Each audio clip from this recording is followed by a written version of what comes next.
In the realm of divine calamity, Huo Yuhao, alongside Tang San, plunged into the turbulent currents of time and space, meeting their end together. Upon reopening his eyes, he found himself returned to his childhood. One must contribute to this distorted world, mustn't one? Thus spoke Huo Yuhao, bearer of original sin and the matriarch of soul beasts, as he intended to lead his former companions towards a different future. However, upon regaining his senses, he noticed the peculiar glances cast upon him by his comrades, their expressions having subtly shifted at some unknown point. Huo Yuhao, are you still denying that you are a succubus? What? Awakening one's martial soul requires payment. Why am I not receiving a soul master subsidy, despite being a soul master myself? Clearly, the spirit hall from 10,000 years ago. The rapid advancements in soul guidance technology are leading to the overexploitation of resources in the Douluo realm, driving it towards decline. This must be resisted. Thus spoke Tang San, the environmental advocate who had reincarnated alongside Huo Yuhao into this era. Chapter 1. The Power of Souls, Segment 1. Innate Soul Power. Level 1. TSK. The unabashed sounds of disdain reached Huo Yuhao's ears, yet they failed to capture his attention. He remained lost in thought, fixated on the window beside him. Ill-fitting coarse garments draped over his frail form, and the colorful glass could scarcely conceal his pallid complexion. Yet his azure eyes betrayed an unusual depth, far beyond that of an ordinary child. After a moment of contemplation, a smile broke across his face. Martial soul mutation, innate soul power level 1. How was this lad able to smile? Well, it's certainly better than having no soul power at all, isn't it? After all, being born a commoner, possessing any soul power is already a stroke of luck from the Duke.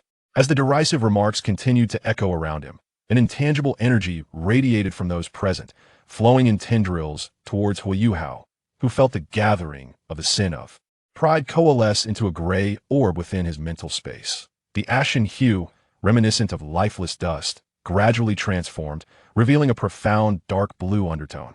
The essence of pride was awakening.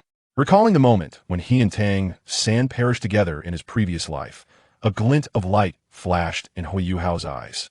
Upon closer introspection, he realized that the majority of the prideful sin did not stem from those who had tormented him and his mother over the past 6 years, but rather from the onlookers.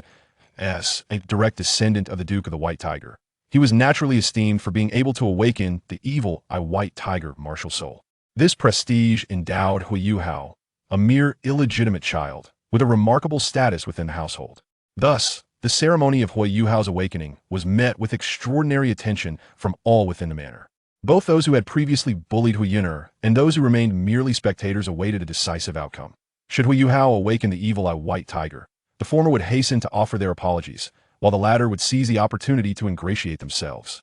After all, within the Duke's estate, even among the servants, there existed a hierarchy. Being a mere laborer was worlds apart from serving the Duke's concubines. However, the youth before him not only failed to inherit the Duke's martial soul, but also possessed the most rudimentary of talents, utterly extinguishing the hopes of the onlookers. The opportunists, eager to amend their previous misjudgments and curry favor with the Duchess, naturally felt compelled to express their allegiance with even greater fervor. "May I take my leave?" Huo Yuhao, suppressing the tumult of emotions within, inquired with a crisp tone. T merely 6 years of age, he was just at the beginning of his journey. "Ah, yes, you may." For reasons unknown, the individual nearest to Huo Yuhao felt an inexplicable pang of trepidation at the moment of the soul power assessment. Moreover, it seemed that after testing his soul power, the boy's gaze had transformed. Shaking his head, he dismissed the notion, attributing the change to the awakening of the martial soul. It was not uncommon for the myriad martial souls of this world to invoke transformations upon awakening. As Huo Yuhao traversed the path etched in his memory, he sensed the haughty essence within his mind gradually morphing into an indigo hue. Beside this essence, 6 similarly sized gray orbs floated in quiet suspension. From the earlier events, it appeared that anyone in proximity who exhibited arrogance would be absorbed by him, yet it seemed each individual could only provide this once. He pondered whether this singular opportunity was a limitation of each person or merely a matter of time cooling down. Lost in contemplation, Yuhao inadvertently arrived at the side entrance of the Duke's residence.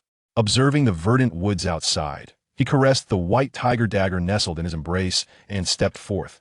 Today marked the day of his martial soul awakening his mother. Huo Yuner believed this item would bring him good fortune, urging him to carry it. Regrettably, in his previous life, This token had not proven beneficial. A self-deprecating smile crept across his face as he reflected on his rebirth. Perhaps this was what one might call good luck. Not long after stepping outside, Huo Yuhao faintly heard the distant sound of stream. Following the path forward, before he could reach his destination, a cacophony of footsteps drew his attention. Turning to investigate, he beheld a golden-haired youth of similar age, adorned in resplendent attire, surrounded by several guards as he approached. Maintaining an air of superiority amidst the obsequious smiles and words of those around him, an intangible energy emanated from him, swirling towards Huo Yuhao. Dai Huabin. Yuhao's brow furrowed slightly. He had not anticipated encountering him here. Dai Huabin seemed to have noticed him as well, his expression shifting with a hint of displeasure. A sycophant, appearing only slightly older than Huo Yuhao, seemed to recognize him and promptly began explaining to Dai Huabin. Young master, this is the son of the Duke, and that servant I have heard, he possesses an martial soul with first-level soul power. Oh, Dai Huabin's gaze turned icy. Since the martial soul is not the evil white tiger, then heed your words, ensure it is dealt with cleanly. The lackey's eyes shone with delight as he revealed a sinister smile towards Huo Yuhao, beckoning him closer. Beside him, for guards furrowed their brows, but nevertheless advanced toward Huo Yuhao. Faced with the oncoming guards, Huo Yuhao's expression shifted dramatically before he let out a soft sigh. On such a joyous occasion, I had no intention of shedding blood. In an instant, as his words echoed, his body emanated a deep blue radiance, his gaze transforming into one of unparalleled arrogance. Yet that haughty demeanor was swiftly suppressed, vanishing almost as quickly as it appeared. In the astonished eyes of Dai Huabin and the lackey, Huo Yuhao exploded forth with an unexpectedly swift motion. Colliding with the guard's point, one guard was the first to be struck by the diminutive Huo Yuhao, receiving a powerful kick that resulted in the distinct sound of shattered ribs. After violently coughing up blood, he uncontrollably toppled backward, clutching his chest and emitting a pained wail. The three others, slightly slower to react, were momentarily paralyzed by the scene, their minds instinctively conjuring the words impossible. Was this truly the strength befitting a mere 6-year-old child? What was the source of that blue light? In the next heartbeat, one of them perceived a glint of cold steel flashing before his eyes as the white tiger dagger slashed downward, embedding itself in his chest and slicing through flesh, blood gushing forth. The excruciating agony sapped him of all strength, causing his legs to buckle beneath him as he collapsed. In just a fleeting encounter, 2 of the 4 guards had already been rendered incapable of battle. Chapter 2. Eternal Struggle. 2 soul rings gradually ascended from beneath the feet of the 2 individuals. One bore 2 white rings, and as the martial soul was unleashed, a seemingly ordinary long knife materialized in his hand. The other was adorned with 1 white and 1 yellow ring, revealing a coat of brown fur, making it difficult to discern the precise nature of his beast martial soul. The beast martial soul's attendant swung his arm, a fist generating a howling gust of wind, aimed directly at Huo Yuhao. Meanwhile, the other attendant activated his first soul ring, and a faint glow shimmered on the broad blade, which was swiftly brought down in a decisive strike. Before reaching the rank of soul master, the physical prowess of soul practitioners did not significantly surpass that of ordinary individuals. However, the disparity in raw strength was swiftly bridged by Huo Yuhao's eruption of dark blue light, leaving only the battle-hardened instincts from his past life to ruthlessly dominate the 2 opponents. Huo Yuhao crouched low, evading the incoming punch, and then propelled himself forward, lunging at the descending blade.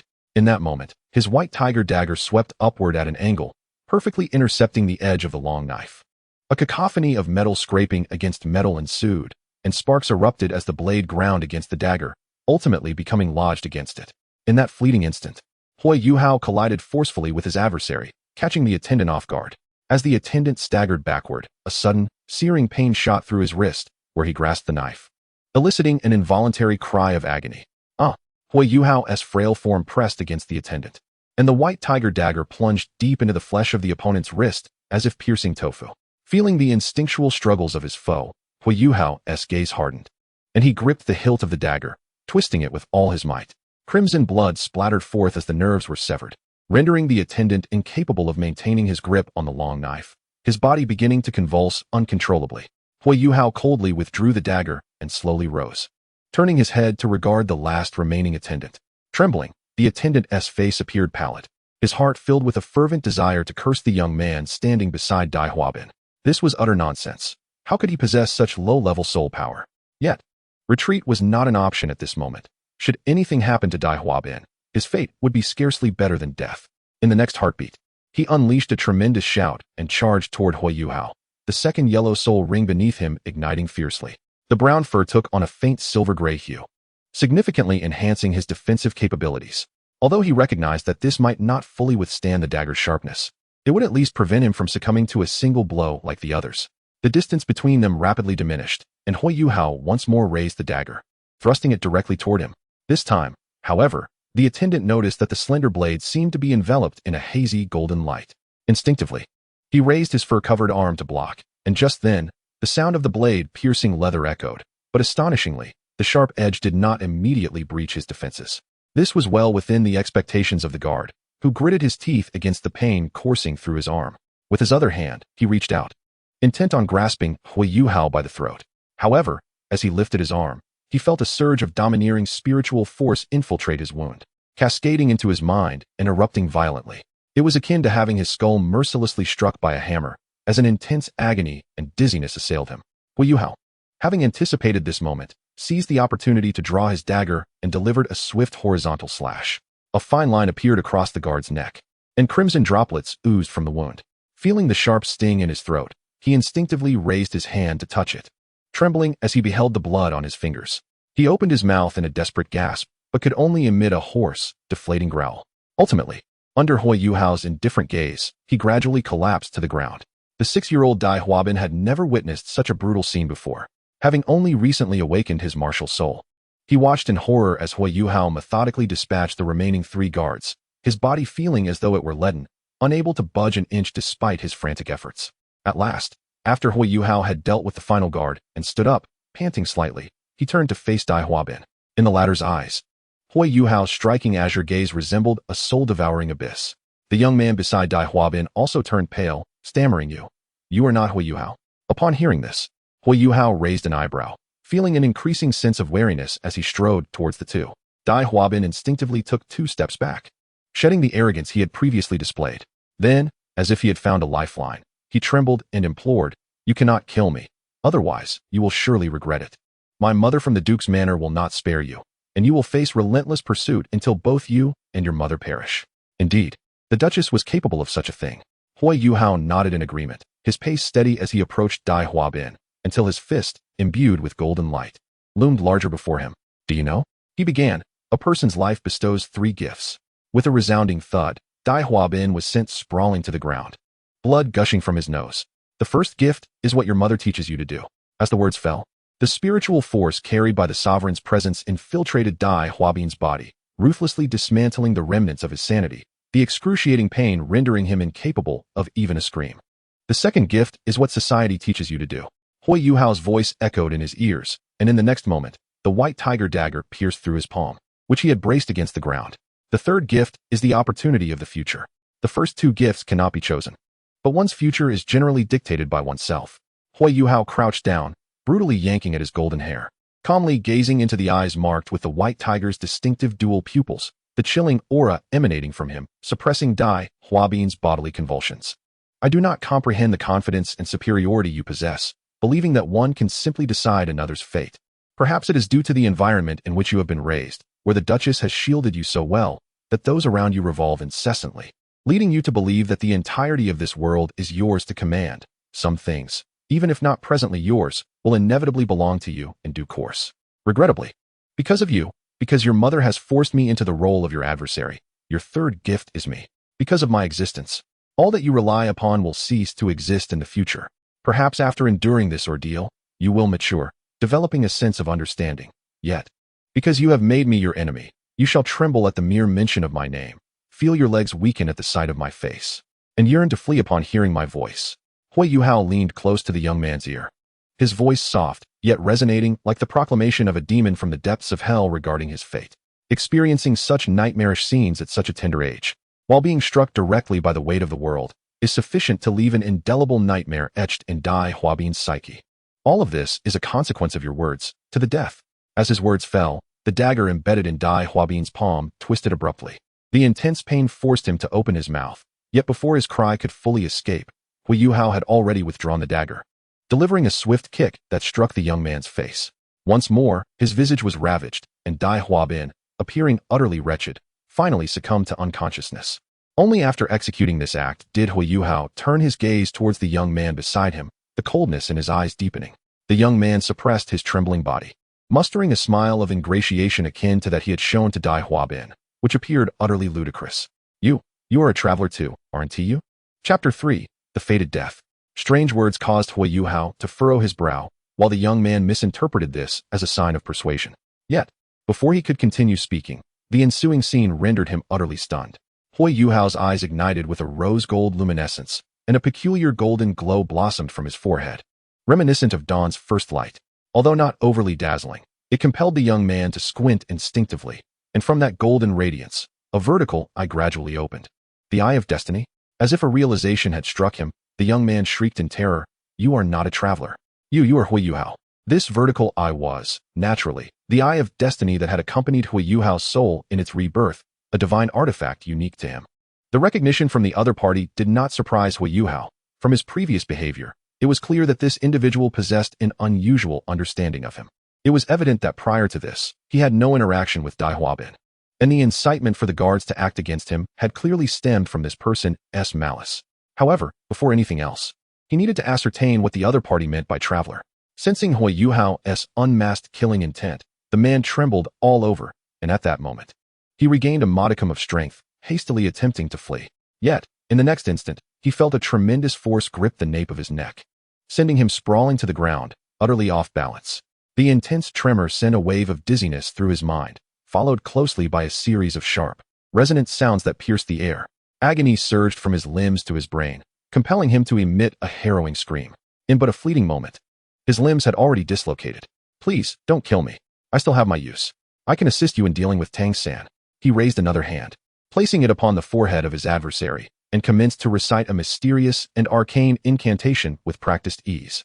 Not only did he possess the essence of original sin and the Eye of Destiny, but his soul, or rather his mental fortitude, had also significantly strengthened after his rebirth, barely enabling him to unleash a modicum of necromantic magic. Fragmented memories emerged from the recesses of his mind. Though disjointed, they sufficiently illuminated the circumstances surrounding his opponent. The youth was named Yu Ming, who, much like Tang San, had traversed from another realm to the Douluo Continent, his soul occupying the body of a servant's child in a duke's household. Even prior to his arrival in this world, Yu Ming had gleaned the narrative of his previous life, thus recognizing the Eye of Destiny at a glance.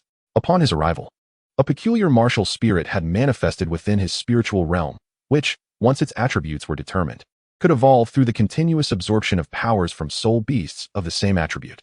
Eagerly, Yu Ming, feeling a sense of self-importance, promptly designated his martial spirit as Ice Attribute, aspiring to harness the powers of ice-type soul beasts such as the Ice Emperor Scorpion in order to facilitate its evolution. To preemptively eliminate what he deemed a hindrance, he sought to orchestrate the demise of the original host within the Duke's household. Thus, a year prior, Yu Ming had begun to ingratiate himself with Dai Huabin, aiming to employ him as an instrument for his nefarious intentions. However, at that time, he had yet to awaken his martial spirit, and the atmosphere within the Duke's mansion was rife with indecision. Even the Duchess dared not act overtly, resorting instead to suppression. Yu Ming found himself powerless in that situation, meticulously counting down the days in hopes of resolving his predicament within the next 2 days. As fate would have it, on the very day of his martial spirit awakening, he encountered the reincarnated Huo Yuhao. "I have a question for you," Huo Yuhao remarked, his gaze once more fixed upon the child before him, his deep-set eyes sending a shiver down his spine. "Though I still struggle to comprehend the source of your profound resentment towards me, I wonder, do you, as a traveler, not relish the sensation of manipulating the fates of others?" He paused, his tone taking on an odd quality. It was indeed peculiar. Before his translocation, he had been merely an ordinary individual, incapable of even slaying a chicken. Yet, after his arrival, he had swiftly adapted, willing to extinguish innocent lives in pursuit of the power to act at will. The transformation was as drastic as a soul possession. One might mistakenly believe him the reincarnation of a malevolent soul master. Observing the other's lips quiver in silence, Huo Yuhao sighed softly and shook his head. "From your memories, I discern that you harbor a deep disdain for the one who once wielded control over my life. Yet, to be candid, you are no different from him, if not inferior." As his words lingered in the air, a subtle, indescribable change seemed to manifest in the Eye of Destiny upon Huo Yuhao's forehead. Under the intense gaze of the vertical-eyed figure, a profound and indescribable sense of panic surged within Yu Ming, as if some incomprehensible aspect of his being had been laid bare before Huo Yuhao, causing even his soul to tremble in fear. Huo Yuhao's experience was equally extraordinary. After his reincarnation, his Eye of Destiny appeared to have undergone a form of evolution. Activating this ability, he perceived an unusual perspective in his mind. In this perspective, the world before him seemed shrouded in a gray filter, rendering everything in monotonous shades of gray. However, as he focused his gaze on Yuming for a brief moment, prominent bright lines, resembling cracks, began to emerge across Yuming's body. These lines intersected and ultimately converged at his left shoulder. Feeling his mental energy rapidly depleting, Huo Yuhao's eyes flickered with determination. Without hesitation, he lightly traced the lines on Yuming's arm with his dagger. An eerie scene unfolded. The blade did not cut through flesh, but rather seemed to penetrate a layer of illusion, seamlessly vanishing into the skin. As Huo Yuhao glided along the lines, Yuming's arm decayed at an astonishing pace, turning to ash. My hand. Observing the emptiness of his sleeve, an unprecedented terror washed over Yuming's countenance. I shall name this ability Fated Death. What do you think? Through this simple experiment, Huo Yuhao had grasped the essence of his newfound power. Accompanying his reincarnation, the Eye of Destiny endowed him with the ability to perceive the essence of life and death, obliterating existence by severing those lines. Furthermore, he discerned that the act of seeing the lines consumed mental energy, and when using the white tiger dagger to cut along them, the depletion of his mental energy accelerated significantly. He sensed a correlation between the strength of his opponent and the intensity of the energy drain. If the adversary surpassed him too greatly, it could potentially exhaust his mental reserves entirely. Upon hearing Huo Yuhao's calm taunt, Yuming abruptly turned his gaze toward him. Upon meeting the indifferent eyes, he shuddered slightly, only to be overtaken by a rush of crimson fury. Huo Yuhao, you are nothing but a worthless creature destined to serve Tang San. Realizing that his opponent would not relent, Yuming, having never faced such life and death peril, finally succumbed to despair, roaring like a beast as he unleashed the pent-up resentment within him. So many have aided you, yet you have betrayed them. You deserve to die? Chapter 4. You are unworthy. Indeed. Huo Yuhao nodded slightly, but then shifted his tone. He had been granted another chance. This time, everything would be different. Huo Yuhao's gaze remained calm as he met Yuming's frantic expression, akin to observing a mere soul master who, upon discovering his latent power, mistakenly believed himself superior. No matter how splendidly one may disguise oneself, the inherent baseness of their nature remains unmasked. You are unlike Dai Huabin. After viewing your memories, I still fail to comprehend the source of your pretentious superiority, which seeks to judge me. Even if I have not been reborn, you, in your current state, cannot tread the path I once walked. With feeble willpower, your fate is destined to culminate in your demise during the fusion with the Ice Emperor. Your very soul to be consumed by the agony therein. As he spoke, Huo Yuhao gently tugged at the corner of his mouth, only to subsequently withdraw his smile. However, thanks to you, I have discovered the first significance of my rebirth. His countenance was as cold and unyielding as iron. Gazing down upon Yuming as if proclaiming his return, each word articulated with precision. It is to eradicate you, these reckless vermin. A flash of cold light erupted as the white tiger dagger silently pierced Yuming's left shoulder. No blood seeped forth, yet it triggered a chain reaction, causing Yuming's body and soul to visibly disintegrate at an alarming pace. As he felt the vitality of his body ebbing away, terror flickered in Yuming's eyes, his cries of anguish echoing through the air. Yet, no matter how fervently he struggled, he could not slow this inevitable demise by even a fraction. You, executioner, who has taken so many lives, shall surely descend into hell. Huo Yuhao pursed his lips and nodded in agreement. Perhaps, as you say, one day someone will indeed come to pass judgment upon me, sending me to hell, but that person shall not be you. He slowly leaned down, gazing at Yuming, whose head was all that remained, his lips parting to deliver a whisper in the final moments of life. Because you are unworthy. With a soft thud, as Yuming was reduced to ashes, a bead the size of an infant's fist, entirely ice blue, fell to the ground, emitting a crisp sound. Is this akin to a monster dropping treasure? Huo Yuhao's expression turned peculiar. Through the memories he had accessed, he recognized this bead as the evolving ice attribute martial soul. Bending down, he picked it up, feeling its coolness, refreshing but not piercing, its interior swirling with a profound vortex. Cradling it in his arms, Huo Yuhao contemplated the opportune moment to absorb it. After all, it was a trophy not to be squandered. Although merging with the heavenly dream eye silkworm would yield a semi-finished martial soul, this bead evidently promised a more formidable evolution. The previous semi-finished martial soul could not be utilized until fused with the Ice Emperor, but with this bead, it should enable immediate activation of the Ice attribute martial soul during the fusion with Heavenly Dream, as this object absorbs ice attribute power for evolution rather than requiring soul rings. And was not the energy used to construct the semi-finished martial soul precisely that of the ice attribute? As for what the martial soul would transform into post-fusion with Heavenly Dream, that remained a mystery. Having completed these thoughts, Huo Yuhao glanced at Dai Huabin on the ground, noticing the dark blue light enveloping him gradually recede.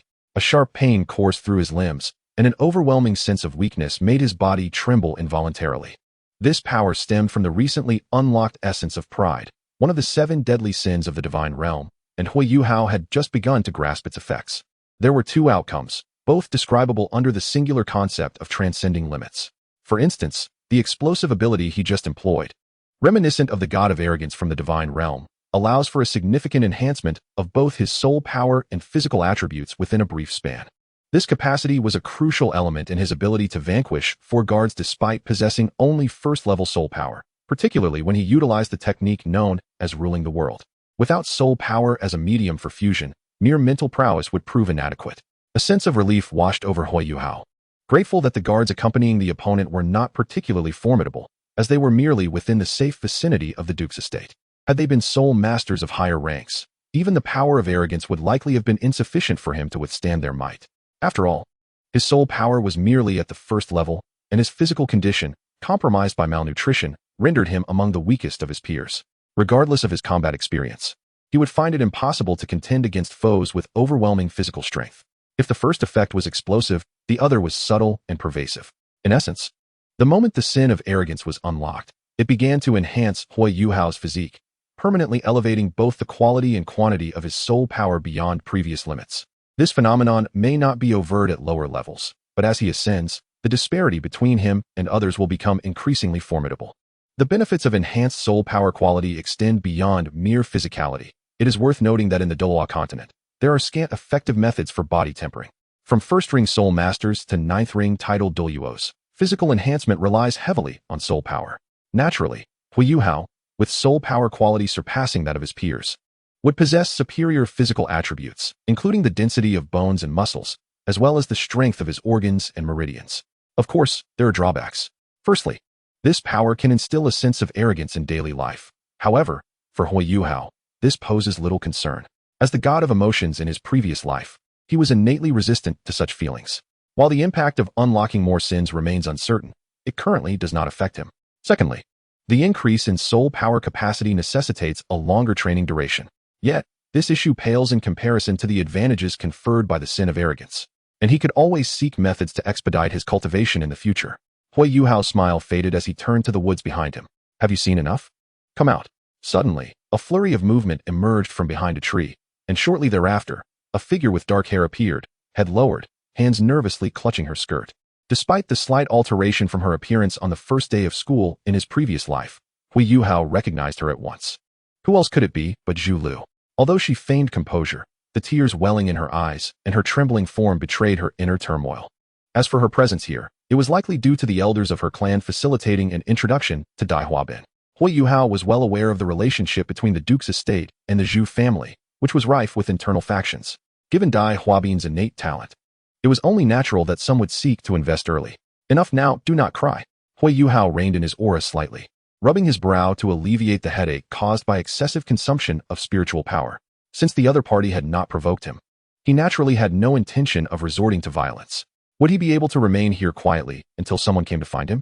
Upon realizing that Huo Yuhao did not intend to harm her, Zhu Lu was momentarily taken aback. Her apprehension lessened considerably as she nodded and softly inquired, "Are you planning to leave the Duke's residence?" Observing the situation, she surmised that Huo Yuhao sought to delay the discovery of their presence by those within the Duke's estate.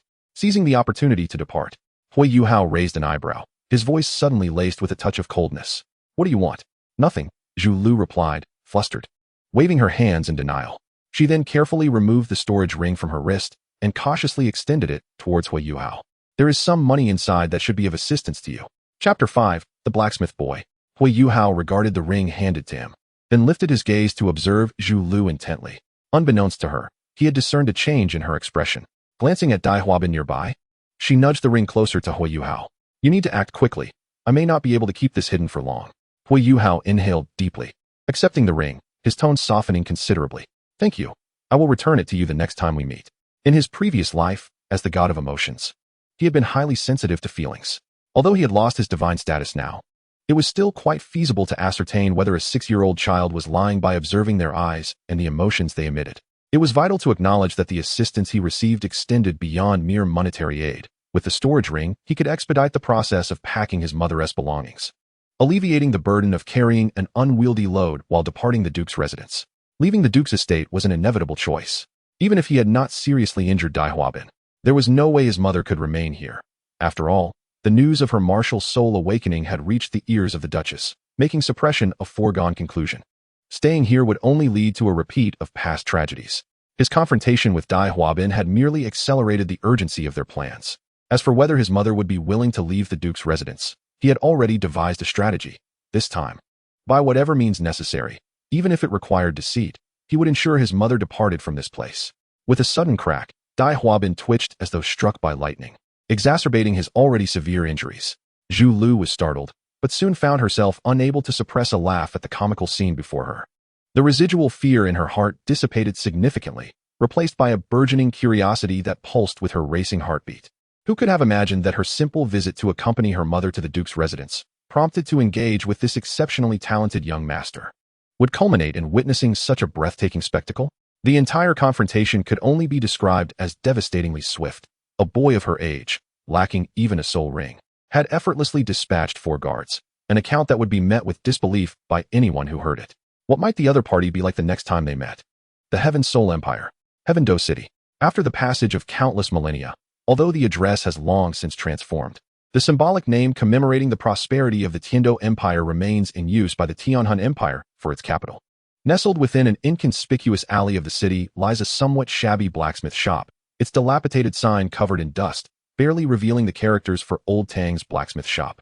Inside, a display case holds a few scattered pieces of finely crafted iron armor and swords of commendable quality. A child, seemingly only 5 or 6 years of age and possessing a rather ordinary appearance, sits on the steps at the shop's entrance, staring vacantly at the almost deserted street before him. This boy is none other than Tang San, a divine enforcer who, after achieving victory in the struggles among the divine realms, was treacherously betrayed by his own son-in-law, dragged into the chaotic currents of time and space, leading to mutual destruction. Memories of his past life continually resurface in his mind. With unparalleled wisdom and intricate strategies, he successfully triumphed in the power struggle against the god of destruction, who ultimately sacrificed himself to protect the divine realm as the chaotic currents, which only Tang San could vaguely perceive, suddenly emerged. Following the departure of the god of destruction and the goddess of life, all 4 senior members of the divine council, older than him, vacated their positions for various reasons. A headless dragon cannot survive a day. Thus, he felt an undeniable sense of duty to oversee the divine realm. However, just as he was about to assume full responsibility for the affairs of the divine realm, his son-in-law, the god of emotion, Huo Yuhao, shockingly betrayed him, colluding with the remnants of the god of destruction to launch a surprise attack. At this thought, a flicker of malice ignited in Tang San's eyes. Huo Yuhao, whom I nurtured as my successor, has betrayed me for a mere soul beast. Such ingratitude is a path to his own demise, whether by divine providence or mere coincidence. This body also bears the name Tang San. Once, overhearing his father in a drunken stupor, he learned that the name was chosen because his father, bullied by his elder brother ranked 3rd among their peers, wished to name him thus. Consequently, the original owner of this body endured his father's reprimands throughout his formative years. This incarnation's father, Tang Ba, like Tang Hao, was once a disciple of the Haotian sect, ranked 8th among his peers. However, after violating sect rules, he became a pariah, stripped of his powers and expelled. Without soul power, he relied solely on the Haotian hammer martial soul to find work as a blacksmith in Tiando City, earning the nickname Old 8 among neighbors. Logically, one emerging from the Haotian sect should not be wholly inept at blacksmithing, while not destined for immense wealth. A decent living should be attainable through skill. The issue, however, lay with Tang Ba himself. Though expelled from the Haotian sect, he retained the lofty pride characteristic of a disciple from a prestigious sect. In the initial years of operating the blacksmith shop, he disregarded orders for agricultural tools, only accepting commissions for armor and weapons. However, such items are typically only procured by imperial armies, which have specialized blacksmiths to handle them. Occasionally, orders may leak out, but they are swiftly seized by well-connected blacksmiths, leaving someone of his obscurity, with a shop situated in an exceedingly remote location, with no chance of obtaining them. Moreover, In this era dominated by soul guide devices, the Heavenly Soul Empire naturally focuses its attention on such technology, placing significantly less emphasis on armor and weaponry than before. As demand wanes, blacksmiths are compelled to engage in relentless competition, driving prices down, resulting in minimal profit from armaments. In contrast, securing an order for crafting a soul guide device could be likened to a windfall that sustains a blacksmith for years. Although blacksmiths lack the capability to create core formations, they can still produce the outer shells of soul guide devices. It is worth noting that all three great empires have invested heavily in this field to catch up with the Sun-Moon Empire's advancements. Even a small share of the profits could yield substantial rewards. Nevertheless, the Haotian sect, as a quintessential representative of conservative hidden sects, harbors an intense aversion towards soul guide devices. As a disciple of the Haotian sect, Tang San naturally has no desire to accept such orders and, during bouts of drunkenness, would vocally berate the Sun-Moon Empire and soul guide devices in front of Tang Hao. Just as Tang San was sifting through the memories of the original owner from the past 6 years, an irate voice erupted from the shop behind him. Chapter 6. What? There's a fee for awakening martial souls. Upon hearing the voice, Tang San furrowed his brow slightly, rose, brushed off the dust from his trousers, and made his way into the shop. Although his memories indicated that this father often scolded him, for someone who had scarcely experienced paternal affection in his previous lives, the mere fact that this man could prepare meals for him after he turned 6, and that he had someone to call father was a source of contentment. After all, in his first life, he was an orphan, and in his second life, Tang Hao had never shown him any paternal love during his childhood. Even after he took the initiative to cook, the task of preparing meals fell upon him. As the capital, Heavendo City is precious in terms of land, and managing to secure a shop was already the limit for Tang Bai. Thus, their daily living arrangements consisted of residing in the back portion of the forge within the shop. Conveniently, Heavendo City is situated in the northern part of the continent, where the temperature remains relatively low for the majority of the year, making it advantageous to sleep in the forge, benefiting from the warmth emitted by the furnace. As soon as Tang San entered the forge, he spotted a disheveled and untidy middle-aged man emerging from the kitchen, carrying 2 plates of food. Upon seeing Tang San, the man's expression darkened with palpable irritation. This man was, of course, Tang San's father in this life, Tang Bai. Noticing Tang San with his head bowed in silence, Tang Bai scoffed, gesturing toward a pile of empty wine bottles nearby. Go fetch me 2 bottles of wine. All right, father. After rummaging through a heap of empty bottles for some time, a hint of embarrassment crept onto Tang San's face as he turned to Tang Bai and softly replied, Father, it seems the wine has all been consumed. Tang Bai, upon hearing this, clicked his tongue in annoyance and, after patting himself down and managing to extract 2 silver soul coins, his expression grew increasingly displeased.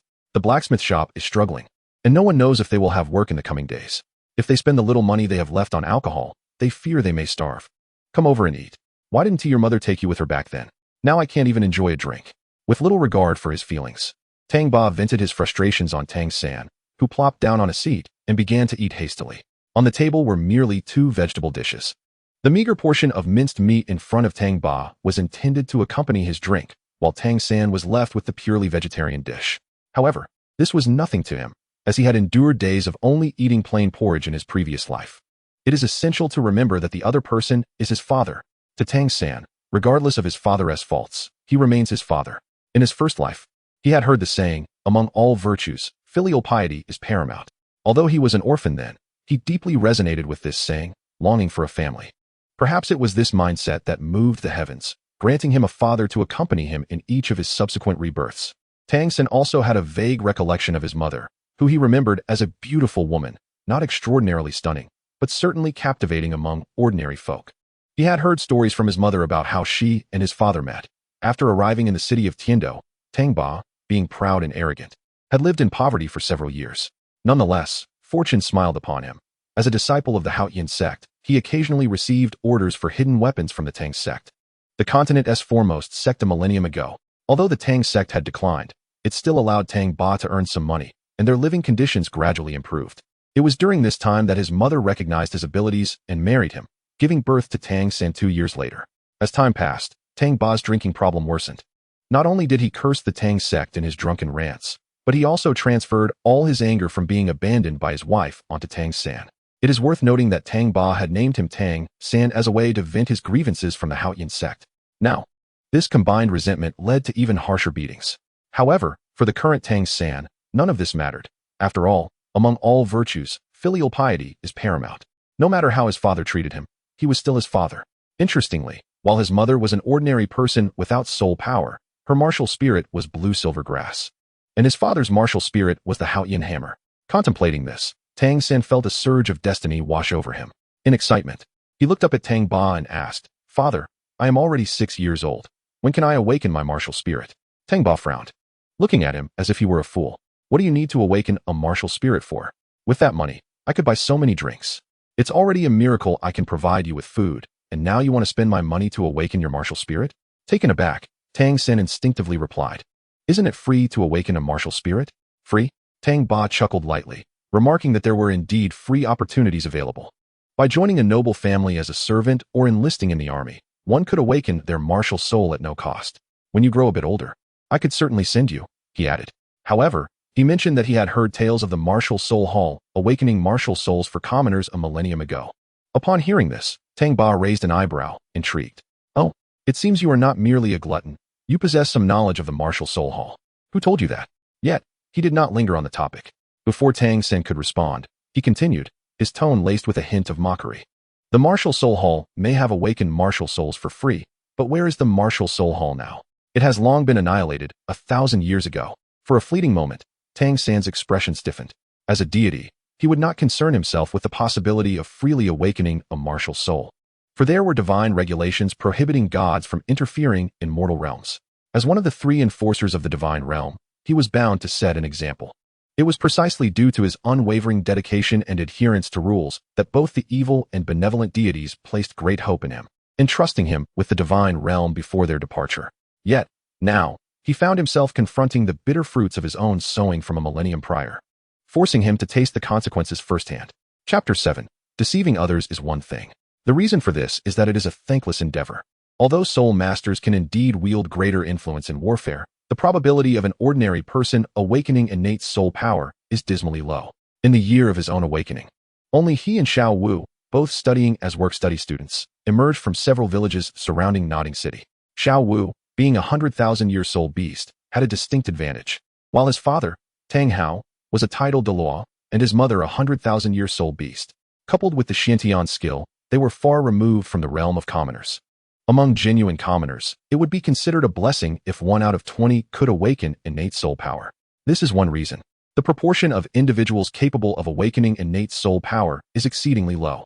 Without innate soul power, the awakening of a martial soul is futile, rendering one's combat ability nearly indistinguishable from that of an ordinary person. Secondly, even if one possesses innate soul power, their future potential remains severely limited. The talent of a soul master, much like their martial soul, is hereditary.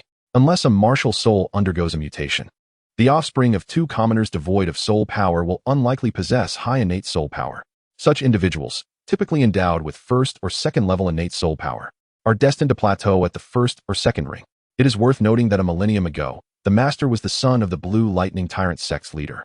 As one of the top 3 sects, this powerful faction could not elevate him, a waste with half-level innate soul power, to the rank of soul elder despite their resources. In contrast, ordinary individuals without any sect support would achieve even less. The master, at level 29, struggled against a century-old soul beast, and when it came to warfare, he could hardly compare to a well-trained army of soldiers. After all, the martial souls among soul masters vary greatly, and true cooperation is seldom effective. A battalion composed of 100 soul kings may well rival an army of thousands. However, a contingent of 100 grand soul masters is inconsequential. Furthermore, soul masters are not necessarily inclined to obey commands. The 2 great empires have initiated free awakenings to prepare for warfare, yet soul masters may not choose to enlist. To compel their allegiance, the cost is significantly higher than that of ordinary soldiers, thereby diminishing the benefits derived from free awakenings of martial souls. Given these various factors, the 2 empires will naturally refrain from conducting free awakenings in every village, as the Martial Soul Hall did. Nonetheless, entirely obstructing the path to becoming a soul master could provoke backlash from the common populace. Thus, the concept of paid awakenings emerged. Whenever dissent arises regarding the exorbitant fees for awakening martial souls, a faction of those who have already invested in their awakenings will invariably surface to voice their discontent, as they fear that a reduction in price would disadvantage them. At the moment of their acquiescence, their stance has already irrevocably shifted. To facilitate the nobility and royalty in better managing the soul master demographic, The options of joining the nobility or military for complementary awakenings were also devised. Even so, a considerable number of ordinary individuals remain without awakened martial souls. Among them are those like Tang San, fortunate enough to have exemplary parents, or those who have lost both parents, with grandparents bedridden. Such circumstances are not uncommon in remote villages, where the burden of the family rests entirely upon the shoulders of the child. Even if there were no costs involved, they would find it impossible to leave their villages for days to awaken their martial souls. Of course, Tang San is indifferent to all of this. His current mood is far from pleasant. In his past life, he would never have imagined being reborn and facing difficulties in awakening his martial soul. The prospect of joining the nobility as a servant or enlisting in the military is utterly unattainable. The only option left is to pay for his awakening. He cannot rely on his biological father for funds and must seek ways to earn some money on his own. This thought fills him with agitation. The physical condition of this body is considerably inferior to that of his past life. Although he has yet to awaken, he can vaguely sense that his innate soul power hovers around 1 or 2 levels. Starting to cultivate the Xiantian skill at the age of 6 is already a delay, compounded by the necessity to divert energy into earning a living. Fortunately, having experienced his previous life, he has gained some insight into the Xiantian skill, and now, situated in a large city, he can purchase herbs to aid his cultivation, significantly accelerating his progress. There are no worthless martial souls, only inept soul masters. Even if he has been reborn, how could it deter Tang San from ascending to the pinnacle of the world? Although all of this is attributable to Huo Yuhao, avenging himself pales in comparison to the paramount goal of reattaining divinity. After all, even if he avenges his grievances, without a divine status, his lifespan is limited to a mere few hundred years, an eventuality he cannot abide. Even with such thoughts, he currently lacks any clear path to achieving divinity. It is essential to note that the channels for ascending to the divine realm in the Douluo plane are now under the control of his former self, rendering any conventional path to divinity utterly implausible. Should he disclose his identity and attract the attention of the divine Tang San, hoping to receive the divine position in return? The moment this idea emerged in his mind, it was swiftly dismissed by Tang San. It was laughable, although he feigned a facade of righteousness, claiming that managing the divine realm was exhausting and that he wished to pass on his position. Such deceit could fool others, but not himself. He would never relinquish the position of the god of Shura, nor would he let go of the title of the sea god. Should the Tang San of the divine realm discover his identity as the future Tang San, he would undoubtedly devise ways to ensure his demise in the mortal realm, refusing to allow another version of himself to exist. If he ascended to divinity, could he bear to witness another self being affectionate with Xiao Wu? Absolutely not. He would never share Xiao Wu with anyone, even if that person were his former self. From the very beginning, he and the Tang San of the divine realm were destined to be adversaries. With this thought, he turned his focus inward to his spiritual realm. Upon seeing a golden trident quietly suspended within, his agitation deepened. In his previous life, during his fierce battle with Huo Yuhao, he had exhausted his Shura divine power and temporarily transferred his divine position to Xiao Wu.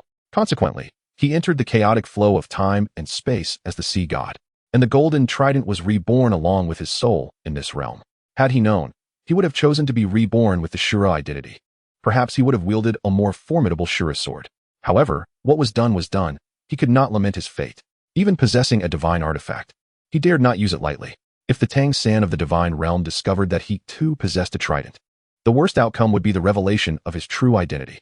Even if bound by the divine realm's rules and unable to act overtly, he would inevitably resort to other means. Until he truly acquired the ability to protect himself, he could not afford to wield this artifact. Chapter 8. A mother's bottom line in the Duke's residence. A slight figure traversed the servants' quarters, indifferent to the malicious glances cast upon him by the surrounding onlookers. As he approached the small wood shed, Huo Yuhao's heart raced uncontrollably, prompting him to quicken his pace. Soon, behind a low wall, he caught sight of a woman seated on a small stool, washing clothes. She seemed to sense the commotion and instinctively turned her head. Though looking somewhat haggard, her beauty could not be concealed. Her delicate brows and eyes exuded a warmth and grace that penetrated to the very marrow of her being. However, in the next moment, her eyes were filled with terror. Yuhao. Seeing Huo Yuhao, covered in blood, the woman gasped in shock, abandoning her unfinished laundry as she rushed towards him in a panic. Gazing at the familiar face, Huo Yuhao's throat tightened, and he uttered a choked whisper, "Mom. Mom is here, don't be afraid." "Yuhao," Huo Yuner exclaimed, raising her hand to check on Huo Yuhao, but halted mid-motion upon seeing the horrifying bloodstains, fearing her recklessness might cause him further harm. "Yuhao is not afraid. Where does it hurt? Let me see," she urged, her voice a mixture of anxiety and concern, tears threatening to spill from her eyes. "Mom, I'm fine. Just look. You'll see." A faint smile emerged on Huo Yuhao's face as he rolled up his sleeves, revealing his unscathed arms. He then lifted the hem of his shirt, turning around as if to display himself. Huo Yuner momentarily stood in a daze, before rushing forward to inspect Huo Yuhao's body repeatedly. After a long while, she finally seemed to breathe a sigh of relief, her shoulders sagging with the weight of her anxiety. Just as Huo Yuhao was about to say something, Huo Yuner enveloped him in a tight embrace. "Thank goodness, I was truly terrified just now." Hearing the choked sobs beside him, Huo Yuhao couldn't help but sniffle, his gaze softening as he gently reassured her, "Mother, I told you I'm fine." After some time, Huo Yuner gradually calmed down, wiping away her tears. Her voice still held a hint of hoarseness as she looked seriously at Huo Yuhao and said, "Yuhao, tell me what happened. I don't quite understand it myself."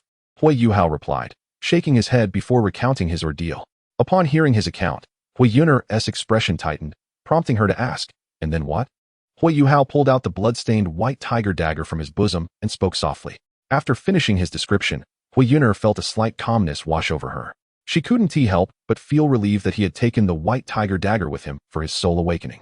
Then, as if realizing something, she asked again, "Yuhao? Did that strange person have any other distinguishing features apart from the black robe?" "Yes.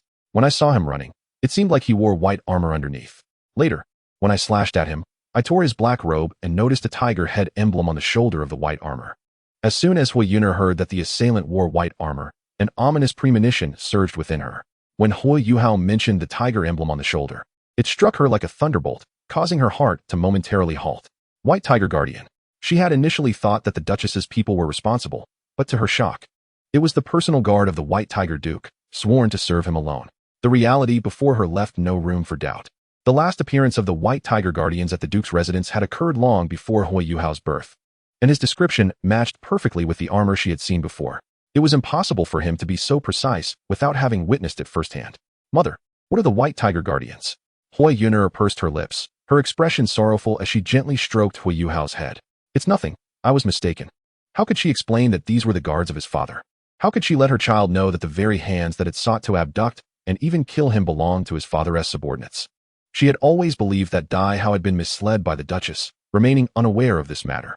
Because of this, no matter how much oppression they endured or how much suffering they faced, she had always hoped for the day he would discover the truth. She did not remain here out of an attachment to wealth and splendor, but rather in the hope that her son could secure better opportunities. After all, the world beyond was not significantly superior to the Duke's manor. She believed that once Dai Hao discovered he had another son, Yuhao would at least be assured a life free from want, far better than venturing out alone to forge his own path. However, the actions of the White Tiger Guards against her son shattered her last glimmer of hope. Dai Hao may have known of Yuhao's existence all along, yet he allowed the Duchess to oppress the two of them, even choosing to strike when he realized Yuhao's talent was not exceptional after his martial soul awakened. Whether the Duchess had sent someone to impersonate the White Tiger Guards in an attempt to dissuade her is indeed a possibility. But she could not gamble her son's life on such uncertainty, setting aside the severe crime of stealing or fabricating the armor of the White Tiger Guards.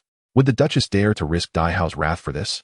If this were indeed Dai Hao's true intention, a calamity awaited Yuhao. She could endure suffering and even death for her son's future, but to have someone threaten her child crossed the line for any mother. Taking a deep breath, Huo Yuner's gaze grew resolute as she looked at Huo Yuhao, forcing a smile onto her face. "Wherever mother goes, I shall follow." The boy's clear voice rang out as he raised his hand, gently grasping Huo Yuner's slender fingers. In that moment, his youthful visage seemed to mature exponentially as he spoke earnestly, "From now on, I will protect mother." Chapter 9. Arrival at the world's highest city. On the broad official road, an unremarkable freight cart was parked by the roadside, with the imposing outline of a massive city wall visible ahead. Although they were not far from their destination, the cart had inexplicably halted. "Gentlemen, we have arrived." The elderly man at the front glanced back at the cargo compartment, where a somewhat frail-looking youth and a gentle-looking woman emerged slowly from the pile of goods. "Old man, here is the fare, please accept it." As soon as the boy jumped down from the cart, he approached the elder, extending his hand that clutched several silver coins. The elder quickly waved his hands, smiling. "Young lad, you have cooked for us along the way. It is I who am fortunate to have given you a ride. I cannot accept your fare." "Thank you, elder." The old man regarded Huo Yuner with admiration, exclaiming how commendable it was for one so young to be so considerate. "By the way, do you truly not need me to escort you into the city?" Upon hearing the elder praise Huo Yuhao, A hint of embarrassment crossed Huo Yuner's face. She gently ruffled Huo Yuhao's hair and smiled at the elder, nodding her head. We have other matters to attend to and are not in a hurry to enter the city. Let us part ways here. Thank you for your care along the journey. When one is out in the world, it is but a small matter to lend a helping hand to those in need. Farewell, young one. The elder waved his hand, smiling as he bid them goodbye, before driving the cart away into the distance. Mother, shall we also enter the city? Until the carriage vanished from sight. Huo Yuhao turned to Huo Yuner beside him and spoke. The two had no other pressing matters to attend to, as Huo Yuner had suggested. Rather, they were merely cautious to avoid being seen alongside the elderly man, thus preventing any potential repercussions. Little did she anticipate that Huo Yuhao's declaration to protect their mother upon leaving the duke's residence would manifest so swiftly. As Dai Hao's devoted maid, Huo Yuner was largely oblivious to the outside world. A month prior, when the mother and son departed from the Duke of the White Tiger's mansion, her heart was rife with confusion and trepidation. At that time, the mere 6-year-old Huo Yuhao had orchestrated their journey with remarkable foresight. She hardly contributed, and under his guidance. After several changes of carriage, they traversed from the Star Luo Empire to the Heavenly Soul Empire. Today, they finally arrived at the capital of the Heavenly Soul Empire, Heaven Do City. The entire experience felt surreal, as though they were ensnared in a dream. The reason for their journey to Heaven Do City stemmed from Huo Yuhao's strategic considerations. Among the cities with the best security, the capitals of several nations and Shrek City were paramount. Star Luo City, under the influence of the Duchess, was not a viable option, while the Douluo Empire was too weak and thus excluded as well. Mingdu was an even less desirable choice. After eliminating these options, only Shrek City and Heaven Do City remained. While Shrek City offered greater safety, Huo Yuhao needed to generate income, leading him to ultimately choose Heaven Do. On the day Zhu Lu visited the Duke's residence, she brought only a modest sum, leaving Huo Yuhao with nearly 200 gold soul coins in his storage ring. For an ordinary person, this would be a considerable fortune, sufficient to sustain a frugal lifestyle in a small town for an extended period. However, their mother had toiled over the years in the Duke's mansion, accumulating various ailments that required medicinal herbs for recovery. Furthermore, Huo Yuhao's own health was inadequate. Following the transformation from the sin of pride, he was still in a developmental stage and needed ample nutrition. Although 100 gold soul coins seemed substantial, they would deplete rapidly with proper expenditure. Yet, as a reincarnate, Huo Yuhao was not short on means to earn money. After much contemplation, he settled on 2 avenues, selling grilled fish and crafting soul-guided devices for sale, pursuing both simultaneously. While selling grilled fish would yield significantly less profit than soul-guided devices, the latter was not easily attained. Rare metals were costly, and he needed sufficient funds before even considering a purchase. With 200 gold soul coins, he could scarcely acquire even a pound of quality rare metal. Thus, for the time being, he would rely on the more cost-effective option of grilled fish, which, in addition to generating income, would also expedite his unlocking of the sin of gluttony. During their journey to Heaven Do City, his mother, Huo Yuner, and the coachman provided him with substantial gluttonous energy. The activation method was simple, a mere desire for food in his heart sufficed. This was one of the reasons he persistently engaged in cooking, with his culinary skills honed through interactions with his master, Rong Yinbing, in the divine realm. The meals Huo Yuhao prepared now elicited salivation from anyone who caught a whiff of the aroma. After a month, he successfully transformed a portion of one of the gray orbs in his mental space into a subtle shade of dark yellow. He also gleaned insights regarding the unlocking of the original sins. The energy associated with the same original sin can only be provided by each being once every 3 days, whereas energy from different original sins is not subject to such limitations. For instance, when an individual is enticed by the aroma of dishes prepared by Huo Yuhao, they generate energy to unlock the sin of gluttony. However, they must wait 3 days to produce that energy again. Yet, if at that moment, the individual displays arrogance, they would simultaneously supply Huo Yuhao with energy to unlock the sin of pride, again requiring a 3-day interval before they can generate that energy anew. This phenomenon was discovered during a rest stop on their journey, when a passerby, drawn by the scent of food, cast a lustful glance upon Huo Yuhao's mother, Huo Yuner, and began to arrogantly boast. Ultimately, he was frightened away by Huo Yuhao, leaving him both humiliated and enraged. Gluttony, lust, pride, and wrath, in a brief span. One person inadvertently provided Huo Yuhao with energy for 4 different original sins, leaving him profoundly astonished. In gratitude, Huo Yuhao, with a kind heart, rendered a judgment of fate upon the man for his disrespectful words towards his mother. The consequences of this misfortune would depend entirely upon the man's own destiny. Furthermore, Huo Yuhao noted that individuals of higher cultivation could provide greater amounts of original sin energy in a single instance. in stark contrast to the numerous soul masters exhibiting pride at the Duke's residence, which had hastened the unlocking of the pride source. The energy provided by Huo Yuhao, as an ordinary person, was significantly lesser. Nevertheless, the process was rather slow. Upon comparison, Huo Yuhao realized that following the successful unlocking of the pride source, the unlocking of the remaining original sin sources would become increasingly arduous. If this was indeed a pattern, then once he unlocked the source of gluttony, the pace of unlocking the remaining 5 sources might further diminish. At first glance, this seemed to encourage a simultaneous progression in the unlocking of all 7 original sins. Yet due to the difficulty in finely tuning the creation of original sin energy among those around him, coupled with a premonition that a rapid succession of unlocking original sins would impose substantial mental stress, he worried that, unlike a deity, his reincarnated self might find it challenging to endure. It must be said that the effects brought forth by the source of pride are remarkably potent. Those with insufficient willpower might find themselves desperately seeking to unlock other original sin sources, ultimately succumbing to their own inflated desires, akin to ensnarement in a seductive trap. The deceleration in unlocking speed, however, affords him ample time to acclimatize to the effects of each newly unlocked original sin source. Thus, for the sake of caution, he opted to unlock them one by one, allowing the process to unfold naturally, even though he could not unlock them just yet. His understanding of the powers associated with the 7 deadly sins of the divine realm allowed Huo Yuhao to surmise the general nature of these original sin sources, such as the gluttony source, which he presumed related to the act of devouring.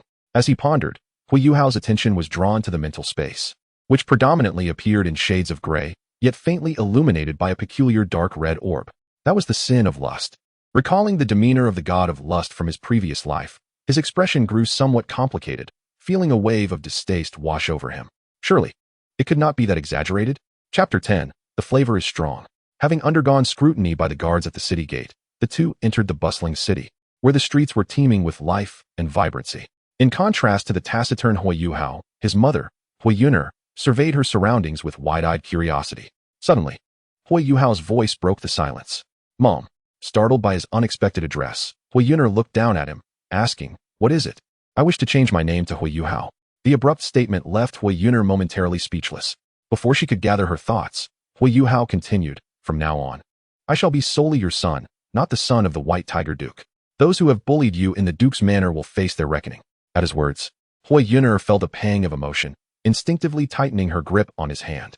In the past, she might have clung to the remnants of hope to dissuade Huo Yuhao, believing it would afford him a better life. However, after all they had endured, she found herself unable to utter any words of refusal. "Yuhao, do not act impulsively," she urged, taking a deep breath. "Mom does not care about your vengeance. All I desire is for you to live a peaceful life." "Rest assured, mother," Huo Yuhao replied with a slight smile.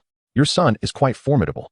At that moment, a commotion arose a short distance ahead, capturing the attention of passers-by, who exchanged curious glances, and some even drew closer to investigate. As they reached the periphery of the crowd, Huo Yuhao peered through the gaps. Spotting a boy of similar age standing at the entrance of a blacksmith shop, his expression dark as he glared at several middle-aged men emerging from the forge. "You promised to pay my wages monthly, and now that I have completed a month's work, you claim you will deduct half? Kid, do you understand the rules?" The leading middle-aged man sneered, his demeanor dismissive. "Go find out. Apprentices at the blacksmiths always use their first month's wages to honor their master. Asking for half is already generous. If you don't like it, you can leave."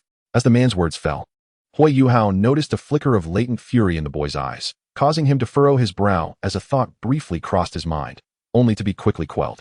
The boy, clearly unwilling to acquiesce, raised his voice, insisting, "Though I am an apprentice, I work as hard as anyone else.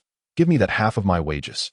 He had already observed that the new apprentice often took leftover materials to craft various items, which could have been repurposed with a simple remelting, but instead, this fellow had been surreptitiously pocketing them. However, considering the remarkable craftsmanship of the other party, he had previously chosen to turn a blind eye. Yet, given the utter lack of understanding displayed, it was no longer necessary to spare any courtesy.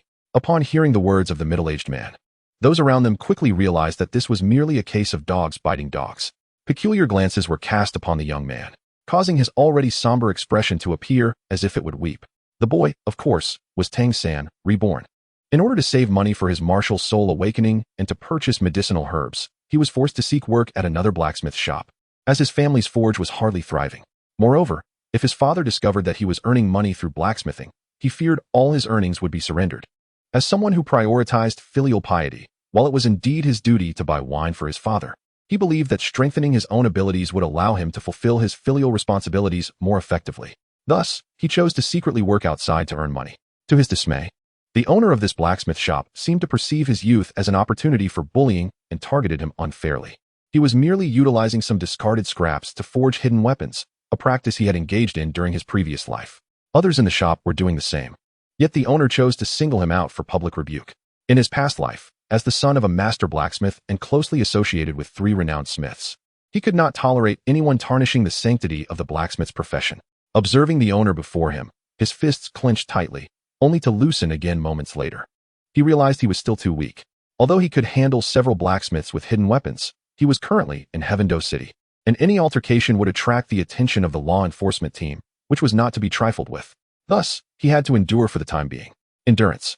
The lessons learned during his time at Yueshian resurfaced, reminding him that his ascent to becoming a law enforcer in the divine realm relied not solely on strength, but also on the ability to assess the situation. Suppressing the murderous intent within him, Tang San took a deep breath and calmly spoke. I believe those scraps were discarded and useless. Reluctant to waste, I took some. However, since you insist, I shall forego half my wages and let it serve as compensation. He resolved to allow them to continue for a while longer, as it seemed they were quite accustomed to earning ill-gotten gains.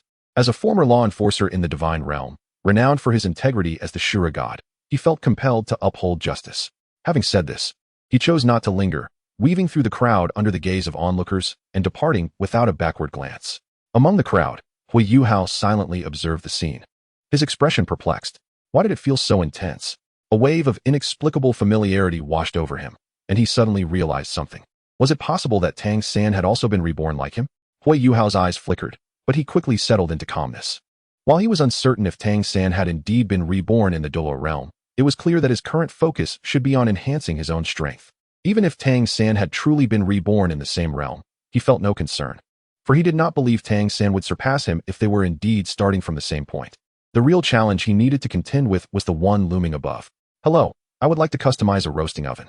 Dear brother, what type of oven do you desire? Chapter 11, A New Home. After a moment of contemplation, Huo Yuhao meticulously enumerated the specifications and dimensions of the oven, along with the accompanying iron framework, leaving the middle-aged man momentarily stunned. That should suffice. The quality must be excellent. Once he articulated his requirements, Huo Yuhao retrieved a golden soul coin from his pocket. Is this enough? Yes, indeed. Actually, a deposit will suffice. The oven you seek is not particularly challenging to procure. You can collect it tomorrow. The middle-aged man's face brightened with joy as he deftly pinned a receipt on a piece of paper, handing it to Huo Yuhao before accepting the golden coin. Huo Yuner, initially inclined to negotiate, hesitated upon witnessing Huo Yuhao's generous demeanor and ultimately swallowed her words. With the oven arranged, the two began their search for a suitable residence. After visiting several places, each time they heard the exorbitant prices quoted by the agents, Huo Yuner would subtly tug on Huo Yuhao's hand, eliciting a chuckle from him. Mom, what are you doing? Huo Yuner rolled her eyes in exasperation, retorting, I am merely trying to prevent you from squandering money. Those houses appear rather ordinary, yet their rents are exorbitant, and you still wish to peruse them. Indeed. Huo Yuhao, upon hearing her, pondered seriously for a moment before nodding in agreement. Mother is right. Let us now seek out a villa. Huo Yuner, initially impressed by her son's willingness to heed her advice, felt her expression darken as she promptly delivered a playful smack to his head. You little rascal. Are you trying to drive me mad? Ahem, fear not. Mother, your son is now financially secure. Huo Yuhao did not disclose much about the bracelet given to him by Zhu Lu, merely stating that someone had secretly slipped it to him after his martial soul awakening, urging him to leave the Duke's mansion promptly. Although Huo Yuner was puzzled, she did not dwell on it, assuming it was a kind-hearted individual who could not bear to see them suffer and had offered assistance, prompting her to remind Huo Yuhao to repay this benefactor in the future. However, we must not spend indiscriminately. There will be ample opportunities for expenses in the future. A modest living space will suffice. Upon hearing the word safety, Huo Yuner recalled the incident where Huo Yuhao nearly fell victim to abduction at the Duke's mansion, and thus she refrained from arguing further, begrudgingly nodding in agreement. Seeing his mother finally relent, Huo Yuhao's expression brightened, and he eagerly resumed the selection process. Of course, the notion of residing in a villa was merely a whimsical thought. At present, Huo Yuhao could not afford such luxury, and with just the two of them, a larger home would be cumbersome to manage. The residence they considered was a duplex, comprising 2 levels with a small attic that could serve as a storage area. The first floor featured a living room, kitchen, dining area, and 2 vacant rooms that could be utilized as workspaces. The second floor boasted 4 additional rooms, facilitating convenient hosting for visiting relatives and friends. To speak candidly, this residence boasts an exceptional geographical location and an exquisite layout, complemented by a pleasant view from the window. The previous tenant vacated not long ago, resulting in its current availability. The annual rent is 15 gold soul coins, with a requirement for 2 years deposit. However, should one opt for a long-term lease of 5 years or more, the deposit may be waived. Upon hearing the landlord's description, Huo Yuhao first glanced at Huo Yuner, noticing her eyes brighten as she surveyed the room's decor. He nodded slightly and produced a pouch of gold soul coins. I shall take this unit for a long-term lease of 6 years. If you choose a long-term rental, I can offer a slight discount on the rent. 12 gold soul coins per year will suffice. From the moment Huo Yuner inscribed her name on the contract and received the keys, they finally possessed a new home in Tiando City.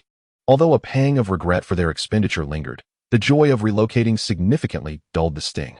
She had not anticipated that after escaping the Duke's residence, life would not be as arduous as she had imagined. Rather, everything seemed to be progressing in a favorable direction. Her gaze instinctively drifted to Huo Yuhao, who was organizing their new home. Thoughts of her son's recent endeavors filled her mind, leaving her in contemplative silence. After meticulously arranging the bedding and kitchenware purchased along their journey, Yuhao rose, exhaling deeply, his spirits buoyed. Despite a day spent bustling about the city, he felt no fatigue. Not only was he altering his own fate, but he was also transforming the destinies of his mother and other familiar faces, guiding them toward an extraordinary future. Perhaps this is the essence of his rebirth. Yuhao. The gentle call prompted Huo Yuhao to turn instinctively. He found Huo Yuner seated at the bedside, her tender gaze a mixture of complex emotions as she quietly observed him, causing a tightening in his chest. What is it, mother? Huo Yuner patted the space beside her, inviting him to sit. It feels like we haven't had a proper conversation in ages. Let us talk. As Huo Yuhao settled beside her, Huo Yuner scrutinized his youthful and innocent features. Yuhao. Yes. Huo Yuhao responded reflexively, watching as Huo Yuner gently lifted her hand to stroke his brow and eyes, her touch tender and repetitive. Gradually, he felt his heart relax in the serene atmosphere.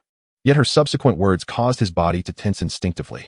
You must have endured many hardships in the future, haven't you? Thunder rumbled, and a sudden downpour descended, accompanied by the encroaching night. Moonlight fractured by dark clouds cast a slanted glow upon the floor and through the window. The street's neon lights emerged as the dominant theme of the night, while the bustling voices were subdued by the rain, invoking a sense of tranquility.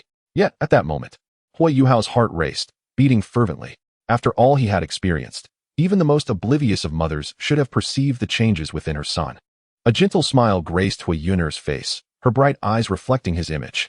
Though I do not know what you have faced, I can see that you are still my little Yuhao. Lowering his head, Huo Yuhao could no longer suppress the impulse to weep. Mother, I am so sorry, so sorry. As in her childhood, Huo Yuner gently caressed Huo Yuhao's hair, her tone soft and reminiscent of storytelling. No matter how much hardship your mother endures, it pales in comparison to your presence by my side, Yuhao. After a brief pause, Huo Yuner continued with a light laugh. Thank you for being my child. Chapter 12.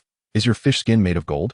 In the early morning, as dawn began to break, Huo Yuhao was roused by the biological clock he had cultivated over the years.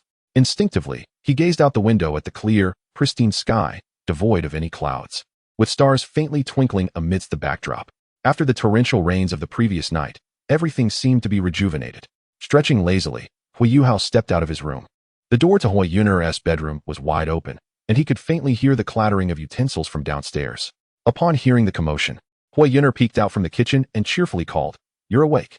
Come have breakfast."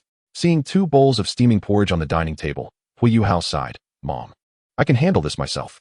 Your mother hasn't aged to the point of relying on her son for care. Not only do I forbid you from finding a job, but do you also wish for me to become idle? She chided playfully. Go wash your hands. Understanding the subtlety of her words, Huo Yuhao wisely fell silent.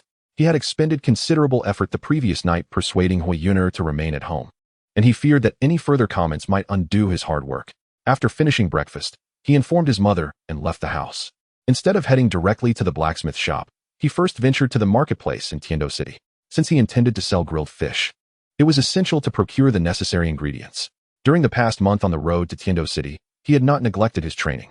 Although his soul power capacity had significantly increased due to the sin of arrogance, his progress remained less than ideal. Nevertheless, it was far swifter than the 5 years it took him to reach level 10 in his previous life. Now that he had money, Huo Yuhao did not skimp on his meals. Coupled with a month of effective training, his physical condition was improving rapidly, and his meridians were far more resilient than in his past life. At this rate, he should reach level 10 soul power several years ahead of schedule, enabling him to seek out Brother Tianming in the Stardow Forest.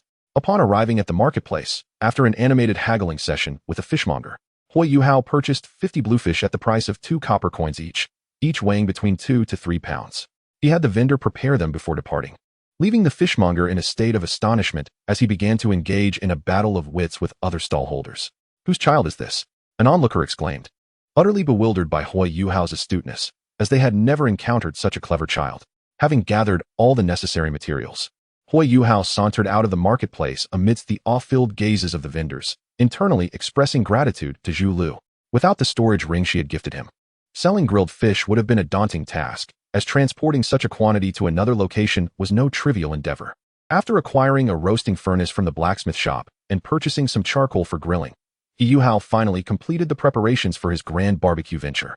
He set a personal limit of 50 grilled fish, which he could sell within 2 hours each day, allowing him ample time for cultivation and crafting soul-guiding devices. In his previous life, the price for grilled fish was 5 copper coins each. However, this time, Huo Yuhao intended to set the price at 10 coins. As the capital, Heavendoe City boasted significantly higher living costs, thus elevating Huo Yuhao's expenses substantially. Selling the fish for 5 copper soul coins each would barely yield any profit, especially considering his culinary skills had vastly improved since his past experience, resulting in even more delectable flavors that warranted an increase in price. Moreover, Heavendoe City enforced regulations to maintain the aesthetic of the city, prohibiting casual stalls and requiring vendors to set up in designated food streets, where they must pay a stall fee based on the location's desirability. Failing to comply would result in a daily game of cat and mouse with the law enforcement officers who vehemently proclaimed that all evildoers would face justice. Little one, you wish to set up a stall? Indeed, a grilled fish stall. Huo Yuhao responded succinctly, producing a gold soul coin and placing it into the other person's hand. Is there a better spot available? Yes, indeed. The individual's face broke into a warm smile as he patted Huo Yuhao on the shoulder. You're a good lad. Don't worry, I'll secure you a prime location. My surname is Huang Yu. You may call me Uncle Huang. Thank you, Uncle Huang. I am Huo Yuhao. Please call me Xiaohua. Right, follow me. I will personally guide you. He turned and led Huo Yuhao into the bustling street, clearly motivated by the gold coin, eager to assist him further, as no one could resist the allure of money. Throughout their journey, the other vendors exhibited a certain reverence towards Uncle Huang, which in turn altered the way they regarded Huo Yuhao. While searching for an appropriate stall, Huang Yu earnestly advised, Xiaohua, having accepted your payment, I shall indeed assist you more. There aren't too many rules here. Simply avoid causing trouble and ensure your stall fees are paid on time each month. Should any other vendors bully you, just mention my name. Huo Yuhao nodded. Huang Yu's personal guidance indicated a protective stance. As they approached mealtime, the food street buzzed with activity. After a brief search, Huang Yu pointed to an available spot. Here it is, you can try selling here today. If it suits you, proceed to pay the stall fee. If not, I will find you another location. I quite like this spot. I want need to change. Thank you, Uncle Huang. Very well, you carry on. I shall take my leave. After bidding farewell, Huo Yuhao methodically retrieved the roasting furnace and table from his storage space, arranging them meticulously. As he ignited the charcoal, Xiaohua's grilled fish venture commenced, 5 years ahead of schedule. With the fish's entrails having been prepped by the fishmonger, Huo Yuhao merely needed to apply his carefully crafted sauce, mixed with spices into the fish's belly, and brush a layer of oil over its skin before commencing the grilling process. As Huo Yuhao grilled fish, savoring the gluttonous sin that surged into his mental space, the nearby vendor could no longer contain his curiosity. After a hearty swallow, he inquired, Young brother, how much do you sell this grilled fish for? 10 copper soul coins each. Would you like to try some, uncle? So expensive? The vendor's eyes widened, instinctively glancing at the unprocessed green fish. What makes your fish so special? Is the skin made of gold, or is the flesh golden? Chapter 13, The Taste of First Love. The fish itself was unremarkable. Huo Yuhao skillfully flipped the fish, cheerfully explaining, what makes it special is the grilling technique. I assure you, it is worth every coin. Humans are peculiar beings. They often understand that certain things are exorbitantly priced, yet possess an insatiable curiosity to discover what makes them so special, only to realize later that there is little difference from cheaper alternatives. This phenomenon is commonly known as learning from experience. Yet when faced with a similar situation in the future, they may fall into the same trap once more. As a middle-aged man seasoned by the trials of life, the vendor believed he would not be deceived again. However, The aroma was simply irresistible. Watching the sizzling, oil-dripping fish gradually turn a golden hue, slightly curling to reveal its tender, juicy flesh, he swallowed hard. In a moment of reverie, he envisioned the fish before him not merely as a meal, but as the girl he had secretly adored for so long, who had vanished from his life before he could even confess his feelings. The motion of flipping the fish mirrored her graceful dance before him. The golden skin resembled the flowing gown of the girl, and the white, tender flesh evoked the delicate skin revealed by a gentle breeze. That was the essence of his unfulfilled first love. Even the tantalizing aroma of the grilled fish transformed in his mind into the sweet fragrance of the girl. Enlightened, the vendor felt no hesitation, gritting his teeth. He produced a silver coin and presented it to Huo Yuhao. I must see what makes your grilled fish worth such a price. Thank you for your patronage. Huo Yuhao replied, his expression peculiar. He hesitated to accept the coin, drawing back slightly, but after a moment's deliberation, he took it from the vendor's hand.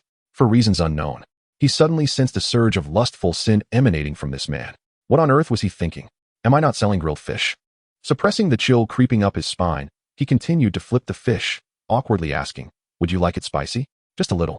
Though his memories were somewhat hazy, he recalled that the person he once adored had a rather spicy personality. All right, be careful, it's hot. Sprinkling the final touch of chili powder, Huo Yuhao sold his first grilled fish, handing the skewer to the vendor with a smile. Feeling it was insufficient, he repeated the gesture.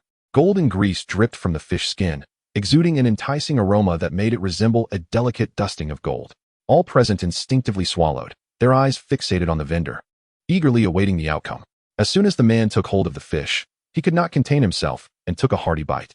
The crisp fish skin crackled delightfully under the pressure of his teeth, while the steaming fish flesh danced upon his tongue, each chew releasing a burst of unique spices that tantalized his taste buds. Like the breath of a dragon, the man opened his mouth, exhaling a wave of scorching air. Despite the searing heat causing his limbs to flail and his face to contort, he clutched his fist tightly, unwilling to relinquish the grilled fish. It was, after all, the taste of first love. This time, no matter the trials endured, he would not let go. Observing the man's electrifying reaction, a passerby could not help but glance at his companion. Was it truly delicious or not? It smelled delightful, yet the man's reaction seemed far from ordinary. Could he be mad? The vendor paid no heed to the murmurs around him. He laboriously raised his fist, trembling as he extended 3 fingers. 3 more, please. Huo Yuhao's eyelids twitched slightly as he smiled politely, explaining that due to limited availability, each person was allowed to purchase only 2 fish. Then I shall have 1 more. After collecting the money, Huo Yuhao handed over another already grilled fish. As he observed the vendor relishing the meal, others finally succumbed to the allure of the aroma, eagerly deciding to taste it themselves. 1 for me, please. Give me 1. I must see what the fuss is about. Just then, a melodious voice rang out from the crowd. It smells so good. Please make way. As the words fell, a girl with refined features squeezed through the throng. She appeared only slightly older than Huo Yuhao, her long black hair tied back in a ponytail, her beautiful phoenix eyes gleaming as they fixated on the grilled fish. Excuse me, how much for the grilled fish? The girl's petite nose twitched at the enticing scent, and as she inquired about the price, she looked up, only to find herself momentarily speechless upon seeing the youthful vendor. 10 copper coins per fish, limited to 2. The girl was taken aback for a moment. Why was there a limit? Huo Yuhao, undeterred, gestured towards the crowd of eager customers behind her, explaining that only 50 fish were sold each day, many of which had already been reserved. If you want some, you must act quickly. Hearing this, the girl glanced at the impatient onlookers and nodded. Then I shall take 2. Little brother, your grilled fish is simply exquisite. How come I've never seen you before? Will you be selling again tomorrow? I just arrived in Tiando City with my mother a couple of days ago, Huo Yuhao replied, tidying up his stall while engaging in casual conversation with the girl. The art of grilling fish was a family heirloom, and he intended to earn some money to support his household, planning to return here every noon henceforth. The speed at which the fish was grilled exceeded his expectations considerably. Although he lacked any mental detection, the potency of his spiritual power enabled him to grill several fish simultaneously. In just over an hour, he sold all 50 grilled fish, earning 5 gold soul coins, thus allowing him to conclude his work early. Are you familiar with the snack street? Of course, the girl replied, her chest puffing out with pride. I frequent this place often, and I am well acquainted with the best delicacies here. Currently, your grilled fish holds the top spot. Having realized she had forgotten to introduce herself, she continued, my name is Tanya. And you, little brother? I am Huo Yuhao. After stowing the grill into his storage wristband, Huo Yuhao clapped his hands and turned to Tanya. Sister Tanya, do you know where the largest pharmacy in Tiando City is located? The pharmacy? Tanya pondered for a moment. If you wish to purchase medicine, You should visit the best medical clinic in Tiando City. They have the widest variety of medicinal products. I happen to be free right now and can take you there. Thank you, Sister Tangya. Upon hearing this address, Tangya's eyes sparkled with delight as she patted Huo Yuhao's shoulder. Just for calling me Sister Tangya. I will look after you in the snack street from now on. Let's go. I will lead you to the clinic. Amidst the scrutinizing gazes of the surrounding vendors, Huo Yuhao followed Tangya out of the snack street. Observing that she genuinely sold only 50 grilled fish each day, the expressions of the crowd shifted to relief, as they realized the implications of such high demand. With the first day's fervor, it was easy to predict the future. If the supply continued indefinitely, they feared they might starve. Furthermore, the fact that Huo Yuhao was personally brought in by Huang Yu, who managed this street, quelled any thoughts of causing him trouble. The vendors were merely trying to earn a living. If they possessed such influence, they wouldn't find themselves here selling food. However, the discontent among the vendors dissipated upon learning about the limited quantity of grilled fish. After all, those few who had tasted it understood that demand would surpass supply in the future. The influx of customers drawn by the grilled fish would naturally bolster the foot traffic in the snack street. Sister Tangya, besides the clinic, I have another place to visit. Do you know where I might find rare metals?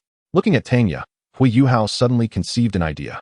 His soul guide devices could certainly be produced in collaboration with Tang's sect. While he could procure rare metals in small quantities on his own, large-scale purchases could pose challenges. He might not only face rejection, but also attract unwanted attention. Despite the decline of the Tang sect, it remained a faction primarily engaged in the sale of hidden weapons, which still afforded some connections in the realm of rare ores. There was no need to worry that others would harbor malicious intentions due to his talents.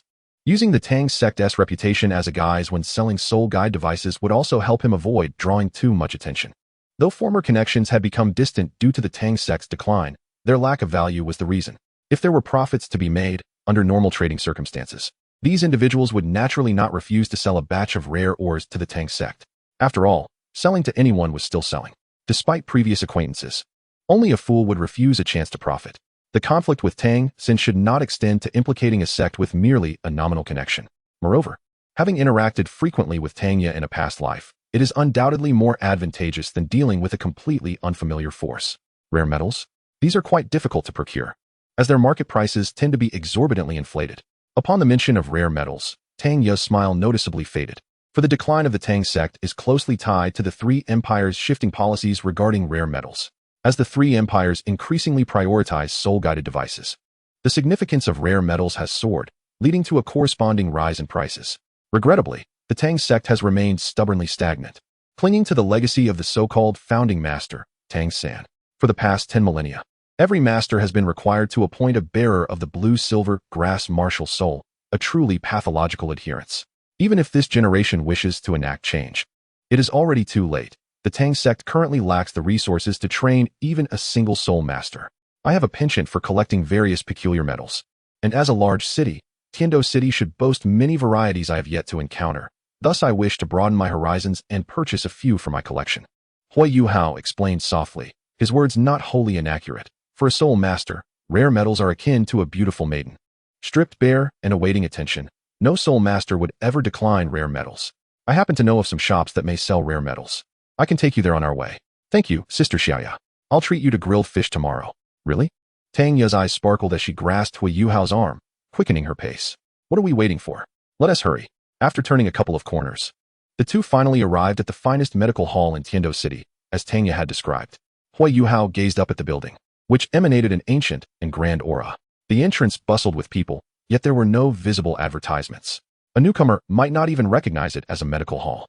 Suddenly, Huo Yuhao halted, grasping Tangya's arm. Wait a moment. What is the matter? At that moment, a figure caught Huo Yuhao's attention at the entrance of the medical hall. It was the very boy who had clashed with the blacksmith yesterday. He emerged from the hall, cradling a large bundle of medicinal herbs, and without pausing, strode away, quickly vanishing into the crowd. It's nothing. Let us go. Huo Yuhao shook his head and released Tangya's arm. He had no intention of allowing her to engage with this individual, who might very well be Tang San.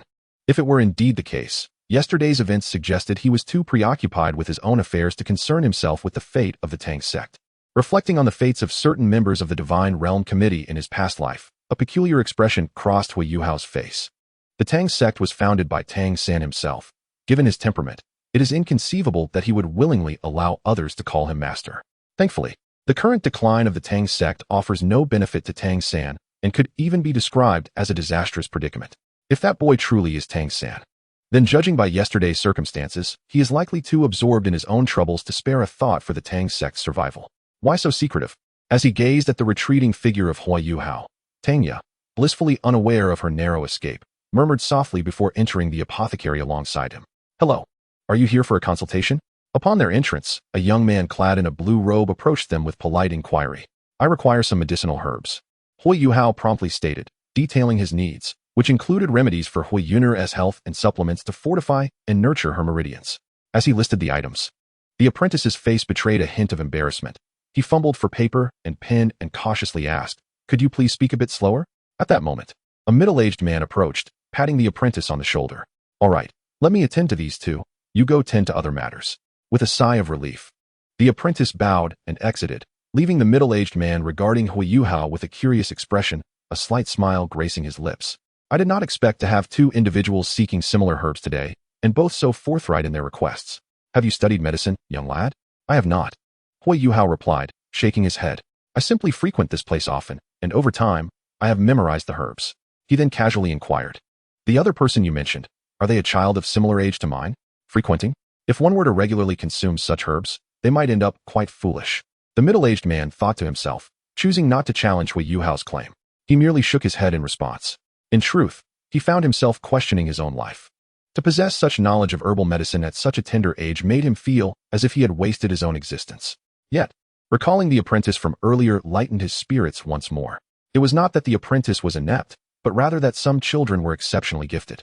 Indeed, the fledgling phoenix's song is clearer than that of the elder. Having earned a considerable sum from selling grilled fish and wishing to avoid multiple trips, Huo Yuhao purchased a substantial quantity of herbs, ultimately accumulating dozens of packages. He relinquished all 5 of the gold soul coins he had earned that day, along with an additional 2. However, this expenditure was deemed worthwhile by Huo Yuhao, for with these herbs, not only would Huo Yun'er's hidden ailments be addressed, but his own physical constitution would also improve. At such a formative age, he was determined not to compromise on his foundational health. Upon exiting the apothecary, Huo Yuhao noticed Tanya staring at him intently, prompting his curiosity. "What is the matter?" "Nothing," Tanya pouted, taking a moment before softly articulating. "I was just pondering, are you truly only 6 years old? Does it not seem so? Should I be holding a lollipop and sporting a runny nose?" Huo Yuhao chuckled, deftly dismissing the topic. "Sister Xiaoya, we've finished procuring the herbs. It's time you show me the rare metals." At his words, Tanya could not help but roll her eyes and huff softly. "I suddenly feel as though you're calling me Sister Xiaoya is somewhat presumptuous." Though she complained aloud, her pace remained unyieldingly swift. It must be said that Tanya, having grown up in the city of Tiando, was remarkably familiar with its intricacies. She deftly led Huo Yuhao through a labyrinth of streets until they arrived at a shop that specialized in rare ores. "This is the place." The establishment appeared modest in size, and the variety of ores and metals was limited. However, thanks to his spirit and martial soul, he could discern the exorbitant prices on the labels even before stepping inside, truly as Tanya had described. In the Heavenly Soul Empire, rare metals were predominantly under the control of the royal family, with only a select few powerful factions or academies able to procure the most exceptional specimens. Those ores that were not exceedingly rare were typically smuggled out by officials at great risk, and the prices displayed were inflated by more than threefold. Yet, Huo Yuhao found himself compelled to purchase these costly materials. Despite their tripled costs, the profits from crafting soul guides from these ores were astonishing. Other soul masters might face failures that could waste materials, but Huo Yuhao need not worry about such setbacks. His only limitation was his soul power level. Having awakened his martial soul merely a month ago, his soul power had seen little improvement. Regardless of his technical prowess, he could not produce anything of significance without a foundational level of soul power. However, even with his current limitations, he could temporarily enhance his abilities through the sin of pride, though this would only elevate his soul power to the first ring.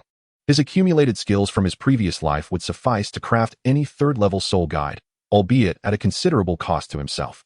In terms of price, the energy expended in creating a third-level soul guide could yield several second-level soul guides instead, and the profit margins for lower-tier soul guides were not significantly disparate, making the latter far more lucrative.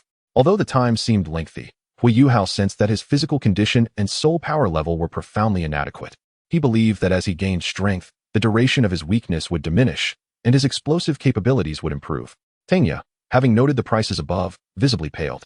Although she was aware that this place sold ores, she had never scrutinized them closely before, and she now looked at Huo Yuhao with a conflicted expression. Perhaps we should explore other shops. They might offer lower prices. Now that we're here, let us go inside and take a look. With that, Huo Yuhao stepped into the shop, and Tanya, seeing his resolve, followed suit in silence. Hello, what can I assist you with today? A female shop assistant greeted them with a polite smile as they entered. Although she sensed that the two were not significant clients, she refrained from undermining her establishment's reputation. After all, who could predict whether these young individuals might one day become esteemed soul masters? We'll browse for ourselves first, Huo Yuhao replied courteously, then began to peruse the offerings with Tanya. Iron essence, 5 silver coins per pound. Refined gold, 200 gold soul coins per pound. Titanium is priced at 600 gold soul coins per pound. As Tanya contemplated the prices of these metals, she couldn't help but inhale sharply. Upon review, only the relatively common and widely used iron ore for soul guide casings was reasonably priced. Other rare metals were exorbitantly expensive. It is worth noting that these metals possess an extremely high density, with some weighing as little as a thumb. Xiao Yuhao, the metals here are excessively pricey. If you truly desire rare metals, I have some connections that might assist you in finding them at a more reasonable rate, she offered. Having already forged a bond with her younger companion through shared laughter and the enjoyment of grilled fish, she genuinely wished to spare him from being taken advantage of. Upon hearing this, Huo Yuhao quickly surmised Tang Ye's intentions. He pursed his lips and nodded in agreement. All right, then I shall offer you free grilled fish whenever you visit my stall. Really? That's a promise. I will come every day for 2 pieces, she declared with exuberance. Huo Yuhao was taken aback at her modest request of only 2 pieces. You still need to earn from the grilled fish. If you eat too much, you might put me out of business. Tanya shook her head playfully. Besides, if I eat too much, I fear I might gain weight. Then I shall treat you to something else next time. Chapter 16, A Missed Appointment. Most of the patrons seeking or were soul masters, so it was not surprising to find such goods in the store. As Huo Yuhao observed the dwindling amount of gold soul coins in his storage space, he sighed inwardly, realizing that money does not last long. Xiao Yuhao, I shall see you tomorrow. I will have news regarding the rare metals then. As they reached a fork in the road, Tanya waved farewell to Huo Yuhao, having arranged to meet at the snack stall the following day before departing. 3 hours later, seated at a wooden table, Huo Yuhao emanated a profound dark blue aura. With one hand wielding a carving knife, he meticulously worked on a small, grayish-black sphere held in his other hand. Despite its diminutive size, he executed each precise cut without a moment's pause. Before him lay an array of uniquely shaped metal shells, each adorned with intricate carvings resembling ancient and mysterious incantations. As fine shavings continued to fly, the crafting process neared its conclusion. With a gentle exhale to remove the remaining iron filings, Huo Yuhao set down his carving knife and swiftly began to work with his hands. He lifted various metal shells, effortlessly fitting them together without even a glance. This meticulous process was necessitated by the properties of the materials. Otherwise, utilizing special substances would have simplified the task considerably. Ideally, Huo Yuhao intended to fashion these components into a piece of jewelry akin to a ring or bracelet, capable of expanding into gloves when infused with soul power, allowing for seamless and flexible use without any rigidity associated with metal. He retrieved the white tiger dagger and wrapped his hand in leather for protection. Once prepared, he grasped the glove through the leather and began to channel his soul power. The palm of the glove illuminated with a faint blue current. As he brushed the current across the dagger's blade, it adhered to the surface, and with a casual flick, a series of soft crackles ensued. Not bad, he remarked with satisfaction. Huo Yuhao nodded in satisfaction, as this creation represented a nascent idea within his mind. Upon infusing it with soul power, it could generate energy of a lightning attribute, which could be employed to directly assault an opponent or affix to a weapon, thereby endowing it with the lightning property. The use of leather stemmed from the fact that the gloves were crafted entirely from fine iron, which is conductive. Nevertheless, this issue could be resolved in the future by utilizing alternative materials. As for the present, the only option was to apply a layer of leather as a buffer. However, Huo Yuhao's intention behind this creation extended beyond merely converting to the lightning attribute. He aspired to freely transform soul power into any attribute, and, ideally, also provide an enhancement to that attribute. If he could truly achieve such an effect, this artifact would indeed be worthy of the title of a divine instrument. Yet, for now, it remained a mere aspiration. To provide a tribute enhancement, he recalled the Ice Extreme Divine Crystal from his past life, which could achieve this, but was limited to amplifying the ice attribute while suppressing the fire attribute. As of now, he had yet to discover any material that could harmonize with all elemental properties. It was worth noting that in his previous life, his master, Rong Yinbing, possessed 7 divine instruments, each aligned with its own attribute. After a minute or so, As the lightning on the dagger gradually dissipated, Huo Yuhao carefully stored away the white tiger dagger and the gloves, while the dark blue radiance surrounding him slowly receded. And the familiar sensation of weakness washed over him once more. This power could significantly impact a soul master of the third ring, categorizing it within the realm of a third-level soul guiding device, which could be activated with just one ring. Referring to the price of a third-level soul guiding paralysis ray at the Starfall auction house in his past life. This soul guiding device could easily fetch 1,000 gold soul coins, and that was solely due to its construction from fine iron. Should he utilize superior materials, the price would undoubtedly escalate further. This exemplifies the exorbitant profits associated with soul guiding devices, where the emphasis lies not on the materials but on the technology involved. It is well understood that a proficient soul guiding device can yield enhancements comparable to those of a soul ring. Feeling a pang of hunger, he decided to prepare a meal. Among the items that captured his attention was a peculiar book titled Rebirth of the Eternal God, I Am Not a Succubus. By a strange twist of fate, he picked it up and began to peruse its contents, discovering a fantastical tale of a deity reborn a millennium prior to their birth. Entangled with his past mother-in-law, ancestors, and various beauties across the continent, ultimately embarking on a journey toward cosmic supremacy. Huo Yuhao could not help but furrow his brow, lamenting the fact that even such novels were being penned, indicating that the author was far from a serious individual, reflecting a decline in societal values and moral decay. At midday, a person, drawn by the enticing aroma, approached the stall and, swallowing hard, inquired, "Young man, how much for the grilled fish?" Huo Yuhao replied, "Today's are all sold out. I kindly ask you to return tomorrow." The individual paused, then his gaze fell upon the 2 grilled fish on Huo Yuhao's grill. "But you still have those?" Huo Yuhao calmly responded, "These are reserved for my friend." The man insisted, "You only have these last 2. And your friend hasn't arrived yet. Why not sell them to me? I can offer extra." Huo Yuhao firmly stated, "It is not a matter of money. These 2 grilled fish cannot be sold. I welcome you to visit tomorrow." The man opened his mouth as if to say something more, but upon seeing the resolute expression on Huo Yuhao's face, he ultimately departed with reluctance. Huo Yuhao, having finished grilling the fish, stowed it along with the items from his stall into his storage space, and then, with a sullen countenance, walked towards the exit of the snack street. Chapter 17, Then Let Us Collaborate. Little whore, I hear your grilled fish business is thriving. Good job, young man. As soon as he stepped out of the snack street, Huo Yuhao spotted Huang Yu, who approached him with a beaming smile. Having become the manager of the snack street, he understood well the importance of not harboring jealousy towards others. When someone offered him a gold soul coin upon arrival, it was clear that earning money was a skill that others possessed. If every successful stall were to sabotage one another, who would dare set up shop here in the future? As the distance between them closed, Uncle Huang noticed Huo Yuhao's somewhat grim expression, and his smile faded slightly. "What's wrong? Has someone bullied you?" Huo Yuhao shook his head gently. "No, Uncle Huang. It's just that a friend may have encountered a bit of trouble, and I need to check on them. Do you want me to accompany you?" "Thank you, Uncle Huang, but it's nothing serious. I can go by myself." Upon hearing this, Huang Yu nodded. "All right, just be careful. If you encounter anything you can't handle, don't act recklessly. I still know a few people in Heavendo City." As he spoke, he pulled the corners of his mouth and patted Huo Yuhao on the shoulder. "I wouldn't want to see my stall empty after renting it out. In just 2 days, I've heard many people speak highly of your grilled fish. It's making me want to try it myself. Of course, Uncle Huang, if you come to eat, it's on the house." "You cheeky boy, do I really need you to treat me? I can afford a few fish on my own." "Enough of this chatter, off you go." After expressing his gratitude once more, Huo Yuhao swiftly vanished from Huang Yu's sight. A nearby lackey hesitated momentarily before approaching. "Brother Huang, why do you care so much for that kid? Just seeing him struggle is exhausting. I merely wish to lend a helping hand." Amidst the swirling smoke, Huang Yu's gaze turned complex. As a father himself, it pained him to witness such a young child bearing so much pressure. However, upon further reflection, he realized the boy was far more formidable than he had initially anticipated. Suddenly, a plaque inscribed with the characters for Tang's sect fell heavily from the towering archway, shattering into pieces. In front of the archway, a tall middle-aged man observed this scene with a cold smile, but in the next moment, his expression shifted dramatically to one of ferocity. 6 soul rings, 1 white, 2 yellow, and 3 purple, materialized beneath his feet. The overwhelming presence of a soul emperor erupted forth in that instant.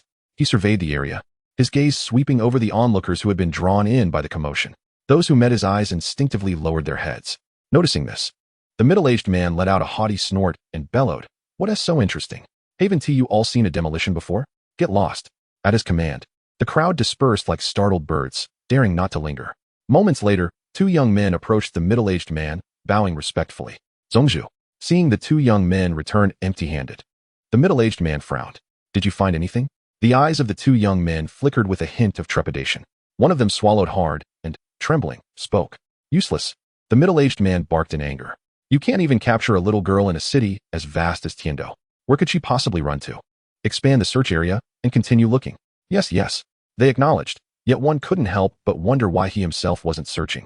With such a piecemeal approach, they could search for 3 days without finding her. That girl had likely fled long ago.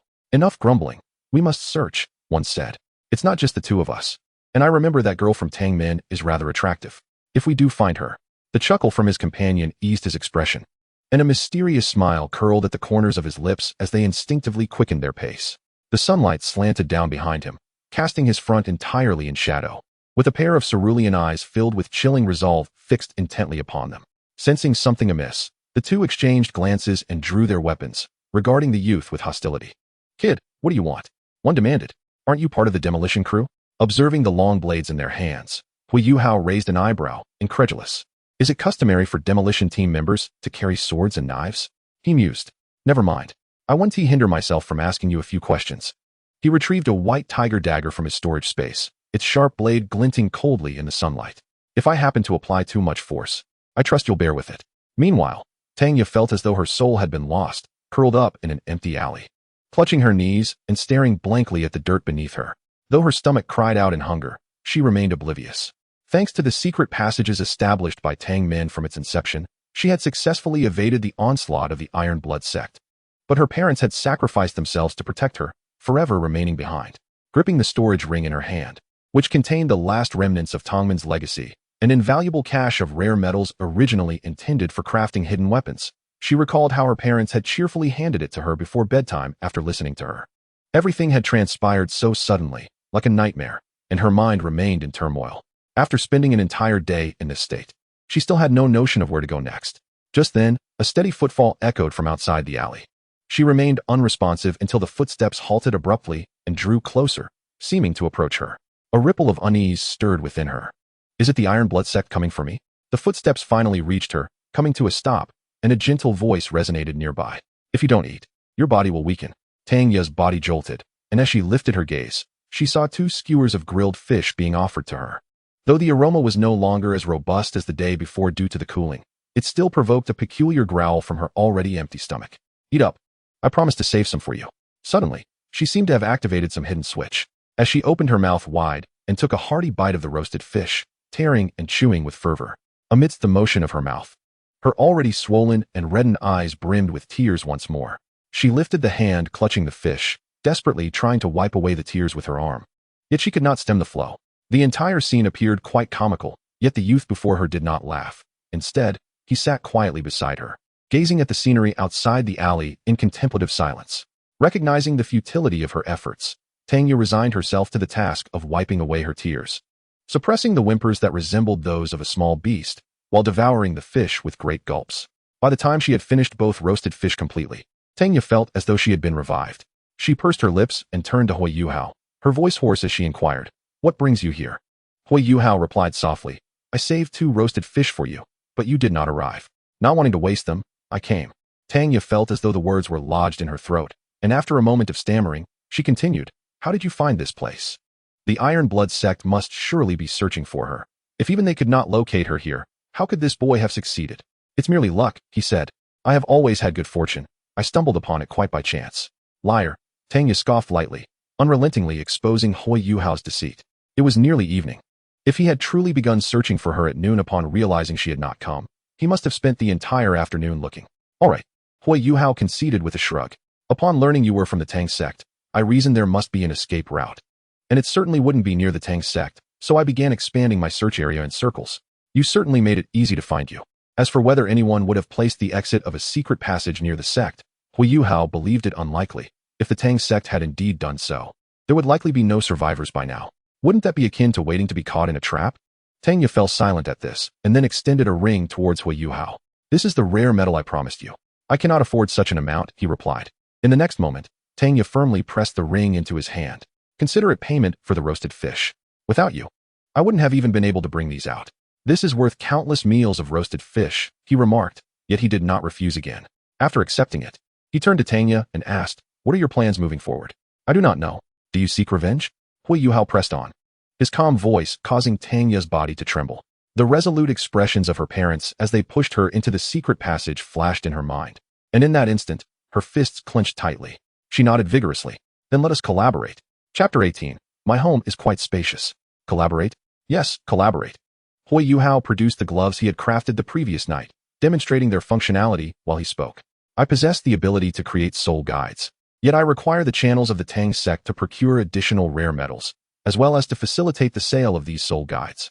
I also need your assistance with various other matters, and during this process, I shall share the profits from the sale of the soul guides with you." Before I could finish my sentence, Tanya's voice interrupted me. "I will assist you." Huo Yuhao was taken aback. "Aren't you curious about the profit share?" "No need. Whatever you offer is acceptable, for I have nothing left." Tanya paused for a moment, then looked at him earnestly and softly declared, "After all, I am quite empty-handed at this point." "Very well, we shall discuss this later." Huo Yuhao nodded in agreement, though a sense of perplexity lingered in his heart. Was it merely his imagination, or did Sister Xiaoya's gaze seem to shift into an inexplicable strangeness? However, he chose not to dwell on it. Rising to survey his surroundings, "Do you have another place to stay?" "No." Hearing the dejected tone in Tanya's voice, Huo Yuhao pondered briefly before hesitantly asking, "Would you like to come to my home?" Creak. The moment Huo Yuhao spoke, Huo Yuner, who had been anxiously pacing in the living room, let out a sigh of relief and instinctively raised her head towards the entrance. "Why are you so late today?" However, before her worried words could fully escape her lips, they were caught in her throat as she gazed upon the delicate young girl following her son, who was shyly averting her gaze. "My heavens, my son is only 6 years old. Is it too early for him to be involved in romantic pursuits?" Yet, this thought was swiftly supplanted by another. Wait a minute. Huo Yuhao was blissfully unaware of the wild speculations his mother had conjured in such a brief span. He turned to reveal Tanya's figure, introducing her to Huo Yuner. "Mom, this is Tanya. We just met a couple of days ago, and she may be staying with us from now on." The implication of maybe staying with us struck Huo Yuner like a bolt from the blue, further solidifying her suspicions. Just as she grappled with how to respond, her wonderful son had already begun to introduce the girl to her. "Sister Xiaoya, this is my mother. She shares the same surname, Hua." Tanya, as if mustering every ounce of courage within her, looked up at Huo Yuner, her voice trembling with nervousness. "Hello, Auntie." Hello, Xiaoya, is it? Please, come in and sit down. I assume you haven't eaten yet. I shall prepare a meal for you." Huo Yuner, equally flustered, hurriedly invited Tanya to take a seat. After pouring her a glass of water, she shot a bewildered glance at Huo Yuhao before turning towards the kitchen. Seeing this, Huo Yuhao offered a reassuring smile to the evidently restrained Tanya and followed his mother into the kitchen. Upon entering, he was met with Huo Yuner's peculiar gaze, and he could surmise what she wished to inquire. However, before he could utter a word of explanation, Huo Yuner spoke first. "Yuhao, dear," taking a deep breath, she earnestly counseled, "Please tell your mother about that girl. It matters not how much money you earn. I simply do not wish for you to tread a path of no return." Huo Yuhao's mind momentarily faltered before he grasped Huo Yuner's implication. His eyelids involuntarily twitched. And he thought, what do you take your son for? Soon, Huo Yuhao succinctly recounted the events without mentioning his collaboration with Tanya. Upon hearing that the other party's parents had been murdered, a flicker of compassion surfaced in Huo Yuner's eyes. "In that case, let her stay with us. It will be nice to have someone to chat with," she said. "All right, you can go now. I need to prepare dinner." "I can help," Huo Yuhao offered. Huo Yuner paused, looking at him with a somewhat peculiar expression. Confused by his mother's gaze, Huo Yuhao hesitantly inquired, "Mom?" After a lengthy silence, Huo Yuner sighed, her tone tinged with disappointment. "Go outside and talk to that girl. Encourage her not to be too reserved." Ultimately, under his mother's insistence, Huo Yuhao stepped out of the kitchen. It was unclear what he said, but by the time Huo Yuner served the meal, Tanya's demeanor had noticeably improved. At the dining table, observing Tanya's hesitant demeanor, Huo Yuner gently remarked, while serving dishes, "Xiaoya, Rainhao shared some of your story with me. From now on, consider this place your home." Gazing at the overflowing dishes, Tanya bit her lip, fighting back tears as she softly acknowledged with a choked After the meal, Huo Yuhao brought a steaming bowl of medicinal soup to Tanya. "I've arranged a room for you upstairs, right next to mine. The bedding is all new. Drink this and try to sleep early tonight." "What is this?" she asked. "It's for calming your nerves," Huo Yuhao patiently explained. "It should help, especially after what you've been through." "Thank you," Tanya replied, taking the bowl and sipping slowly. The medicinal concoction was initially bitter, but a sweetness soon emerged to counterbalance the bitterness. "I added a bit of sugar. It shouldn't be too bitter now," he reassured her. "It's not bitter. It's sweet," she replied repeatedly, scooping the soup into her mouth while keeping her head bowed, allowing tears to cascade into the bowl, mingling with the medicinal liquid. A year later, Uncle Huang called a voice at the entrance of a snack street. Huang Yu, taking a drag from his cigarette, instinctively turned his head, and upon seeing the young couple, a smile spread across his face. You two are quite early today. Over the course of a year, he had grown familiar with these mature children. Since that day when Huo Yuhao mentioned his friend's unfortunate incident, the girl from the Tang sect, who used to frequent the snack stall, had vanished, replaced by a young woman who appeared only slightly older than Huo Yuhao, accompanying him daily to sell grilled fish. As someone well-informed, he had heard about the happenings in the Tang sect and had already surmised the girl's identity. Although he was puzzled by the significant change in her appearance, he deemed it irrelevant to him. Since Huo Yuhao had not sought his assistance, he chose to remain uninvolved, pretending to be oblivious. The young girl named Xiaoya gazed at him in astonishment. Uncle Huang, you are quite the busy man. What brings you here today? Oh, this little girl is teasing me. Huang Yu chuckled softly, then sighed and began to explain the circumstances. Huo Yuhao, upon hearing this, displayed a hint of embarrassment on his face. After a brief moment of hesitation, he spoke softly. Uncle Huang, I came today to tell you that I will no longer be selling my grilled fish after today. Not selling anymore. Huang Yu was momentarily taken aback. It is important to note that the Soul Master competition occurs once every 5 years, rotating among 4 nations. And we are currently in the peak tourism season that happens every 20 years. Everyone is preparing to reap substantial profits, yet this young man chooses to withdraw? Why is that? I recall you just paid the stall fee a few days ago. Surely you should see the month through. My family's situation has improved, and I no longer need to sell grilled fish. I plan to pursue other ventures, Huo Yuhao replied, skillfully diverting the topic. Today, I have prepared extra grilled fish. Will you have time to come by later, Uncle Huang? Seeing this, Huang Yu refrained from further persuasion and nodded. All right, I will come by shortly. It seems you have found another opportunity for wealth, so I shall not dissuade you. But I expect a hearty meal later. Huo Yuhao nodded in agreement, and just as he was about to turn away, Huang Yu suddenly called out to him, Yuhao, what is it? Huo Yuhao asked. With a serious expression, Huang Yu approached him and lowered his voice. Huo Yuhao furrowed his brow slightly and nodded. I understand. Thank you, Uncle Huang. Yes, go ahead. I will find you soon. Meanwhile, at the official awakening facility in Tiando City, a young boy stood quietly within a formation made of stones. Before him, a middle-aged man appeared somewhat impatient and spoke in a languid tone. Feel the power within you and guide it forth. Moments later, the middle-aged man observed a translucent blue-silver grass sprouting from the boy's palm and could not help but roll his eyes in disdain. Useless martial soul, blue-silver grass. That will be all. You may leave. Hearing the condescending tone, Tang San clenched his fists behind his back, feeling a surge of frustration. Unlike in his previous life, where Su Yuntao had come to the village to awaken him for free, the current awakening process in the Tiando Empire not only came with a fee but also bore such a poor attitude. To his astonishment, even after a millennium, there were still prejudices against blue-silver grass. Suppressing his inner fury, he coldly inquired, do I not need to test my soul power? In this life, he would once again prove how accurate his master's words were. The middle-aged man raised an eyebrow in surprise, instinctively inclined to ridicule him, but as if recalling something. He ultimately refrained, retrieving a crystal ball and placing it before Tang San. Since you wish to struggle a bit, then give it a try. Tang San paid no heed to the taunts from his adversary. He placed his hand upon the crystal ball and gradually infused it with his soul power. In an instant, the crystal ball emanated a soft glow, causing the middle-aged man's expression to shift dramatically as he murmured in disbelief. The innate soul power was undoubtedly at least level 8. He sensed, just as in his previous life, that he was still endowed with dual martial souls. The other martial soul was, of course, the Haotian hammer, which he was intimately familiar with from his past existence. The blue-silver grass and the Haotian hammer had accompanied him to the pinnacle of power in his former life. In this life, he too intended to wield the hammer in his left hand to safeguard the grass in his right. Thus, he resolved to cultivate the blue-silver grass first. For the Haotian hammer required the absorption of more formidable soul rings to better protect the blue-silver grass. At a small table, Huang Yu and Tang Ye gazed in astonishment at Huo Yuhao, who was devouring roasted meat with great enthusiasm. What is the matter? Huo Yuhao raised an eyebrow, swallowing the morsel in his mouth and questioning them with curiosity. It's nothing, Tang Ye replied, observing Huo Yuhao, who had already consumed 3 roasted fish in addition to a considerable amount of roasted meat. She hesitated for a moment before continuing. It just feels like your appetite has suddenly increased significantly. Ha.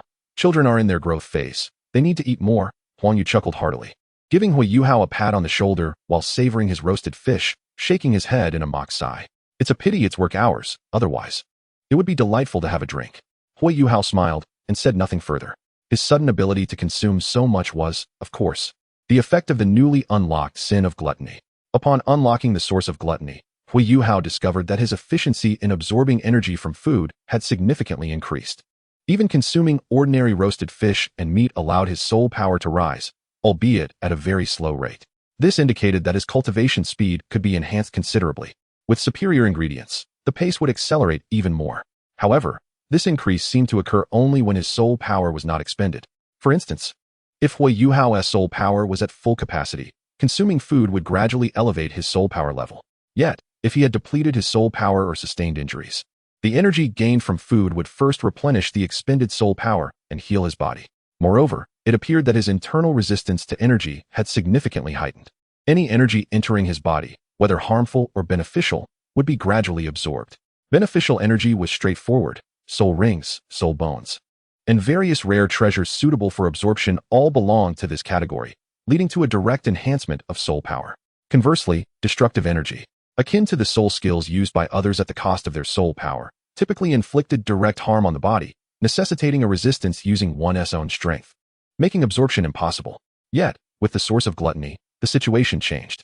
Huo Yuhao had witnessed this effect during his previous life in the divine realm, where he observed the god of gluttony. Nearly all types of energy attacks, once consumed by him, would have their damage significantly mitigated. Under normal circumstances, absorbing this destructive energy would merely replenish some of his expended soul power. However, Huo Yuhao possessed a second martial soul capable of absorbing ice attribute energy. In essence, the ice attribute energy that could inflict harm upon him, as long as he could endure and subsequently absorb it, could equally facilitate the evolution of his martial soul. For instance, the ice extreme cold spring from the ice-fire duality eye, had it not been for the snow empress aiding and filtering it in his previous life, his attempt to consume it directly would have resulted in severe injuries, akin to the outcome of swallowing the extreme hot spring. However, with the sin of gluttony, he not only could ingest it directly, but also harness it to advance his martial soul's evolution, albeit the process would be somewhat agonizing. From the memories of Yuming, it appeared that each type of ice attribute energy could only catalyze a single evolution of the martial soul.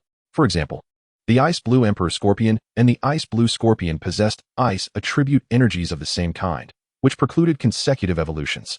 Moreover, as the martial soul evolved further, it would reach a quality so elevated that lesser ice attribute energies would no longer suffice to effectuate additional evolution. Huo Yuhao did not lament this too much. Otherwise, he could simply delve into the extreme northern regions, enduring the assaults of various ice attribute soul beasts daily, and within a few years, he would likely become invincible. Of course, this resistance was contingent upon his strength. If he were to attempt to consume spring water at his current power level, he would likely meet a swift demise. If the rate of energy damage to his body surpassed his absorption capacity, he would still face peril. For the time being, he chose not to dwell on such distant concerns. The immediate benefit brought by the sin of gluttony was an enhancement in his cultivation speed. It seemed that in the future, he would need to expend considerable resources on consumption. Indulging in roasted meat and fish without discretion was clearly unwise. Given that he had already begun to feel satiated after consuming several roasted fish and a portion of meat, it was apparent that gluttony merely increased his appetite substantially, not granting him the capacity to eat indefinitely. Therefore, for the sake of efficiency, it was paramount to consume high-energy foods. "Do you remember what I taught you last night?" "Yes, yes," Tanya replied, noticeably anxious. After a moment's hesitation, she voiced her lingering doubts. "By the way, your soul guide is so powerful. Do you think they truly won't harbor any thoughts towards us?" "Of course, they will have thoughts," Huo Yuhao smirked. "But their targets are certainly not us. As for whether they would take action against us, firstly, there is no benefit to them. Secondly, they could invite trouble upon themselves. They wouldn't be foolish enough to do so." "Invite trouble upon themselves?" Tanya paused in surprise. "Do we have any backing?" "The crux is not whether we do, but whether others believe we do. That is sufficient," Huo Yuhao said mysteriously, then slightly lifted his gaze to the architecture ahead. "We have arrived." Chapter 20, Mastery, Heavenly Soul Royal Hotel. As Tanya beheld the grand edifice before her, her expression grew increasingly tense. The ability to designate a meeting place here at this time likely indicated a significant standing within the royal hierarchy. Given the impending Soul Master competition, where various academy teams would reside here, the hotel had cleared out unrelated guests days in advance. To secure a room for a meeting at this juncture undeniably signified a degree of importance placed upon them. Does this not illustrate their considerable interest in our possessions? Huo Yuhao smirked. "Let us go." I'll be watching over you. Remember what I taught you. Be bold. After Tanya stepped forward, he followed suit, entering the hotel half a step behind her. Upon their entrance, a rather attractive waitress, dressed in somewhat revealing attire, approached with a smile, inquiring gently, "Hello. May I assist you? I have an appointment in room 207. Uncertain if it was the influence of Huo Yuhao's earlier words, Tanya's demeanor shifted as she nodded indifferently to the waitress. "Are you Miss Tanya? Please follow me." The waitress, evidently informed in advance, promptly bowed and led the two of them to room 207. "Knock, knock, knock. Please come in." A calm voice resonated from within. The waitress then opened the door, gesturing for them to enter. Upon stepping inside, Huo Yuhao discovered that it was a suite. In the living room, 3 individuals were present. One was a robust middle-aged man seated on a solitary sofa, arms crossed and eyes closed in a meditative state. The imposing figure and the subtle aura of his soul power caused Huo Yuhao's gaze to flicker. He surmised the man's identity with a hint of astonishment. In the entire Douluo Continent, including Shrek Academy, there were currently no 9th-level soul masters. The individual before him, already at the title Douluo level, was likely the only 8th-level half-soul master in the Heavenly Soul Empire. Huo Yuhao's ability to deduce this stemmed from the man's muscular build, reminiscent of Qian Duo and Fan Yu. Frankly, Yuhao found this perplexing. Such physicality seemed atypical for top soul masters from the Sun Moon Empire. Did these individuals engage in weightlifting with their crafted soul devices daily? The remaining 2 figures in the room were both women. One appeared to be a striking woman in her 30s, seated beside a younger girl with a ponytail, whose demeanor was cool and collected, seemingly younger than Tanya. Huo Yuhao immediately recognized her as Mu Shui, someone he had encountered several times in his previous life, while the other princess, Vina, was likely still at the body sect. "Allow me to introduce myself. I am Vilina. Please, take a seat." The beautiful woman, evidently the organizer of this meeting, spoke. Given her surname, it was highly probable that she was a sister of the current emperor. She gestured towards the empty sofa across from her, and once they were seated, she initiated the conversation. "Miss Tanya, we have tested the samples you provided, and the results are indeed quite impressive." From her address, it was clear that she did not underestimate Tanya due to her youth, reflecting the significance of this collaboration. "One of the reasons for inviting you here is my personal admiration for your sect, though I have been too entangled in affairs to have had the opportunity for communication." Listening to Vilina's disingenuous flattery, Tanya instinctively clenched her hands tighter, while Huo Yuhao felt a wave of exasperation wash over him. This was precisely why he preferred to avoid dealings with royal members. When one was of no use, they wouldn't even bat an eye at your demise. Yet once potential profit emerged, they would begin to feign interest. After a prolonged period of veiled conversation, Vilina finally broached the subject at hand. Her enchanting eyes fixated on Tanya as she gently inquired, "From my understanding of your esteemed sect, your primary focus should indeed be on concealed weapons. Might I ask the origin of this soul guide device?" To her surprise, the princess exhibited such keen interest in the provenance of the soul guide. "If it hails from the Sun and Moon Empire, does that mean you are not inclined to collaborate?" Vilina smiled softly. "Not at all. Your craftsmanship in soul guides is remarkably exquisite, and our intent for collaboration is exceedingly high. My curiosity regarding its origin is merely a personal intrigue, as I hope to establish a connection with the creator. Should it be inconvenient, I shall understand." Tanya responded, "Indeed, during the decline of the Tang sect, we conducted some research on soul guides, aspiring to innovate. These devices were procured through various channels back then, but now the time has come for us to part with them. Thus we possess no knowledge of the creator. Are you attempting to deceive me?" Vilina nearly faltered in her smile, for the marks of creation were undeniably fresh. Could they truly not discern this? Moreover, why had they not presented such an item earlier, only to reveal it now, when their sect faced annihilation? It should be noted that this matter had recently stirred the attention of the Empire's most formidable soul master, who, upon examining the soul guide, had concluded that the creator's level was undoubtedly high. Although the devices were of a lower tier, the techniques employed were so intricate that even he found them incomprehensible. Regrettably, the soul guide contained a self-destruct mechanism, and upon disassembly, it had been rendered useless. Its remnants now lay in the Royal Academy's soul guide research room. Unable to glean any further information, this esteemed soul master had sought her out, expressing a desire to accompany her to today's negotiations. Perhaps the creator might even join Tanya in her presence? At this thought, her gaze instinctively fell upon Huo Yuhao, but she soon found herself amused by her own musings. What am I thinking? To consider that a child could be the creator? How amusing. Nevertheless, since Tanya had made such a statement, she refrained from exposing the truth. Judging by the other party's reaction, she was convinced that this device was not crafted by the Tang sect, and that sufficed. After all, at this juncture, the only entity still aiding the Tang sect, aside from a certain academy that had established ties eons ago, could be none other than that very institution. With this realization, her thoughts of dominating Tang Ye dissipated, clearly. These two individuals were not the creators of the Soul Guide. Any ill-conceived actions against them would yield no benefit and could potentially incite hostility from their backing forces. Observing the shifts in the other party's expressions, Huo Yuhao understood that his objective had been achieved, just as he had articulated to Tang Ye prior to entering the hotel. They merely needed to utter a transparent lie, and the other party would begin to concoct their own narratives of vast support behind them. Would they collaborate? If they chose not to, what if others were sought out? The counterpart is likely unaware that a similar conversation is concurrently taking place in the meeting rooms of Xinghua and Doling. Reluctant to fall behind, they would undoubtedly choose to acquire a batch of these devices and subsequently seek opportunities to deconstruct and learn from the technology within. As for whether they could glean any insights from the self-destruct mechanism designed by Huo Yuhao, that would depend on fortune. A moment later, Viliana's voice resonated once more, precisely as Huo Yuhao had anticipated. In that case, let us proceed to discuss the specifics of our collaboration. Chapter 21. The adult world only speaks of interests and benefits. Once the cooperation was established, the ensuing discussions devolved into the tedious tug-of-war over interests. From the outset, Tang Ye navigated around the bottom-line price that Huo Yuhao had presented, further solidifying Viliana's conviction that Tang Ye had a powerful backing. After all, how could a mere 10-year-old girl possess such knowledge of soul guide prices? Swiftly, the negotiations reached their conclusion. Tang Ye presented an ordinary storage ring to Viliana, who then handed it directly to a middle-aged man who had remained silent throughout the discourse. After the man examined the ring, he opened his eyes and nodded gently towards Viliana. However, despite his composed demeanor and energy of greed, the primal sin surged within him. The energy provided by the title Douluo significantly accelerated Huo Yuhao's progress in unlocking the source of his own greed. Unexpected gains, Huo Yuhao raised an eyebrow. Over the past year of selling grilled fish, he had, to some extent, absorbed energies of jealousy and greed from other envious vendors.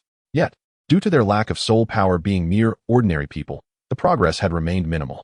This time, however, the single individual had provided an amount surpassing what he had absorbed throughout the entire previous year. Seeing the middle-aged man nod, Viliana no longer hesitated and similarly produced a ring containing a mixture of gold soul coins and rare metals, smiling as she handed it to Tang Ye. I believe the Tang sect must possess more than just these soul guides. I hope for further opportunities for collaboration in the future. Tang Ye, seemingly oblivious to Viliana's jest, accepted the ring with a smile.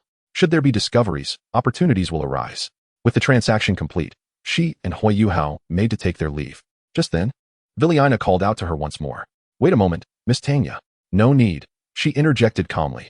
Thank you for your kind offer, Your Highness, but it is better to resolve my own matters. With that, she opened the door and departed alongside Huo Yuhao. Bang! The door closed, plunging the room into silence. Viliana turned to the middle-aged man. Director Ding, what do you think? It appears I was overthinking, he replied, shaking his head with a sigh, his tone tinged with disbelief. Has Shrek's soul guidance technology truly developed to this extent without any notice? That glove sample alone was enough to astound me, even within the Mingda Hall. It would undoubtedly be regarded as a top-tier product among low-end soul guides, and it is inconceivable that it could be allowed to circulate freely. If this truly originates from Shrek, does that not imply that Shrek's soul guide devices have reached a level that could rival, or perhaps even surpass, that of the Mingda Hall? What are they still playing at in this three-kingdom scenario? Just then, the previously silent Mu Shui spoke up, questioning whether, as the dean had suggested, a top-tier soul master might indeed be assisting Tang's sect. She added thoughtfully, I found that youth, who appeared to be of similar age to mine, somewhat peculiar.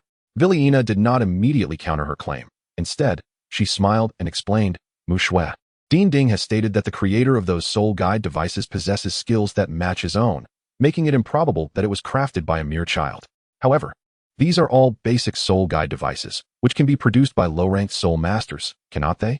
Mu Shui tilted her head. Perhaps that individual is a prodigy among prodigies? Viliana's words faltered in her throat, yet Dean Ding shook his head. Impossible. I have sensed their soul power. One possesses a single ring, while the other has not even reached that level, likely rendering them incapable of crafting soul guide devices. Acquiring this batch of soul guide devices evidently lifted his spirits, prompting him to joke. Mu Shui, you are still young and do not grasp the intricacies of soul masters. Producing such devices requires more than mere talent. It necessitates experience as well. If that child truly made them, he must have begun studying soul guide devices from the womb. Upon finishing, he could not help but chuckle. His laughter infectious, prompting Villiena to join in. The room soon brimmed with a joyous atmosphere. Only after departing the hotel and turning down 2 streets did Tanya lower her voice to inquire, "Is anyone following us?" Huo Yuhao's lips twitched, pondering why the other party appeared so tense. "No, you can rest easy." With a sigh of relief, Tanya relaxed her shoulders, then produced a storage ring. Raising it high and exclaiming excitedly, "Wee struck it rich." However, upon meeting Huo Yuhao's peculiar gaze, her exuberance abruptly halted. She cleared her throat with feigned seriousness and, as if seeking recognition, passed the ring to Huo Yuhao. "How did I perform?" "Remarkably well. I dare say even Villiena failed to notice that it was your first negotiation." Huo Yuhao nodded with a smile, sincerely offering his appraisal as he accepted the ring. "Of course, you should consider your sister Xiaoya." Listening to her words, Huo Yuhao maintained a gentle smile, touching the ring to his storage bracelet before returning it to Tanya. "There's a share for you as well." The moment she received it, a startled gasp escaped her lips, causing Huo Yuhao to glance at her, concerned. "What's wrong?" Tanya regarded him with a complex expression, lowering her voice. "You gave too much, didn't you?" Huo Yuhao had only taken a portion of the rare metals and golden soul coins from the storage space, which amounted to approximately a 60% reduction, leaving her with about 40%. "Did I not mention this? It's a 60-40 split. When did you ever say that?" Yet, Tanya did not resume her jest, continuing to observe him quietly. Why? She was acutely aware that, even if she had played some role in this matter, at best, it was merely facilitating contact with the celestial soul royal family and serving as a figurehead. Such a contribution was certainly not worth a substantial sum. "Do not underestimate yourself. Your significance is far greater than you perceive," Huo Yuhao gently remarked, pressing his lips together. This was merely the beginning. In the future, they would still require Tang sex channels. Consider it a reimbursement for your efforts in running about. And besides, are we not friends? However, friends should not dwell on such matters. My assistance was not motivated by these considerations. Before Tanya could finish her thought, Huo Yuhao's soothing voice interrupted her. "If there is anything I can impart to you on your journey of growth, it is the understanding of how to rely on friends." At this point, Huo Yuhao paused and chuckled. "In childhood, we forge friendships, but the adult world is governed by interests. If that is the case, let us embrace the notion of being mutually beneficial friends." Tanya was momentarily taken aback, then silently lowered her head. Behind her bangs, it seemed as though crystalline droplets were cascading down. She sniffled, her voice choked with a hint of reproach. "You are clearly a few years younger than I, yet you speak as if you were an old man." Huo Yuhao was taken aback. "Is that so?" As his words lingered, he heard Tanya's uncontrollable laughter and the gentle tremor of her shoulders. Huo Yuhao's expression darkened as he shook his head and walked towards home. Behind him, Tanya suddenly lifted her head, wiping away her tears with a smile, quickening her pace to catch up. She embraced Huo Yuhao's neck playfully and exclaimed, "Little Yuhao, I have suddenly determined the direction I wish to pursue in the future." "Oh, what is it?" "Support system." Huo Yuhao halted in surprise, gazing at Tanya, who raised her hand, revealing her blue-silver grass, which gradually transformed from a translucent blue to a profound dark blue. After fully presenting her martial spirit to Huo Yuhao, Tanya softly explained, "With me and the team, it would be akin to having a healing support that can be utilized in battles. One that continuously drains the enemy's soul power and vitality." Observing Huo Yuhao's astonished expression, Tanya smiled with delight. "In this way, my value for utilization is significantly enhanced. Is it not?" Chapter 22, A Profound Fatherly Love. Smack. In the stuffy forge, a middle-aged man's face contorted with rage as he struck Tang San's tender cheek. "Speak. I did not instruct you to awaken your martial spirit. You went and stole money to awaken it, did you not?" The force of the slap caused Tang San to instinctively stagger back several steps, his face instantly ablaze with pain, a vivid red mark appearing rapidly. He clenched his teeth tightly, letting blood trickle from the corner of his mouth, his voice strained as if squeezed through gritted teeth. "This is money I earn myself." "Earn money?" Tang Ba appeared incensed, his chest heaving violently. "At your tender age, what could you possibly earn? Stealing money is one thing. But you have even learned to lie?" Subsequently, as if struck by a sudden realization, he suppressed the fury swelling within him and coldly inquired, "What spirit have you awakened?" Upon hearing this, Tang San raised his hand, and a delicate, azure blade of grass emerged from his palm, swaying gracefully in the breeze, causing Tang Ba's forehead to twitch in agitation. "Useless trash. Awakening blue-silver grass and wasting resources on it. What purpose does it serve?" With that, Tang Ba lifted his arm, poised to strike again, when suddenly, he seemed to witness something utterly astonishing, his pupils contracting in disbelief. Before him, Tang San retracted the blue-silver grass and raised his other hand, conjuring a small black hammer that appeared as if from thin air. Twin martial spirits. Tang Ba's voice quivered with shock. In an instant, his anger dissipated like mist, and he grasped Tang San's shoulder, urgency lacing his tone as he implored. What is your innate soul power? 8th level half. Good, good, good. Upon hearing this, Tang Ba exclaimed thrice, his eyes igniting with fervor. Twin martial spirits. My son possesses twin martial spirits. My brilliant son.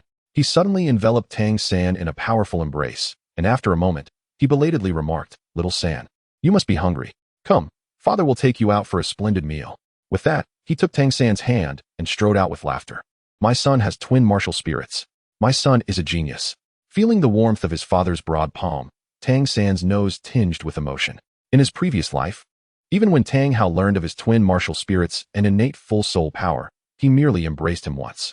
In this life, however, Tang Ba not only proudly proclaimed his son's gifts, but also took him out to celebrate, embodying the paternal love he had long yearned for.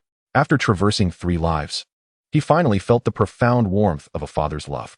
A year later, 2 youthful figures were walking along the official road, the outline of Shrek City faintly visible in the distance. Once we reach Shrek, under no circumstances should you reveal your martial spirit's ability to devour life. Do you understand? Yes, yes. The girl nodded obediently, having heard this admonition several times along the way. By the way, are you truly fine venturing alone into the Stardow Forest? The two were naturally Huo Yuhao and Tanya, who had journeyed from Heavendow City. With the aid of the sin of gluttony, Huo Yuhao had already attained the 10th level of soul power months prior, but to alleviate Huo Yuner's concerns, he had accompanied Tanya under the pretense of enrolling her in Shrek Academy. Conveniently, Shrek City was near the Stardow Forest, and after escorting Tanya, he intended to delve deeper to seek out Tianming. Now merely 8 years old, he found himself 3 years ahead of his previous life, and this expedition would likely require a more profound venture to locate his companion. Hearing Huo Yuhao's words, Tanya couldn't help but roll her eyes and muttered, You clearly don't even have a soul ring. I can't fathom how you could be so formidable. In her pursuit of mastering the devouring ability of the dark blue silvergrass, she had sparred countless times with Huo Yuhao over the past year. Despite her higher cultivation, she consistently found herself on the receiving end of his prowess. Certainly, although the process was somewhat arduous, the results of the training have been remarkable.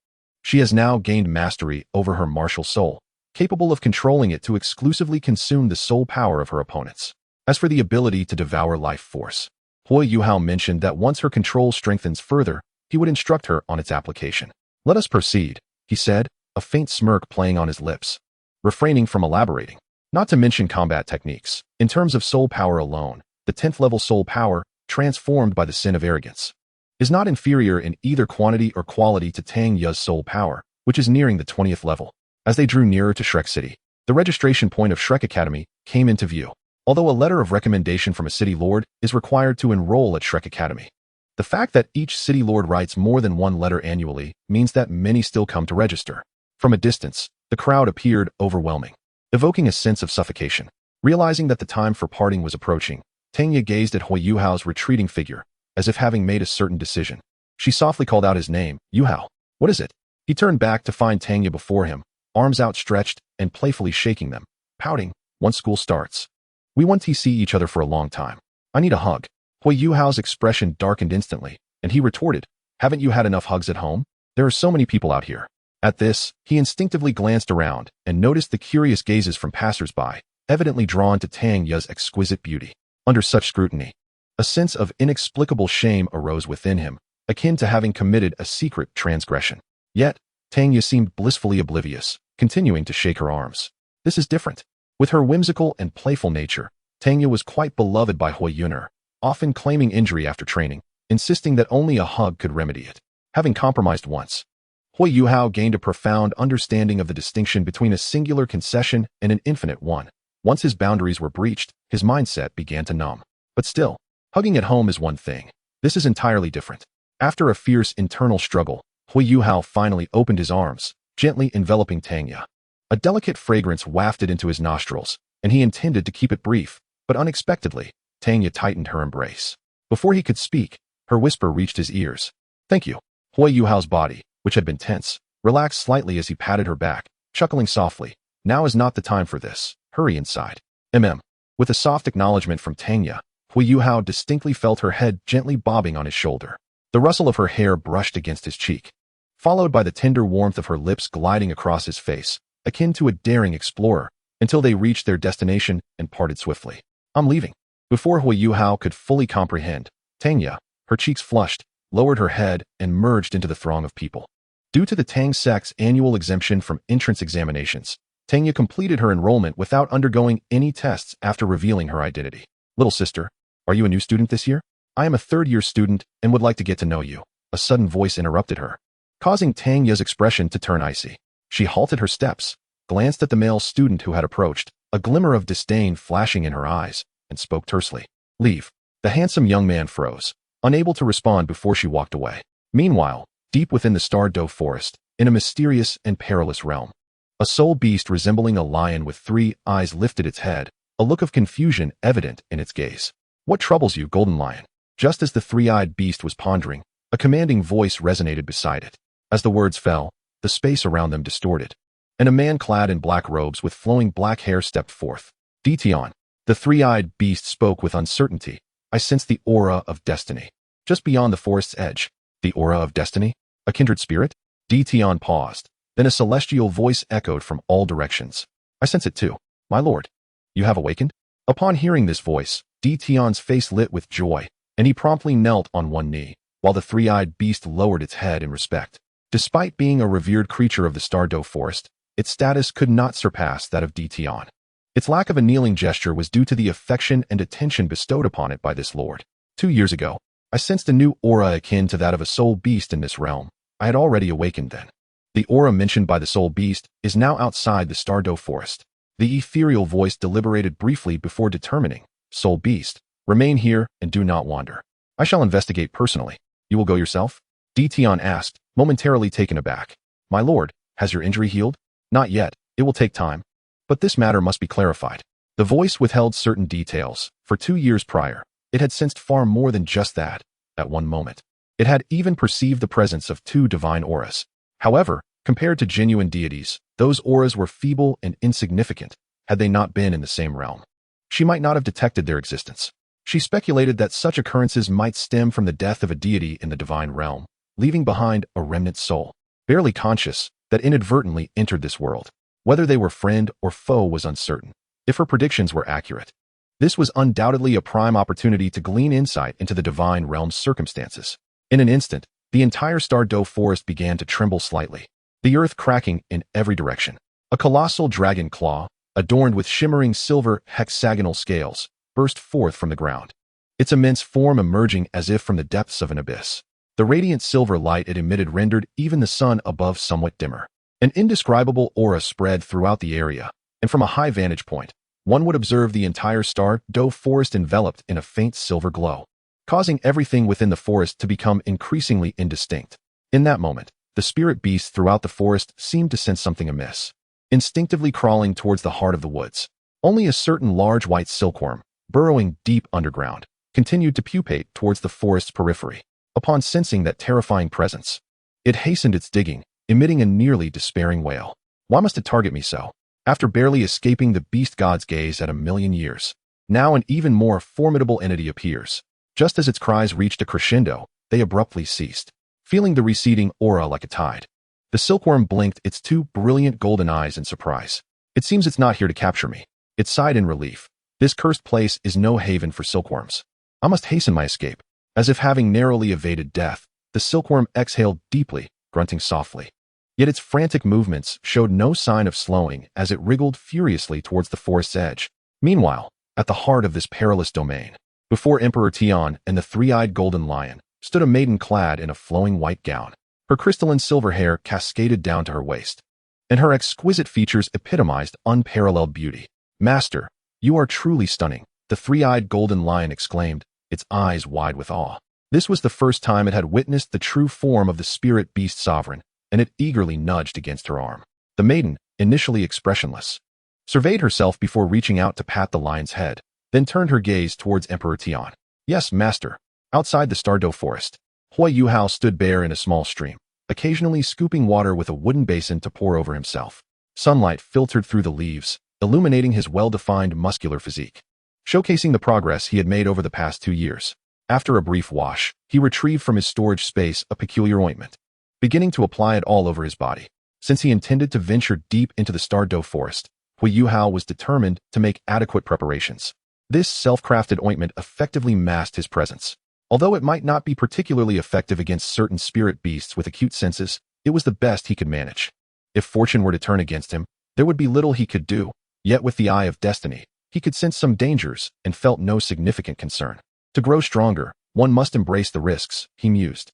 In a soft murmur, Huo Yuhao donned his attire once more, feeling the pulsations emanating from the eye of destiny.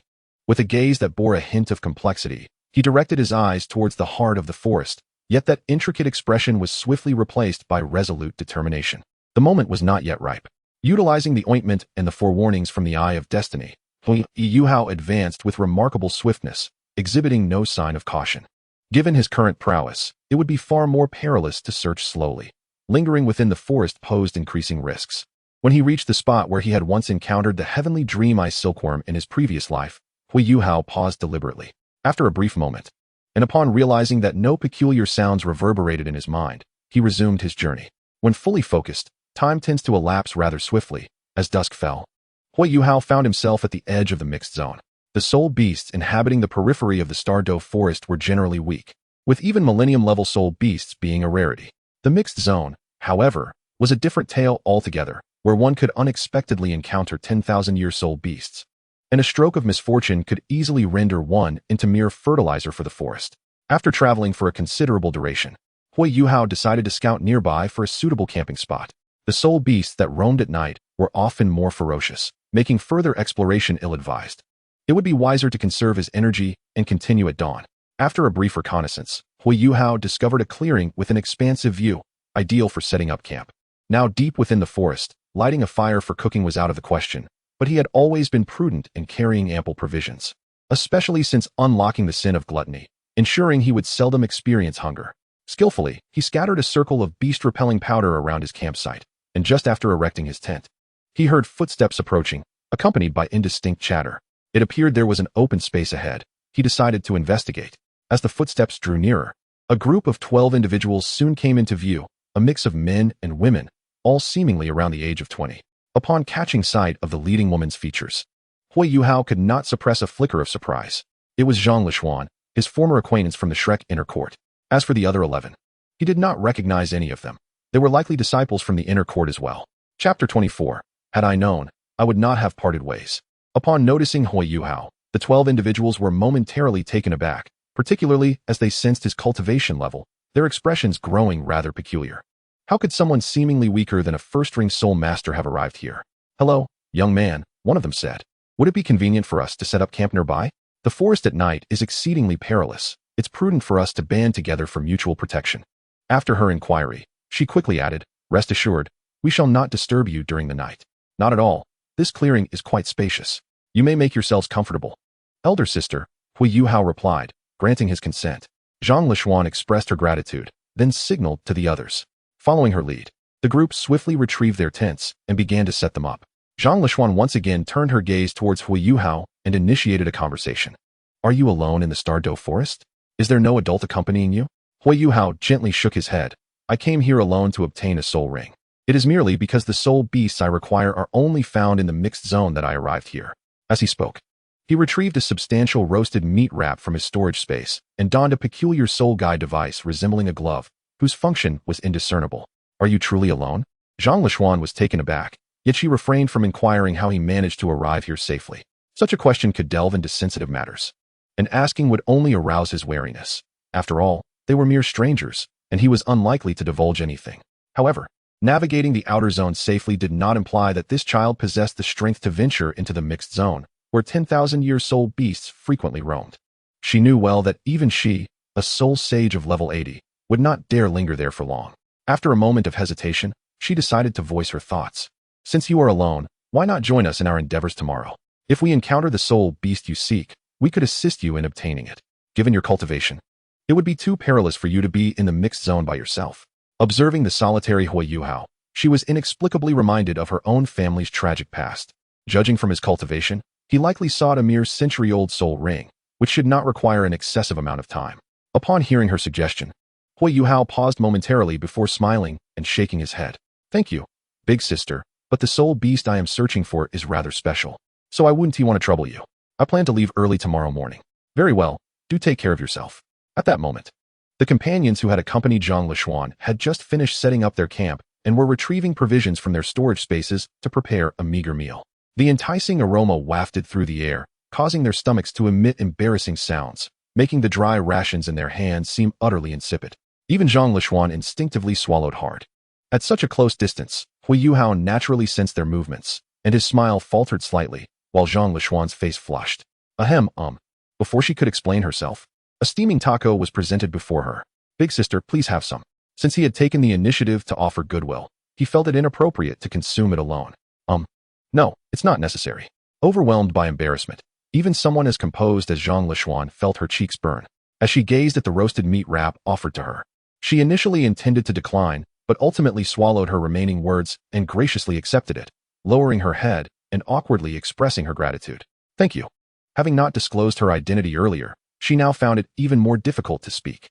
After all, she had just stated that she would not impose, only to turn around and mooch off his food. What a mortifying predicament. Huo Yuhao's lips curled slightly, and he refrained from saying much more, simply retrieving another taco and heating it up in the same manner, while Zhang Lishuan, clearly unwilling to take advantage of him, wrestled with her conscience before finally revealing her background. My name is Zhang Lishuan, hailing from Shrek Academy. Tonight, our group will take turns keeping watch. So you may rest assured, I will inform you should anything arise. Thank you, Sister Lishuan. I am Huo Yuhao from Tiando City. Huo Yuhao. Zhang Lishuan smiled and nodded. I have remembered your name. It is a pleasure to meet you, little brother. Observing the eager gazes of the others fixated on the food in her hands, Zhang Lishuan's eyes conveyed a subtle warning, signaling them not to disturb Huo Yuhao any further before she graciously shared some roasted meat from her wrap. Though reheated, the meat remained tender and juicy. While the ingredients could not compare to what the inner courtyard disciples typically enjoyed, the flavor was undeniably superior, leaving even Zhang Lishuan with a sense of regret as she involuntarily glanced at Huo Yuhao a few times, thinking to herself that had she known it would be this delicious, she would not have shared it. After finishing dinner, Huo Yuhao retreated to his tent. He was quite familiar with Zhang Lishuan's temperament, and given their previous exchanges, he sensed no cause for concern. A good rest was essential for him to delve into the mixed zone in optimal condition. The night passed without incident, and when Huo Yuhao awoke the next morning, the sky was just beginning to brighten. The sentinel on duty was none other than Zhang Lishuan.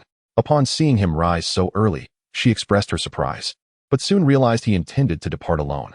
Hesitating, she extended another invitation. Are you truly not joining us? No, thank you, Huo Yuhao replied, shaking his head as he stored his tent in his wristband and offered Zhang Lishuan a smile. Goodbye, Sister Lishuan. As he watched Huo Yuhao gradually disappear into the forest, Zhang Lishuan couldn't help but murmur, what a remarkable child. Once he entered the mixed zone, Huo Yuhao became increasingly cautious. Perhaps fortune was on his side, for he encountered no soul beasts along the way. After traversing most of the day, he found himself nearing the core area, where the dangers would significantly escalate. Suddenly, his spiritual power felt stirred, compelling him to glance in a particular direction, at which point a voice echoed in his mind. Ha ha ha, brother. Indeed, those who escape great peril are destined for blessings. Just a short while after my escape, I encounter a human with spiritual attributes. As the voice faded, the ground before Huo Yuhao began to crack, and a large white figure gradually emerged from the fissure. Its rounded form exuded a lustrous white jade hue, accentuated by 10 golden rings that gleamed brilliantly atop it. It was the heavenly dream-eye silkworm, a creature he had encountered in a previous life. With its arrival, the temperature around him plummeted, and the already damp air in the forest began to show signs of frost formation. Seeing an old friend from his past life, Huo Yuhao felt a slight sense of relief, yet he could distinctly sense a nervous energy emanating from the heavenly dream-eye silkworm, as if something was pursuing it. Cough, cough, do not be afraid, human. I mean you no harm. Allow me to introduce myself. I am the heavenly dream-eye silkworm. Of course, you may also call me Brother Tianming. Chapter 25. Which path do you follow? In summary, young man, you are fortunate to have been chosen by me. It seemed to validate Huo Yuhao's thoughts. Compared to his previous life, the explanation from the dream-eye silkworm was noticeably swifter this time, to the extent that it did not notice the somewhat abnormal reaction of the youth before it. Time was of the essence. I must begin now. Rest assured, I shall be gentle and cause you no harm. Huo Yuhao was taken aback.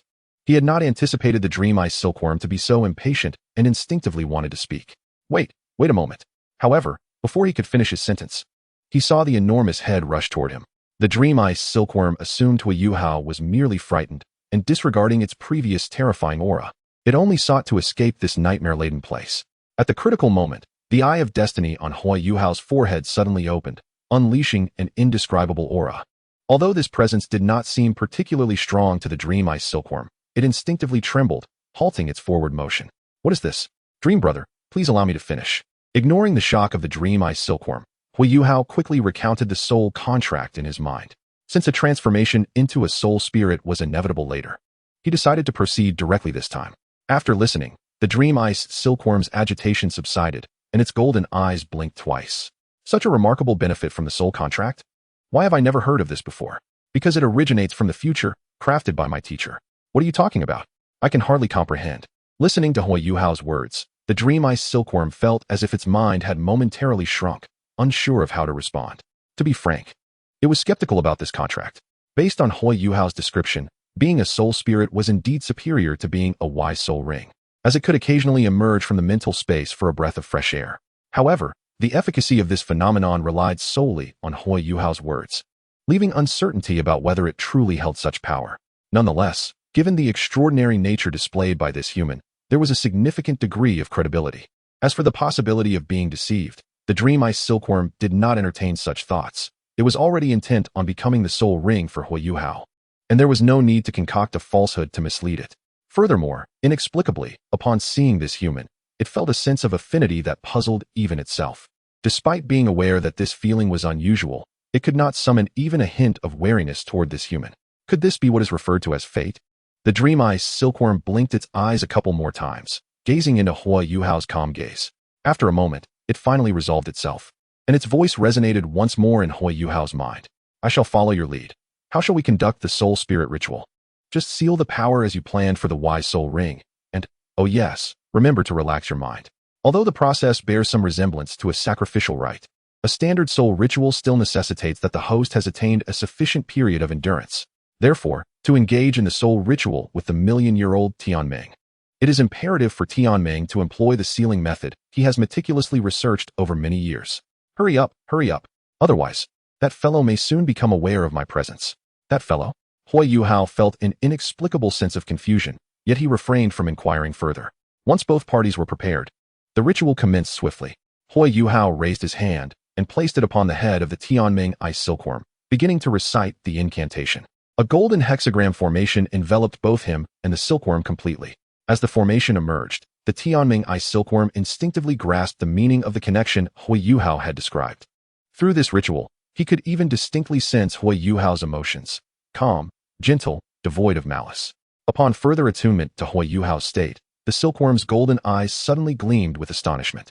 Such remarkable physical prowess and mental strength. Truly, Huo Yuhao had struck gold this time. As his words faded, the 10 golden rings adorning his body began to undulate like waves, and an immense surge of spiritual energy instantaneously enveloped the entire Star Dough forest, causing all living beings within to fall into a stupor. Subsequently, his colossal form appeared to melt like wax exposed to flame, shrinking in size as the colors of his body rapidly faded.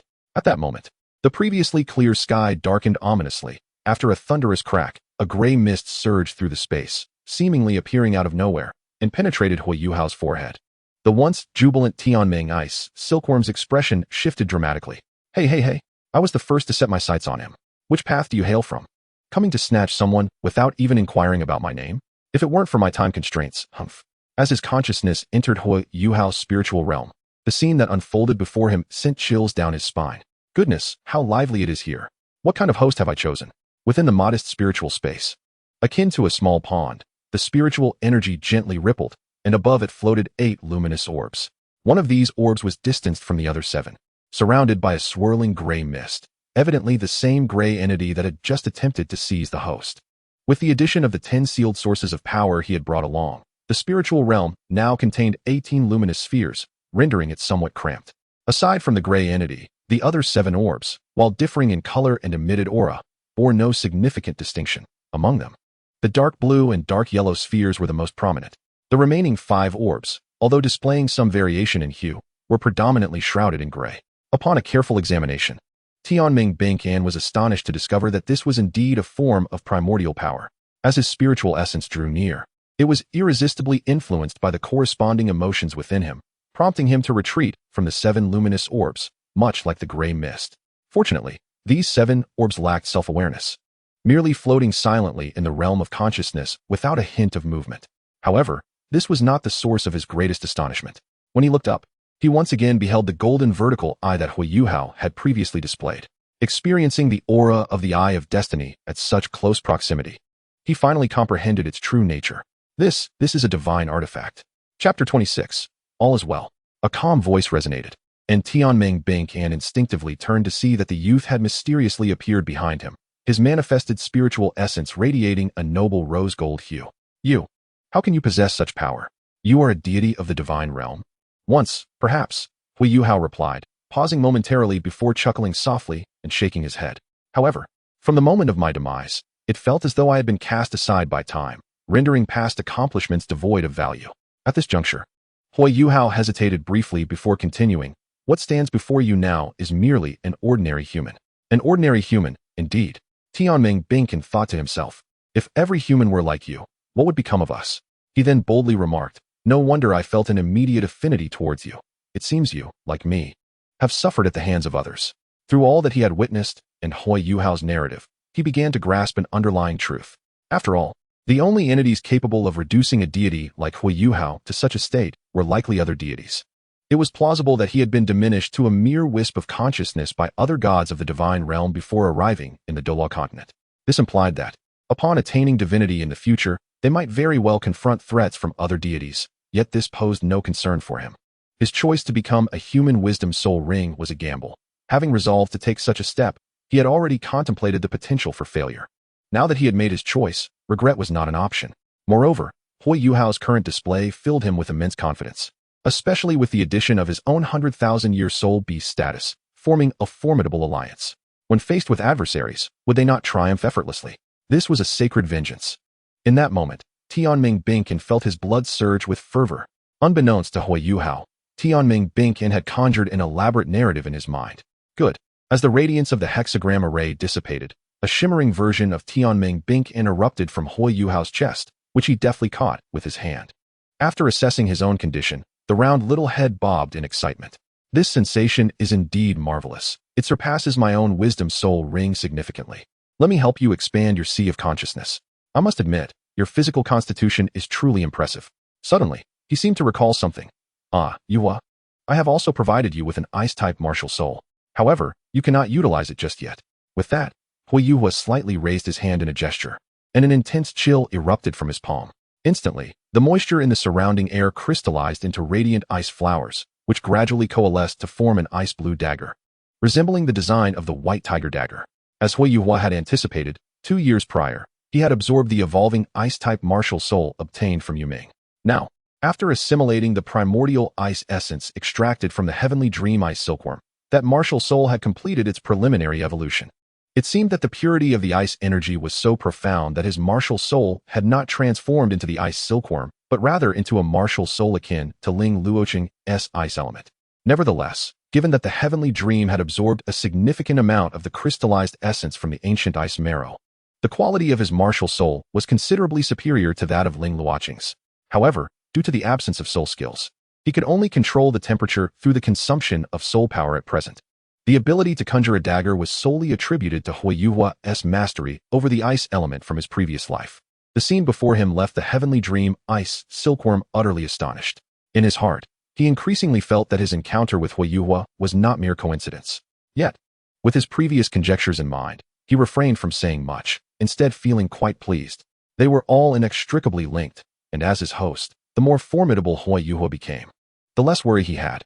After partially unsealing the primordial power of the first seal and merging it with Huo Yuhao's sea of consciousness, he could no longer withstand the mental fatigue.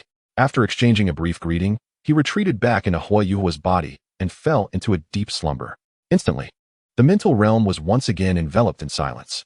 Meanwhile, Huo Yuhao's spiritual entity silently observed the nearly doubled expanse of his sea of consciousness when he instinctively turned his gaze toward a particular spot.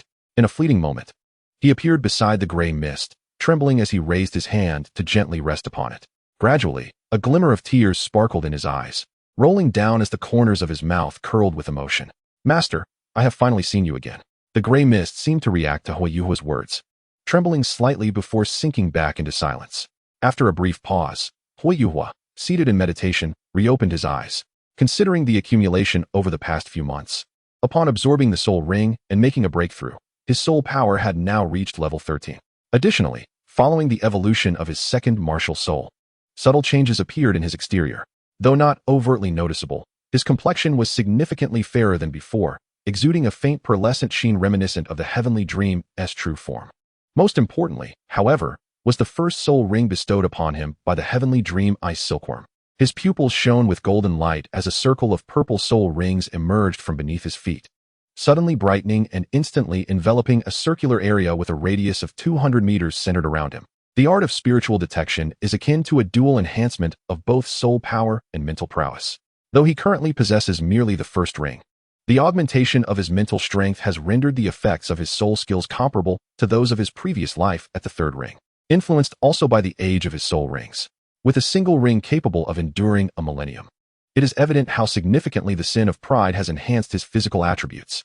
As Huo Yuhao prepared to return, he instinctively narrowed his detection range into a linear form, seeking any potential dangers in the vicinity. However, as his mental probe swept across a particular direction, his brow furrowed sharply, and he immediately darted away. In his wake, the space he had just occupied twisted abruptly, and a white figure emerged slowly, contemplatively observing the direction in which Huo Yuhao had departed. Chapter 27. Where has Elder Xian gone? With a sharp crack, a crimson afterimage sliced through the air like lightning, accompanied by a deafening sonic boom, striking a nearby man with ferocious speed, leaving no time for him to react. His bewilderment had yet to fade when he was propelled backward like a cannonball. After crashing through several massive trees, which required 2 men to encircle, the man violently expelled a copious amount of blood. His body broken and collapsing to the ground like a rag doll, his breath faint and intermittent, a sight that suggested his imminent demise. Wu Wan, witnessing this scene, the remaining 10 individuals had their eyes instantly redden, fixating on the soul beast that had suddenly charged into their midst.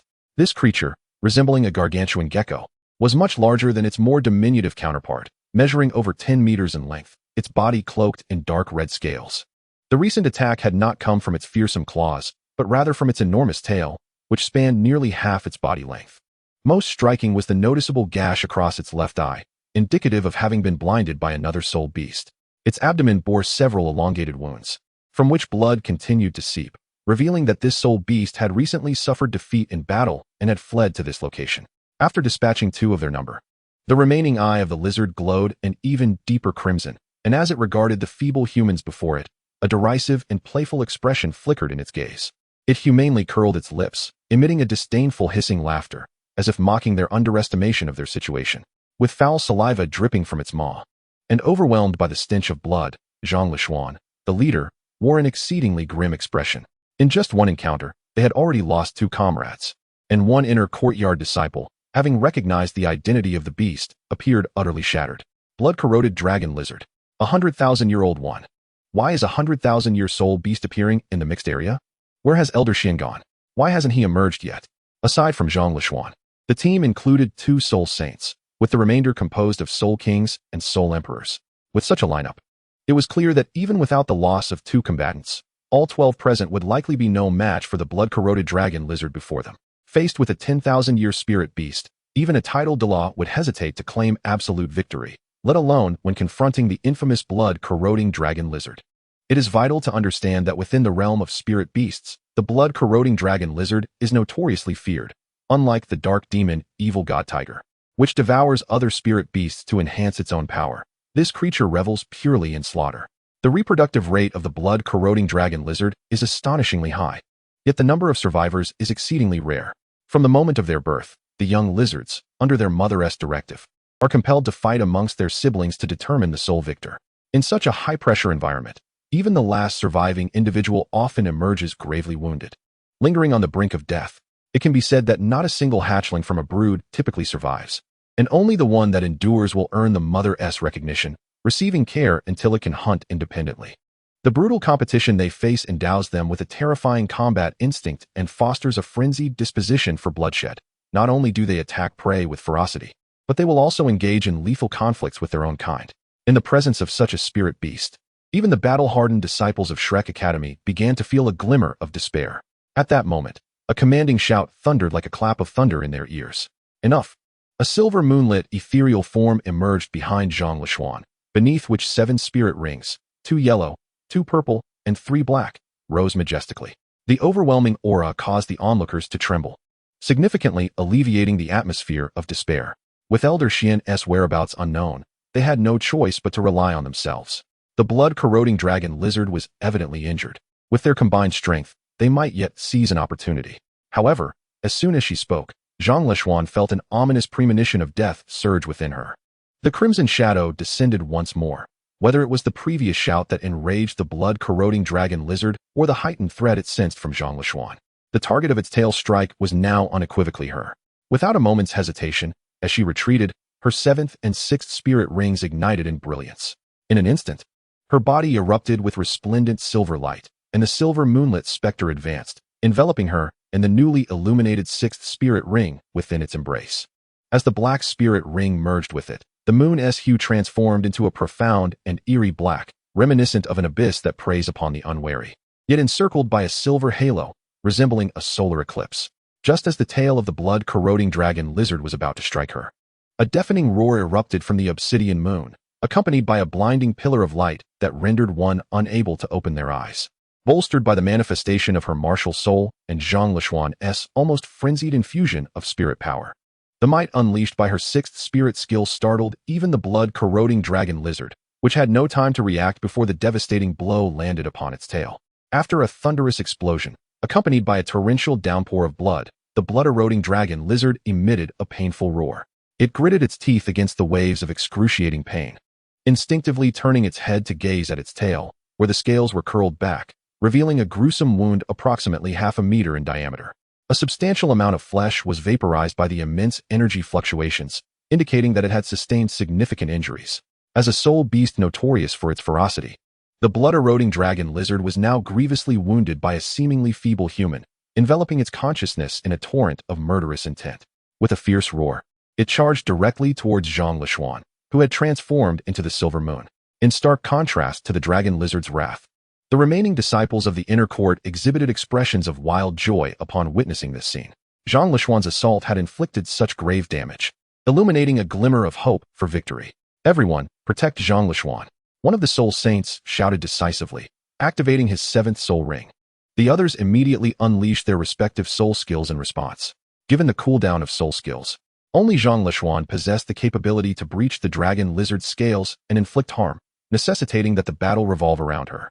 Their current objective was to attack the wounds as much as possible, inflicting damage while diverting the attention of the blood-eroding dragon lizard, thereby securing ample opportunity for Zhang Lishuan's next strike. With the adversary's tail severely injured, the threat it posed had significantly diminished. If they could prolong the confrontation, perhaps Zhang Lishuan would not need to act again, and Swansea might find them first. Victory was within reach. Chapter 28, Trust Me. Suddenly, a crimson beam, wide as a bowl, erupted from the gaping maw of the blood-eroding dragon lizard. A disciple of the inner court, clearly at the end of his strength, was caught off guard, and the beam pierced through his abdomen, eliciting a harrowing scream of agony. Yet, this was not the end.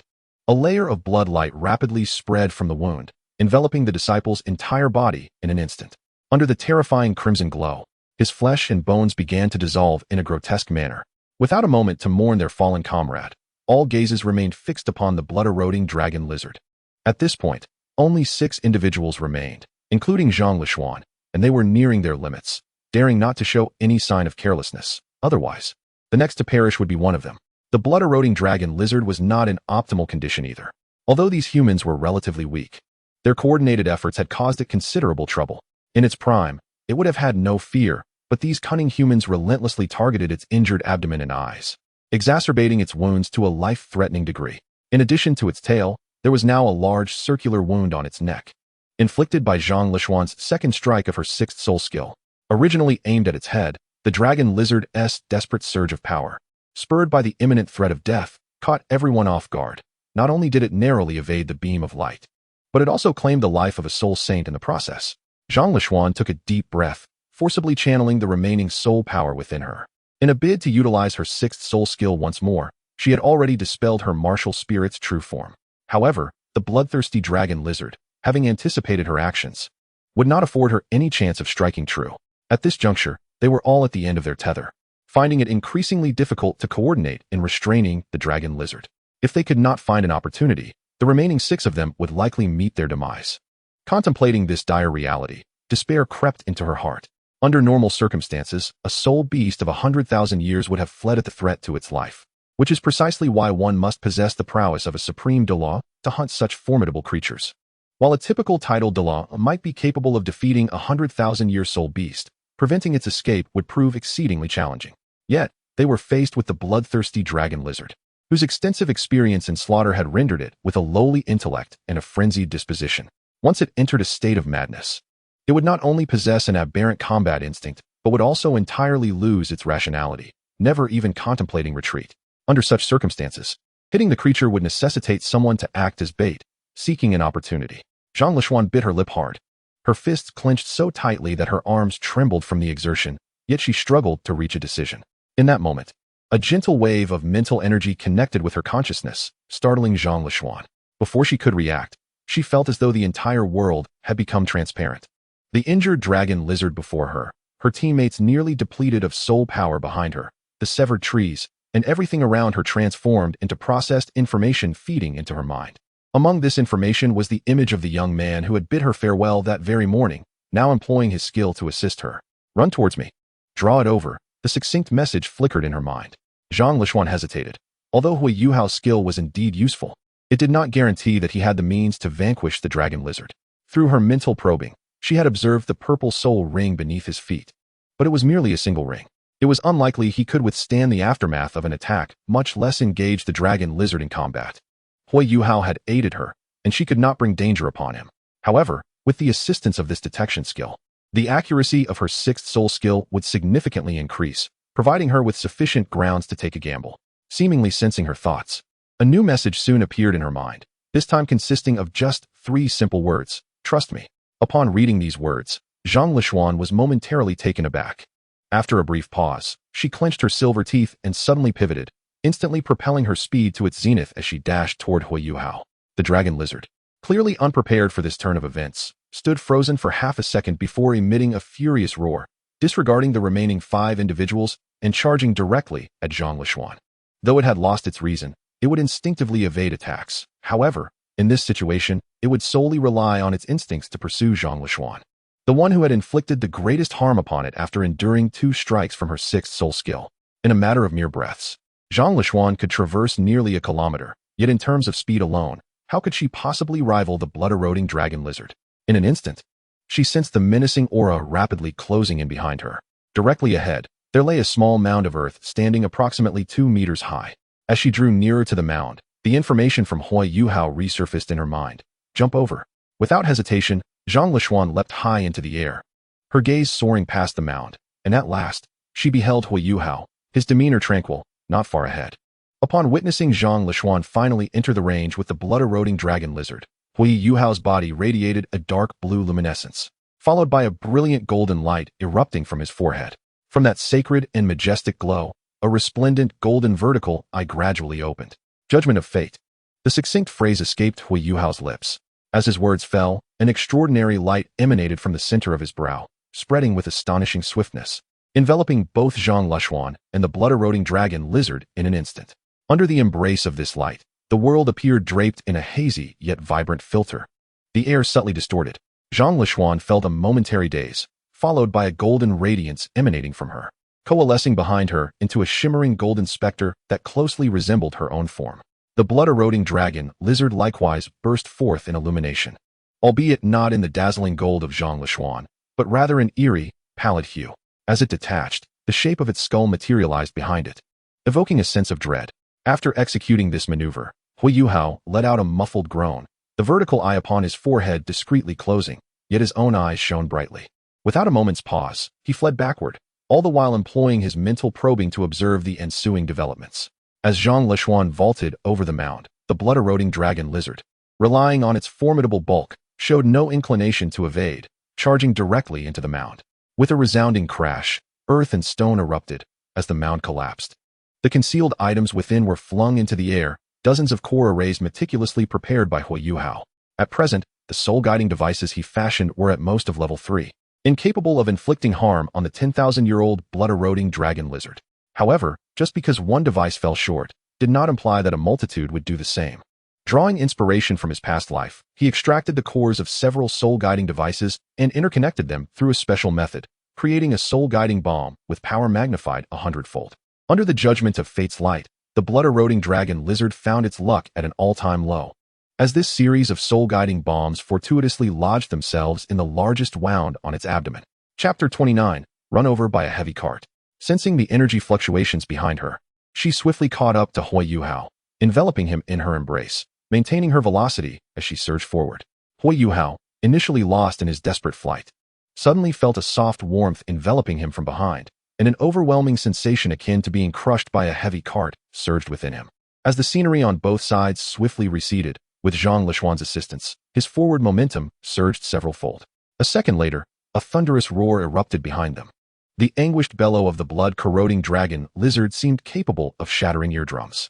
Exhausted from exerting his mental energy, Huo Yuhao felt a wave of darkness wash over him, rendering him unable to sustain his mental probing. Fortunately, with Zhang Lishuan's timely intervention, they managed to distance themselves, escaping unscathed. However, following the recent explosion, the battle was nearing its conclusion, and his mental detection was no longer required. Turning around, Zhang Lishuan was confronted by the pitiful sight of the blood-corroding dragon lizard.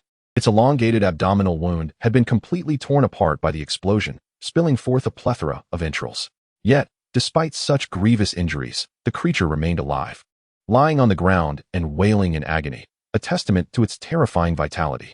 This resilience was, of course, partly due to the fact that the soul-guided bombs Huo Yuhao crafted were composed of second- and third-tier soul devices, hence their relatively modest power. In fact, if one were to compare, they might even fall short of Zhang Lishuan's sixth soul skill, had the explosion not occurred precisely at the site of the wound.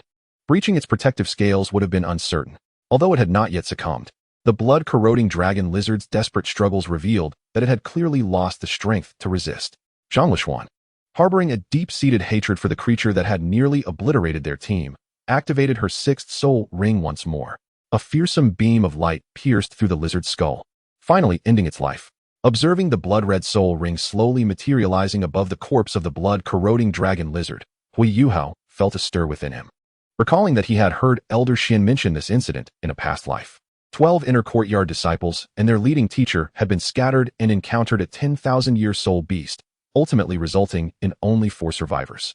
Although he had enjoyed ample nourishment over the past 2 years and had visibly strengthened, he still remained within the realm of childhood. At that moment, he felt akin to a plush pillow, cradled in the arms of the tall and graceful Zhang Lishuan, his toes barely grazing the ground. An inexplicable sense of embarrassment surged within him, causing Huo Yuhao's lips to twitch slightly, yet he hesitated to struggle. How humiliating. Whether it was due to his inner fury or the realization that the explosive speed he had exhibited was Zhang Lishuan's limit, he now sensed the 2 sizable headlights behind him bobbing vigorously, accompanied by a faint, tantalizing fragrance wafting into his nostrils. Ultimately, after a futile struggle, Huo Yuhao resigned himself to his fate. He felt as if he were a mouse ensnared by a python, all attempts at liberation proving futile. Lishuan, you can let me go now, he said. Huh. Oh, Zhang Lishuan, initially taken aback, quickly realized that she had been gripping Huo Yuhao tightly with her right hand. She promptly set him down, her tone sincere. Yuhao, I truly appreciate your help this time. Without the assistance of Huo Yuhao, they would have at least needed to sacrifice another inner court disciple, entirely relying on her final 6th soul skill to strike true. If a mistake were made, then everyone, including her, would meet their demise. It's all right. We shall do our utmost, Huo Yuhao began, yet before he could finish, the remaining 5 inner court disciples had already rushed over. Upon witnessing the corpse of the blood-eating dragon lizard, their eyes widened in astonishment.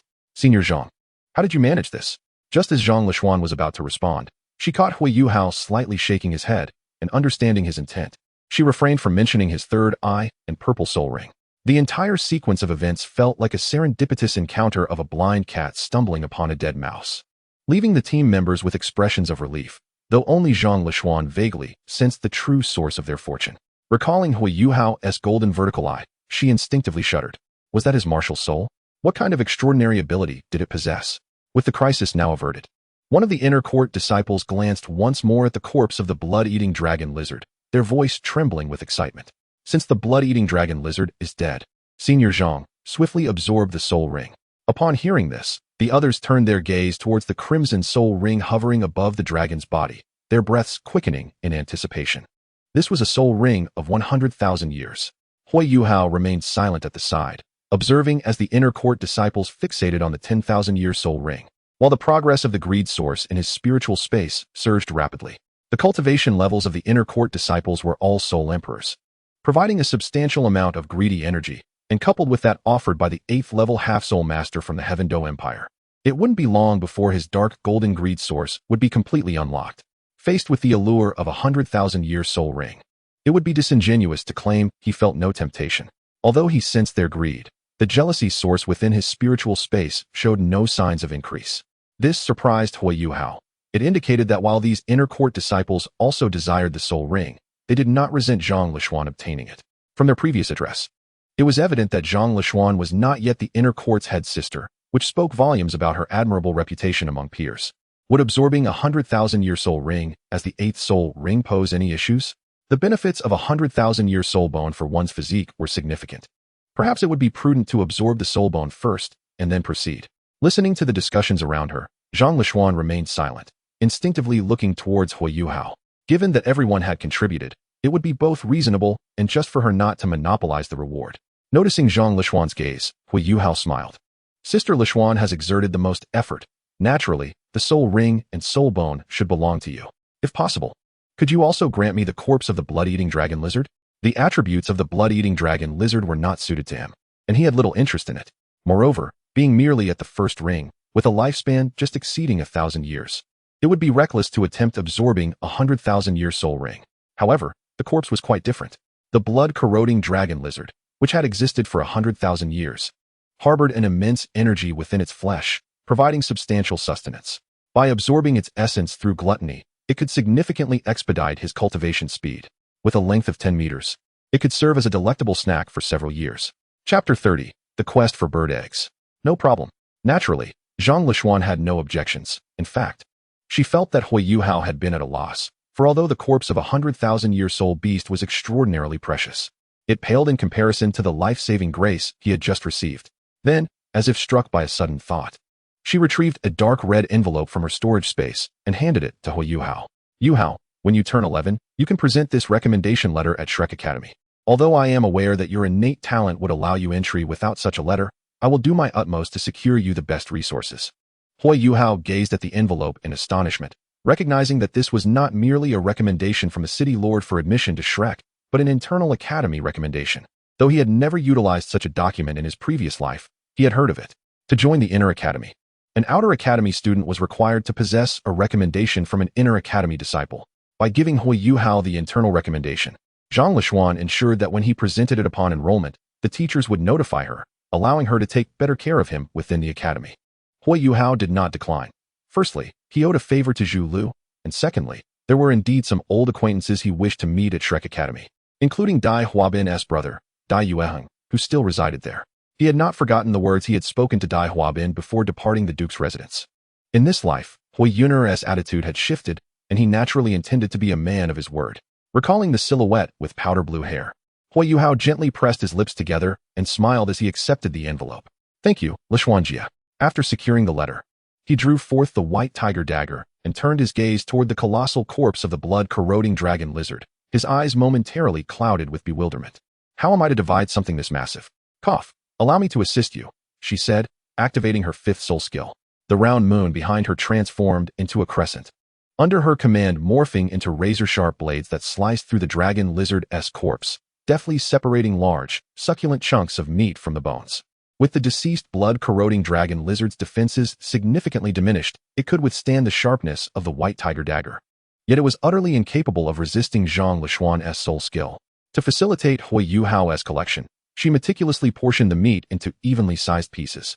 As chunks of flesh were extracted, a soul bone emanating an eerie blood-red glow was unearthed, captivating the onlookers. However, no one voiced their desires. For it was only just that this prize belonged to the most deserving, Zhang Lishuan. Utilizing the ice attribute martial soul he had recently acquired. And under Zhang Lishuan's enigmatic gaze, Huo Yuhao froze all the meat, his spirits lifted. He smiled at her once more, expressing his gratitude. Thank you, Lishuanjia. You're welcome. Zhang Lishuan opened her mouth, ultimately letting out a soft sigh, choosing not to inquire in front of others whether Huo Yuhao possessed a twin martial soul. Before their separation that morning, she had merely perceived him as a relatively sensible youth. However, upon closer inspection, it appeared he was far more extraordinary than she had imagined. His first soul ring was a millennium old, and with the dual martial soul, along with the remarkable abilities showcased by that golden vertical eye, it could be said that Huo Yuhao had completely reshaped her understanding of the possibilities. By the way, Yuhao, your talent seems quite impressive. Might you be from a particular sect, or perhaps a noble scion of some empire? Previously, upon seeing Huo Yuhao's vertical eye, she had thought he belonged to the body sect, yet upon further reflection, it did not seem likely, as the body sect was known for its protective nature. With Huo Yuhao's level of talent, those individuals would never allow him to venture alone into the Stardow Forest. I have not joined any sect. And as for my talent, it may be due to a mutation of my martial soul. With the matter resolved, Huo Yuhao did not intend to linger any longer. After brushing off the dust from his clothing, he turned to Zhang Lishuan, preparing to wave goodbye when suddenly, a mournful wail echoed from the sky. Looking up, he saw a yellowish light streaking swiftly overhead. That is Xianlao. Observing the light in the sky, Huo Yuhao seemed to realize something, his brow furrowing sharply. The teacher leading this expedition was Xuanzi? How could he possibly have the audacity to mention this incident? As he pondered, Xuanzi appeared to have noticed them as well. The yellow light traced an arc in the air before descending toward their position. As soon as it touched the ground, Xuanzi's gaze fell upon the skeletal remains of the blood-corroding dragon lizard and the blood-red soul ring, his expression shifting drastically. 100,000-year soul beast. How could you encounter 100,000-year soul beast in the mixed zone? He scanned the area, observing the remaining 6 individuals, a sense of foreboding creeping into his heart. Where are the others? Upon hearing his words, sorrow washed over the faces of those present. Apart from Zhang Lishuan, only one female student remained. Tears welling in her eyes as she murmured softly, "They are dead." Her hoarse voice thundered in Xuanzi's ears, causing him to sway slightly, instinctively asking, "What? I said they are all dead. Are you satisfied now?" The female student suddenly lifted her head, her eyes glinting with hatred, fixed intently upon Xuanzi as her voice dripped with malice. "Why did you not appear when we faced the 100,000-year soul beast, but chose to show up now? Aren't you the lead teacher? Is this also a trial from the academy?" Xuanzi opened his mouth, yet found himself at a loss for words. What could he possibly say? To confess that he had been busy searching for bird eggs? To admit he had been hunting beasts that were rarely available? To explain that he had finally arrived at the Stardow Forest and had gone off to indulge himself in some wild delicacies? He never anticipated such a twist of fate. It is well known that soul beasts exceeding 30,000 years in age are exceedingly rare in the mixed zone. Even if one were to encounter such a beast, the 12 disciples from the inner court would undoubtedly handle it with ease. With this in mind, he had chosen to temporarily withdraw. Yet, to his astonishment, in less than a day, their party encountered a soul beast of 100,000 years. A rarity even in the core area. The thought that his choices had led to the tragic demise of 6 inner court disciples filled him with unbearable anguish, prompting him to shut his eyes in despair. "Are you mute? Speak." A female disciple shouted hoarsely, her voice laced with desperation. "What on earth have you been doing? Are you dead? Or has the academy forsaken our lives?" Chapter 31. You are unworthy to be a teacher. Enough. Yu Xian, cease your outburst. You are too agitated.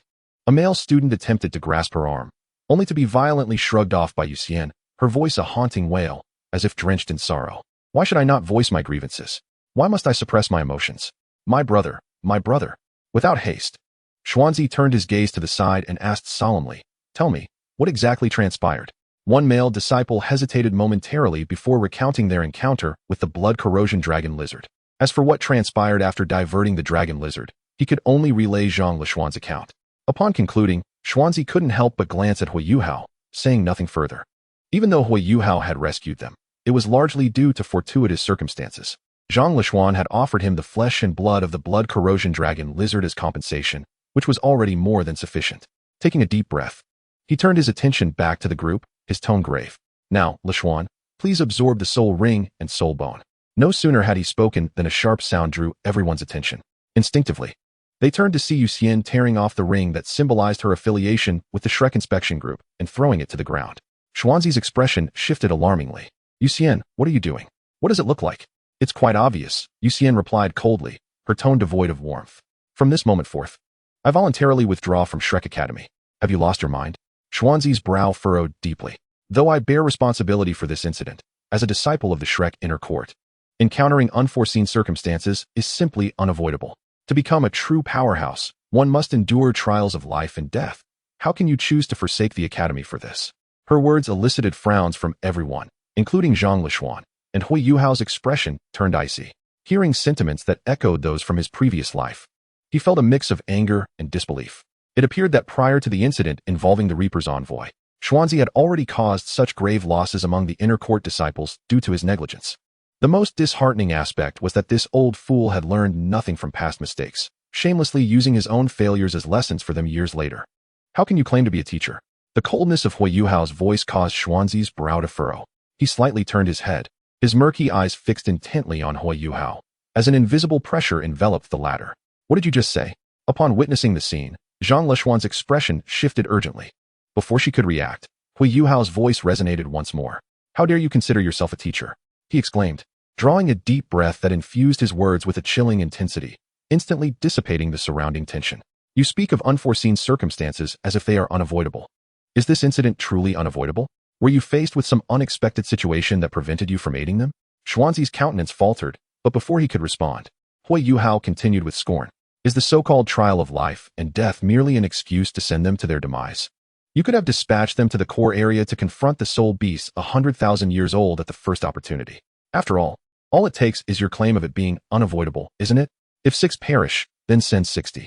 If 60 fail, send 600. Ultimately, if even one survives, wouldn't that be the genius you profess to seek? Would that not align with your desires? Observing Xuanzi's fluctuating emotions, Huo Yuhao gradually regained his composure. If you truly possess the guilt you profess, he remarked, seemingly wishing to avoid further confrontation with Xuanzi, he turned towards the forest's edge, his indifferent voice echoing in everyone's ears. Then resign, lest you cause further harm to others in the future. Silence enveloped the group. No one dared to speak. Their glances toward Xuanzi laden with an unsettling intensity, as though each look were a knife cutting into flesh. Seemingly influenced by Huo Yuhao's fierce rebuke, Yu Xian's emotions steadied somewhat, and she bowed deeply to Zhang Leshuan. Sister Leshuan, I am eternally grateful for your rescue. Should we cross paths again, I shall repay your kindness tenfold. Turning her gaze to Xuanzi, her voice hoarse, she continued, I can accept my teacher's sternness, and I can embrace my teacher's unique pedagogical philosophy. However, I cannot condone a teacher's irresponsibility, for I am at the continent's foremost academy. As that young man stated, you are unworthy of the title of teacher. It was not until they exited the mixed zone of the Stardow Forest that Huo Yuhao's body finally relaxed somewhat. The simultaneous exertion of the sins of arrogance and judgment of fate had left him in a state of extreme weakness. Fortunately, he had not extensively depleted his soul power, allowing him to continue utilizing mental detection to evade perilous soul beasts. Having safely navigated the treacherous mixed zone, he felt a sense of relief as they approached the periphery. Yet, as they walked, he suddenly halted, gazing into a particular direction, his tone inexplicably uttering, I have seen the senior. At that utterance, the world seemed to freeze, enveloped in an eerie silence, devoid of any sound. From the direction he was observing, a white figure slowly emerged from behind the trees, her ethereal voice laced with surprise. Do you know me? She appeared to be of a similar age to him, with sunlight cascading upon her silvery hair, shimmering like golden ripples on a lake. Her exposed skin appeared somewhat pale, as if striving to merge with her flowing white gown. Simply standing there, she exuded a poignant fragility that invoked a deep sense of compassion, though he had long since detected the presence of the other through mental probing. When Huo Yuhao beheld the visage of the individual before him, he found himself momentarily entranced. He had not anticipated that upon transformation, she would appear so remarkably youthful. Among all the beings he had encountered, the Snow Empress, born of heaven and earth, was undoubtedly the epitome of beauty. Yet, the countenance of the maiden before him could be said to rival her in every aspect. Both radiated exquisite allure and noble grace. Yet there remained a significant distinction. If the Snow Empress exuded an air of frigid aloofness that deterred the uninvited, the girl before him embodied a serene ethereality, untouched by the mundane world. Having heard whispers of the soul beast sovereign, he inquired, might I ask what brings you, esteemed predecessor? Naturally, he was unfamiliar with the Silver Dragon King. In his past life, he had only heard from the Snow Empress that within the Stardow Forest resided a soul beast sovereign even more powerful than Ditian. Although Ditian was revered as the beast god, he was merely a representative of the soul beast sovereign. The Snow Empress had once revealed that whenever Ditian spoke, even the soul beasts of the farthest north would heed his command. As for the identity of this soul beast sovereign, the Snow Empress had speculated it might be the Golden Dragon King or the Silver Dragon King. He had previously encountered the Golden Dragon King, who was sealed within the divine realm. Thus, it was highly probable that the soul beast sovereign in the lower realm was indeed the Silver Dragon King. Chapter 32. a dragon found among family, although he had not seen her in person over the span of those 10,000 years. Xiao'er had sensed her presence multiple times and had witnessed Di Tian respectfully addressing her as my lord. Having exchanged memories with Xiao'er, Huo Yuhao immediately recognized that unique aura. However, his understanding of her identity only deepened his astonishment, for the maiden before him could be described as a legendary figure, and her actions suggested she had deliberately allowed him to discover her presence. Even in his past life as a deity, that was a matter of presently. The disparity in strength between himself and this soul beast sovereign was immense. If she wished to conceal herself, it would have been nearly impossible for him to detect her even with mental probing. From this, it appeared that her willingness to reveal her whereabouts bore no malice. And perhaps she sought him out because Xiao'er had sensed his presence. As Huo Yuhao pondered these thoughts, a sudden waft of enchanting fragrance filled the air, prompting him to instinctively raise his gaze. He found the maiden had traversed the space to stand before him, her violet crystal-like eyes glimmering with unabashed curiosity as they scrutinized him. Feeling somewhat uneasy under her gaze, Huo Yuhao could no longer restrain himself and spoke once more. Might I inquire what brings you to me, esteemed predecessor? Why not eliminate him? The girl's question drew Huo Yuhao's attention, and he regarded her intently. You jest, esteemed predecessor. How could a mere first-ring existence like myself dare to challenge a title de law of the 98th rank? I have yet to hear of a first-ring daring to provoke a title de law. The maiden paused before continuing. Moreover, when he gazed upon you, you exhibited no fear. I merely maintain a more reserved demeanor, Huo Yuhao replied, subtly shaking his head as he deftly shifted the conversation. Surely, your purpose in seeking me is not for such trivial matters? May I inquire if there is something of greater significance? Indeed, as the young girl remarked, his audacity to utter such words in the presence of Xuanzai suggests he harbors no fear of her retaliating. If he lacked this capability prior to merging with Tiangming, the circumstances have undoubtedly transformed following their union. The girl before him, however, clearly remained unconvinced by his whimsical assertions. Yet she chose not to dwell on the matter further and calmly inquired, I witnessed the ritual between you and that silkworm. I desire to comprehend its significance. Huo Yuhao hesitated momentarily before realizing she referred to the soul spirit ceremony he had conducted with Tiangming. Nevertheless, he was not particularly astonished by this revelation. Upon entering the Stardow Forest, the Eye of Destiny had sensed Xiao'er's approximate location. When he discovered that Xiao'er's position remained unchanged, he initially presumed the sensing was one-sided, leading to Xiao'er's inability to perceive him. It now appeared that the Silver Dragon King had intervened. As he gazed at the girl before him, a sudden thought struck Huo Yuhao. The true leader of the soul beast stood right in front of him, expressing curiosity about the soul spirit contract. This was indeed an opportune moment for promotion. Quickly regaining his composure, Huo Yuhao cleared his throat and began earnestly explaining the soul spirit contract. This is a new technology devised by my mentor, known as the soul spirit. As for its effects, I believe you have already witnessed them. It allows for the preservation of a soul beast's consciousness while transforming it into a unique form of energy. Although the emergence of soul spirit contracts in his past life failed to halt the decline of soul beast numbers, it at least pointed in the right direction. Now that his mentor, Ilex, had returned to his side, given a bit of time to refine the soul spirit contract, those issues could be entirely resolved. The girl listened intently until Huo Yuhao concluded his explanation of the mutual benefits of the soul spirit contract. She then responded with a calm inquiry. So, you intend to persuade me to facilitate the promotion of the soul spirit contract? Indeed. Why? Her voice seemed imbued with an inexplicable emotion. Her scrutinizing gaze fixed upon Huo Yuhao. I fail to comprehend how this benefits you. You are clearly though she refrained from uttering the words human deity. She believed it was sufficient for Huo Yuhao to understand that she had discerned his true identity. Regarding the soul spirit contract, she could readily recognize its potential to alleviate tensions between humans and soul beasts, as evidenced by the recent example laid before her. However, this realization only deepened her confusion.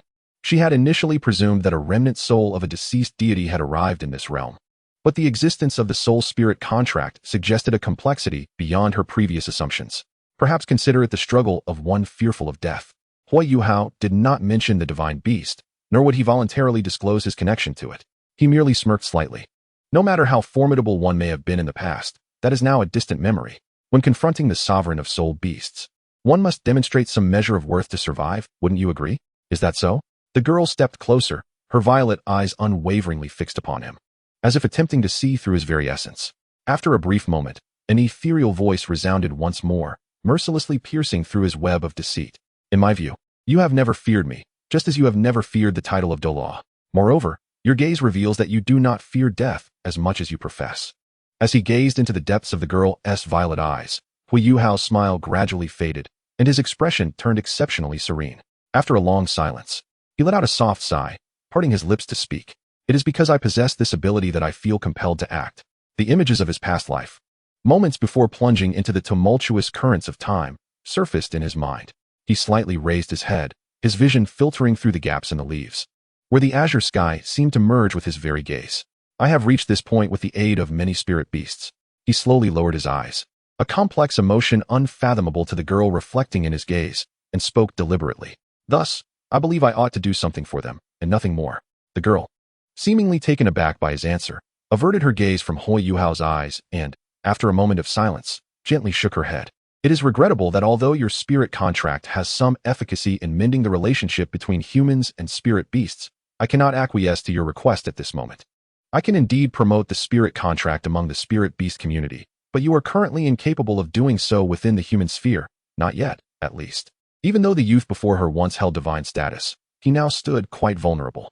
While humans possess a degree of order compared to spirit beasts, the acquisition of influence still relies heavily on power. Moreover, given the current effectiveness of the spirit contract, it remains advantageous to your kind. In the spirit beast community, the proportion of those nearing their end or suffering from disabilities is not substantial enough to meet the demands of your spirit masters. Once those resources are depleted, how can you ensure that humans will not turn against other healthy spirit beasts? Though you claim to improve the spirit contract, there has been no tangible progress thus far. Of course, I do not expect you to have it perfected, but I need to witness your capability to enhance it, rather than present me with a half-baked solution to deceive my trust. Therefore, when you have garnered sufficient influence within the human realm, and I can witness the advancement of the spirit contract firsthand, I shall consider your proposal, and you will forever be a friend to our spirit beasts. Such a demand is entirely reasonable. Huo Yuhao nodded, fully aware that mere words would not suffice to convince this spirit beast sovereign. Her requirements were entirely for the benefit of her kind, and receiving such a promise was already commendable. Even if she were to agree at this moment, he indeed could not promote the spirit contract among the spirit masters, and that was not a matter to be rushed. I will endeavor to achieve results swiftly, returning to the Stardow Forest once the time is ripe. There is no need for such formality. Before he could finish, the girl interrupted him, casting a sidelong glance at Huo Yuhao, her tone calm. I will accompany you, for I, too, wish to witness the current state of human development. For a moment, Huo Yuhao was taken aback, but the girl appeared to anticipate his reaction and spoke slowly. Consider it an investment. If, in the future, you truly can alter the plight of spirit beasts, then this shall serve as compensation for your goodwill. Huo Yuhao was somewhat taken aback. Do you hold such a high opinion of me? He surmised that the Silver Dragon King might be intrigued by the qualities he exhibited, as well as by the divine realm itself. However, accompanying him was a potential guardian whose prowess surpassed even that of Emperor Tian. The benefits of this arrangement were almost unfathomable when compared to the negligible drawbacks it presented. The young girl shook her head, stating, I merely believe that someone like you is destined for greatness. After a moment's pause, she added, Of course, if my investment fails, I shall incur no loss. Upon hearing this, Huo Yuhao opened his mouth, yet found himself at a loss for words. There was something undeniably peculiar about the situation. After a lengthy silence, he lifted his gaze to the strikingly beautiful girl before him and hesitantly inquired, Where do you reside?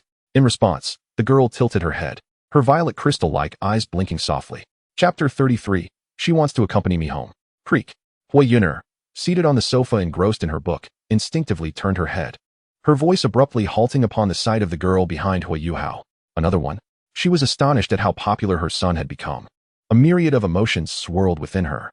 While she felt a surge of joy, she couldn't shake the feeling that there was something uniquely compelling about this girl. Though she appeared tranquil and seemingly indifferent to the world, Huo Yuhao keenly sensed an underlying strength within her. Despite her unfamiliarity with the girl, she was well acquainted with her own son. Would this girl be a suitable match for Yuhao? Never mind. Why should I worry about such matters? Each generation has its own fortune. Observing the myriad expressions flitting across her mother's face, Huo Yuhao realized she likely believed he had committed some transgression. However, this time he had not initiated the invitation. Embarrassment washed over him as he cleared his throat twice and turned to introduce, Mother, this is Gu Yuna. The situation is similar to that of Xiaoya. She may also reside with us in the future. After providing a brief explanation, Huo Yuhao turned to Gu Yuna. This is my mother, Huo Yuhao. Gu Yuna regarded Huo Yuhao, a flicker of surprise crossing her features. She had not anticipated that the mother of Huo Yuhao, once a deity, was merely an ordinary person devoid of any soul power. "Hello, young lady. Welcome," Huo Yuhao said, slightly taken aback. "For me?" Upon seeing Gu Yuna nod, she instinctively waved her hand in refusal. No, one does not accept gifts from guests. "This is merely my token of gratitude for my temporary stay here," Gu Yuna replied, calmly pushing the item forward as if stating a fact. Just as Huo Yuhao was about to respond, Huo Yuhao interjected, "Mother, it's all right, please accept it." Hearing her son's words, Huo Yuhao could not help but cast him a disapproving glance, yet she refrained from insisting further. After smiling and thanking Gu Yuna, she extended her hand to accept the pendant. As the pendant rested coolly in her hand, Huo Yuhao found herself at a loss regarding its material. Yet, an inexplicable sense of reassurance enveloped her, causing her to widen her eyes in astonishment. Instinctively, she turned to Gu Yuna, who maintained her usual calm demeanor. "Wear it around your neck. Do not take it off," she instructed. Huo Yuhao nodded subconsciously, realizing the object must be of considerable value. "Thank you, young lady," she expressed gratefully. Gu Yuna merely shook her head gently, while Huo Yuhao seized the opportunity to assist with tidying up the room, leading her upstairs. Upon observing the last remaining vacant room, Huo Yuhao's expression grew complex. He had never anticipated that this room would one day be fully occupied. Initially, he had rented it solely because his mother liked it, yet now it had become increasingly lively. Entering the room, Huo Yuhao did not rush to tidy up, but instead turned to Gu Yuna, sincerely expressing his gratitude. "Thank you. It seems your knowledge surpasses my expectations." Hearing her teasing tone, Huo Yuhao smiled. "I will return it to you." Having recognized the pendant as the Silver Dragon Reverse Scale, a token bestowed upon him by Di Tian in his previous life, he understood its significance. With the possession of this pendant, Huo Yuhao was under Gu Yuna's protection.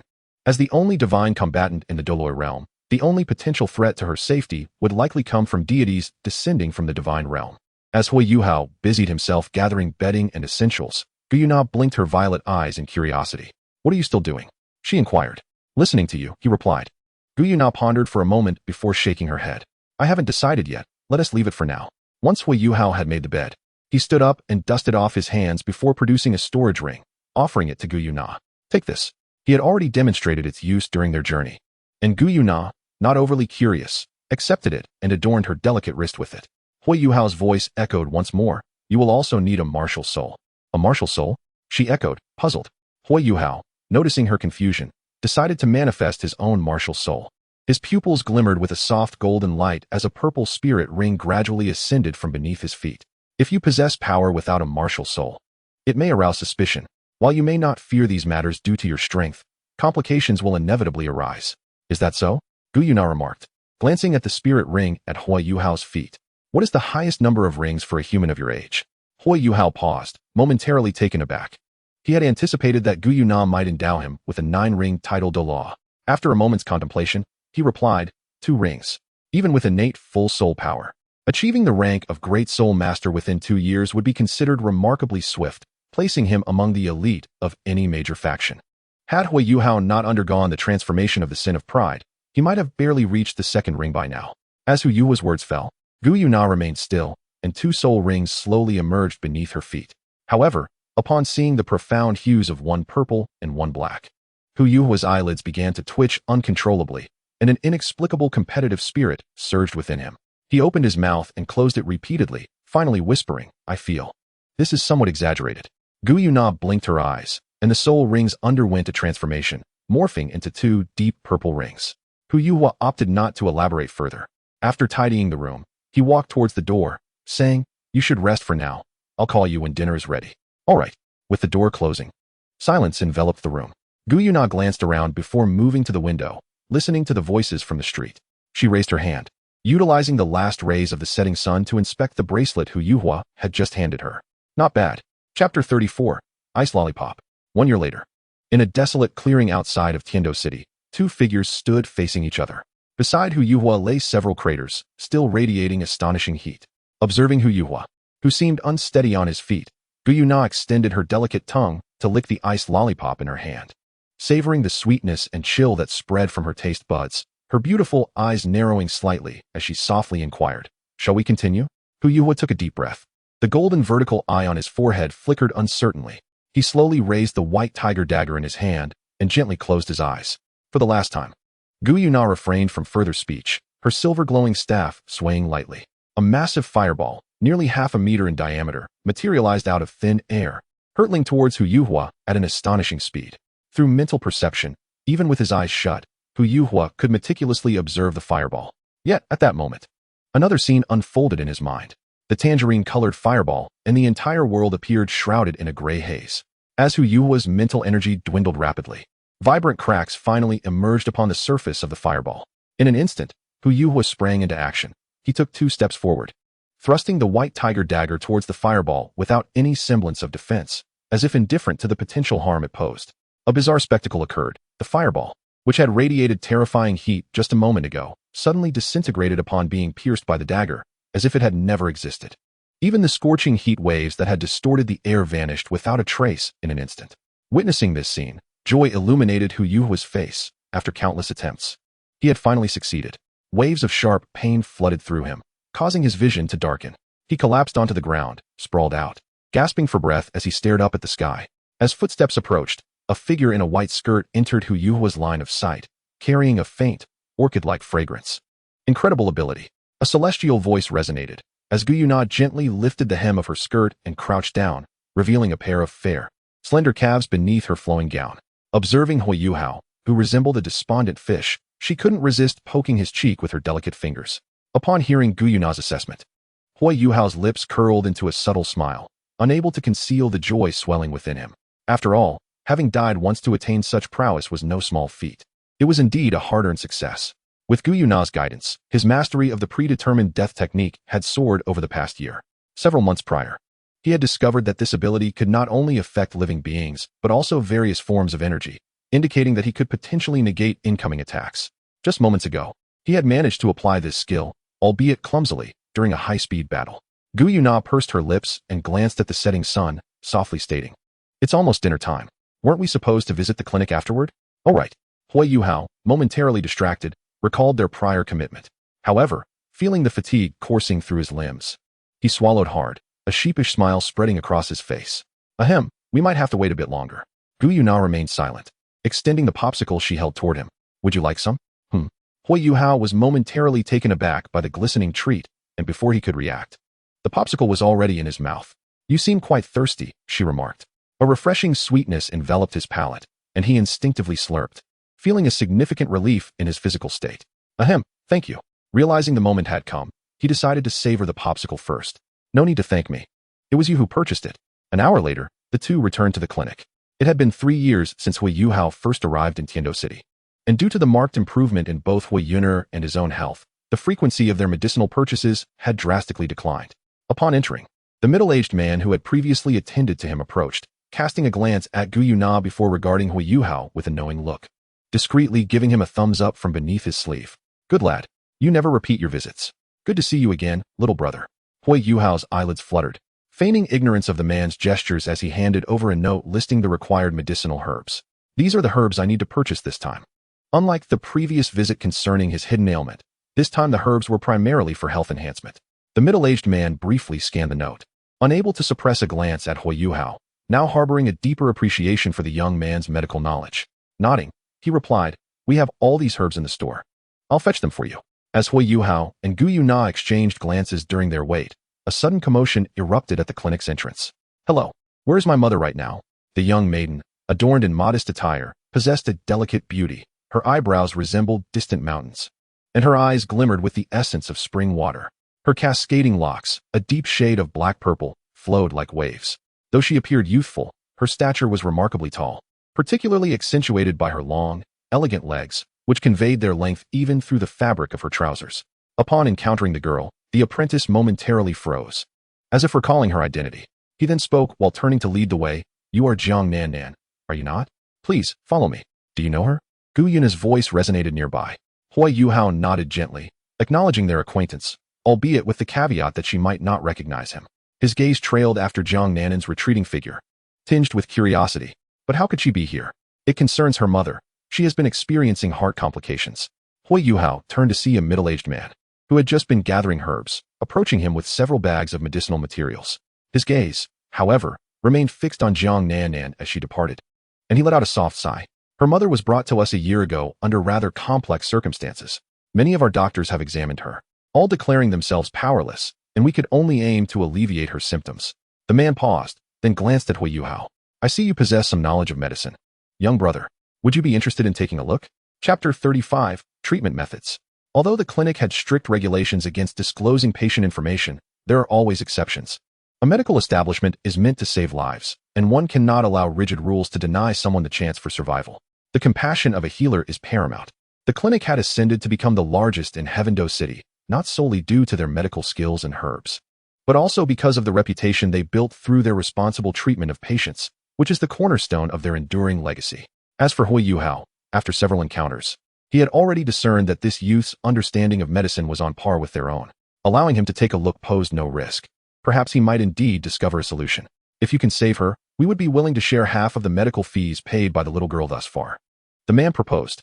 They were somewhat aware of Jiang Nanan's family situation. It was not uncommon for a clinic to encounter families in financial distress, and naturally, they wished to assist within their means. Moreover, considering this young girl had gained admission to Shrek Academy as a commoner, her remarkable talent was evident, and cultivating a relationship with her could only yield benefits. Let us set aside the medical fees. I simply wish to offer my assistance. Please, lead me to her. Huo Yuhao replied. Given their past connection, he felt compelled to help. His expression turned inquiring as he glanced at Gu Yuna. Gu Yuna shook her head. I shall wait for you here. Very well. Huo Yuhao offered no further comment and nodded slightly to the middle-aged man. Follow me, please. The two proceeded through the corridors until they arrived at the door of a room. The entrance stood ajar, revealing a simple interior furnished with only a bed, a cabinet, and a stool presumably for the doctor to examine patients. At that moment, Jiang Nanan sat on the stool, her back turned toward the entrance. Gazing past Jiang Nanan, one could behold a beautiful woman in her 30s lying upon the hospital bed, her eyes gently closed. Her pallid complexion did not detract from her beauty. Rather, it imbued her with a delicate, sickly charm. Doctor, is there something amiss? It is as such. This young gentleman beside me possesses considerable knowledge of medical science. I have invited him to examine your mother, in hopes of discovering a remedy. Upon hearing this, Jiang Nanan's gaze swiftly fell upon Huo Yuhao. Although she was surprised by his youth, her trust in the reputable medical establishment prompted her to rise and make way. Thank you for your concern, Doctor. Young sir, I implore you to examine my mother. Just call me Huo Yuhao, he replied, taking a seat on the stool. In this close proximity, Huo Yuhao began to comprehend that Jiang Nanan's extraordinary beauty was likely inherited. In comparison to Jiang Nanan, her mother's beauty was equally striking, enriched by the elegance and softness that maturity bestows.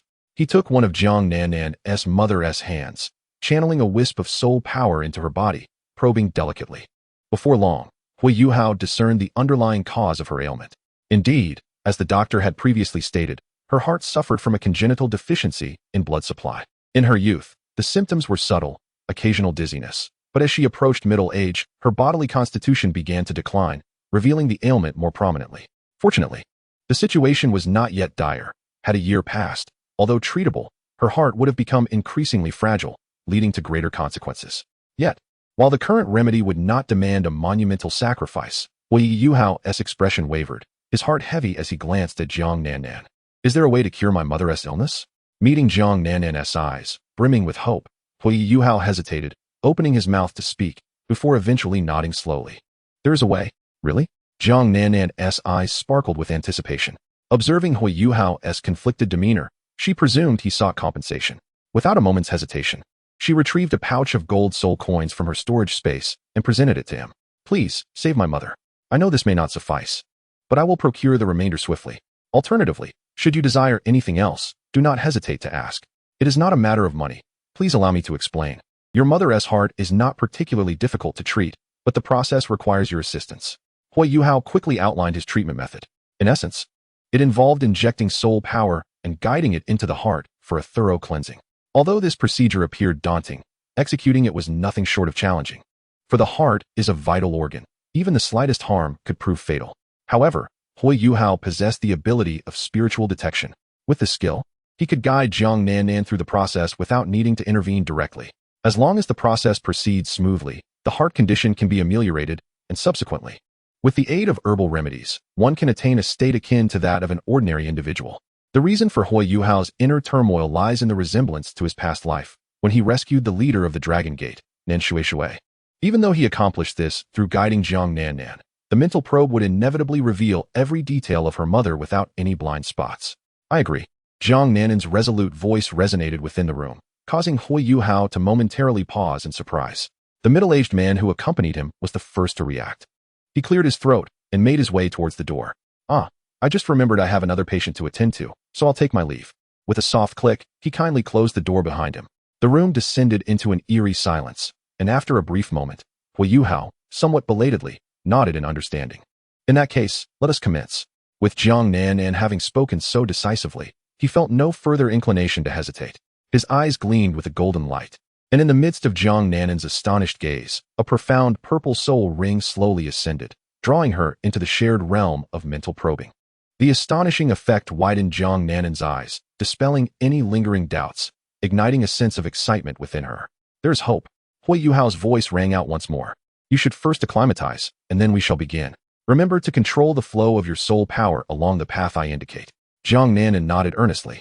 I understand. Thank you. As she adjusted to the effects of the mental probe, she took deep breaths, attempting to calm her racing heart. However, as time progressed, her heartbeat quickened, and anxiety seized her. Despite her maturity, she was merely 12 years old. The thought that a single misstep could cost her mother's life filled her with an inexplicable dread. She swiftly seated herself at the edge of the bed, lifted the covers, and began to carefully unfasten her mother-esque garments. With each layer that fell away, her mother-esque graceful, pale figure was fully exposed to the air. Throughout this process, Jiang Nanan's hands trembled violently. Huo Yuhao, witnessing this scene, furrowed his brow. In such a state, even with his guidance, the potential for calamity loomed large. All he could do was offer reassurance. If this proved ineffective, they would have to wait for another opportunity. Do not be overly anxious. Follow my guidance, and all will be well. Jiang Nanan, recognizing her own unsettling state, understood that Huo Yuhao was a doctor who had come with great difficulty. If she missed this chance, would she dare to trouble him for another visit? After a moment of hesitation, she turned her gaze to Huo Yuhao. Why don't you take over? Chapter 36, The Aftermath of Congestion. Meeting Jiang Nanan's gaze, Huo Yuhao felt a momentary shrinking of his resolve. No, young lady, this is quite a serious matter. I'm somewhat apprehensive, due to her overwhelming anxiety. Jiang Nanan's voice trembled slightly as she looked at Huo Yuhao, earnestly imploring, perhaps you should take the lead. Subsequently, she added, I want to speak of this. Huo Yuhao was momentarily taken aback. Was this truly a matter of discretion? Were you intending to become an accomplice? Before he could articulate his thoughts, Jiang Nanan had already risen from the bedside, offering him her place. Never mind, having seen what he had, it was not a loss to proceed directly. After a brief yet not particularly intense internal struggle, Huo Yuhao stood from his seat and approached the bed. Prior to taking action, he instinctively glanced at Jiang Nanan beside him and softly instructed, please keep your voice down. Jiang Nanan promptly nodded, even subconsciously lowering her breath. Huo Yuhao then turned his attention back to the beautiful woman on the bed. Whether due to her illness or the absence of sunlight within the clinic, her skin radiated an enticingly delicate whiteness, which accentuated the faint crimson that appeared all the more vibrant. There could be no further delay. If this continued, his thoughts would surely waver, and the matter at hand was of utmost importance. Drawing a deep breath, his gaze transformed into one of calm determination as he slowly raised his hand to cover the area nearest to her heart. The smooth, tender sensation surged through his palm, and the soft whiteness spilling between his fingers sent jolts of stimulation through Huo Yuhao's nerves. Yet, this was not the moment for such distractions. Under his guidance, the soul power steadily flowed into the point of contact.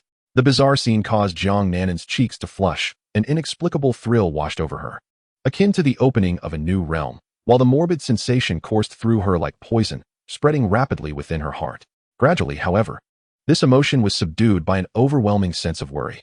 Through Huo Yuhao's mental probing, she could distinctly perceive the soul power gently infiltrating her mother's heart, causing her own heartbeat to quicken.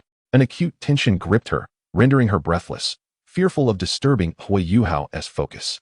As seconds ticked by, the process unfolded smoothly. Although Huo Yuhao had weathered numerous storms in his past, whether it was the maternal connection or the gravity of the situation, the current experience was undeniably more exhilarating than anything he had encountered before. Under such challenging circumstances, the latent dangers of her heart were meticulously addressed by his soul power. Finally, a resounding thump echoed from her chest. The heart pulsed robustly, blood surged through her veins at an unprecedented speed. And as Jiang Nanan beheld her mother-esque complexion gradually returning to life, a glimmer of joy sparked in her eyes. Huo Yuhao also felt a slight relaxation wash over him, soon followed by an indescribable fatigue. After an afternoon of practicing the fated death technique, His mental strength had been nearly exhausted, and though he had managed to recover somewhat, he had just depleted it once more. This relentless drain on his mental energy was becoming increasingly difficult for even him to withstand. As he retracted his soul skills and spirit, a peculiar expression crossed Huo Yuhao's face. It seemed that due to proximity to the heart, the blood had rushed to him first, allowing him to distinctly sense a small pulse beneath his palm. All done. The ant should be out of danger by now and will wake up shortly. Afterward, she will require medicines to nourish her heart and lungs and to promote blood circulation. In terms of diet, for the next few days, she can start with porridge, focusing on light flavors. Saying this, Huo Yuhao took out a piece of meat, encased in ice, about the size of a palm, and gently handed it to Jiang Nan, explaining softly, when preparing the porridge, you can chop this meat into minced form and add a little bit, but do not add too much at once. Divide it over 5 days, 3 meals a day. I will return in 5 days to check on the situation. This meat was from a blood-corroded dragon lizard that had been around for 100,000 years. Even this small piece contained energy that ordinary people could hardly endure. Transforming it into minced meat for the porridge would be ideal. Jiang Nan instinctively reached out to accept it, and as soon as it was in her grasp, she realized the extraordinary nature of this meat. Even through the thick ice, the energy contained within was palpable, indicating its high quality. She then produced a bag of golden soul coins and offered it to Huo Yuhao. Thank you. Can you tell me where you live? I will compensate you for the rest. No need for compensation. This is more than sufficient.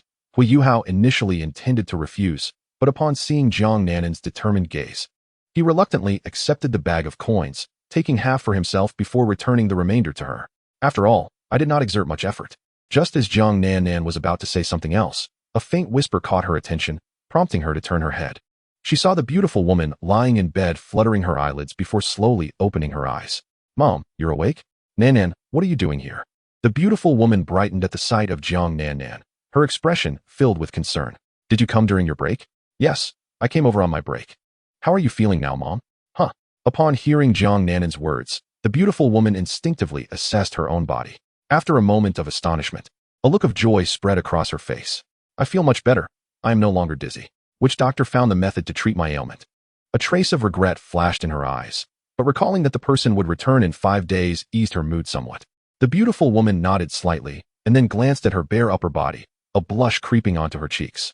After a moment of hesitation, she softly inquired, "Is the one who saved me still here?"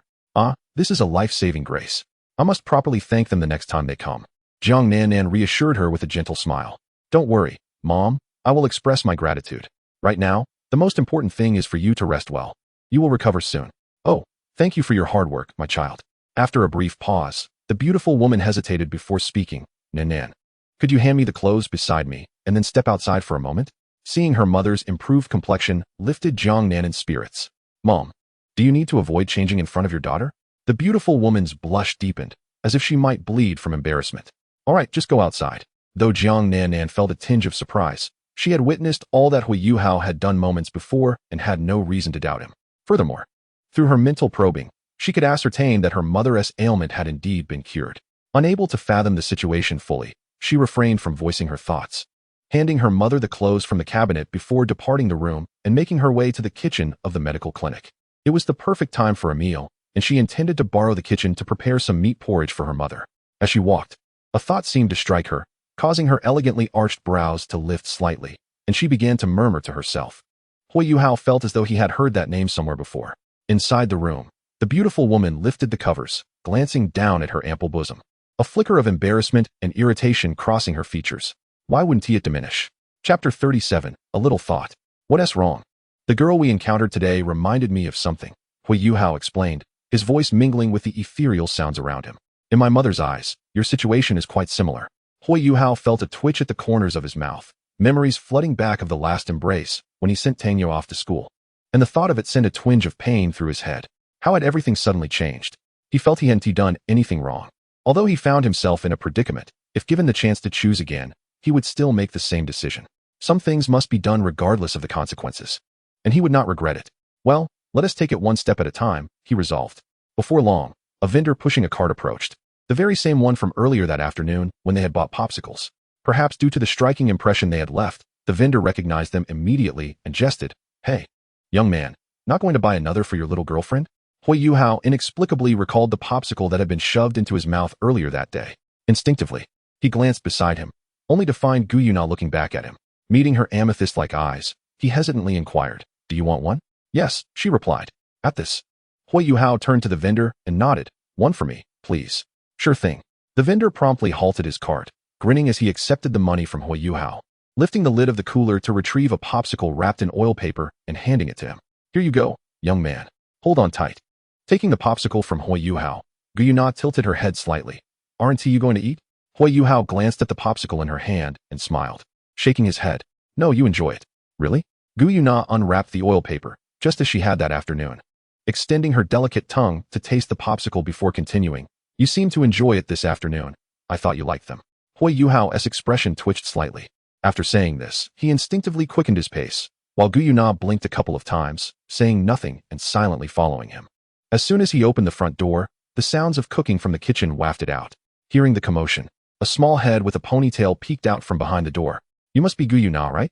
Before he could finish his words, Tanya emerged from the kitchen, carrying a platter of dishes. After placing it on the table, she cast a smile towards Gu Yuna. "Andy has already informed me about you. Greetings, it is a pleasure to meet you.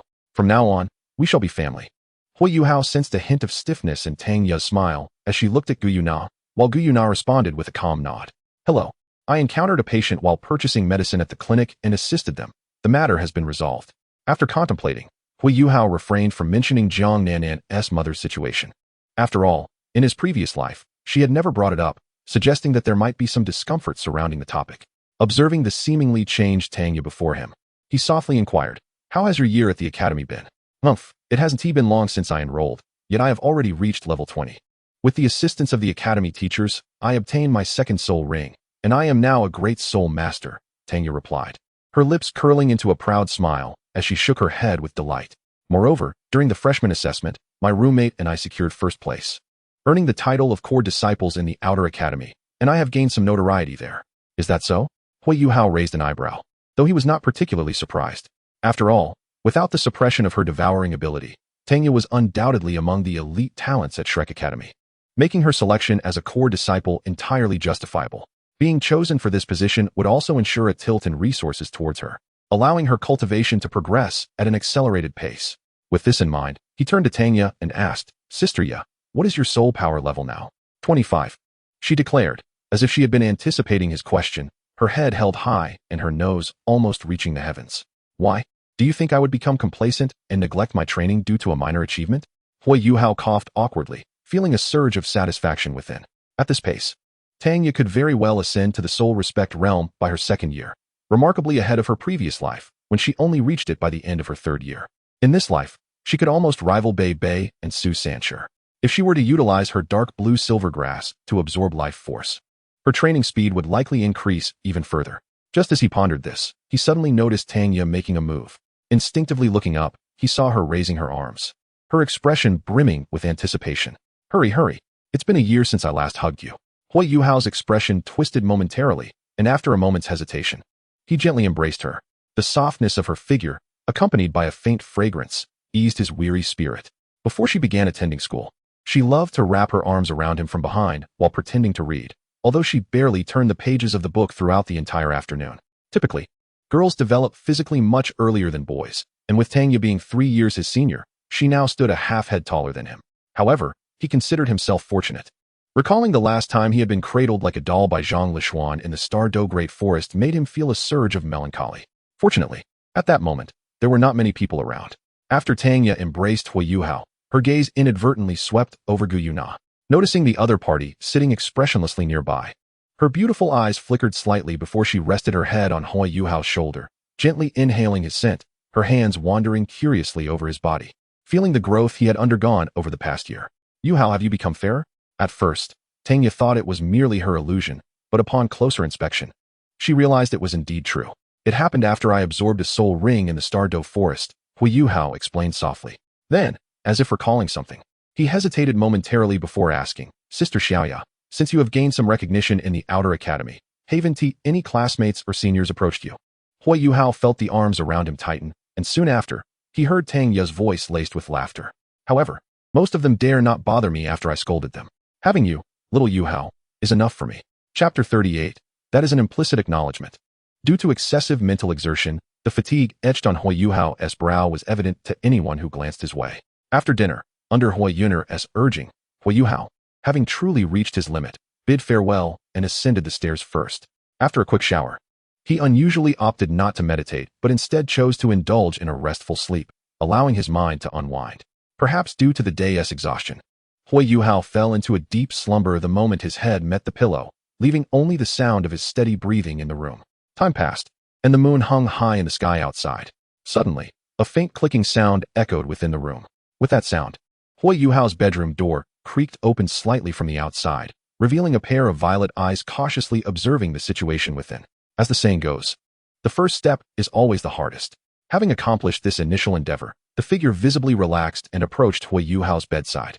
The dim surroundings seemed to have no effect on her glowing violet eyes, as the moonlight streamed in, illuminating part of her delicate face and outlining her refined features. It was Tanya. She crouched down carefully, bringing her face close to Huo Yuhao, and through the night vision effect of her purple extreme demon eyes, she quietly studied the serene expression of the boy before her in the shadowy environment. The proximity caused her somewhat heavy breaths to brush against Huo Yuhao's face. Yet Tanya remained oblivious. Minutes passed, and upon noticing that Huo Yuhao showed no sign of waking, she seemed to resolve herself and cautiously leaned in, covering Huo Yuhao's lips with her own. Compared to her younger brother, who was 3 years her junior, Tanya felt her heart race as if it might leap from her chest, and the warmth on her face surged dramatically in that moment. After a long while, Tanya slowly lifted her head, swallowing as if savoring sweet dew, and once she had calmed her emotions, she asked in a voice so soft it resembled self-reassurance, "Yuhao, are you awake?" Silence implies consent. Tanya gasped breathlessly, her gaze trailing down her neck, brazenly scrutinizing the young man before her, ultimately settling slowly at the collar of his nightwear. If discovered, it might spell the end of her life. "Oh, Tanya, he is still so young. You are truly a pervert." Despite incessantly berating her own fleeting thoughts, she had no intention of halting her actions. With trembling hands, she began to unbutton Huo Yuhao's nightgown one by one. Though laborious, she felt an immense sense of relief in that moment. After all, buttons could be silently undone. Had it been a garment that was simply worn, it would have been far less convenient. With a soft click, Tanya opened the door from within the room, casting a brief glance at the silent corridor before stepping out of Huo Yuhao's chamber. It was unclear what she had been engaged in, but a faint flush lingered on her cheeks, remnants of her overwhelming excitement. In the dim light, her long silver hair seemed to emit a luminous glow, sparkling brilliantly. Although her violet eyes betrayed no emotion, Tanya sensed a profound depth within them. After a moment of shared gaze, observing Tanya's somewhat flustered expression, Gu Yuna blinked, her ethereal voice resonating through the corridor. "I am going downstairs to fetch some water." With that, she paid no further heed to Tanya and turned to descend the stairs, leaving Tanya standing momentarily in a daze before she blushed and retreated into her own room.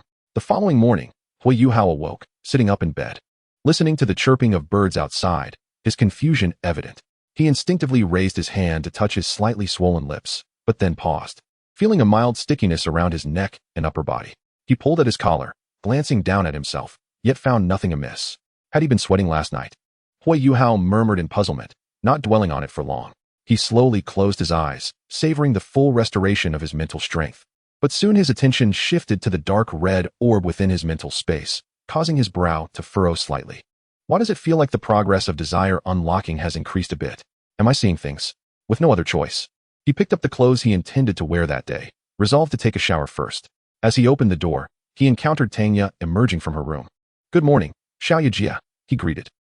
For reasons unknown, upon seeing him, Tanya flinched as if a cat's tail had been stepped on, then belatedly returned his greeting. "Why, Yuhao, good morning. Did something happen?" "And no, nothing at all." Tanya scratched her head, her smile somewhat stiff. "What could possibly happen to your Xiaoyajia? I just woke up and was a bit groggy." Though Huo Yuhao found her reaction puzzling, he did not dwell on it. Tanya seemed to have composed herself, casually inquiring, "Yuhao, how did you sleep last night?" "Quite well." He initially intended to inquire whether Sister Xiaoya had encountered anything peculiar the previous night. However, upon reflection, he deemed it an inconsequential matter, realizing that even if he voiced his concerns, Sister Xiaoya might not be able to offer any assistance. Thus, he chose to remain silent. "Well then, I shall take my leave for now. Do remember to come down for breakfast later." "Oh, certainly." Huo Yuhao nodded, inexplicably sensing a hint of urgency in Tanya's descent down the stairs, as if she were fleeing. "Going to take a shower? By the way, did you notice anything unusual last night?" Gu Yuna blinked her eyes a couple of times before gently shaking her head. I went downstairs for a glass of water in the middle of the night, but found nothing out of the ordinary. Huo Yuhao's expression twitched momentarily, yet he ultimately refrained from saying anything further and turned toward the bathroom. Chapter 39. A Modest Strength Shrek Academy. The disheveled Xian Lao sat on the steps, gulping down drink after drink. The scattered bottles beside him indicated that he had consumed a considerable amount. Just then, the director of the martial soul department, Yin Xiaozhe, entered the courtyard. Upon witnessing the scene before him, he could only sigh deeply. With his hair unkempt and reeking of alcohol, Xian Lao appeared to have aged a decade since their departure for the Stardow Forest, showing no trace of the once dominant titled Douluo. Was this truly the same Shrek's foremost genius, who had been so spirited and imperious, possessing a divine beast martial soul? Xian Lao, what is the matter? The meeting of the Sea God Pavilion is prepared. Your presence is required. At these words, Xian Lao's hand holding the bottle came to an abrupt halt, and the sounds in the courtyard fell silent in an instant. After a moment, he sighed. Has the time come? Very well, let us proceed. He rose unsteadily, wobbling toward the courtyard exit. Observing his state, Yin Xiaozhe hesitated before speaking again. Xian Lao, it has been a year since that incident. You mustn't be too hard on yourself. No one could have anticipated encountering a 100,000-year-soul beast in the mixed zone. Moreover, Shrek Academy still needs you. Although his teacher, Muin, remained, his ailing health begs the question of how long the dragon god Douluo could continue to safeguard Shrek. While the matter is seldom mentioned in daily conversation, everyone understands the gravity of the situation. Once Mu Lao passes, Shrek will only have Xian Lao's strength to continuously uphold the banner. If this state of despondency continues, Shrek may face inevitable decline. Yet, it seemed Xian Lao did not hear him, as he walked on in silence. Before long, the two arrived at the Sea God Pavilion. Upon entering, Xian Lao trembled, his face betraying deep remorse. Aside from a few elder members of the Sea God Pavilion and the two academy deans, several inner academy disciples who had survived the ordeal in the Stardow Forest were present. Aside from Zhang Lishuan, who occupied the last seat beside the vice dean of the martial soul department, Kai Meyer, the remaining disciples stood respectfully at the long table, heads bowed. Once Xian Lao and Yin Xiaozhe settled into their designated seats, the Sea God Pavilion meeting commenced in earnest.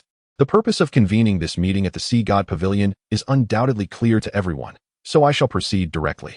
From the shadow at the head of the long table, Moon slowly spoke. Listening to Moon's straightforward words, Elder Xian instinctively glanced at several inner courtyard disciples. He rose, his expression laden with anguish, and spoke in a mournful tone. Elder Mu, please cease your counsel. I have made my decision. The loss of 6 disciples has deeply grieved me. Since the establishment of Shrek Academy, such a grievous incident has never occurred, and I bear full responsibility for this. Upon hearing this, the elders present became anxious, particularly Yin Xiaozhe, who hastily interjected. Elder Xian, we have discussed this matter several times. None could have predicted such an event would transpire. Your abilities are well recognized, and no one blames you for this incident. As he spoke, he exchanged glances with several standing inner courtyard disciples. Responding to his cue, for disciples immediately knelt on the ground, tears streaming down their faces as they implored, Elder Xian. The incident caught us all off guard, and we have never harbored any grievances. Please do not blame yourself. Remember, it was thanks to you that we won the championship in the last Soul Master tournament. Hearing the heartfelt words of the 4 disciples, Elder Xian's lips trembled, and tears flowed freely down his cheeks. Yin Xiaozhe, seizing the moment, quickly added, Elder Xian, you must not wound these children's hearts. We have already compensated the families of the 6 deceased disciples sufficiently. Please do not dwell in self-reproach. One must always look forward. You must consider the future of Shrek. Indeed, one inner courtyard disciple lifted his head, looking earnestly at Elder Xian. Elder, if you do not agree, we shall not rise. You all. Elder Xian wiped away his tears with his soiled sleeve, his voice choked with emotion. Please rise. I shall agree to your request, though I feel unworthy to remain. Since Shrek still requires my presence, I will stay and contribute what little I can. She felt as though she had just witnessed a farcical spectacle. Is it over? Has it truly concluded? It appeared that no one had suffered significant loss, aside from the 6 deceased inner courtyard disciples, who were deliberately forgotten and unmentioned, despite having committed dereliction of duty during working hours, which led to the tragic deaths of several inner courtyard disciples who had once brought glory to Shrek Academy in the Stardow Forest. Elder Xian faced no punishment. Instead, he had even taken up a new fondness for drinking this year, along with a slight pang of conscience. It was utterly absurd and laughable. Had the party truly learned a lesson from this incident? Would similar mistakes be repeated in the future? Perhaps, for reasons unknown. Zhang Lishuan's mind drifted back to a year prior, to the cold glance cast by Huo Yuhao just before his departure. His icy words echoing in her ears. If you truly feel remorse, then resign, to prevent causing harm to others in the future. The words spoken with unwavering certainty seemed as if they had already encountered the unfolding of future events. Did he possess some foresight? Should one inquire during the next meeting? Observing the matter draw to a close, Zhang Lishuan felt as though a breath was caught in her throat. Instead of a sense of relief, her heart was further burdened by an inexplicable surge of anger. While contemplating the opportunity to lend assistance with the task, she decided to visit Huo Yuhao in Tiando City along the way, and she closed her eyes, succumbing to a deep slumber. Chapter 40. The Most Astounding Wisdom. The Sunset Forest. Once a gathering place for soul beasts within the Tiando Empire a millennium ago, it may not rival the Stardo Forest. Yet it remains a formidable habitat for soul beasts, which, even after 10,000 years, continue to thrive within its bounds. Due to its proximity, soul masters from Tiando City often venture here at lower levels to procure soul rings. From 10-year to 1,000-year soul beasts, all can be found within the Sunset Forest. And in comparison to the Stardo Forest, it is evidently a safer option. The sound of crumbling leaves underfoot echoed softly as a boy, appearing to be about 8 or 9 years old, wandered alone through the forest. His eyes glimmered with a faint violet hue, and he scanned his surroundings with vigilant awareness. This boy was Tang San, who had awakened his martial soul over 2 years ago, and just days prior, his soul power had successfully reached level 20. His purpose for venturing into the Sunset Forest was to bestow a second soul ring upon his blue-silver grass martial soul. He had already determined his target during his last visit when he acquired his first soul ring. Hopefully, that malevolent vine had not been hunted. As Tang San followed the path etched in his memory, he recalled his promise to Xiao Wu to only eliminate evil soul beasts and those who initiated attacks against him. Even in this new life, he remained steadfast in his vow. Coincidentally, during his previous visit, he had stumbled upon a malevolent vine, approximately 800 years old, tormenting and oppressing other soul beasts. Such wickedness was intolerable. However, at that time, he had already defeated another evil soul beast to obtain his first soul ring. Moreover, he could not absorb a soul ring of such high age, which led him to spare the vine's life, in deference to the benevolent nature of the heavens. As a plant-type soul beast, it is challenging for them to move before reaching a certain level of cultivation. So Tang San did not take long to locate the malevolent vine. Utilizing his purple extreme magic eye, he discerned an alarming increase in the skeletal remains of soul beasts near the vine and felt a coldness wash over him. Such indiscriminate slaughter of the innocent warranted a fatal reckoning.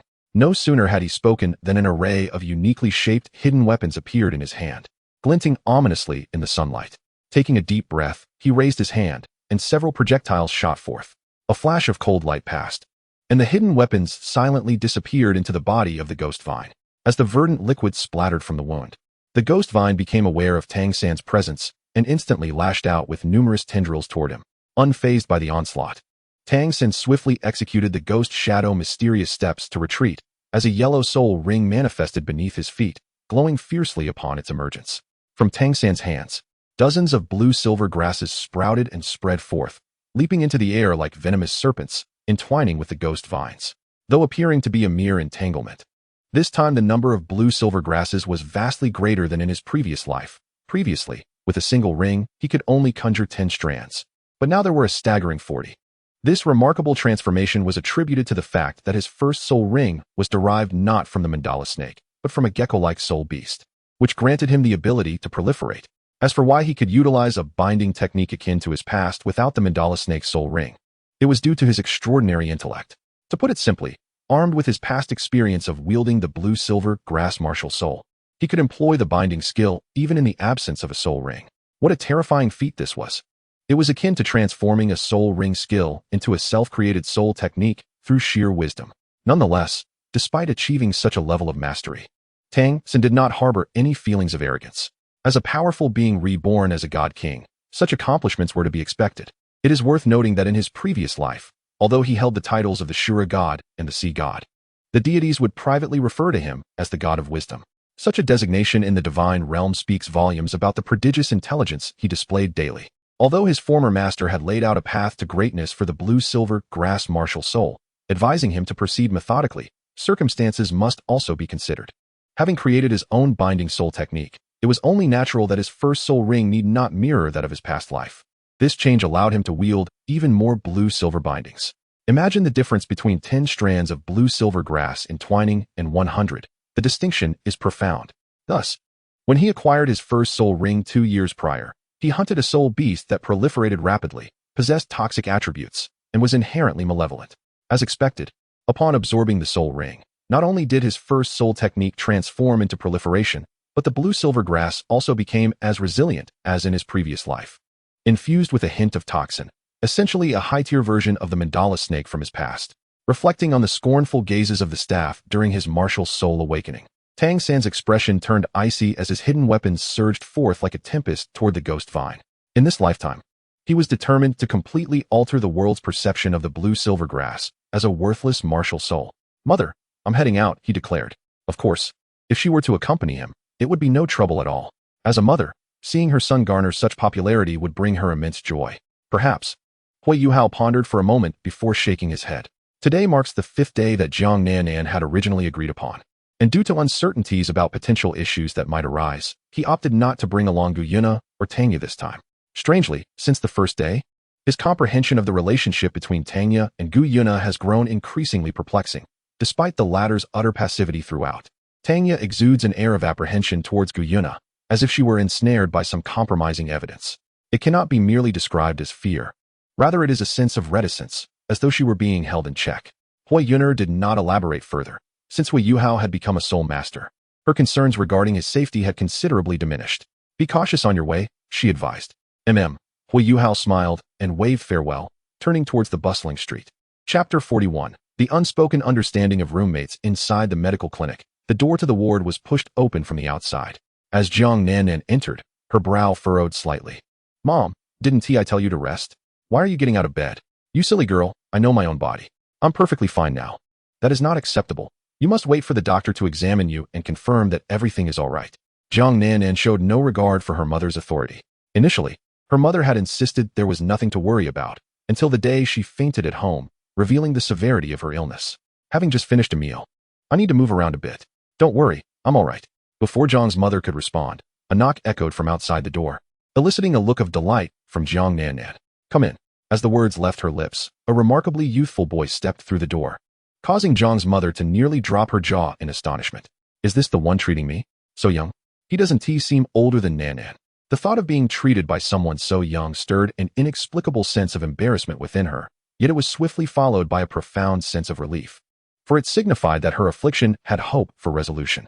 Days had passed since her initial treatment, and the 2 troublesome spots had failed to diminish, causing her considerable distress in daily life due to their persistent, electrifying sensations whenever they brushed against fabric. Having endured this ordeal for many days, she had exhausted all conceivable remedies. Although none had proven effective, she had begun to glean the underlying cause. Previously, her heart condition had left her in a prolonged state of anemia. Now that the issue was resolved, her body struggled to adapt. Yet, understanding the cause did not equip her with a solution. Who knows how long this state might persist? If it lasted for a year or more, she would prefer to remain bedridden with anemia. Moreover, such an embarrassing matter was not one she could easily discuss with others. However, if the person in question were a child, perhaps it would not be so inappropriate to inquire. "Good afternoon, ladies. Auntie, has there been any unusual development these past few days?" Even though he had mentally prepared himself before arriving, Huo Yuhao's smile still appeared somewhat strained when faced with the awakened Jiang's mother. The preceding sentence was undoubtedly directed at Jiang Nanan, yet for reasons unbeknownst to him, he noticed that Jiang's mother appeared to have a more vibrant complexion upon hearing his words. Could it be that there truly was some extraordinary circumstance? "There was no unusual situation prompting your visit. I kindly ask that you assist in examining my mother once more." Jiang Nanan promptly rose to vacate her seat and turned to her mother. "Mother, this is the gentleman who previously treated you, Huo Yuhao." After expelling the bizarre thoughts from her mind, Jiang's mother bestowed upon Huo Yuhao a gentle smile. "Yuhao, I have heard a bit about the situation from Nanan. I truly appreciate your help this time. It primarily stems from the fact that Auntie's condition is not overly severe, thus the treatment process was not particularly troublesome." Huo Yuhao took a seat, scrutinizing Jiang's mother's condition before a smile graced his face. "From your complexion, Auntie, it appears your health has nearly returned to normal. Please allow me to conduct a more detailed examination of your hand. If all is well, there should be no need for you to remain at the clinic." Upon hearing this, Jiang's mother beamed with delight and promptly placed her hand in Huo Yuhao's palm, permitting him to proceed with the examination. During this process, she cast a triumphant glance at Jiang Nanan. "See, I told you I was fine." Although Jiang Nanan felt equally elated, she could not help but roll her eyes at her mother's unrestrained behavior. The examination results swiftly materialized, Huo Yuhao opened his eyes and smiled at Jiang Nannan, nodding in affirmation. All is well. Jiang Nannan earnestly expressed her gratitude. Thank you so much. By the way, she hesitated momentarily before tentatively inquiring. Yuhao, do you happen to have a sister attending Shrek Academy? Are you referring to Xiaoya? Huo Yuhao had indeed contemplated the possibility that Tanya and Jiang Nannan were still roommates in this life. But he was taken aback that Jiang Nannan was aware of him. Could it be that Tanya had mentioned him?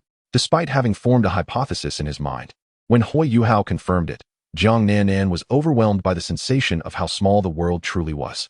Xiaoya and I are roommates. She has previously mentioned you and your mother. Is that so? Huo Yuhao inquired with curiosity. What did Xiaoya say about me at the academy? As his words echoed, the room fell into a profound silence. The sound of a pin dropping could be heard. Well, Jiang Nannan's mind began to race, her expression morphing into a complex mixture of emotions. Her face flushed with embarrassment as she stammered, as though grappling with something difficult to articulate. Sensing the shift in atmosphere, the smile on Huo Yuhao's face gradually faltered. What is it? Surely Xiaoya isn't speaking ill of me at the academy? No. She expressed her gratitude towards you and your mother for taking her in. Jiang Nannan hastily waved her hands, her blush deepening. How could she possibly voice such things? Should she reveal that your sister seemed to harbor ulterior motives? That she dreamt of embracing your pillow at night, rolling about as though it were you? Or that she often muttered peculiar things in her sleep? As Jiang Nannan observed the growing perplexity in Huo Yuhao's eyes, she fervently searched her memories and ultimately unearthed a few scattered, uplifting phrases amidst Tang Ye's nonsensical ramblings about her brother. She remarked, "You are quite impressive, excelling in cooking, medical knowledge, and soul-guiding devices. It seems you possess an understanding of nearly everything. Is that so?" Huo Yuhao inquired, casting a dubious glance at Jiang Nannan, who appeared eager to bury her head in the ground. Yes, she responded, nodding vigorously, compelled by a pang of conscience that deterred her from delving deeper into the topic. Auntie's illness has been resolved, and so have I. As the examination concluded, Huo Yuhao prepared to take his leave when Zhang's mother, who had been silently observing the proceedings, finally spoke up. Yuhao, wait a moment.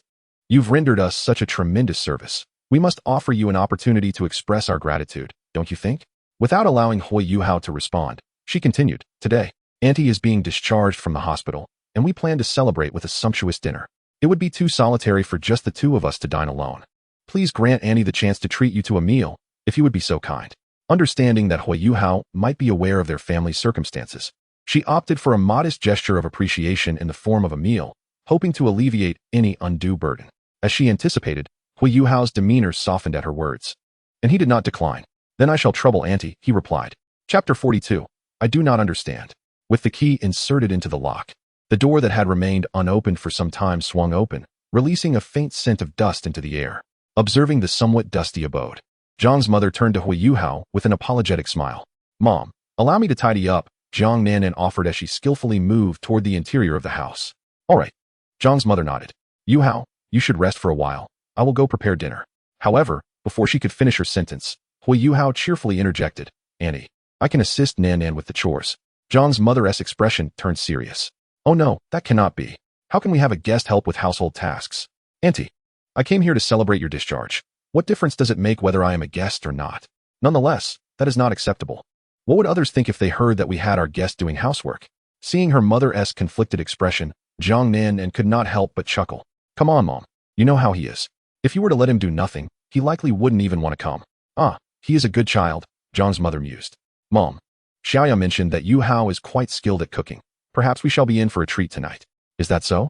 Curiosity flickered within Zhang's mother. Yet as she entered the kitchen and beheld Huo Yuhao's deft knife skills, her reservations evaporated entirely. Throughout the entire process, her role was merely to assist Huo Yuhao by fetching various utensils and condiments, effectively becoming his aide. Observing Huo Yuhao bustling about, Zhang's mother suddenly seemed to recall something, her face flushing with a hint of embarrassment. She cautiously glanced outside the kitchen and, noticing Jiang Nannan preoccupied with tidying up the bedroom, she mustered her courage and turned to the youth with his back to her. Yuhao. Yes? What is it, Annie? That is. Each time she endeavored to articulate her thoughts, a wave of intense shame surged within her. It's just that since my heart condition improved, I've encountered a few after effects. After effects? Huo Yuhao was momentarily taken aback. During his prior examination, she had appeared in perfect health. Auntie, please don't be alarmed. Can you describe the symptoms to me? Just don't mention this to Nannan. It pertains to certain areas that have been persistent. Upon hearing Huo Yuhao's words, Zhang's mother felt her embarrassment deepen. After a prolonged struggle to articulate her predicament, she finally conveyed her situation. Throughout this exchange, she felt her spirit transcend amidst the profound embarrassment, her voice gradually stabilizing. In simple terms, my resilience has diminished. As for Huo Yuhao, he was utterly dumbfounded. He could never have anticipated such an unusual after-effect. Was it perhaps a result of an inherently sensitive constitution? I've tried numerous remedies over the past few days, but none seem effective. I wanted to ask if you had any suggestions. I'm not sure. Huo Yuhao longed to express that this exceeded his expertise. Yet witnessing Zhang's mother's bashful and troubled demeanor urged him to devise a solution. After a mental whirlwind, Huo Yuhao suddenly had a flash of inspiration. He raised his head, hesitatingly looking at Zhang's mother. How about trying some alcohol, auntie? Alcohol? Noting her confusion, Huo Yuhao cleared his throat and explained earnestly, in your situation, it appears that your body is overly sensitive and requires a prolonged adjustment period. To expedite this adaptation, one might consider introducing stronger stimuli. Moderate alcohol consumption could enhance blood circulation, which should assist with your after effects. In essence, if your body undergoes a few significant trials, these minor disturbances will naturally lose their impact. I understand now. Thank you, Yuhao. Zhang's mother's eyes brightened as she nodded appreciatively and exited the kitchen. This girl, claiming to be worried, insists on helping me buy alcohol. Huo Yuhao chuckled. Sister Nan Nan is just concerned about you, auntie. Moments later, Zhang's mother seemed to recall something, pausing her chopping to look at him with a smile. Yuhao, I heard you also reside in Tiando City. You should come over to visit when you have the time. Nan Nan is often alone in the house while studying, and your frequent presence would certainly bring some liveliness to the place. Huo Yuhao chuckled lightly and nodded. All right. I'll come over to Auntie's for a meal when I have the time. Just don't kick me out. What are you talking about? You're always welcome, she replied. Nan Nan, come quickly. Dinner is ready. I assure you, today's dishes will be so delicious that you'll want to swallow your tongue. Upon seeing the beautifully presented dishes on the table, Nan was momentarily taken aback. Mom, did you make all of this? Noticing her daughter's astonished expression, Zhang's mother felt a blush creep to her cheeks. Don't look at me. It was all Yuhao's doing. I merely assisted a bit. It was supposed to be her treating them to dinner. Yet it turned out the guest had taken to the kitchen himself. With her naturally shy disposition, she felt increasingly embarrassed. All made by Yuhao? Nan instinctively turned to Huo Yuhao.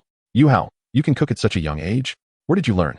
I enjoy experimenting on my own, and fortunately, have a bit of talent. Hearing this, Nan delicately picked up a piece of meat with her chopsticks and brought it to her mouth. Instantly, her eyes lit up, and she couldn't help but glance at Huo Yuhao. Yuhao, I finally understand why Xiaoya always praises your cooking. It's more than just a bit of talent. As long as it suits your taste, Huo Yuhao replied with a smile. Beside them, Zhang's mother took the wine glass Nan offered and teased. You two are still young. You can only settle for juice. Nan then gazed at the bottle of wine, hesitating before asking, Mom, have you ever drunk before? Zhang's mother paused for a moment, seemingly unsure. But she quickly waved her hand, poured herself a small glass, and nonchalantly said, It's fine. Just drink a little. With Yuhao around, nothing will go awry. There's always a first time for everything. And besides, it's better than suffering from after effects that make you change your underwear multiple times a day. What's a little drink? Half an hour later, as they watched Zhang's mother, who had been laughing and joking one moment before suddenly collapsing onto the dining table without any warning, murmuring unintelligibly, Huo Yuhao and Nan exchanged a glance. Both lost in thought. First level innate soul power. A sound of undisguised lament reached Huo Yuhao's ears, yet it failed to garner his attention. At that moment, he was staring blankly at the window beside him. The ill-fitting coarse cloth draped over his frail body, and even the colorful glass could not mask his pale visage. His azure eyes, however, held a depth uncharacteristic of a child. After a brief moment of stupor, he suddenly broke into a smile. A martial soul mutation. Yet this lad can still smile despite having only first-level innate soul power. Well, it's better than having no soul power at all, I assentee it. After all, being born of a servant, possessing any soul power is already a stroke of fortune from the Duke. As the derisive remarks of others echoed around him, an intangible energy radiated from them, swirling and seeping into Huo Yuhao's forehead. The sin of arrogance coalesced into a gray orb within his mental space. The once lifeless gray began to wash away like dust, revealing a profound dark blue undertone. The essence of arrogance was gradually awakening. Recalling the scene of his demise alongside Tang San in a past life, a flicker of light passed through Huo Yuhao's eyes. Upon further reflection, he realized that the majority of the original sin of arrogance did not stem from those who had bullied him and his mother over the past 6 years, but rather from the onlookers. As a direct descendant of the current Duke of the White Tiger, he naturally took pride in awakening the evil White Tiger martial soul, a transformation that granted Huo Yuhao who was not even considered a legitimate son, a prominent status within the household. Hence, today's awakening ceremony was of particular significance to the entire estate. Both those who had previously tormented Huo Yuhao and those still observing were eagerly awaiting the outcome. Should Huo Yuhao awaken the evil white tiger, the former would be obliged to offer their apologies at the earliest opportunity, while the latter might seize the chance to ingratiate themselves, for even among the servants of the duke's estate, there existed a hierarchy. Those who performed menial tasks compared to those who served the duke's concubines experienced vastly different treatment. However, the young boy before them not only failed to inherit the duke's martial soul, but also exhibited the most basic of talents, utterly extinguishing the hopes of the observers. Those who had hesitated would now strive even harder to make amends and win back the favor of the duchess. "May I leave now?" Huo Yuhao asked, suppressing the excitement within him, his voice clear and bright. At merely 6 years of age, he felt that everything was just beginning. "Ah, yes, you may." Strangely, the person closest to him felt an inexplicable pang of anxiety at that moment when Huo Yuhao tested his soul power. Moreover, it seemed that after testing his soul power, the boy's gaze had shifted. He soon shook his head, attributing the change to the effects of awakening a martial soul. For it was commonplace for one's body to undergo transformations upon such an awakening in this world of diverse martial souls. As Huo Yuhao traversed the route etched in his memory, he sensed the arrogant source in his mind nearing a complete transformation into a deep azure hue. Beside this source, 6 similar gray orbs floated quietly. From the previous encounter, it appeared that anyone nearby who exhibited feelings of arrogance would be absorbed by him. But each individual seemed capable of providing this only once. He pondered whether this once referred to a one-time absorption per person or was contingent upon a cooling period. Lost in thought, Huo Yuhao inadvertently arrived at the side gate of the duke's estate. Gazing at the lush greenery outside, he touched the white tiger dagger nestled in his arms and stepped out. Today marked the awakening of his martial soul, and his mother, Huo Yuhao, believed this object would bring him good fortune, insisting he carry it with him. Regrettably, in his previous life, it had not proven beneficial. A self-deprecating smile crossed his lips as he contemplated his rebirth. Perhaps this was what one referred to as good luck? Not long after stepping outside, Huo Yuhao faintly heard the distant sound of a stream. Following the path ahead, before he could reach his destination, a cacophony of footsteps captured his attention. Turning his head, he beheld a golden-haired youth of similar age, resplendently attired, surrounded by several guards as he approached. Despite the sycophantic expressions and words of those around him, the young man maintained an air of haughtiness throughout, an intangible energy radiating from him, converging towards Huo Yuhao. Dai Huabin. Huo Yuhao's brow furrowed slightly. He had not anticipated encountering this individual here. Dai Huabin seemed to have noticed him as well, his brow knitting together momentarily. A sycophant, appearing marginally younger yet seemingly familiar with Huo Yuhao, hastily began to explain to Dai Huabin. "Young master, he is the son of the duke and that servant. I have heard that his martial soul is an eye, with a soul power of level 1. Oh." Dai Huabin's eyes suddenly turned icy. "Since his martial soul is not the evil white tiger, heed your words and deal with him cleanly." The sycophant's eyes lit up with delight as he flashed Huo Yuhao a menacing grin, beckoning him over. Beside him, 4 guards exchanged glances, their brows furrowing. Yet they still surged towards Huo Yuhao. Faced with the advancing guards, Huo Yuhao's expression shifted, ultimately letting out a soft sigh.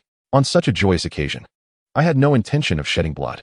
In an instant, his body erupted with a dark blue radiance, his gaze transforming into one of supreme arrogance. Yet that haughty demeanor was swiftly suppressed, vanishing almost immediately. In the astonished gazes of Dai Huabin and the sycophant, Huo Yuhao's figure surged forth with an unexpected velocity, colliding with the guards. One guard was the first to be struck by the diminutive Huo Yuhao's kick, the sound of cracking ribs echoing as he violently coughed up blood, uncontrollably toppling backward, clutching his chest in anguish. The 3 others, momentarily paralyzed by the shocking scene, instinctively thought, "Is this the power of a 6-year-old child? What is that blue light?" In the next moment, one of them sensed a glimmer of cold light as the white tiger dagger slashed downward, embedding itself in his chest, slicing through flesh and causing blood to spurt forth. The excruciating pain robbed him of all strength, and his legs buckled beneath him as he collapsed. In just one encounter, 2 of the 4 guards were rendered incapable of fighting. Chapter 43. What are you doing? After a brief examination, confirming that Zhang's mother was merely intoxicated, Huo Yuhao lifted his gaze towards the worry-laden Zhang Nan, a polite yet awkward smile gracing his face.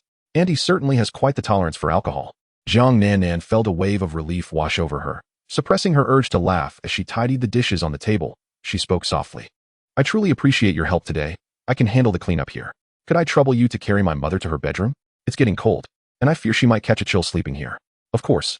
Huo Yuhao nodded in agreement without a second thought. His physical prowess made lifting an adult effortless, especially since Jiang's mother was not particularly heavy. He effortlessly lifted Jiang's mother into his arms and glanced at Jiang Nannan, softly inquiring, "Which bedroom?" "The one on the left," Jiang Nannan replied without looking up, wiping the table with a cloth. "Just put her on the bed. I'll take care of the rest later." "All right." The weather in Tiando City was chilly, and Jiang's mother wore a seemingly warm cashmere coat. Whether it was the alcohol taking effect or not, Huo Yuhao noticed a faint blush spreading across her originally fair neck and cheeks. After taking only a few steps, Huo Yuhao felt the slight jostling stir Jiang's mother.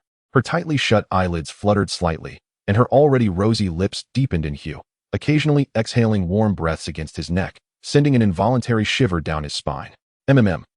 Hot. To prevent her from slipping, he tightened his grip slightly. Behind him, Jiang Nannan clearly heard the murmur, her own cheeks flushing as she unconsciously quickened her wiping motions. The renewed closeness allowed Huo Yuhao's faint breaths to brush against Jiang's mother's face. Somehow, she ceased her restless shifting. But the next moment, he watched as her delicate hand rose, fingers grazing the buttons of her cashmere coat. With a crisp click, the first button came undone, revealing the snug gray undershirt beneath, straining against the curves it barely contained. Bereft of one ally, the remaining buttons struggled valiantly to hold the fabric together in a final act of defense. Yet their owner seemed indifferent after unfastening one. Her hand drifted aimlessly over her chest, deftly loosening the rest. In moments, the full, voluptuous silhouette, previously constrained by the tight undershirt, was laid bare before Huo Yuhao. A subtle, intoxicating fragrance wafted from the slightly lowered neckline, mingling with the faint scent of alcohol on her breath as it filled his senses. Gritting his teeth, he quickened his pace, but Jiang's mother appeared unsatisfied. One hand slipped beneath the undershirt, and after a rustling sound, a sharp snap echoed in his ears, like the final lament of a knight sworn to protect his princess. Freed from its last restraint, an indescribable relief washed over her. Her lips parted slightly, releasing a barely audible sigh. She curled slightly inward, nestling deeper into Huo Yuhao's embrace. The soft pressure against his chest rippled like gentle waves, while the deep, shadowed valley between her seemed capable of swallowing all light. With one hand, Huo Yuhao pulled back the covers and carefully laid her down. The moment he straightened, her brows furrowed faintly at the loss of contact, her arms instinctively encircling his neck. And the most intimate restraint, now displaced from the earlier jostling, was unmistakably visible even through the gray undershirt. As Huo Yuhao's eyelids twitched uncontrollably, he instinctively propped himself up on the bed. Otherwise, his head would have surely been buried deep within the confines of his thoughts. What to do now? He suddenly realized that his suggestion of using alcohol as a remedy was a grave mistake. Auntie, wake up.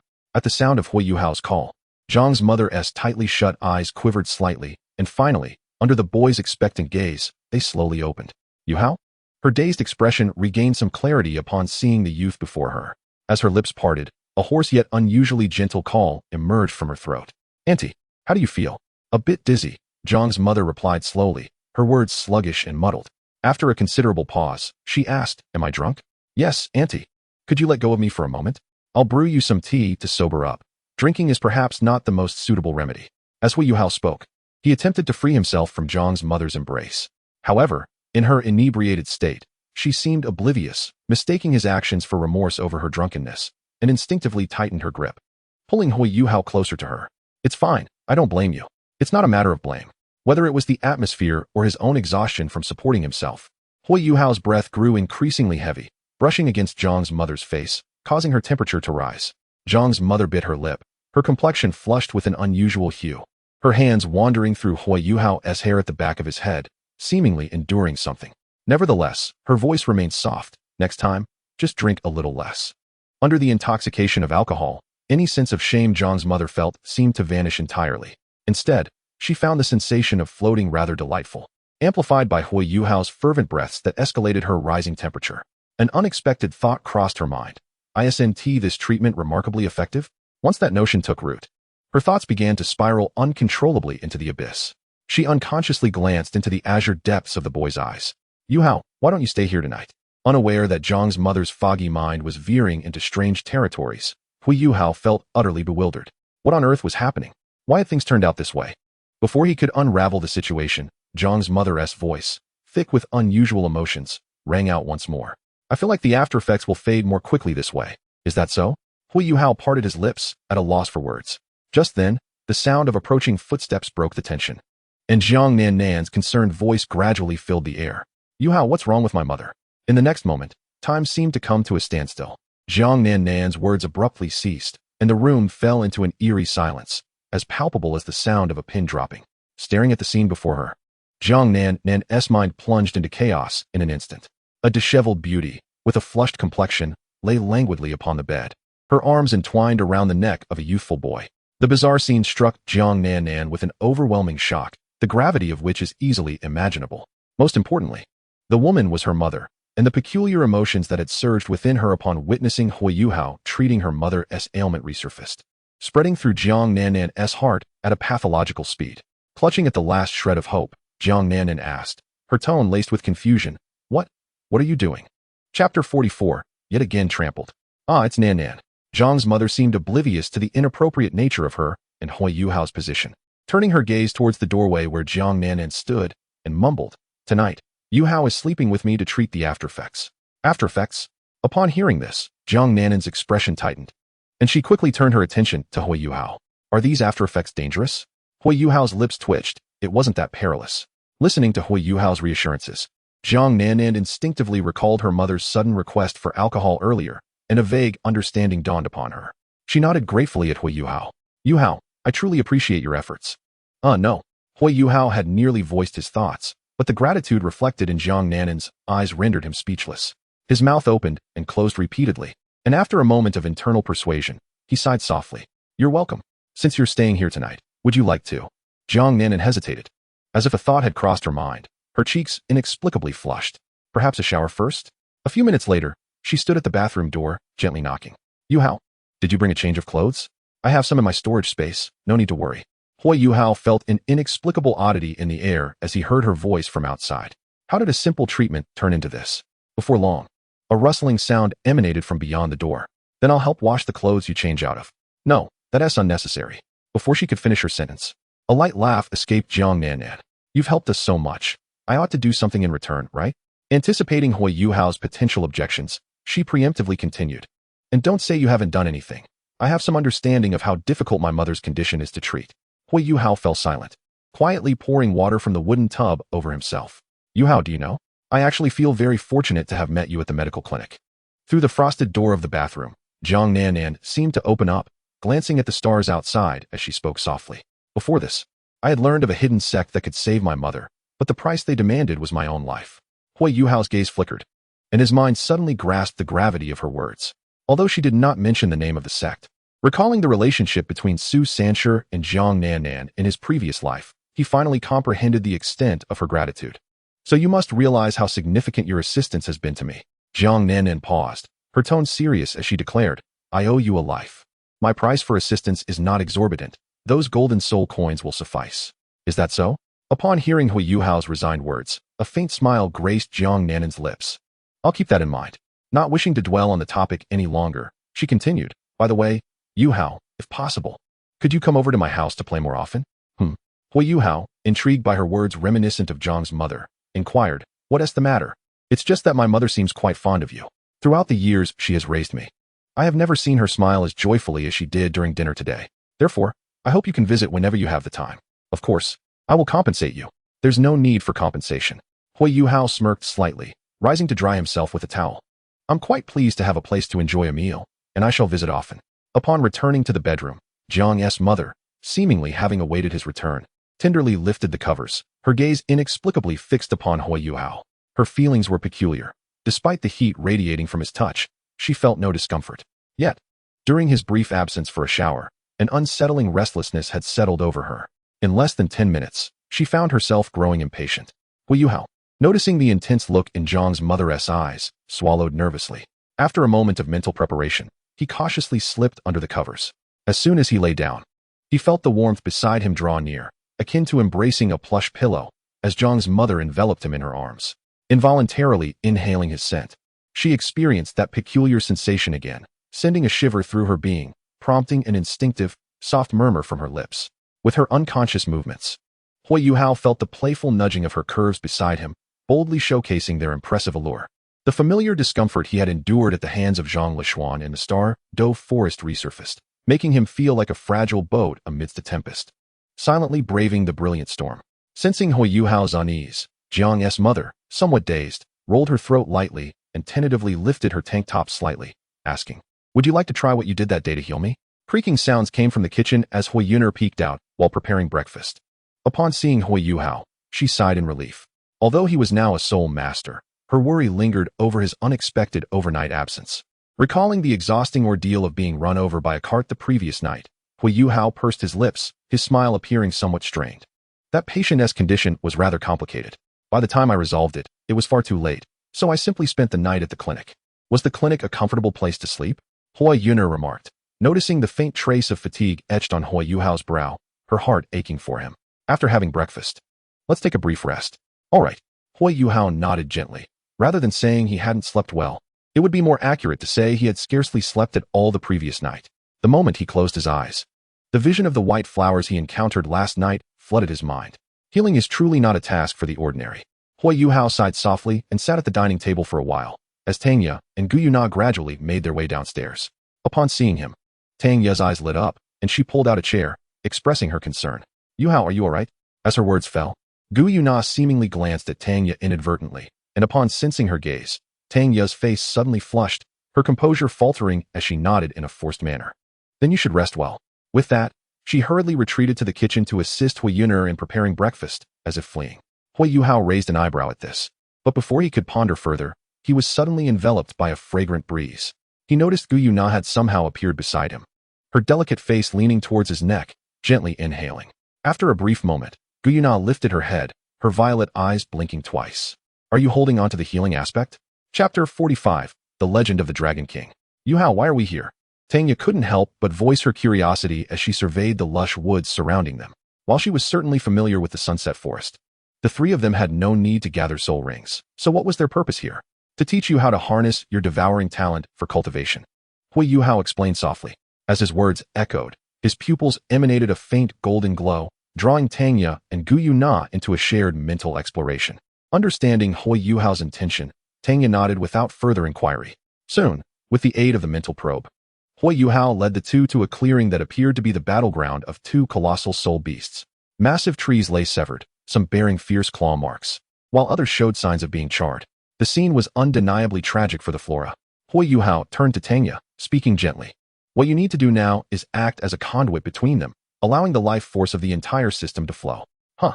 What do you mean?" Tang Ye inquired, perplexed. "If the life force is entirely confined to individual plants within the environment, the whole area will become stagnant, akin to a murky pool. Conversely, it is only through a cyclical exchange that the water remains fresh. The Qingde is not merely the tree of vitality. It is also the guiding zephyr that facilitates the circulation of all life." Listening to Huo Yuhao's somewhat enigmatic words, Tang Ye scratched the back of her head, hesitating slightly. "Are you suggesting that I extract the life force from other plants to revive them?" "Indeed," Huo Yuhao replied with a slight nod. "During this process, you may draw some life force as a reward." Following Huo Yuhao's guidance, Tang Ye approached a sturdy giant tree, extending her palm.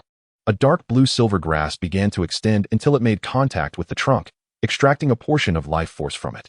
She then turned to a tree stump that had been severed in half, channeling a portion of the life force she had acquired into it. In mere moments, a delicate green sprout emerged from the cut, breathing new life into the once lifeless stump. "I understand now. Allowing life to flow creates a healthy cycle." Tang Ye's eyes sparkled with realization. She became like a laborer, tirelessly extracting vitality from the towering trees, retaining a part as her reward, while the remainder was infused into the dying plants. To put it simply, she acted as a middleman profiting from the difference. Gu Yuna quietly observed this scene, and gradually, the forest seemed to sway as if caressed by a gentle breeze. The rejuvenated sprouts swayed lightly, and Tang Ye appeared to be embraced by the surrounding flora, fully integrating into this environment. With each step she took, countless plants rose and fell in unison with her movements. As time passed, the fallen giants, turned earth, and wilting shrubs, once ravaged by soul beasts, began to regain their verdancy. The nearly obliterated ecosystem was being restored, life coursing anew. Seeing how quickly Tang Ye grasped the technique, Huo Yuhao couldn't help but smile. Beside him, Gu Yuna glanced at him, intrigued by his amusement. "I didn't expect you to understand this. Just out of curiosity, it seems the plants are not resistant to it." Huo Yuhao chuckled softly. Setting aside whether the values of plants align with those of humans, Tanya's ability to save other plants today might mean that she could save herself next time. As beings devoid of the power to resist, these plants would not refuse such an opportunity. While viewing from certain small scenes, one might see the strong becoming stronger and the weak weaker, yet when the scope of examination is broadened, balance reveals itself as the truth of nature. Just as he was speaking, Huo Yuhao suddenly felt a gust of wind behind him, and in the next moment, arms encircled his neck from behind. Yuhao, Tanya, with excitement, opened her hands to reveal a shimmering blue-silver grass, imbued with the life essence she had gathered after much effort. This is for you. Huh. Before Huo Yuhao could process her words, Tanya leaned in and planted a light kiss on his cheek, her tone earnest. Thank you. Huo Yuhao paused in surprise, then reached out to accept the splendid blue-silver grass. While its effect may not rival that of the golden life, carrying it long-term would greatly benefit his health. I'll go prepare another for Aunt.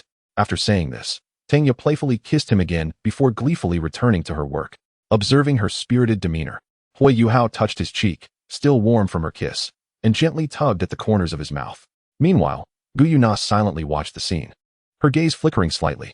As if sensing her attention, Huo Yuhao turned to her. What's the matter? Nothing. Guyuna shook her head, but suddenly seemed to sense something, directing her gaze deep into the forest. There is something there. Huo Yuhao raised his gaze, following Guyuna's line of sight, and immediately understood what she was referring to. Are you speaking of the Eye of Ice and Fire? Though he felt a flicker of confusion regarding how Guyuna discerned this without any probing, he did not dwell on it, and gradually shared the information he possessed. Having visited this place several times in his past life, he naturally had some thoughts, yet his current weakness and strength had temporarily stifled his ambitions. Setting aside whether his ice affinity martial soul could overcome the outer circle of poison barriers, even if he succeeded in entering, his current capabilities might not be sufficient to sway the eightfold mysterious ice grass into becoming his soul spirit. Not to mention the cold spring, which was notorious for its lethal nature. The only potential aid he could rely on was the autumn water dew. Yet the strain on his body from the secondary awakening of his martial soul at such a low level would render the endeavor a futile effort. It is not merely a spring, Guyuna gently interjected, shaking her head, her tone unexpectedly complex. That is the remains of the Dragon King. What you refer to as a spring is merely a fraction of the power that has dissipated from the remains. The Dragon King? Huo Yuhao instinctively glanced at Guyuna. Are they akin to you? To some extent, yes, but I am different from them, Guyuna replied calmly. Though they may possess greater strength, if they were alive, they would need to kneel before me on one knee. Chapter 46, The Eye of Ice and Fire.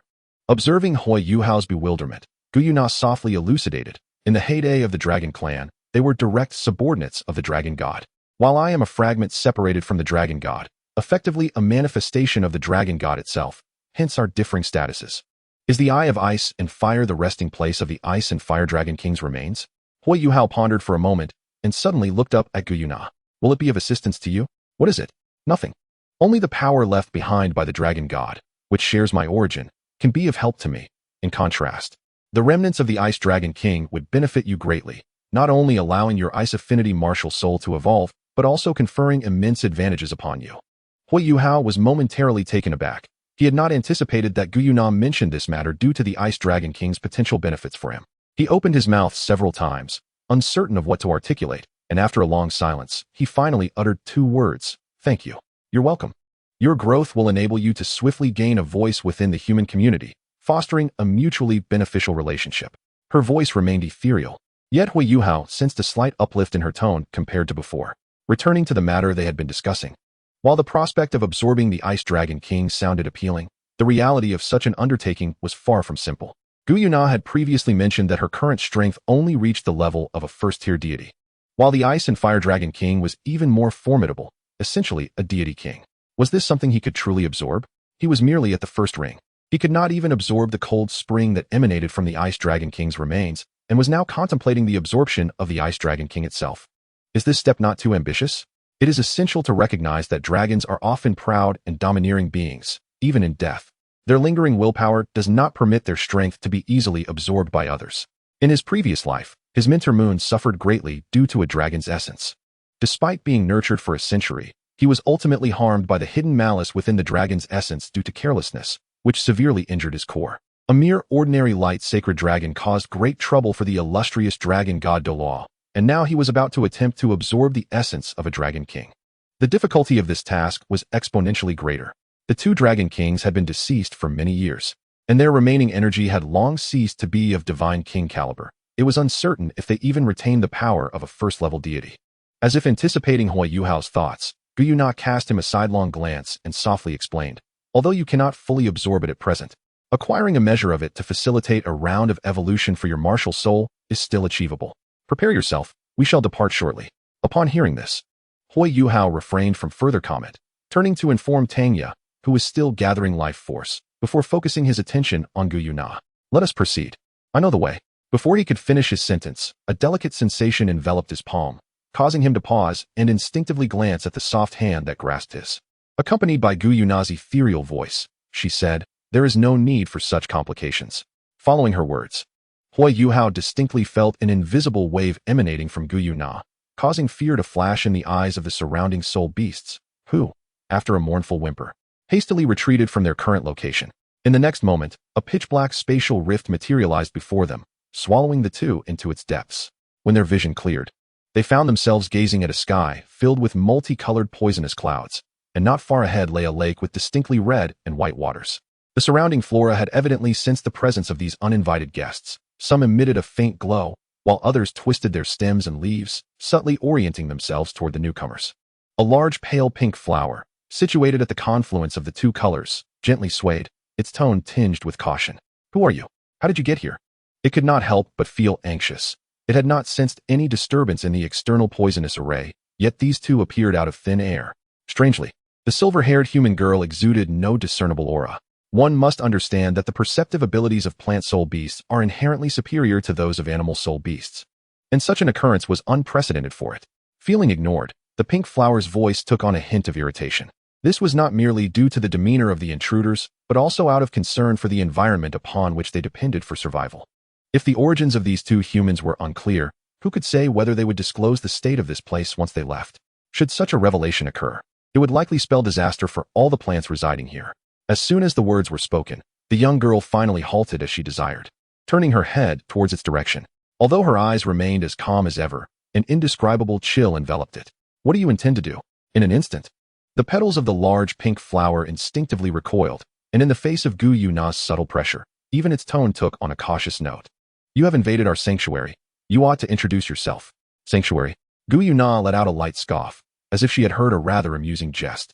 Upon arriving at the ice and fire two elemental eyes, she quickly surveyed the area, confirming Huo Yuhao's description that the surrounding by Lin Qiju flowers and by Lin Jiuju flowers bore signs of human cultivation. It appeared that the one who had planted them intended to protect this place. Yet these spirit plants were ensnared by poisonous barriers, completely confined and unable to escape. Merely kept in captivity, and you dare to call this a sanctuary? Relying on the dragon clan's grace to gain intelligence, what power do you possess to disrespect me? By the end of her statement, Gu Yuna's originally ethereal voice was laced with an icy chill. Her silvery hair, shimmering like crystal, danced without wind, radiating a brilliant light. In an instant, a terrifying pressure descended upon the flora of the ice and fire two elemental eyes. All the plants trembled violently under this force, and the pink flower, facing the pressure directly, emitted a sound of desperate pleading. Stop, please. I was wrong. I truly understand my mistake. Chapter 47. The Royal Luxury Edition of Ice and Fire Alchemy Body. It felt as though it were going mad, despite not knowing who the opponent was. The tremors coursing through its body made the scent of death palpable. However, Gu Yuna appeared unperturbed, her violet eyes calmly surveying the quaking spirit plants around her. Parting her lips, her voice resounded like thunder from all directions. Now, kneel before me. To everyone's astonishment, all the spirit plants trembled and indeed bent their branches in submission towards Gu Yuna. Huo Yuhao stood by, dumbfounded, having spent so much time with her. He had only ever seen her as a tranquil being, and this display was unprecedented. He gently squeezed the delicate hand still held in his, softly stating, "Let me speak with them." With a soft acknowledgement, the overwhelming pressure receded like a tide, leaving the plants shivering in relief yet too timid to lift their branches, still maintaining their kneeling posture. Huo Yuhao, however, paid them no mind, focusing instead on the ethereal fragrance of the exquisite spirit before him, calmly inquiring, "May I ask your name?" "I have no name, but you may call me Yu." Seemingly perceiving Huo Yuhao as more amiable, Yu trembled slightly, her emotions softening a bit. "Human, you are quite pleasant. I shall overlook your intrusion into our sanctuary."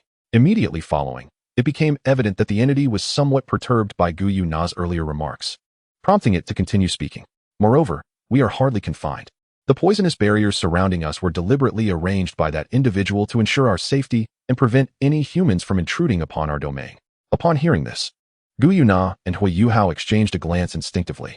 For reasons unknown, despite Gu Yuna's expressionless demeanor, Huo Yuhao could comprehend the sentiments conveyed through her gaze. It was an unspoken desire to avoid conversing with a fool, lest one be infected by their folly. Struggling to maintain his composure, Huo Yuhao cleared his throat and calmly retorted, Yuyo, since you claim the poisonous barriers are protective, may I inquire whether any plants, apart from yourself, are able to venture beyond them? His tranquil voice resonated in the ears of all the plant-soul beasts, inducing a profound silence. This reaction was entirely anticipated by Huo Yuhao. A significant reason the octagonal mysterious ice grass had been willing to become his spirit was their own entrapment by these poisonous barriers, rendering them incapable of leaving. Were it not for the assistance of the fragrant Chiloa immortal product in shielding against these barriers, the flora here would be unable to endure even the ice and fire two elemental eye. It was precisely due to this that Yuyo held sway in this realm.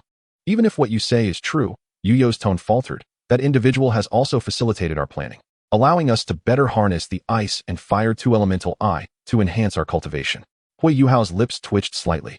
His gaze filled with pity as he regarded the large pink flower before him. Those who raise livestock typically endeavor to fatten them up. I trust you understand this principle? Noticing Yuyo's sudden silence, Huo Yuhao maintained his calm demeanor. I believe you already possess the answer, do you not? With that, he turned away, taking Gu Yuna by the hand as they proceeded toward the icy spring that exuded an aura of chill. With Gu Yuna's imposing presence, the plants along their path recoiled in trepidation as they drew nearer. As the distance closed, Huo Yuhao began to feel the terrifying cold of the spring, instinctively shivering. Although he had acquired an ice attribute martial soul, the quality of the ice energy provided by Tianming was not particularly high, combined with his own limited cultivation, rendering him unable to withstand the terrifyingly low temperatures of the ice and fire two elemental eye. This will suffice, he declared. Fortunately, Gu Yuna did not urge him to venture deeper. After pausing and fixing her gaze on the icy white spring nearby, her tone adopted a note of seriousness. The process may be rather painful. If it becomes unbearable, feel free to cry out. Understood. Huo Yuhao took a deep breath, settling into a cross-legged position as he released his ice attribute martial soul. As this martial soul had thus far only absorbed the ice energy supplied by Tianming, it remained elemental in nature, and aside from emanating a slight chill, it did not impart any other discernible characteristics to Huo Yuhao. I am prepared. Gu Yunan nodded gently, and a familiar aura, unique to the Silver Dragon King, began to emanate from her, causing the entire valley housing the ice and fire two elemental eye to tremble violently, as if set off by a chain reaction. What has transpired? All the plants gazed in alarm at the location of the spring, their innate sensitivity allowing them to distinctly sense the terrifying energy buried beneath the ice and fire duality eye. Is that a dragon? The ethereal voice trembled with astonishment until it detected the essence of the dragon race within that formidable energy. Finally comprehending the meaning behind Gu Yuna's earlier remark about the parasitic entities that could only attain sentience through the grace of the dragon lineage. I have lived here for so long, yet I was unaware of such a presence beneath the ice and fire duality eye. The once tranquil surface of the lake now resembled a boiling cauldron, with colossal waves surging forth.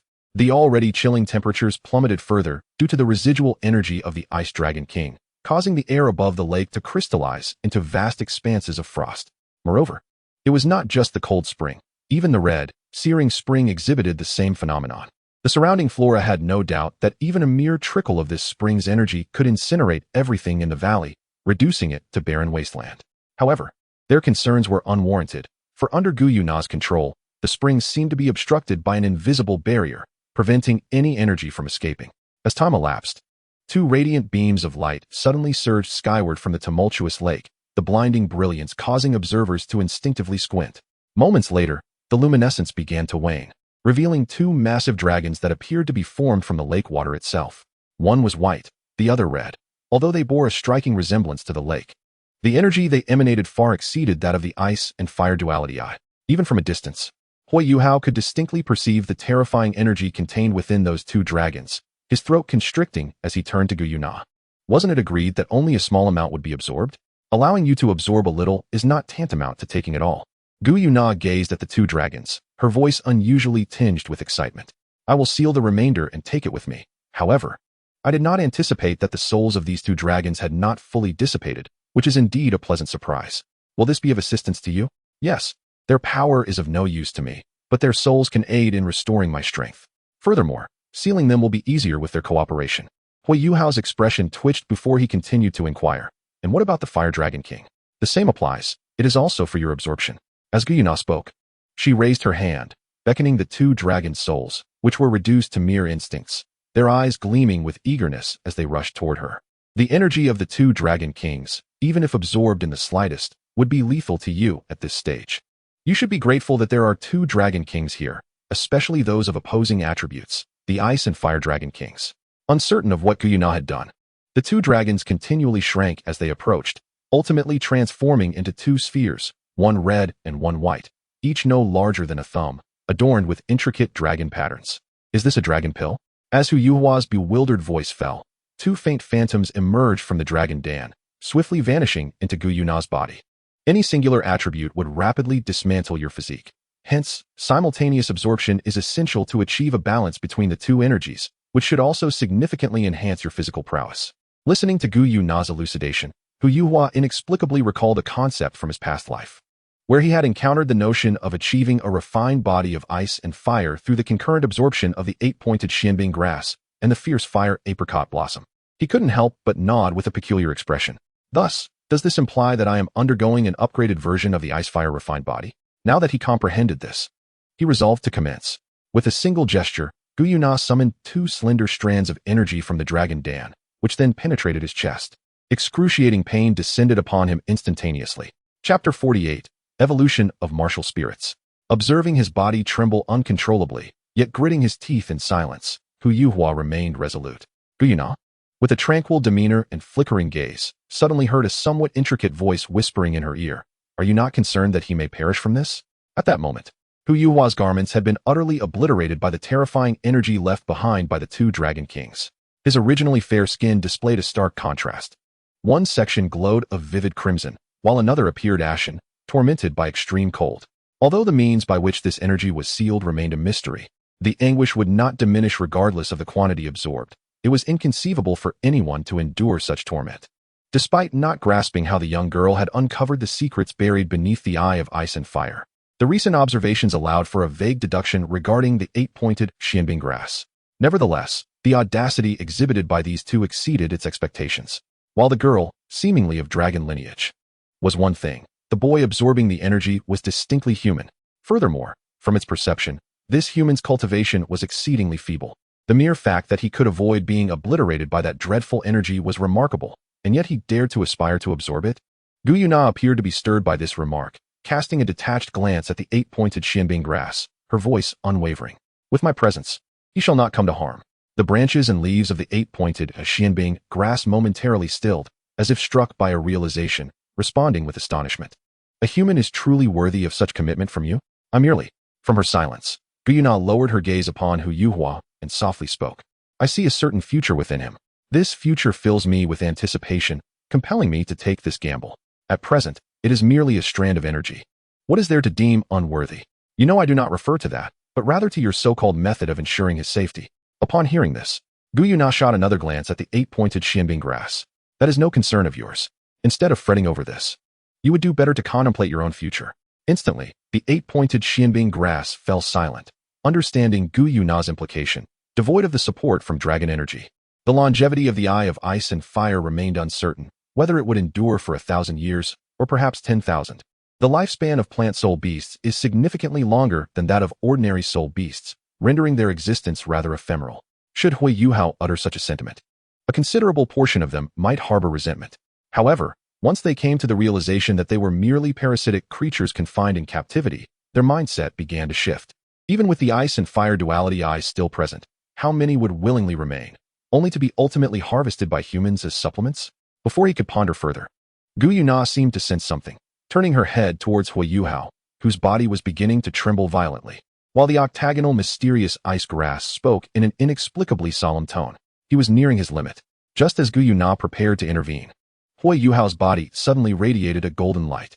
Under the warm glow, his trembling form astonishingly calmed. How could this be? The octagonal mysterious ice grass found it hard to believe. What was this golden light? It appeared that the silkworm was not merely slumbering within the spiritual realm, The sudden alleviation of pressure, thanks to the assistance of the Heavenly Dream Ice Silkworm, finally granted Huo Yuhao a moment to breathe. Heavenly Dream Brother, you are awake? Yes. I woke up to see you absorbing something so terrifying. It truly startled me. Ouch, that hurts. How did you discover this? It's a long story. All thanks to Guyuna. After providing a brief explanation, Huo Yuhao noticed that the Heavenly Dream Ice Silkworm fell silent.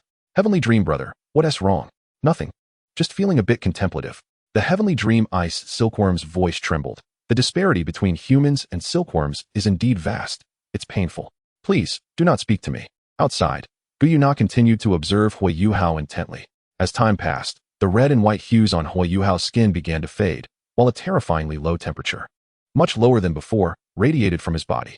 Following this, translucent scales, entirely ice-white and resembling crystalline dragon scales, grew from his palms, spreading up his arms until they completely enveloped both forearms, at which point the scales ceased to grow. Witnessing Huo Yuhao's martial spirit evolve from an ordinary ice element to something extraordinary was nothing short of miraculous, even for Guyuna. Is it truly successful? Nearby, the octagonal mysterious ice grass whispered, struggling to fathom how this evidently youthful human managed to endure. Just then, Huo Yuhao, who had kept his lips tightly sealed for an extended period, slowly parted them, releasing a long plume of white mist. Opening his eyes, which had once been azure, now shimmered like silver mirrors. However, the most striking feature was the iconic pupils, resembling two slender lines. Vertical pupils. In his previous life, Xiao Er was regarded as a genius among geniuses due to her vertical pupils. Now, having absorbed the power of the Ice Dragon King, Huo Yuhao's evolved martial spirit bestowed upon him an extraordinarily high martial spirit fusion rate, even without a soul ring. The mere embodiment allowed him to cover his arms with dragon scales and possess the dragon clan's distinctive vertical pupils, illustrating the formidable nature of his ice attribute martial spirit. Had he truly succeeded? Listening to the sounds around him, Huo Yuhao lifted his head and smiled while surveying his arms.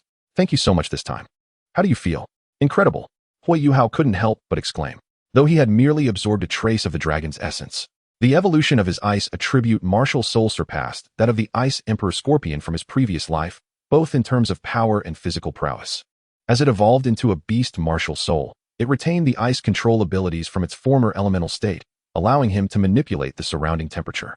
When it came to combat capability, it was undoubtedly on a whole new level, and this martial soul was not the final form. With the soul contracts he would establish with the Ice Emperor and Snow Emperor, further evolution awaited. The thought ignited a spark of anticipation within him. Upon hearing this, Guyuna cast a brief glance at the two dragon essences in her hand, stored them away, and, just as she had arrived, took Huo Yuhao's hand. Now that everything is settled, let us depart. Wait a moment. Huo Yuhao gently tugged at Guyuna's hand and scanned the surrounding plant soul beasts before speaking aloud. I am unaware of your intentions, whether you wish to remain here or explore the world beyond the ice and fire duality. Should you choose the latter, I can offer my assistance. Afterward, Huo Yuhao reiterated the effects of the soul contracts, specifically bringing forth the slumbering Tianming iceworm from his spiritual realm as an example. I will grant you time to consider this. When I next visit, if any of you wish to become human souls, I will do my utmost to find you the most suitable hosts. The transition from plant soul beasts to human souls differs greatly from that of animal soul beasts. The latter dissipate along with their hosts upon death, while plant soul beasts can reincarnate through their energy forms. With this distinction, Huo Yuhao felt confident that many soul beasts present would be inclined to accept the transformation into human souls. Observing the restless plant soul beasts, he nodded gently to Guyuna. Let us go. Chapter 49, The Million-Year Second Soul Ring. Xiao Yuhao, are you ready? Brother is about to enter again. Hearing the words of the Tianming iceworm, who was crawling on his shoulder, Huo Yuhao, sitting cross-legged, couldn't help but twitch his face. He released his spiritual martial soul, and beneath him, a purple soul ring shimmered, accompanied by a faint purple phantom gradually solidifying. Soon, as a profound purple soul ring completely coalesced, the astonished voice of Tianming iceworm rang out once more. This soul contract is truly marvelous. It allows a soul beast to provide more than one soul ring. I feel we are one step closer to divinity. He opened the seal in his spiritual realm once more, unleashing the vast spiritual essence of a million-year cultivation, which surged into Huo Yuhao's spiritual sea like a ferocious flood, expanding the already substantial expanse of his spiritual ocean. Tianming, how many soul rings can you provide now? Upon hearing Huo Yuhao's question, the mood of Tianming iceworm instantly sank. The second soul ring has completely drained the remnants of my energy. From now on, you must seek out soul rings on your own. Compared to the first soul ring, This one can only provide you with two soul abilities. One is the simulation you desire, and the other remains unknown, requiring your own experimentation. In the future, as your physical prowess meets the necessary standards, the potency of these two soul abilities can also reach the level of a million-year soul ring. That should suffice. Huo Yuhao nodded. In his past life, his second soul ring was derived from a 1,000-year ice silkworm. Although it was eventually elevated to 100,000 years through the essence of the dream god, it could not compare in any way to a million-year soul ring. However, the dream ice silkworm seemed rather dissatisfied. With a sigh, it expressed its regret, lamenting that if its energy had not been absorbed by those nefarious creatures in the Stardow forest, it could have completely enveloped the soul ring for your spirit, martial soul. Those vile beings shall eventually face my wrath. Cough, cough. As Huo Yuhao listened, he suddenly adopted a serious demeanor and coughed discreetly twice. Yet, the dream god, absorbed in its grievances against the ferocious beasts of the Stardow forest, continued its impassioned diatribe, even devising unique plans for revenge against each beast that had bullied it. For instance, the creature known as the Red King should have all its neck fur plucked clean, while the dark gold terrorclaw bear should have its little claws broken. Meanwhile, Huo Yuhao was already drenched in sweat, instinctively glancing to the side. He noticed that Guyuna, who had been on the second floor fiddling with the blue silver grass gifted by Tanya, had somehow appeared at the doorway of the workshop. Quietly leaning against the frame, her violet eyes narrowed slightly as she observed the dream ice silkworm, which was still in a fervent rant. Dream god, please cease your words. Seeing the dream ice silkworm nearly branded with the word death on its forehead, Huo Yuhao's lips moved, and his subtle voice finally penetrated the creature's consciousness. Upon breaking free from its self-indulgence, the dream ice silkworm immediately sensed a chill creeping up from its heart.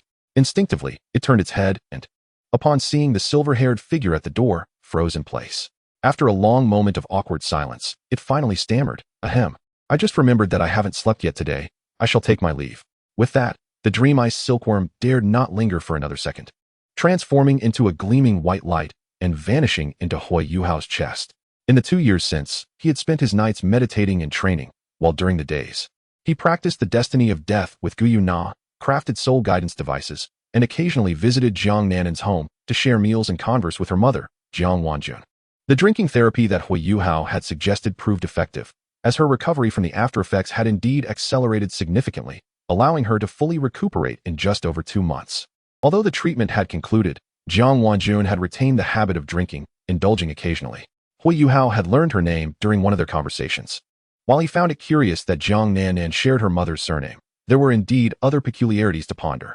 Jiang Wanjun is evidently an ordinary individual. Regardless of her husband's exceptional talent, Jiang Nanan's soul power aptitude is unlikely to be remarkably high. This notion is exemplified by Huo Yuhao, as a child's potential is generally derived from both parents, particularly evident in cases of extraordinary gifts. Even within Shrek Academy, Jiang Nanan's talent ranks among the elite. And as a person of humble origins, she remarkably matched her soul power level with Beibei and Su Sanshur in the early stages. The fact that Jiang Wanjun has never mentioned Jiang Nanan's father throughout the year led Huo Yuhao to his sudden conclusion. Could she be adopted? However, such matters are evidently private, and without the other party's initiative to disclose, Huo Yuhao saw no reason to pry further. Amidst this fulfilling life, Huo Yuhao's soul power level finally reached 20 just a couple of days prior. Even though his capacity for soul power, enhanced by the sin of pride, far exceeds that of the average person, this level has already surpassed that of his previous life. As Huo Yuhao slowly rose, Guyuna's gaze fell upon the second soul ring he had just manifested. If this method of self-manifesting soul rings were witnessed by humans, would they mistake you for a 100,000-year soul beast reincarnated? Perhaps. Huo Yuhao smirked slightly, recalling that he had indeed encountered such a situation before, in a few days. He might embark on a distant journey. Where to? Guyuna inquired, lifting her gaze to him. To the extreme north, Huo Yuhao replied, the image of a white-haired figure surfacing in his mind, causing a smile to curve his lips as he prepared to meet a few friends there. Guyuna pondered for a moment, then tentatively asked, the Snow Emperor? Huo Yuhao was taken aback. You actually know her? I do not know her personally. I merely heard Ditian mention her during an update, that the ruler of the extreme north seems to be a very capable and opinionated soul beast leader. At this, Guyuna paused, casting a meaningful glance at him. Yet you, surprisingly, are acquainted with her? No. Yuhao opened his mouth, struggling to find a way to explain. Ultimately sighing softly. I know her, but she does not know me. Do you wish for her to become a soul spirit? Based on Ditian's previous reports, she is unlikely to agree easily. Understanding Huo Yuhao's intentions, Gu Yuna contemplated for a moment before raising her head. Shall I accompany you? You don't intend to use your status as the soul beast leader to coerce her, do you? As Gu Yuna blinked a couple of times, Huo Yuhao felt a twitch in his eyelid, then chuckled and shook his head.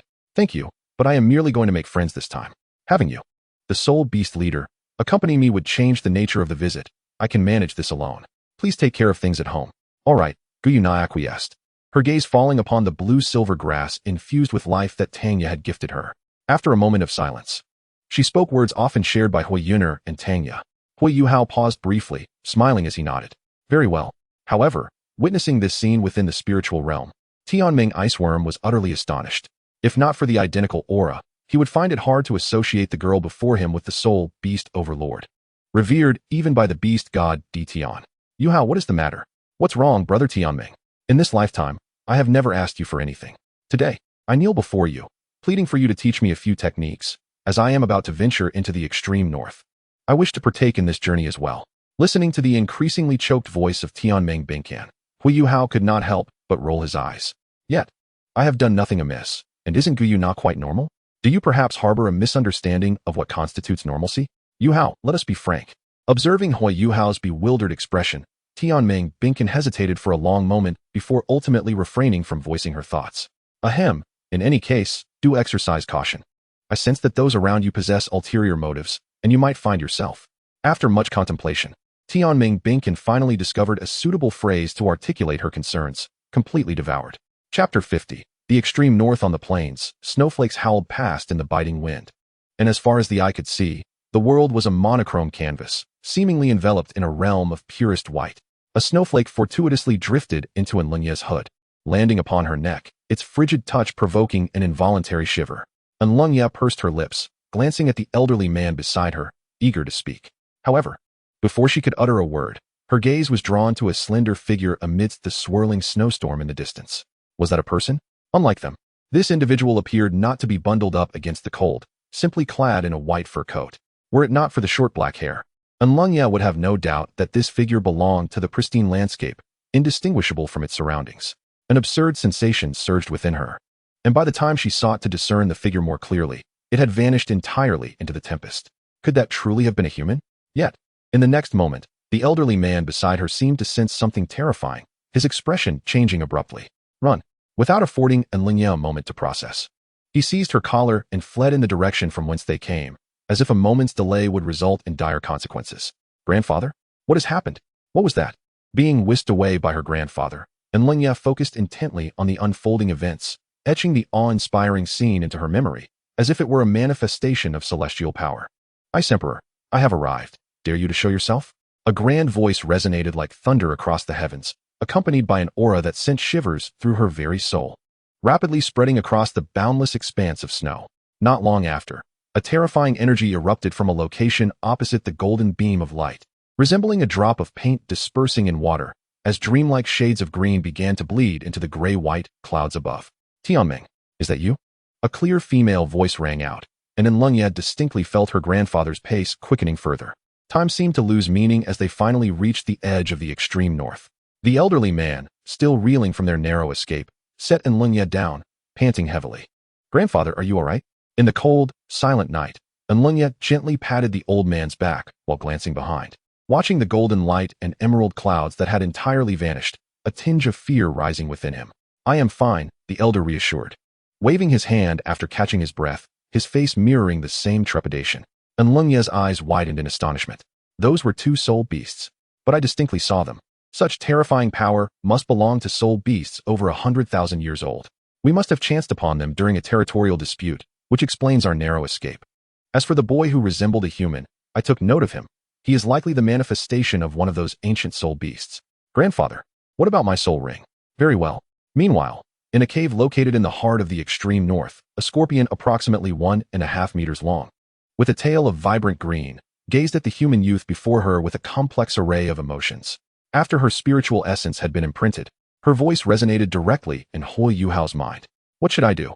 Bing bing, I knew you would agree. Wasn't it you who threatened me? The Ice Emperor shot a glare at the mini-dream ice silkworm in Huo Yuhao's hand, her tone laced with irritation. Don't think I agreed because of you. Provoke me further, and I will self-destruct. The dream ice silkworm recoiled slightly, though its excitement remained palpable. All right, all right, I shall remain silent. Yuhao, you may commence. Wait, I have one more matter. Huo Yuhao, who had been mostly silent, turned to the Ice Emperor with a serious demeanor. Ice Emperor, can you contact the Snow Emperor? For reasons unknown, although the negotiation process with the Ice Emperor mirrored that of his past life, this time her agreement came with remarkable swiftness, revealing her spiritual essence without hesitation, indicating her sincerity. This prompted a thought in him. In his previous life, the Snow Emperor had transformed from a 10,000-year snow lotus into a human form, only to be captured by humans while still an embryo, ultimately ending up at an auction. All of this had transpired after the Ice Emperor became his wisdom soul ring. If the Ice Emperor were willing to summon the Snow Emperor now, the events of his past could be entirely averted. Upon hearing this, the dream ice silkworm could no longer contain itself, instinctively raising its head, its golden eyes reflecting a human-like terror. Yuhao, this is no trivial matter. The Snow Emperor is not someone we can provoke. Rest assured, Brother Tianming. I merely wish to discuss certain matters with the Snow Emperor. The dream ice silkworm seemed poised to protest further, but recalling its inexplicable affinity for Huo Yuhao, it abruptly fell silent. The Ice Emperor also appeared momentarily taken aback, astonished that this human displayed such boldness, daring to request her assistance in contacting the Snow Emperor. It is possible, but what are your intentions? As she regarded this seemingly unassuming youth, the Ice Emperor felt a tumult of emotions within her, grappling with the absurdity of trusting a human and agreeing to assist with soul matters. Yet, only she herself comprehended that she was not entirely averse to this matter. The reason being, from the human before her, she sensed a profound familiarity akin to that of longtime companions. A sense of closeness she had not even experienced with the Snow Empress, coupled with the fact that her time was indeed running short. If she did not discover a means to survive, she would truly perish. It was at this juncture that Tianming, as a case of spirit contract, appeared before her, offering her a choice for survival. Under such multifaceted circumstances, she did not hesitate much before acquiescing. However, her agreement did not imply that the Snow Empress would also consent. If your intention is to have the Snow Empress as your spirit, I can assure you, it is nearly impossible. The Snow Empress is no more amenable than I am. In fact, she is even prouder. She would rather perish amidst the tribulations of heaven than become a mere human spirit ring. Regardless of how miraculous your spirit contract may be, she would not acquiesce, and you might even find yourself in peril. Chapter 51. Would you believe it? Do not worry. Listening to the Ice Empress's words, Huo Yuhao displayed a gentle smile. Since I have said it, I am confident. I kindly ask you to contact the Snow Empress. Since you have made your decision. The Ice Empress did not attempt to persuade further, and upon hearing Huo Yuhao's assurance, she felt a curiosity about how this human would convince the Snow Empress. If he truly succeeded, it would be beneficial for her, as the Snow Empress's 70,000-year limit was approaching, and she did not wish to witness the Snow Empress perish. If matters were to falter, out of respect for her own dignity, the Snow Empress would likely not harm this human. Suddenly, the Ice Empress shuddered, her tail erupting with emerald light, dyeing the grayish-white clouds into the same hue, continuously spreading towards the farthest reaches of the extreme north. Snow Empress, are you there? After a brief wait, a melodious and clear voice resonated from the horizon. Binger, what is it? Could you come here for a moment? I have something to discuss. The Ice Empress hesitated, unsure of how to explain the situation, ultimately mustering the courage to speak. Something has occurred here. I shall be there shortly. As her words fell, compared to Huo Yuhao's calm demeanor, both Tianming Ice Silkworm and the Ice Empress visibly tensed. In the midst of silence, the Ice Empress glanced at Huo Yuhao, her tone inexplicably laden with weight. I hope you are as assured as you claim to be. Huo Yuhao refrained from further speech, although outwardly unruffled. The thought of meeting once more with the figure from his memories quickened his heartbeat. Before long, with a gust of frigid wind rushing past, a figure materialized before them. Her snow-white hair cascaded to her waist, accentuating her breathtaking beauty. Her blue eyes, reminiscent of Huo Yuhao's, bore a cold and haughty demeanor. Her long, fair legs hovered several inches above the ground, pristine as if untouched by dust. Merely gazing at her evoked an innate sense of icy nobility. Whether it was due to the unexpected presence of humanity or the shared, indescribable sense of intimacy, the Snow Empress's gaze first settled upon Huo Yuhao, her eyes shimmering with intrigue. The heavenly dream ice silkworm, curled up and mimicking an ostrich hiding its head, was completely disregarded by her. Binger, what is the situation? The Ice Emperor hastily recounted the events, while the Snow Empress listened in silence. It was only when she heard the Ice Emperor agree to become Huo Yuhao's spirit that she exhibited a flicker of emotion. Yet, she remained reticent. Although she had contemplated assisting the Ice Emperor in overcoming the tribulation of 40,000 years, that was merely to enhance the likelihood of success. Ultimately, the The method of becoming a spirit might well surpass that approach. Since the Ice Emperor had made his choice, she had no intention of intervening. Then, the Snow Empress glided towards Huo Yuhao, her beautiful eyes narrowing slightly, her tone as frigid as ever. "Human, what is it that you seek?" she added. "If it is to request me as your spirit, you may as well abandon that notion." However, Huo Yuhao did not rush to respond. Instead, he quietly observed this dear friend who had assisted him greatly in his past life. Back when he was merely a member of the Soul Sect, the Snow Empress had already been by his side, tirelessly aiding him until the very last moment in the divine realm. As time ticked by, the Ice Emperor's concern gradually morphed into astonishment. When did the Snow Empress become so patient? Not even the soul beasts of the extreme north dared to gaze at her so intently. The Titan Snow Demon King had spent over 1,000 years nursing wounds inflicted by her. Such tales were not mere fabrications. In this peculiar moment, the Ice Emperor felt his mind was struggling to comprehend the unfolding scenario. At last, seemingly unable to withstand the silence any longer, the Snow Empress spoke coldly, her demeanor still detached. "It was indeed my desire for you to become my spirit that prompted the Ice Emperor to summon you." At this, Huo Yuhao paused, then earnestly stated, "I need your power." Yet the Snow Empress's expression remained unchanged. "I believe my stance has been made quite clear." "I understand," Huo Yuhao interjected before she could finish. "But before that, I have something I wish to show you." With that, he activated his second martial soul. Icy white dragon scales rapidly enveloping his arms, his blue eyes transforming into silvery vertical pupils. Upon sensing that unique aura, the Snow Empress couldn't help but furrow her brow, while the Ice Emperor voiced his disbelief. "What martial soul is this?" When she beheld the sword materializing, the Ice Emperor's confusion resurfaced. She had assumed Huo Yuhao intended to use that martial soul, which even she found somewhat unsettling, to captivate the Snow Empress. Instead, he conjured an ice sword with casual ease. What purpose could that serve? Instinctively, she glanced to the side, only to discover that the Snow Empress's gaze had shifted entirely. "Snow Empress?" The Snow Empress paid her no heed, fixating intently on Huo Yuhao. From the moment he summoned the ice sword, an absurd thought suddenly materialized in her mind, and the subsequent actions of this human would only serve to confirm her suspicions. Huo Yuhao took a deep breath, his gaze sharpening as he turned to deliver a sword strike towards an open space nearby. In an instant, a flash of icy blue light illuminated the dull eyes of the Ice Emperor, exuding an indescribable sharpness as the sword light carved a deep groove several meters long in the snow. The Imperial Sword. How could you possibly wield the Imperial Sword? The scene before the Ice Emperor prompted a scream of disbelief, while Huo Yuhao's body swayed slightly, revealing the strain he felt. He was only at the second ring of cultivation, making the execution of the Imperial Sword quite taxing. After catching his breath, Huo Yuhao glanced at the Snow Emperor, a faint smile tugging at the corners of his mouth. "My cultivation is insufficient, so I could only achieve this much. I hope I haven't embarrassed you." The Snow Emperor remained silent for a long moment before she gently nodded. "You are far more extraordinary than I had imagined.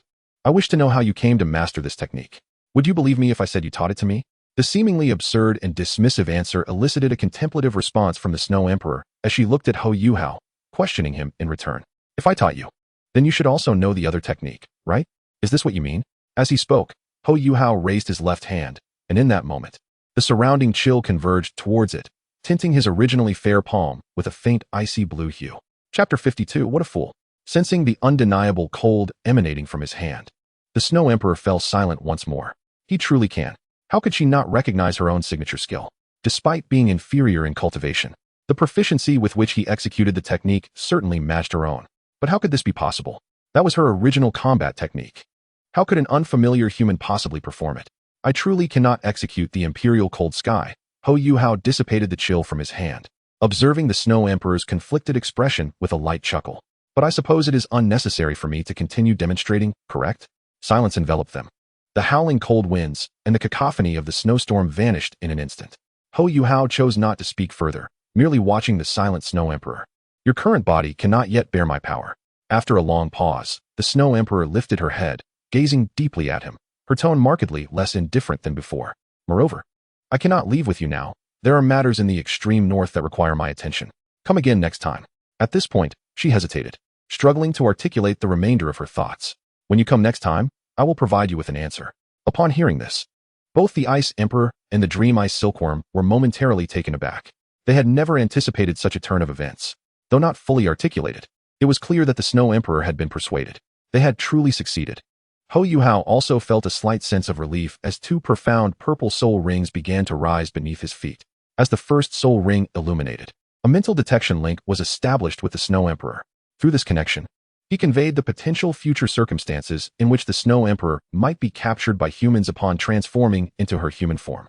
After listening, the Snow Emperor cast Huo Yuhao a complex glance, further solidifying her suspicions. The human's assertion is not unfounded. This imperial sword may indeed be a lesson imparted by her, albeit not the present version of herself, but rather a future incarnation. Although the circumstances are somewhat bizarre, it appears that this is the only plausible explanation for her behavior. After a brief silence, she inquired, "If I had declined to become your soul spirit, would you have disclosed this matter to me?" Seemingly taken aback by the suddenness of the Snow Empress's question, Huo Yuhao paused momentarily before responding with a light chuckle. "Having learned so much, I have yet to pay any tuition. It would be unacceptable to merely stand by while my teacher is captured." "Thank you," she said, turning her gaze towards the Ice Empress. "Binger, you may commence. I shall provide you with protection." "Huh. Oh, okay." The Ice Empress appeared still dazed from the recent events, approaching Huo Yuhao with a hint of confusion. "What should I do?" "First, transfer the soul bone. As for the subsequent process of transforming into a soul spirit, you need only to seal your own powers according to Brother Tianming's guidance. The rest will be entrusted to me, and I shall do my utmost to ensure your safety." "I understand." The Ice Empress blinked her bright yellow eyes, hesitantly speaking. "But are you certain you can withstand that kind of pain?" "Rest assured," Huo Yuhao replied, taking a deep breath. "This is not my first encounter with such suffering." While the Ice Empress seemed somewhat bewildered, the Snow Empress cast another glance at Huo Yuhao, unable to suppress her curiosity. "Well then, here I come." Having made her decision, the Ice Empress no longer hesitated. In an instant, she positioned herself behind Huo Yuhao, her tail hook radiating a captivating emerald glow.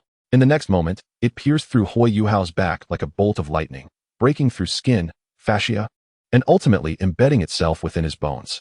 The excruciating pain compelled Huo Yuhao to grit his teeth instinctively. Meanwhile, the Tianming Ice Silkworm had long been prepared to assist. However, he waited in vain for a moment requiring his intervention and eventually relaxed. Given Huo Yuhao's previous absorption of the Ice Dragon King's power, he had managed without assistance for quite some time, and this fusion process could only be deemed a minor skirmish. As he had anticipated, aside from a slight furrowing of his brow, Huo Yuhao exhibited no further reactions, no cries of agony, nor even a tremor of his body, much to the Tianming Ice Silkworm's astonishment. "This is quite brutal," he remarked. Indeed, it seemed that this was not Huo Yuhao's first encounter with such torment. "How did you come across him?" "Ah well, I encountered Yuhao in the mixed zone of the Stardow Forest, eager to escape that wretched place. And since he was the first spirit master of the mental system I encountered, I chose him." Clearly intimidated by the foremost of the extreme North's three great kings, Tianming shrank his neck and continued, "But reflecting on it now, it's rather astonishing that a human without even a soul ring would dare to venture into the mixed zone." "Indeed, it is quite remarkable." The Snow Empress nodded slightly, her tone lacking the confusion of the Tianming Ice Silkworm. Observing that the other had ceased to pose further inquiries, Tianming sighed in relief and subtly shifted his position away from the Snow Empress. However, a moment later, as if recalling something, he glanced back at her. "There is another matter I believe you should be aware of. In truth, he is acquainted with the sovereign of the soul beasts from the Starry Forest, who initially intended to accompany him." The Snow Empress paused, clearly taken aback by the revelation. "How could that be? That being has never manifested in the mortal realm." Tianming gently nudged the white dragon scale on Huo Yuhao's arm with her head, her tone laden with significance. "I trust you can recognize that this is no ordinary ice dragon spirit, and this alone suffices to attest to the veracity of my words, does it not?" Indeed, as Tianming asserted, from the moment Huo Yuhao unleashed his martial spirit, the Snow Empress was convinced that his martial spirit was far from an ordinary ice dragon. Rather, it transcended the evolution achievable through mere absorption of a common ice dragon. The aura emanating from him was enough to instill a sense of trepidation, even within her. Only a sovereign among the ice dragon lineage could possess such a presence. After a protracted silence, the Snow Empress spoke again. "Then why did that being not accompany you?" Tianming blinked inside softly, "Because Yuhao declined." The Snow Empress furrowed her brow, unable to restrain her gaze toward Huo Yuhao. Was he a fool? Did he not fear that the Ice Empress and I would turn against him after his refusal? It was a matter that could have been resolved with a mere word from that being. They would have readily become soul spirits. At the very least, having that being by his side would ensure his safety, for the extreme north is not devoid of other soul beasts that could pose a threat to this frail human. No, he had told that being. Tianming paused, a hint of amusement in her voice.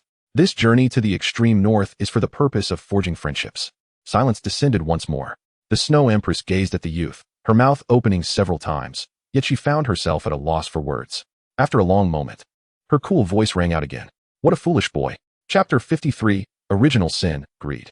As time inexorably ticked away, Huo Yuhao's spine and ribcage emanated an emerald green radiance, signifying that the fusion of the soul bone was nearing completion. It was at that moment that the dark golden light sphere within Huo Yuhao's spiritual realm finally stirred. The sudden change instantly captured Huo Yuhao's attention. He had completely unlocked this original sin of greed over a month ago, but had yet to discern its function. In the next instant, the dark golden light sphere expelled a similarly colored energy liquid, which surged forth from Huo Yuhao's spiritual space toward the soul bone in the process of fusion. From the Snow Empress's perspective, she observed a dark golden glow suddenly illuminating Huo Yuhao's forehead, flowing at a moderate pace toward the core of his torso. Is this fusion? Huo Yuhao furrowed his brow, and through introspection, he clearly perceived that with the addition of the original sin of greed, the previously emerald green body bone of the Ice Emperor Scorpion began to pulsate rhythmically, alternating between emerald green and dark gold hues. During this process, the two colors began to merge seamlessly, as if blending harmoniously. After approximately a minute, the entire torso bone exhibited a profound green-golden luster. Realizing that the fusion was complete, Huo Yuhao instinctively utilized his spiritual power to inspect the outcome. As he observed the gradually widening eyes of Huo Yuhao, filled with astonishment, the nearby soul beasts could no longer contain their curiosity and inquired, Yuhao, what has transpired? This is somewhat intricate. Huo Yuhao responded while swiftly setting up the soul spirit ceremony. I will explain it to you in due course. The Ice Emperor has already merged the soul bone with me. Delaying further could endanger the Ice Emperor. Huo Yuhao managed to handle the fusion of the soul bone with ease, and naturally, the soul spirit ceremony posed no significant challenge. With his elucidation, the others began to comprehend the function of the enigmatic golden energy they had just witnessed. In essence, after being transformed by the source of greed, the skeletal structure bestowed upon him by the Ice Emperor, akin to his ice attribute martial spirit, possessed the potential for evolution. Huo Yuhao could enhance the longevity of the Ice Emperor Scorpion's skeletal structure by absorbing other skeletal bones or energy. While a typical individual could only attach one soul bone to a specific part, this skeletal structure, altered by the source of greed, permitted Huo Yuhao to continue attaching additional soul bones in that location. However, in comparison to the evolution of a martial spirit, the evolution of a soul bone could merely prolong its lifespan. Yet, from this perspective, the evolvable martial spirit was undeniably superior, as its evolution represented a qualitative leap. Then, the heavenly dream Ice Silkworm hesitated, instinctively wishing to voice the audacious idea that sprang to mind. Yet, Huo Yuhao preemptively shook his head. No, I sense that there are two constraints for soul bone evolution. First, the attributes must be identical, and second, the quality of the absorbed soul bone must surpass that of the already absorbed one. Otherwise, absorption is impossible. How is it that the source of greed is not at all greedy, to the extent of disregarding inferior soul bones? Upon grasping Huo Yuhao's meaning, the heavenly dream Ice Silkworm couldn't help but retort. Be content. Huo Yuhao rolled his eyes. The effects of this thing far exceed what you can imagine, Brother Tianming. If one desires the Ice Emperor Scorpion's skeletal structure to evolve, it seems that absorbing the skeletal bone provided by the Snow Emperor is the only viable option. After all, aside from the Snow Emperor, there is simply no other ice attribute soul beast on the entire continent capable of providing a soul bone of higher quality than that of the Ice Emperor, which implies that the evolution of the skeletal structure will be an exceedingly arduous endeavor. Nevertheless, Huo Yuhao did not regard the effects of the source of greed as trivial. Although finding a soul bone of higher quality was improbable, acquiring energy of superior quality was not necessarily so. Moreover, the source of greed did not solely act on the skeletal structure. In the future, when he absorbs soul bones from other parts, evolution would be possible as well. The significance of this entity lies not in its ability to excel, but in its capacity to compensate for deficiencies. Upon realizing the function of the source of greed, Huo Yuhao's first thought was of the left arm bone of the ice-exploding scorpion from his previous life. The potency of the ice-exploding technique in his past life was significantly bolstered due to the Ice Emperor's modification via the skeletal structure during absorption, bestowing it with the quality of a 100,000-year soul bone, thus enhancing its efficacy. Otherwise, a mere 10,000-year soul bone would hardly possess such formidable strength. With the essence of greed at his disposal, he could even amplify this soul bone's power beyond its previous incarnation. When that time arrives, The might of the ice explosion technique will be beyond imagination. At Shrek Academy, within the inner courtyard, a sharp-eyed disciple instinctively stopped his companion as they passed the bulletin board. The companion's eyes brightened at the mention of a new task. "Let us go take a look," he suggested. For the inner courtyard disciples at Shrek Academy, one of the prerequisites for graduation is to undertake 30 tasks assigned by the Shrek inspection team.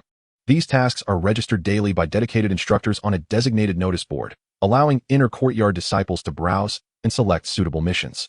Consequently, every time they pass this area, they subconsciously glance at the bulletin board, hoping to find tasks that align with their capabilities. After all, aside from graduation requirements, these tasks also provide a means of earning money, compelling them to remain proactive. While participation in these tasks is entirely voluntary and the Academy does not offer remuneration, the objectives of these missions certainly exist. Particularly those involving government officials are immensely sought after. Their appearance can incite fierce competition among the disciples. Compared to soul masters, many officials are ordinary people, making such tasks not only easier to execute, but also more lucrative. Despite the Shrek inspection team's self-proclaimed role as the guardians of the continent, it is evident that financial resources are essential for effective guardianship, is it not? Furthermore, eliminating these officials often yields substantial wealth, clearly indicating their exploitation of common folk and their unscrupulous accumulation of ill-gotten gains. Recently, there have been multiple disappearances in Ruishua City, suspected to be linked to the emergence of evil soul masters, with their numbers unknown, necessitating independent investigation and resolution. I believe it's a small town located north of Tiendo City, isn't it? Evil soul masters? The disciple couldn't help but scoff. Not only is it perilous, but there seems to be little to gain from it. Should we accept this? His companion pondered for a moment before responding. I think it's manageable. Based on the task description, the missing individuals are all ordinary people, and their numbers aren't overly large. Even if they are indeed evil soul masters, their strength likely isn't formidable. We must complete 30 tasks, and this one seems relatively straightforward. Sigh, it seems we have no choice. How fortunate is Dai Yuang? We often linger here, yet never encounter tasks involving officials. That lad has had 2 consecutive missions targeting officials recently, and I even heard he found over 100,000 gold soul coins from one official's ring during his last task. Enough of this lamentation. Let us hurry and register for the task. As the 2 inner courtyard disciples engaged in their discussion, a voice emerged from behind them. Classmates, may I take this task? Senior sister, hello? How are you? Zhang Lishuan nodded slightly, seemingly oblivious to their previous conversation, her expression calm as she pointed to the paper in their hands. May I take this task? Chapter 54, Specialty Products from the Extreme North. Upon opening his eyes, Huo Yuhao beheld the enchanting figure beside him. You're awake? MHM.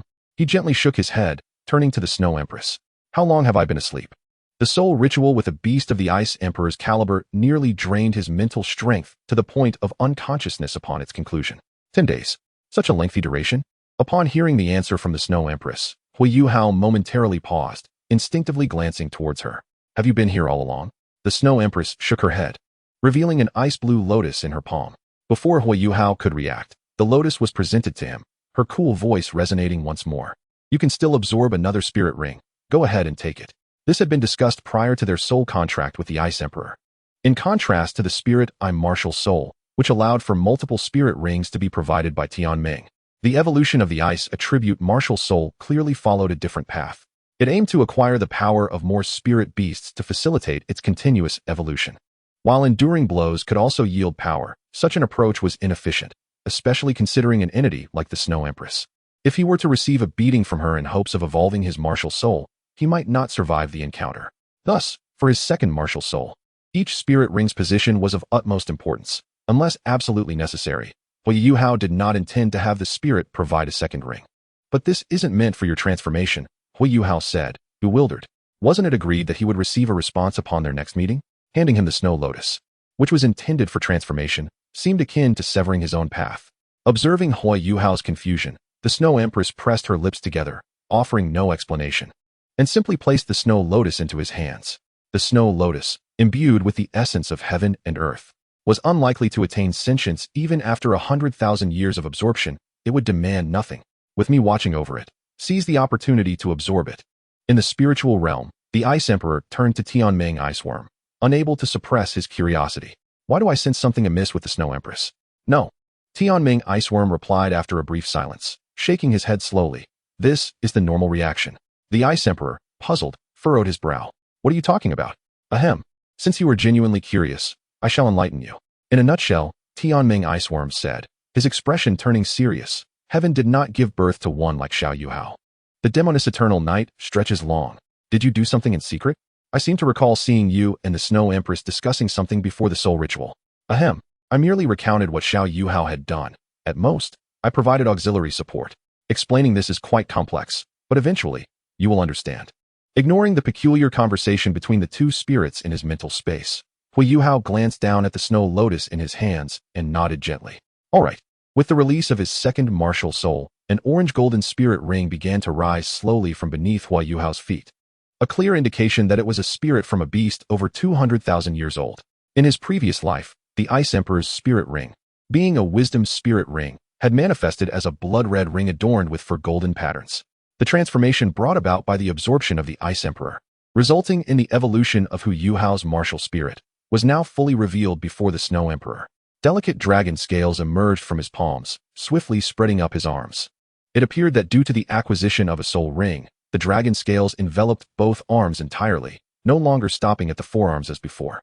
Yet, the alterations extended beyond this. The edges of the once icy white dragon scales now bore a profound blue border, equally crystalline and translucent. From a distance, they appeared interspersed in white and blue, resembling splendid glasswork, elevating the previously modest white dragon scales to an entirely new level of magnificence. It seemed that due to the considerable disparity between the Ice Emperor and the Ice Dragon King, the evolutionary characteristics of the martial spirit still predominantly reflected the appearance of the Ice Dragon, without any particularly conspicuous changes. However, Huo Yuhao sensed that the transformation induced by the Ice Emperor was not merely superficial. He simply lacked the cultivation level to fully manifest the true form of his martial spirit at present. Although the external appearance had not significantly altered, Huo Yuhao could distinctly perceive the marked enhancement in his strength and physical prowess following the evolution of his martial spirit. The Snow Emperor scrutinized Huo Yuhao thoroughly, her gaze eventually settling on the orange-golden soul ring at his feet. What is the name of your martial spirit? Upon hearing the Snow Emperor's cool voice, Huo Yuhao suddenly recalled that he had yet to name this martial spirit. Considering its potential for further evolution, he decided to opt for a simple name. Let us call it Ice Sovereign. The Snow Emperor nodded, seemingly in approval of this designation. Let us begin the third evolution. I fear it may not be feasible. Huo Yuhao replied, shaking his head. Judging from the fusion with the Ice Emperor, it seemed rather difficult for the Snow Lotus to induce a qualitative transformation in his martial spirit. Having absorbed the Ice Dragon King, the quality of his martial spirit had already reached an exceptionally high starting point. Even the nearly 400,000-year-old Ice Emperor could only yield minor changes. It would be remarkable if the Snow Lotus could merely embellish the situation. Nevertheless, a 100,000-year soul ring was still noteworthy. Accumulated changes could potentially lead to a qualitative shift. Besides, the Ice Dragon King was unique. Where could he find another soul beast to rival it? At present, Huo Yuhao felt that the only entity capable of genuinely facilitating a qualitative transformation in his martial spirit was the Snow Emperor herself. As half a day passed, a blood-red soul ring gradually rose, following the orange-golden one. The absorption process of the Snow Lotus was remarkably smooth, devoid of any pain. In fact, Huo Yuhao even felt a slight sense of refreshment. The outcome was as Huo Yuhao had anticipated. The changes brought by the 100,000-year Snow Lotus merely added faint patterns resembling lotus petals to each scale. These patterns were so subtle that they could easily be overlooked if not observed closely. It appeared that, owing to its composition entirely of the essence of heaven and earth, the Snow Lotus did not provide any soul bones. However, Huo Yuhao did not dwell on this. Possessing a 100,000-year soul ring was already commendable. Moreover, he could distinctly feel that, under the transformation by the Snow Lotus, his body seemed to have undergone some subtle changes. Oh, my hair. Before he could voice his confusion, the Snow Empress, who had been gazing at him for some time, curled her lips into a gentle smile and nodded slightly. The transformation was indeed remarkable. He appeared significantly more attractive. Noticing Huo Yuhao's bewilderment, the Snow Empress waved her hand, conjuring a mirror made of ice that materialized before him, illuminating his previously dazed yet exquisite visage. Is this truly me? He exclaimed, his voice rising with incredulity as he beheld the reflection that still bore traces of his former features. A soft breeze seemed to sweep through, lifting his ink-black hair and accentuating his delicate countenance, which now appeared even fairer. His cerulean eyes sparkled with newfound brilliance. Indeed, the Snow Empress remarked, smiling as she admired Huo Yuhao's significantly softened features. As a convergence of the essence of heaven and earth, The snow lotus inherently possesses the ability to enhance one's physique. And considering that he had absorbed one that was over 100,000 years old, the results were nothing short of extraordinary. Truly exceptional, Huo Yuhao mused, a smirk playing on his lips as he comforted himself. He thought that if he ever found himself down on his luck, this visage might at least afford him some means of sustenance, ensuring he would not starve. He had encountered similar situations in his past life, though none were as exaggerated as this. The Snow Empress chose not to tease him further, her expression turning serious as she gently inquired, "How does it feel? Has your martial soul improved?" In response, Huo Yuhao summoned his martial soul once more, and the speed at which he materialized the ice sword was exponentially faster than before. Indeed, I can distinctly sense a heightened affinity for the ice element since awakening my martial soul. As his words hung in the air, an inexplicable silence enveloped them. Their expedition to the far north had exceeded its objectives, and it seemed time for them to part ways. After a prolonged moment, the Snow Empress, as if awakening from a reverie, broke the silence with a cool tone. "Are you leaving?" Well." Huo Yuhao gazed at the familiar figure standing quietly before him, his mind racing with countless farewell phrases. He opened his mouth several times, yet no words emerged, ultimately settling for a simple, "Take care." The Snow Empress, seemingly amused by his demeanor, allowed a hint of a smile to grace her lips. "It appears our relationship is not merely that of friends, is it?" In an instant, she stepped closer, extending her arms to gently embrace him. "Next time you come, do share tales of the past." Ruishua City, located in the northern reaches of the Heavenly Soul Empire, is characterized by its frigid climate. With nearly half the year blanketed in snow, the cold atmosphere has led to the proliferation of numerous barbecue establishments throughout the small town.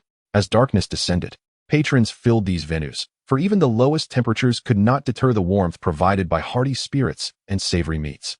At this moment, a somewhat slender figure wandered aimlessly through the streets of the city, her cascading black hair dusted with delicate white snowflakes. Her cerulean eyes shimmered under the neon lights of the nearby shops, as she assessed which barbecue establishment might offer the most delectable fare. "Yuhua, someone is following us." The sudden voice of the dream ice silkworm echoed within the mental realm. "I am aware. Judging by the aura, it appears to be an evil soul master." Huo Yuhao raised an eyebrow, yet his movements did not falter in the slightest, as if he were oblivious to the presence behind him. He continued on until he discovered a bustling barbecue restaurant, where he finally paused to enter. Not far behind him, a man clad in a hood, his expression shadowy and brooding, watched as Huo Yuhao stepped into the eatery, momentarily taken aback. His brow furrowed, and a look of conflict surfaced in his eyes. However, as the fleeting glimpse from earlier resurfaced in his mind, an inexplicable malevolent thought began to stir within him. He swallowed hard, and a peculiar glint flickered in his gaze. After surveying the area, he turned and walked into a restaurant across the street, one that afforded him a view of the barbecue establishment. Inside the barbecue restaurant, Huo Yuhao intended to intimidate his pursuer into retreating before attempting to follow him in return. However, his eyelids involuntarily twitched, realizing that the other party seemed quite certain of his intentions. Truly, they were relentless. The Ice Emperor scoffed, suggesting that it would be simpler to eliminate the man outright, questioning why he should endure such complications. Yet, Huo Yuhao shook his head. The pursuer was of low cultivation and dared to operate within the city, indicating he was likely part of a gang. Since the man was willing to wait, Huo Yuhao decided to let him do so, prioritizing his meal. Having made his decision, he picked up the menu and, under the staff's watchful gaze, ordered an enormous platter of barbecue mint for 4. "That will suffice. And please bring me a large juice as well, but take your time with that." The staff member, taken aback, hesitated before cautioning, "Young man, do you think you can finish all this by yourself? Our portions are quite generous, and even 4 hungry men might struggle with such a feast. To be honest, if I hadn't heard you speak just now, I might have mistaken you for a girl given your delicate appearance." His concern, however, was not about whether Huo Yuhao could eat it all, but rather if he could afford it. Noticing the staff's anxious demeanor, Huo Yuhao calmly produced 2 silver soul coins and handed them over. "I have quite the appetite, so do not worry about it." "Very well," the staff member replied, visibly relieved as he hurried into the kitchen. Fortunately, the barbecue did not take long to arrive, as this dish is best enjoyed while hot. Thus, the battle commenced. Huo Yuhao's vigorous struggle with the barbecue attracted the attention of both the staff and other patrons, who frequently glanced over. When he finally drained the last sip of juice, every face in the establishment bore a mix of shock and astonishment. Without paying heed to the peculiar stares, Huo Yuhao let out a satisfied burp and strode towards the door. Meanwhile, across the street, the shadowy man, having awaited Huo Yuhao's exit with bated breath, felt a surge of excitement as the latter emerged, promptly following him out of the restaurant without a second thought. As night fully descended, The biting cold rendered the streets nearly devoid of life. A man, recognizing the opportunity, felt a flicker of excitement in his eyes as he quickened his pace towards Huo Yuhao. As he drew closer, he suddenly raised his hand, attempting to grasp Huo Yuhao's neck with lightning speed. However, in the next moment, he watched in astonishment as his hand inexplicably passed through Huo Yuhao's form. Had he been deceived? Was he being sought after? And those two profound purple soul rings. Chapter 56. A deep breath. Dizziness is to be expected. In a desolate alley, a shadowy man carried the long-haired youth on his shoulder, pausing before an inconspicuous iron door. After a considerable wait, the door creaked open from within. Without a word exchanged, the shadowy man proceeded inside, still hoisting Huo Yuhao. Inside were 8 individuals, all soul masters, 1 soul king, 3 soul sect members, and the rest were great soul masters. In a neighboring room, 5 captives were held, likely civilians based on their aura. Utilizing mental detection, Huo Yuhao, appearing almost unconscious, had already grasped all their information the moment he entered. Upon seeing Huo Yuhao on the shadowy man's shoulder, the Soul King could not help but furrow his brow, his voice laced with a chilling undertone. Rest assured, I ensured that no one was watching when I acted. The shadowy man appeared somewhat fearful, shrinking his neck as his gaze flickered. Let it be so, the Soul King scoffed, then turned his attention to Huo Yuhao on the man's shoulder. What kind of treasure has stirred such desire in you? At this inquiry, the shadowy man swallowed hard, a lewd smile creeping onto his face. I stumbled upon him on the street last night.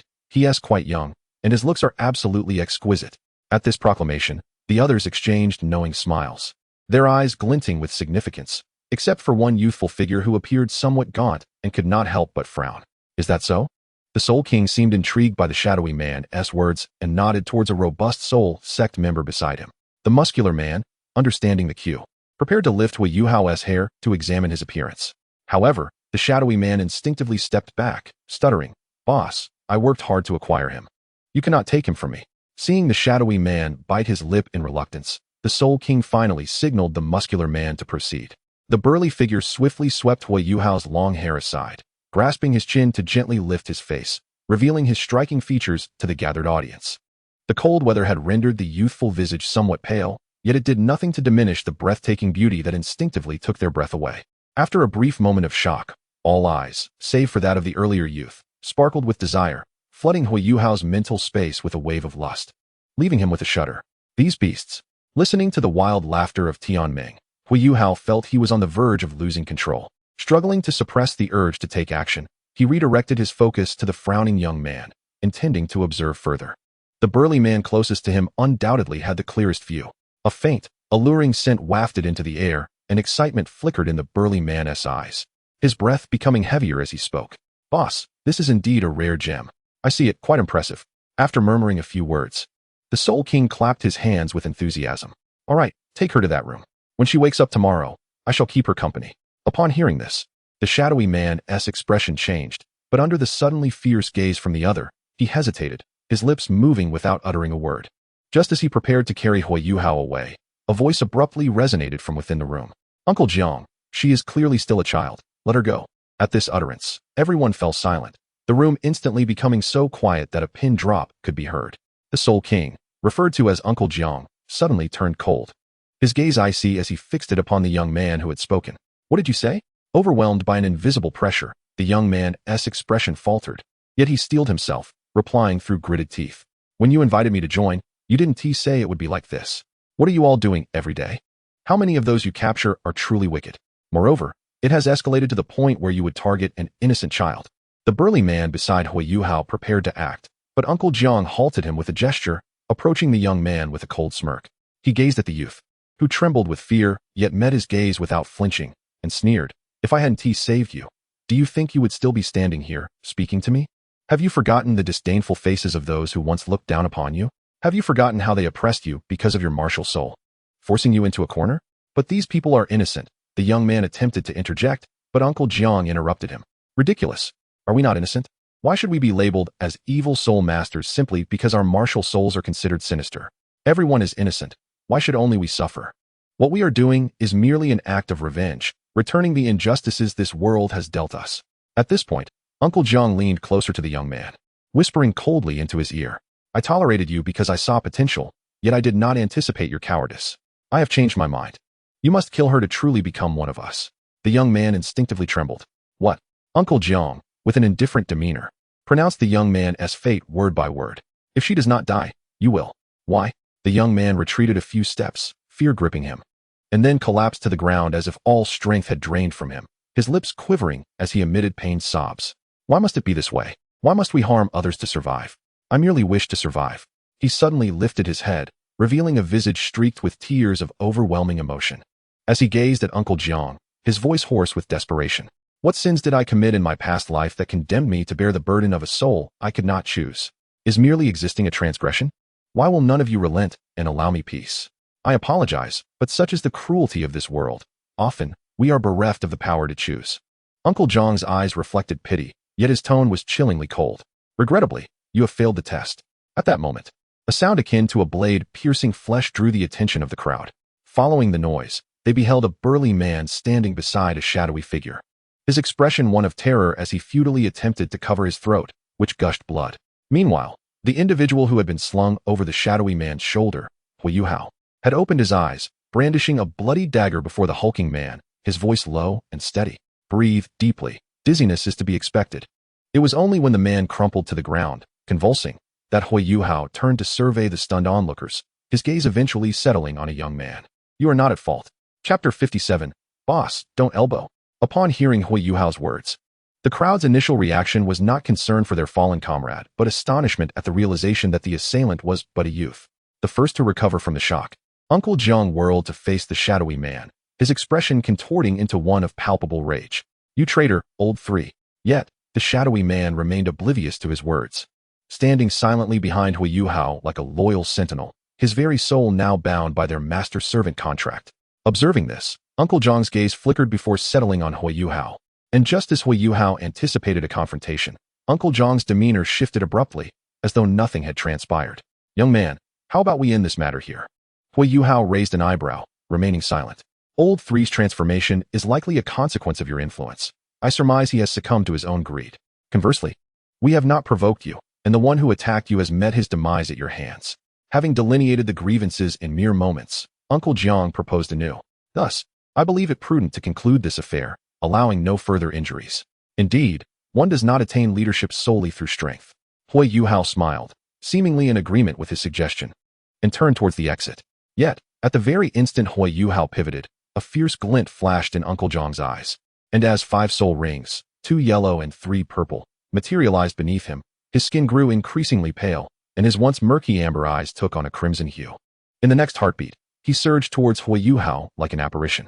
The individual who had taken a life would not so readily let his adversary go. The words exchanged moments ago were merely a feeble probe, a reflection of uncertainty regarding the opponent's circumstances.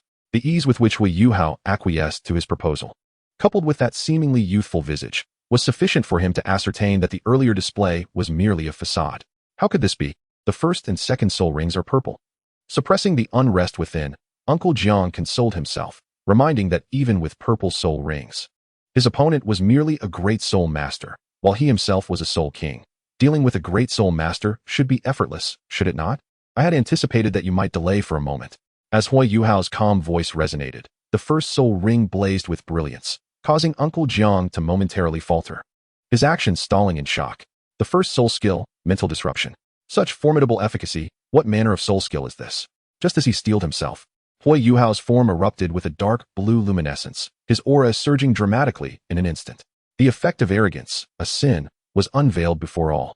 Then, Uncle Jiang beheld Huo Yuhao's azure eyes, and as the first soul ring illuminated once more, he glimpsed a fleeting golden glimmer within those pupils. How could he utilize the first soul skill consecutively? This thought barely crossed his mind when he felt as if struck with great force, his head involuntarily tilting backward. Soul impact. It was as though a sharp blade had pierced his skull, incessantly stirring within, the agony akin to his brain being torn apart. Eliciting a piercing scream from Uncle Jiang, blood gushing forth from his mouth and nose like a torrent. Yet, this alone seemed insufficient to render the battle-hardened Uncle Jiang entirely incapacitated. The realization that a single purple soul ring could yield 2 distinct effects ignited a sense of alarm within him. He forcibly halted his advance, retreating while roaring in defiance. What in the world? Am I to die here? After that initial exchange, I have no desire to continue this fight, only wishing to escape amidst the chaos.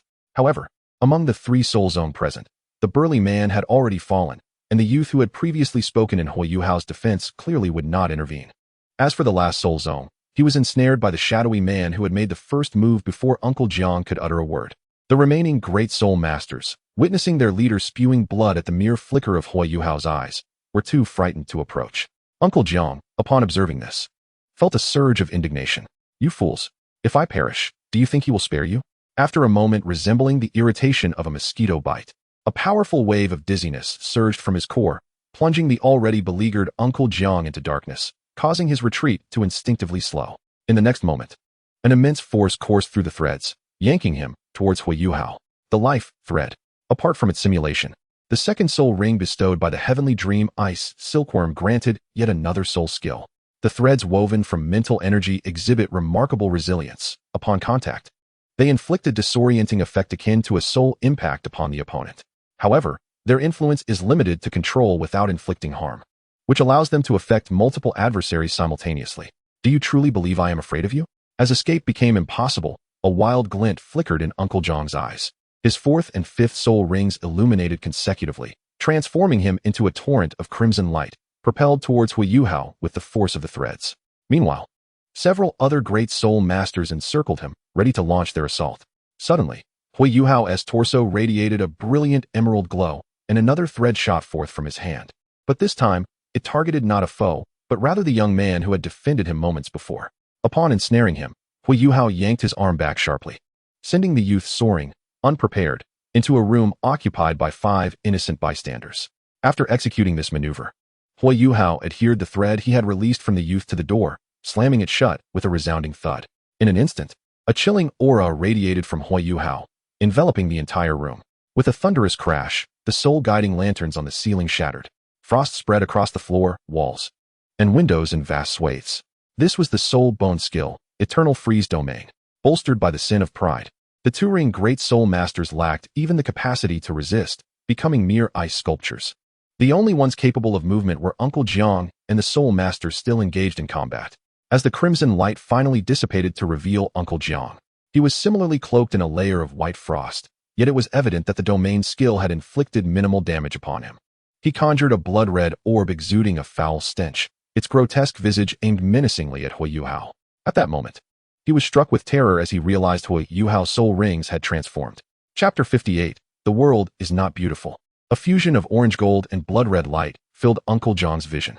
The ceiling's fixtures, destroyed by the eternal freeze domain, cast a mesmerizing array of colors that pierced the dim room. Yet Uncle Jiang's heart was gripped by an icy dread. How could a two-ring great soul master possess a 100,000-year soul ring?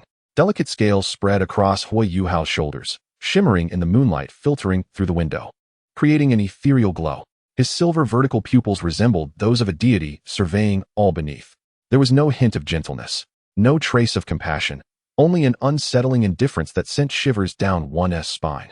In an instant, a dragon-scaled hand grasped Uncle Jiang's wrist, rendering the crimson orb powerless. As he felt the overwhelming strength of his opponent, disbelief flickered once more in Uncle Jiang's eyes. Although his martial soul was not primarily a force-based one, it should not be rivaled by a mere great soul master. What kind of martial soul is this? A dragon? Huo Yuhao, clearly, would not provide answers to his perplexity. As the resplendent orange-golden soul ring illuminated, his slender arms appeared to be enveloped in a glimmering crystalline membrane. The first soul skill, Ice Emperor's Claw.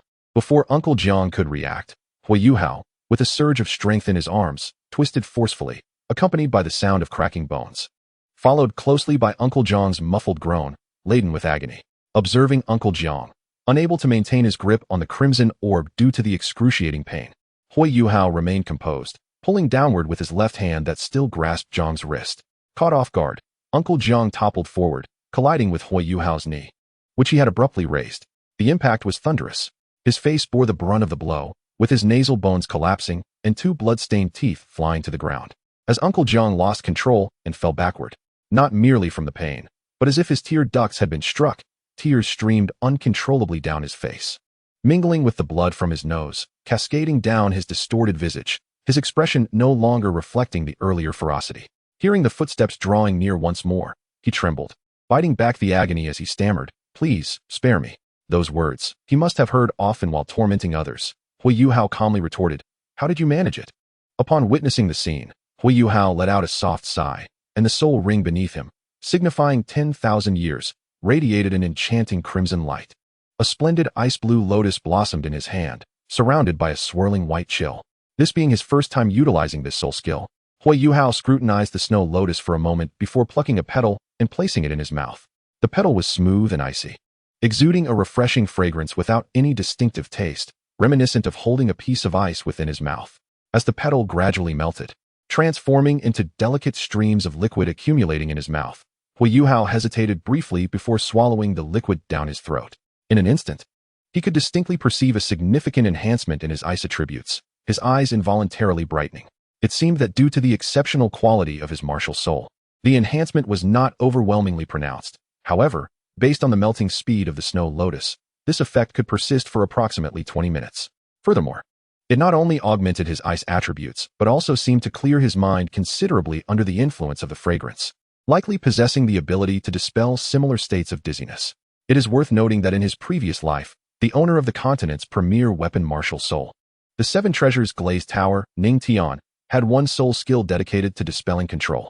Yet, Ning Tian's skill was singular in its application, whereas Huo Yuhao's could maintain its effect as long as the petal was held in his mouth, even proving potent for soul masters with non-ice attribute martial souls.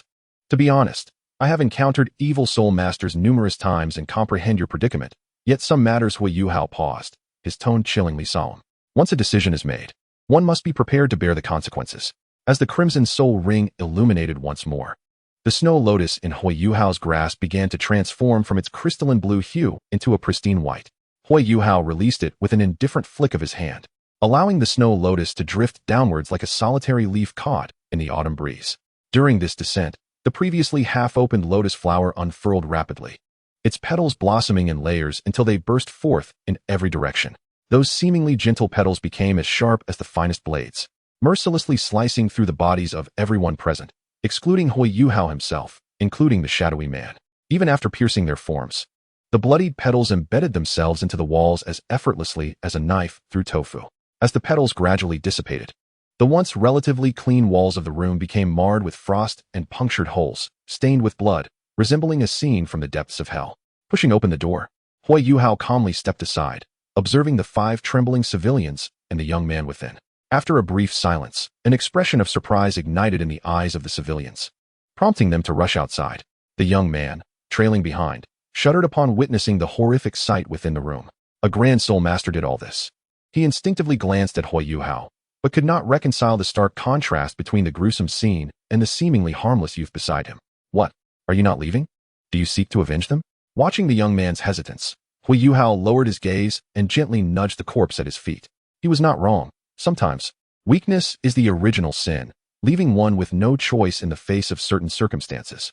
Everyone adores tales of heroes, aspiring to be the hero themselves.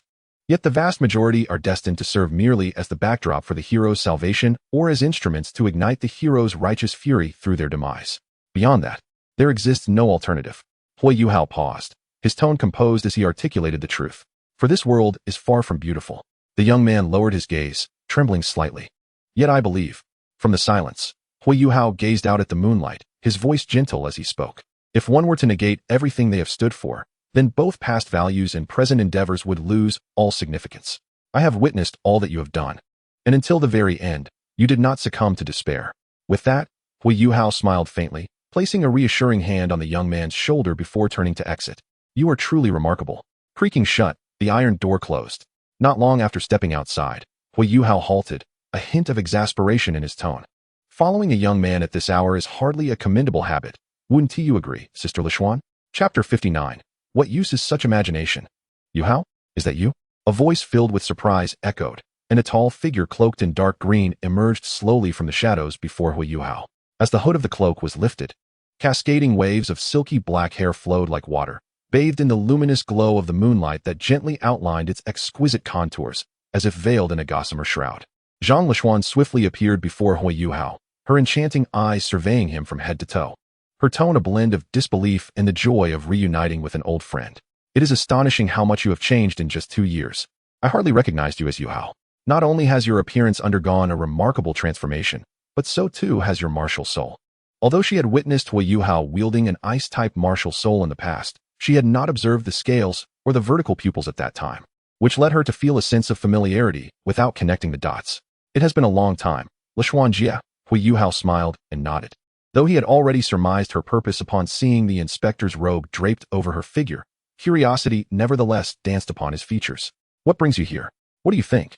Zhang Lishuan cast a sidelong glance at Huo Yuhao. I originally came to eradicate evil soul masters, but little did I expect to witness such a remarkable scene. Despite having observed the illogical soul rings, Zhang Lishuan merely jested, devoid of any intent to probe further. Yet, her intrigue regarding Huo Yuhao only deepened. Each encounter with him seemed to broaden her understanding. Particularly this time, he no longer relied on traps as he had against the blood corrosion dragon lizard. Instead, he crushed a group of evil soul masters, including a soul king, with sheer power, a feat that left her utterly astonished.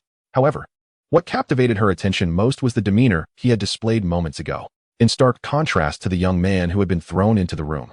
She had witnessed Huo Yuhao's battle process more clearly, were it not for her own eyes. She would never have believed that the gentle smiling youth before her could exhibit such an expression, one that was chillingly calm.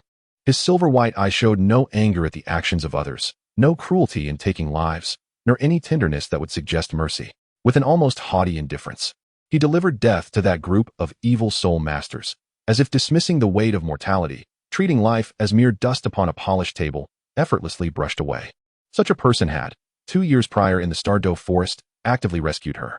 He had even just moments ago offered encouragement to that young man.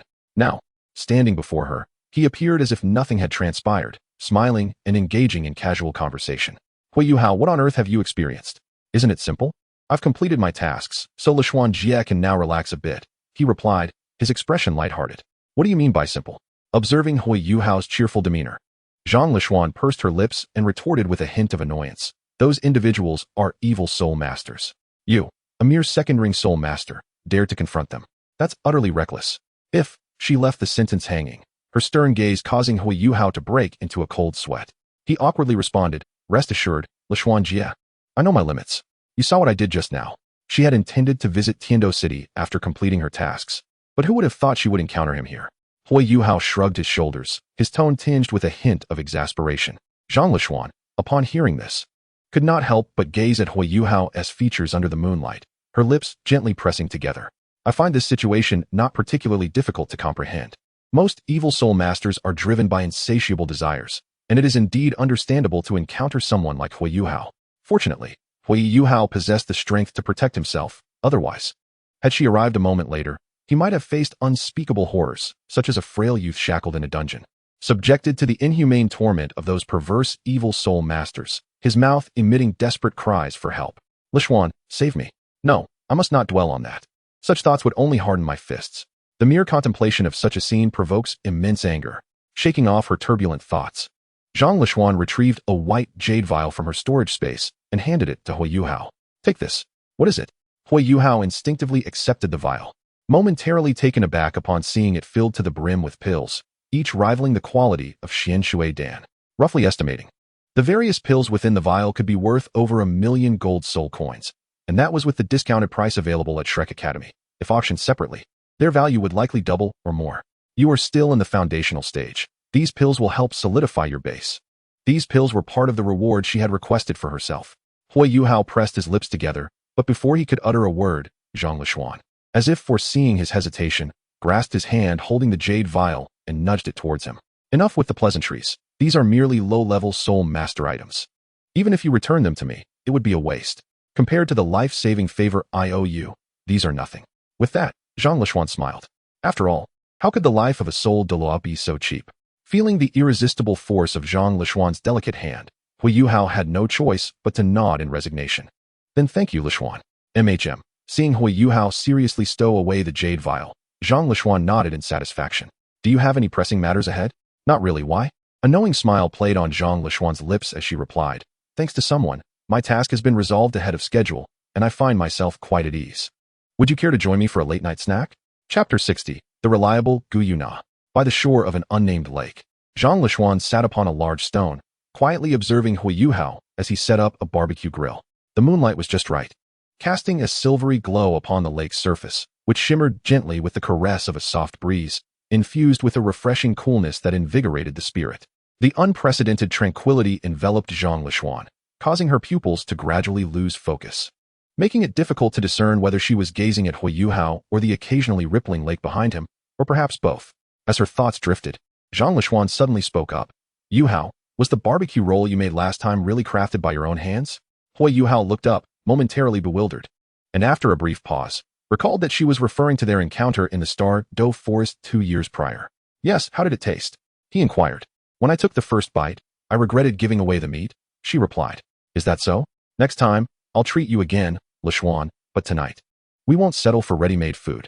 Huo Yuhao chuckled, lifting the freshly caught roe deer from the forest. Let us indulge in something fresh. Before long, the orange flames rose, illuminating her eyes and reflecting the youthful profile of the boy. For Huo Yuhao, barbecuing was a well-practiced art. The roe deer was plump enough that it required no additional oil, sizzling delightfully over the flames, occasionally releasing droplets of golden fat that sparked a burst of fire. As the meat gradually shrank, an irresistible aroma wafted through the air, causing Zhang Lishuan's nose to twitch involuntarily. Perhaps having already embarrassed herself once in front of Huo Yuhao, or perhaps due to the absence of others, she no longer concealed her act of swallowing. Her beautiful eyes eagerly fixed on the skewers he was turning, reflecting her impatience. After sprinkling the final seasoning, Huo Yuhao uttered 2 words that resonated in her heart, like celestial music. It's ready. Thank you, she said, reaching out to take it. Biting into the succulent morsel and savoring the delightful explosion of flavor on her palate, her eyes shining with surprise. After chewing, she swallowed and suddenly turned to Huo Yuhao, seemingly casually asking, Yuhao, do you wish to do something? After a brief pause, she added, about the evil soul masters. Huo Yuhao's movement faltered for an instant, but he quickly resumed, his tone now laced with playful sarcasm. Sister Lishuan, eavesdropping is not a commendable habit. I just happened to overhear, all right? Zhang Lishuan laughed, unfazed by his teasing. So did I guess correctly? Huo Yuhao continued to flip the skewers in silence, and after a long moment, he gently acknowledged her with a soft hum. Zhang Lishuan pressed on. Even if it has nothing to do with you? Even if it has nothing to do with me, I still want to do something for them, he replied, lowering his gaze to the fiercely burning coals, a faint smile playing on his lips. Sister Lishuan, I'm still a child, you know?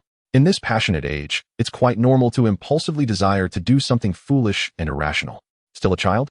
Zhang Lishuan offered him no quarter, swiftly stuffing the meat from the skewer into her mouth, shooting him a glare before mumbling indistinctly. Beyond mere appearance, where is there even a hint of childhood? At your age, children are bustling about. Yet here you are, quietly toiling away. S expression twitched momentarily, but he found himself at a loss for words, merely turning the skewered meat in his hands. Meanwhile, raised her arms, stretching languidly with a contented demeanor. Her attractive figure revealed in all its glory through the ambiguous movement. As she exhaled a deep sigh, it seemed as though she expelled her inner troubles along with it. Addressing with earnestness, nevertheless, I appreciate your help. She had no intention of transforming into someone like, or, yet felt powerless to effect change. However, as had remarked, when faced with a lack of choices, one should merely act with a clear conscience, ensuring not to betray the principles once held dear. The world may not be a beautiful place, but it is precisely this reality that makes the beautiful things all the more alluring. Observing's puzzled expression, blinked and smiled brightly. Though I am slightly older than you, I do not believe I have yet reached the age of foolishness. So, should you find yourself in need during your folly, do not hesitate to ask. Take care. Do visit again when you have the time. Shortly after lunch, stood at the door, waving goodbye to Mom. What's wrong? In stark contrast to's impassive gaze, which simply regarded him with curiosity, his mother's expression was infinitely more complex. She held little curiosity about, having learned from past experiences about her son's proclivity for inefficiency in romantic pursuits. In comparison, was merely a bit older. And aside from reflecting on how astonishing it was that girls nowadays could take an interest in boys much younger than themselves, held no particularly special thoughts. I transformed after acquiring my second soul ring. Don't worry, Mom. It has no adverse effects on my health. Nodded, just as she was about to speak. The front door swung open once more. Before she could see who entered, she heard a familiar voice, and soon a striking figure stepped inside, returning from her break. You won't believe who I just encountered. The senior sister from the inner courtyard actually appeared in. Upon catching sight of the long-haired youth sitting on the sofa, smiling at her, her words abruptly halted. You, after a moment of scrutiny, finally recognized him, her eyes widening in disbelief. How have you become so handsome? Unable to avoid it, found himself explaining yet again. Upon hearing this, pondered for a moment, her expression turning serious as she declared, such matters cannot be treated so lightly. Tonight, I shall sleep with you to conduct a thorough examination of your health. Feeling an unexpected surge of desire in his mind, sensed his composure slipping away. He instinctively cast a pleading glance at his mother, who merely cleared her throat and smiled at. As one strategy faltered, Huo Yuhao turned his gaze towards Gu Yuna, desperately signaling with fervor. Seemingly grasping his intent, Gu Yuna blinked at him twice. Although no words were exchanged, this simple gesture brought a sudden sense of relief to Huo Yuhao's heart. The tacit understanding forged over 2 years assured him that it meant, leave it to me. There is no cause for concern. At that moment, he felt a surge of emotion, nearly moved to tears. Gu Yuna was indeed a reliable ally. In the evening, Huo Yuhao found himself sandwiched between Gu Yuna and Tang Ye on the bed, staring vacantly at the ceiling, lost in contemplation. Chapter 61. Can Tang San's good brother be just anyone? A year later. Mom, Aunt Jiang, we shall take our leave now. At the entrance of his home, Huo Yuhao stood before the rented carriage, smiling as he waved back at Huo Yuner and Aunt Jiang, the last to board the vehicle. At 11 years of age, he was now of school age. Concerned that his prolonged absence from home would leave Huo Yuner feeling lonely, he sought her consent and, upon her agreement, conferred with Jiang Nan to invite Aunt Jiang to stay with them. Although the reverse scale gifted by Gu Yuna alleviated any concerns regarding Huo Yuner's safety, having someone around for mutual care was undoubtedly preferable. Since they would be away for extended periods, accommodating Aunt Jiang posed no issue. And Jiang Nan had no reason to refuse. As they both reached a consensus, Aunt Jiang, who had initially been reluctant, finally yielded to their persistent persuasion. In the words of Tang Ye, the first to cast a supportive vote, we can always squeeze in. Ever since that fateful day a year ago when she and Gu Yuna began visiting Huo Yuhao's room, they had frequently found themselves in each other's quarters. The arrival of Jiang Nan and her daughter meant Tang Ye no longer needed to concoct ridiculous excuses daily, which she herself found amusing. Upon hearing Huo Yuhao's proposal, she first expressed gratitude towards Jiang Nan with a nod, passionately welcoming her dear friend. Ultimately, under the astonished gazes of everyone present, she gallantly offered her own room for their use. As for her own sleeping arrangements, she would naturally share a room with little Yuhao. She had long become desensitized to her son's propensity for attracting attention. Despite not residing in the same house, Huo Yuner had gleaned from Zhang Lishuan's instinctive actions during her visit that the connection between her and her son was far from ordinary. That was a soul Douluo. She vividly recalled her last encounter with Dai Hao, who seemed to have just reached the soul sage rank. Yet, in the brief time her son had been away, he had befriended such a young soul Douluo, evidently a prodigy far surpassing Dai Hao, judging by their apparent age difference. Reflecting on this, Huo Yuner couldn't help but marvel at how, when Huo Yuhao had vowed to make the Duke's household pay a price, she had never anticipated that within just a few years, he would be on the verge of fulfilling that promise. Shrek City. At this moment, with merely 1 day remaining until the enrollment for Shrek Academy commences, the gates of the city are already teeming with a bustling crowd, filled with individuals eager to enter. The days leading up to the Academy's enrollment are a favored time for the merchants within the city.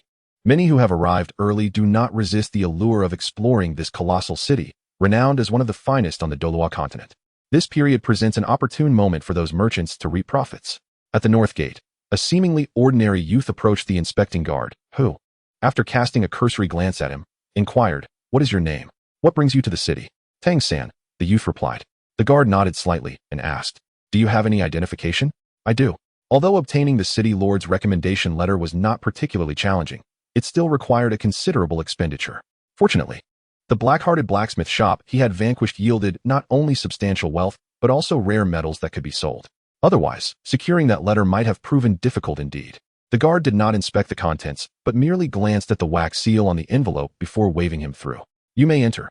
As Tang San stepped through the city gate, the sight of the bustling streets and the majestic, opulent buildings sparked a sense of nostalgia within him. How reminiscent this scene is of his previous life.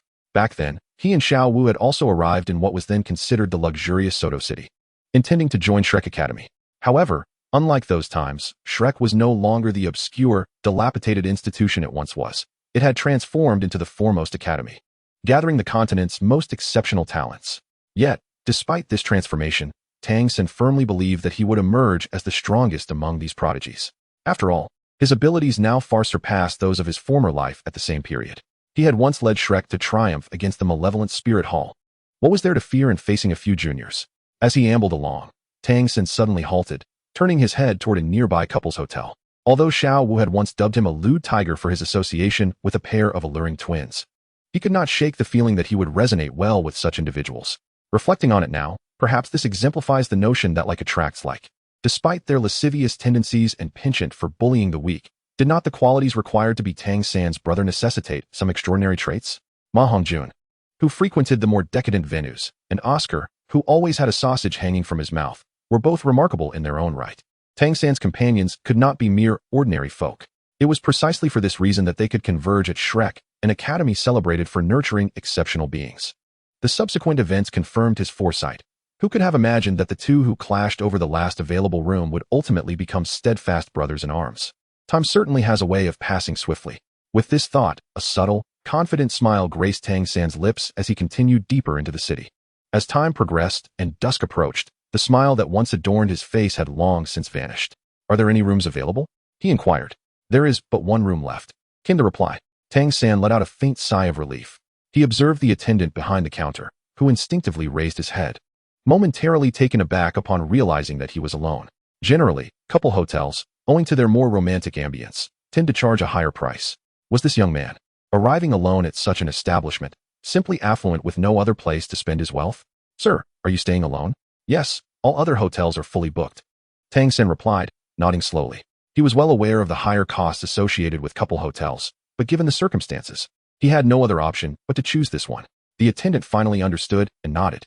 Just as he was about to assist Tang San with the check-in process when a deep voice suddenly resonated from the entrance of the hotel.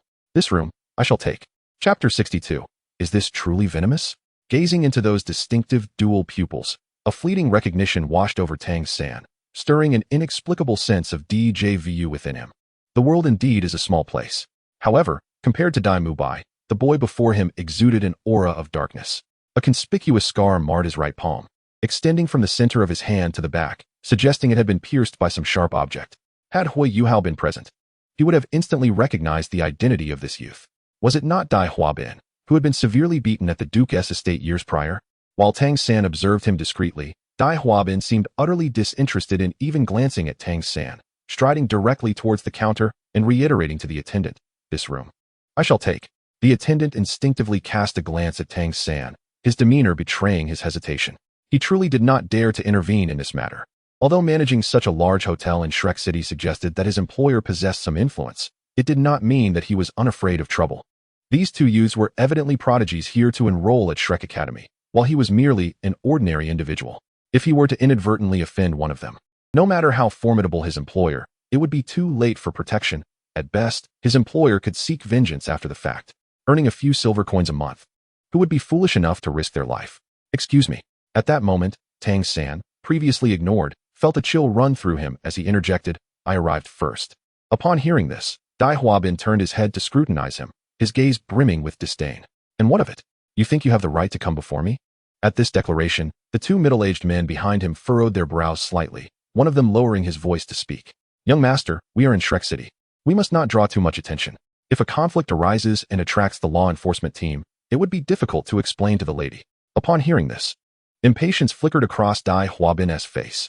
Before he could respond, Tang San's voice, cold and steely, cut through the air. And what of it?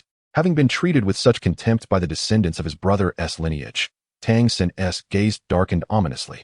Know this, even your ancestors would not dare to speak to me in such a manner. Who truly lacks the qualifications here?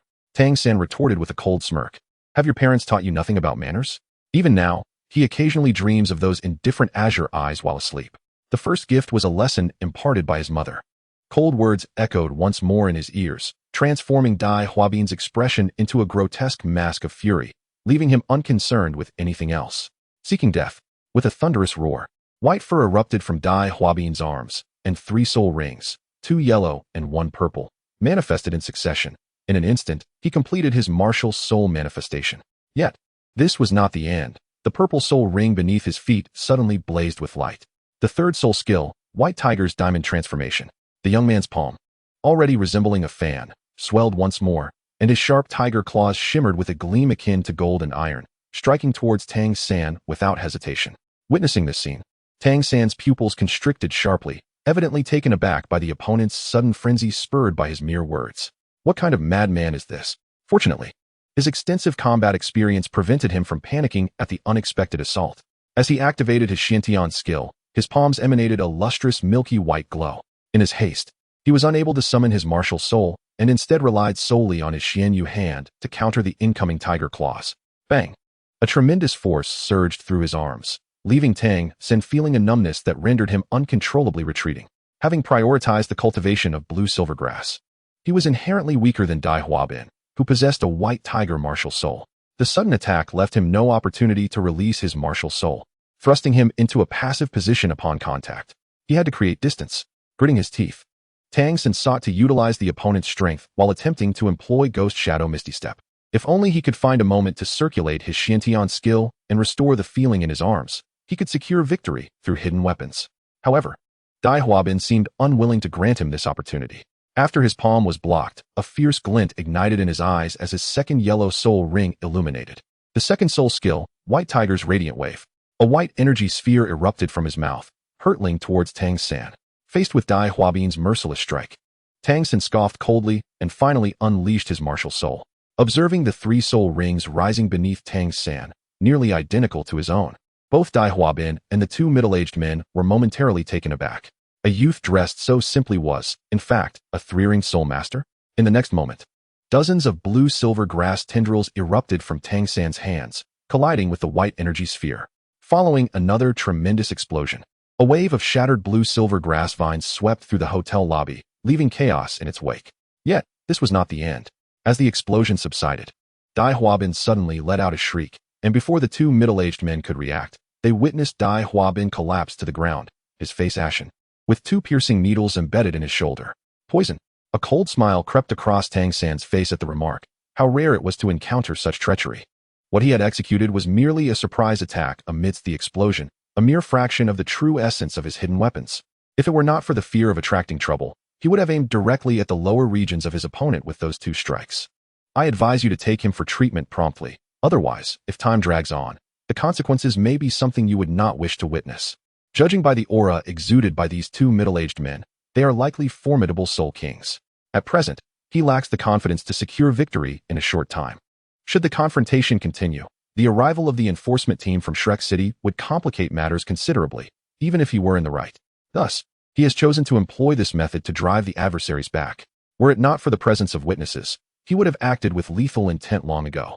From the moment Dai Huabin displayed his disdainful attitude, the notion of his demise had already taken root in the depths of his heart. Moreover, if he possessed the 8 spider lances, dealing with 2 soul kings would be far less troublesome. This thought suddenly emerged in Tang San's mind, leaving him somewhat agitated.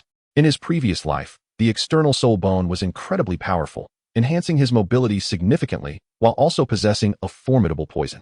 In pursuit of the 8 spider lances once more, he had ventured into the Stardow forest during the acquisition of his 3rd soul ring, searching diligently until he finally encountered a 2,500-year-old face-devouring spider. Given the malevolent nature of the face-devouring spider race, notorious for their evil deeds, he acted without hesitation, requiring no further justification. Drawing from his past experiences, he successfully overcame this formidable foe and obtained his 3rd soul ring. Yet he was not fortunate enough to acquire the external soul bone as he had in his previous life. For the time being, he could only hope to revisit the Stardow forest later to see if he might discover another face-devouring spider. The 2 middle-aged men exchanged glances and swiftly reached a decision. Even if they were to attack Tang San now, the presence of the enforcement team deterred them from killing him. They feared that if their desire for revenge delayed the antidote's administration, they might leave this young master with lasting repercussions. Whether Tang San would survive was uncertain, but they would undoubtedly meet their demise. One of them hoisted Dai Huabin onto his shoulder and began to exit, threatening as he did so. "Kid, I will remember you. You have provoked the Duke's manor. I hope you do not come to regret it." Tang San dismissed their threats entirely. This was Shrek City. Just as he had refrained from killing Dai Huabin, even the Duke's manor would think twice before acting against him. Furthermore, the likelihood of the Soul Kings being able to kill him was almost non-existent. By the time they summoned reinforcements to Shrek City, he would have already entered the academy. At that moment, the waiter, who had been hiding beneath the counter since their altercation began, cautiously emerged and addressed Tang San. "I kindly request that you settle the damages incurred at the hotel." Chapter 63, A Glimpse of the Extraordinary. The following afternoon, at the eastern gate of Shrek City, Dai Huabin, still bearing traces of pallor on his face, was soon accompanied by the 2 middle-aged men as he swiftly passed the entrance examination and completed his enrollment. Observing Dai Huabin, whose gaze was shrouded in shadows, clearly still haunted by the events of the previous day, One of the middle-aged men hesitated for a moment before finally lowering his voice to remind him, "Second young master. As subordinates, we are unable to enter Shrek Academy. Please exercise caution. That youth is also a three-ring soul master, and his talent cannot be underestimated. After joining Shrek, he will likely receive significant attention. If any misfortune were to befall him, Shrek Academy might seize the opportunity to make trouble, which would not bode well for Madam." "Enough. I am fully aware of this matter. I do not require guidance from you two ineffectual fools." Dai Huabin interrupted impatiently before the man could finish speaking. A flash of brutality flickered in his eyes as he venomously declared, "This grudge will not go unpunished. You two are unreliable. I shall take matters into my own hands." The two middle-aged men instinctively tightened their fists. "Isn't this all due to your penchant for stirring up trouble? The lesson from 5 years ago has clearly not been sufficient. And now you have escalated your recklessness, only to find yourself in a predicament. If not for us, you would have long been rendered unrecognizable by the poison from your own parents. Having such a father is indeed an ill-fated stroke of luck." With that, they chose not to linger and seamlessly merged into the crowd heading toward the outskirts of Shrek City. "Useless fools," Dai Huabin scoffed coldly. Just as he was about to enter Shrek Academy, he suddenly heard a commotion arising from the crowd nearby. Instinctively turning his head, he was momentarily frozen in place upon seeing the youth, accompanied by 3 stunning young women, making his way toward the registration desk amidst the envious and jealous gazes of the crowd. It was him, without a doubt, it was him. Dai Huabin's voice trembled as an indescribable sense of dread coursed through his body. Although the youth's appearance had changed considerably, that azure gaze, etched deeply in his memory, allowed him to recognize him instantly. Under the specialized training arranged by his mother, he had once believed he would no longer fear the boy, but upon seeing Huo Yuhao again, he realized that was merely a delusion. At that moment, apart from an overwhelming sense of helplessness, he was consumed by a fear that seemed poised to envelop him entirely. His body's instinctive reaction felt like a stark reminder that all his painstaking efforts to overcome his psychological shadows over the years were nothing but a cruel joke. Why? Why is he here? Panic surged within him. No, remain calm. This is Shrek Academy. He dared not act. Behind him, Huo Yuhao, with his profound azure eyes, silently observed Dai Huabin's panicked retreat, remaining wordless. "Yuhao, what is wrong?" Noticing that something seemed amiss with Huo Yuhao, Tangya inquired curiously. "Nothing." Huo Yuhao shook his head. "I merely spotted an acquaintance. Let us go. It's getting late. We should register." In contrast to Huo Yuhao and his transformed Gu Yuna, who were only a few years younger, Tangya and Jiang Nanan had matured significantly over the past few years, their youthful innocence having faded somewhat, and their figures beginning to take shape. Adorned in the distinguished attire of upperclassmen, the two individuals, though perhaps lacking the striking beauty of Gu Yuna, nonetheless captivated a multitude of freshers. Conversely, the seasoned students, mostly familiar with the backgrounds of Tangya and Jiang Nanan, directed their attention towards Huo Yuhao and Gu Yuna. The allure of Gu Yuna was undeniable, while Huo Yuhao invoked a sense of admiration tinged with envy. How fortunate was he to be accompanied by 3 exquisite young ladies, 2 of whom were renowned beauties within the external academy. As veteran students of Shrek, they were acutely aware of the temperaments of these 2. Jiang Nanan was relatively amiable, often courteous, whereas Tangya had a well-earned reputation for her icy demeanor, having never shown kindness to any suitor who dared approach her in recent years. Despite this, numerous individuals remained undeterred, believing themselves to be the fortunate ones destined to win her affection, or convinced that persistence would eventually touch her heart. However, upon witnessing the current scene, their resolve began to falter. How could such a person, typically aloof, now trail behind the young man with a smile? Had the sun risen in the west? Was it merely his handsome visage that drew her? The academy was not devoid of handsome fellows. Why had she chosen him? Observing Huo Yuhao engaged in light-hearted conversation with their goddess, many could not suppress their disdain.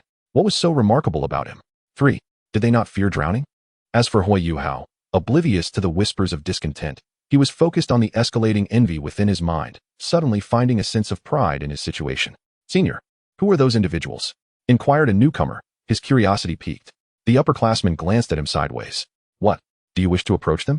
Caught off guard by his own thoughts, the freshman smiled shyly, but before he could articulate his intentions, the senior shook his head. "I advise you to abandon that notion. Those 2 are the esteemed beauties of our Shrek External Academy, Tangya and Jiang Nanan. Countless have attempted to engage them, only to face humiliation. You will gain nothing but reprimand from them." The newcomer hesitated, instinctively pointing at Huo Yuhao. "And what about him?" The upperclassman paused, his tone laced with confusion. "I am uncertain about that latter's circumstances.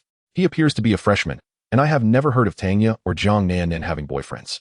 Perhaps their relationship is of a different nature? A confident smile spread across the freshman's face.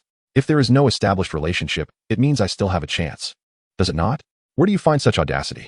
The senior's lips twitched, and he chose silence, gazing at the newcomer with a mix of pity and disbelief as he approached Huo Yuhao and his companions. Chapter 64, Walking Sideways. The enrollment process for upperclassmen differed considerably from that of new students. The former merely needed to pass the soul power assessment, while the latter faced a series of rigorous evaluations. However, Tangya and Zhang Nan insisted on waiting for Huo Yuhao to finish. Thus they accompanied the two of them in line at the registration desk. It seemed that by observing their demeanor, a new student discerned who among them would be the most approachable and approached Zhang Nan. Hello, senior. I am unfamiliar with the way to the new student teaching building. Could you kindly direct me? Huo Yuhao glanced vacantly at the registration desk ahead, where dozens of seemingly idle volunteers stood, and his eyelids involuntarily twitched. Zhang Nan, clearly taken aback by the unexpected advance, instinctively moved closer to Huo Yuhao, her only familiar male friend after 2 years of acquaintance, and politely replied, "There are volunteers right in front. You can ask them." The new student's expression visibly stiffened. "All right. Thank you, senior." "You're welcome." Zhang Nan shook her head, treating the encounter as an inconsequential interlude as she continued to stand in line with Huo Yuhao. Almost immediately, the new student, seemingly undeterred, turned his attention to Huo Yuhao with a strange smile. "Classmate, are you a new student here as well? Perhaps we will be in the same class. Allow me to introduce myself. I am a 23rd level soul master. Hello, you may head to the teaching building now." Huo Yuhao calmly nodded, having no intention of disclosing his name or soul power, nor did he wish to engage further with the individual. He easily perceived the newcomer's ulterior motives and was disinclined to entertain them.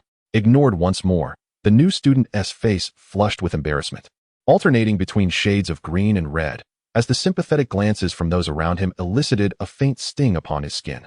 Just as he contemplated speaking again, Tangya suddenly turned her head, unleashing her martial soul with an icy demeanor. "Do you have any further questions?" The appearance of her 2 yellow and 2 purple soul rings immediately drew gasps from the onlookers, particularly from the upperclassmen familiar with Tangya, who displayed astonished expressions. It was noteworthy that even Bei and Su Sanshur, known as the twin stars of the Outer Academy, had only reached soul respect status, and they were both a year her senior. Huo Yuhao was momentarily taken aback. Although he had heard Tangya mention that she scolded anyone who dared to flirt at the academy, witnessing her fierce demeanor in person was enlightening. Noticing the gazes directed at them, Huo Yuhao reached out to pull Tangya behind him. "All right, Xiaoya, it's almost our turn."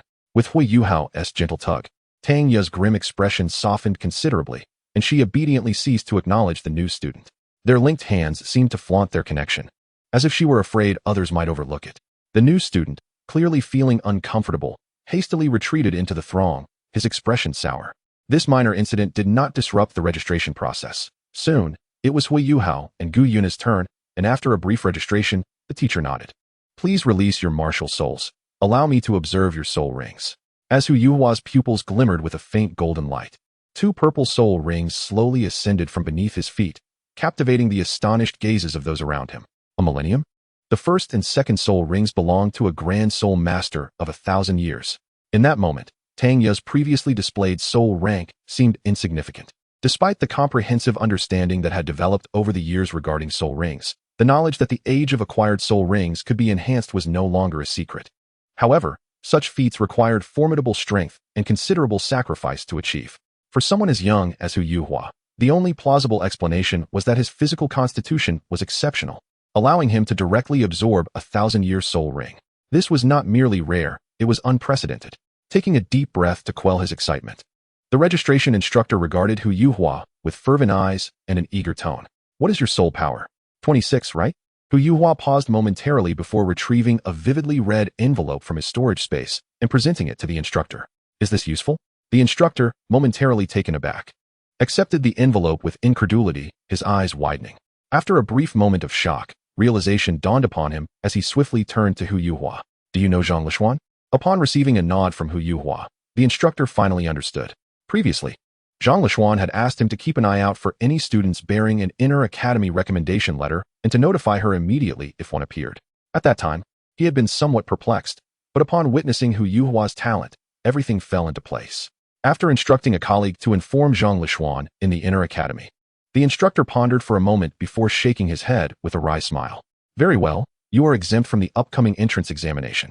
I will provide a certification for you to enter directly. There is no need to waste time.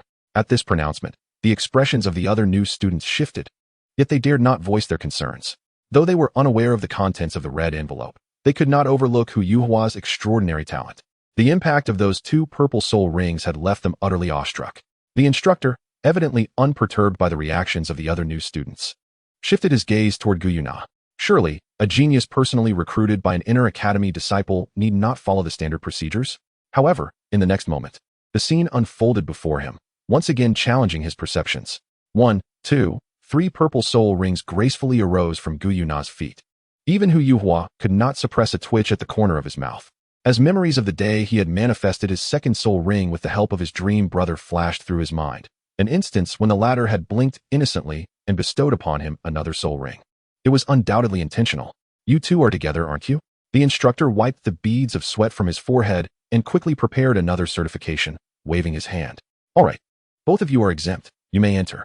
Thus, clutching the 2 warm certifications, Huo Yuhao and his companions proceeded toward the academy, under the peculiar gazes of the onlookers. Upon arriving at the pristine white teaching building for new student registration, Tang Ya and Jiang Nan departed for the 4th grade teaching building. Despite their exceptional talents making their advancement to the 4th grade a mere formality, they still faced a plethora of tasks to attend to. Meanwhile, after Huo Yuhao had settled his tuition and collected the dormitory keys and school uniform for himself and Guiyuna, they were assigned to Class 5 together. This, however, was within Huo Yuhao's expectations. In his previous life, he had arrived at the academy on the very first day of open enrollment at Shrek and was placed in Class 1. Given that he arrived a day later this time, Class 1 was likely already filled. In a certain sense, this was fortuitous. Otherwise, with Guiyuna's temperament, she might have clashed with teacher Zhou Yi on the very first day of class. Speaking of Class 5, who was the teacher, he wondered? His only recollection of Class 5 was that in his previous life, Dai Huabin and Zhu Lu were also students there. As these thoughts crossed his mind, he instinctively glanced at the accommodation list being registered by the teacher, and with his exceptional eyesight, he discerned 2 conspicuous characters alongside Guiyuna's name. Zhu Lu. What a coincidence. Huo Yuhao's lips twitched slightly, yet he felt a subtle sense of relief. Sharing a dormitory with someone somewhat familiar was certainly preferable to being with a complete stranger. As for himself, upon observing the dormitory number on the key, which differed from his previous life, he couldn't help but press his lips together. He was still unaware of who his roommate would be. Due to his rebirth, many circumstances had already shifted, and he was uncertain whether Wang Dong would reside in room 108. Just then, a voice filled with surprise pierced through the doorway of the classroom. Long time no see, Yuhao. The gentle female voice prompted Huo Yuhao to instinctively turn his head, and there stood Zhang Lishuan, smiling as she approached him after a year apart. Sister Lishuan, what brings you here? You are the genius I sought to recruit with my recommendation letter. So naturally, news of your enrollment reached me, she replied with a playful wink. I promised to look after you once you enrolled, and here I am. Is that so? Huo Yuhao raised an eyebrow. Then I must thank you, Sister Lishuan. With the senior sister from the inner courtyard watching over me, I should be able to navigate the outer courtyard with ease, right?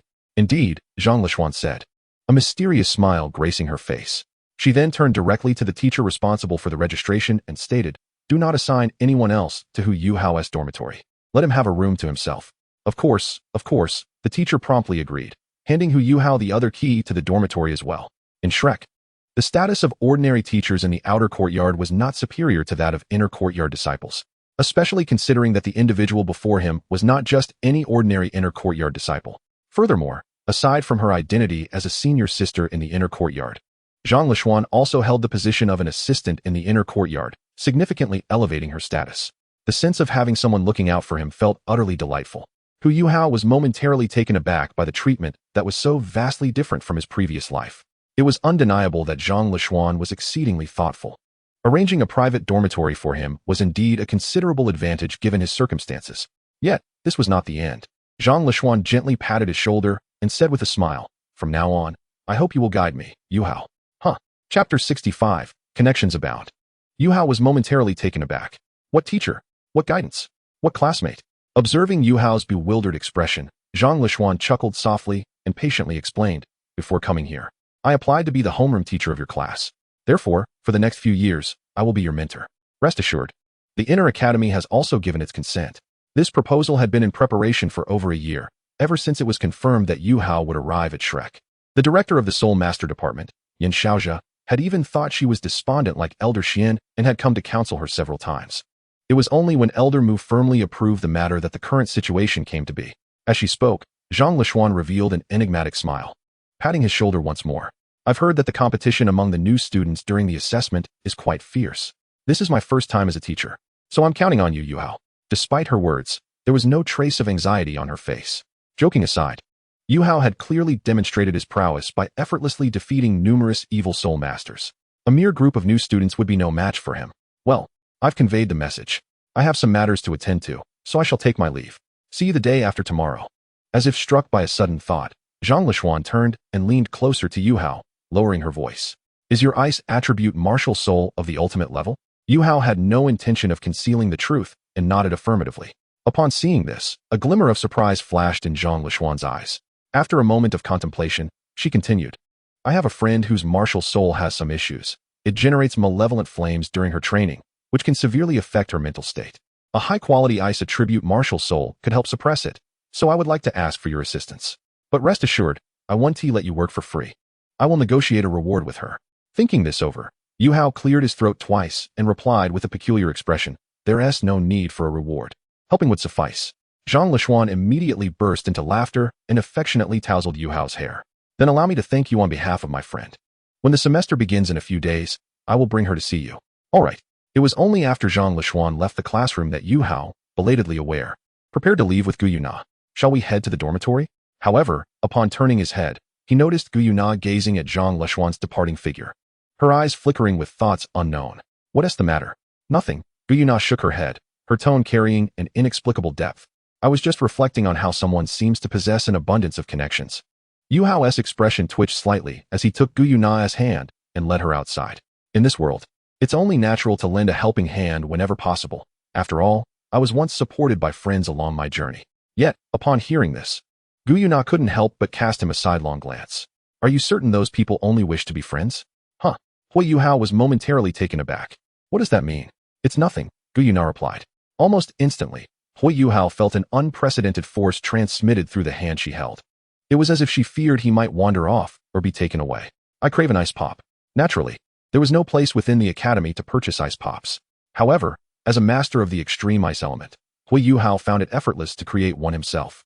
By simply blending syrup and fruit juice, inserting a wooden stick, and freezing it, he produced the ice pop now in Guyuna's hand. Since the day they had purchased two together, all of Guyuna's ice pops had been crafted by Huo Yuhao.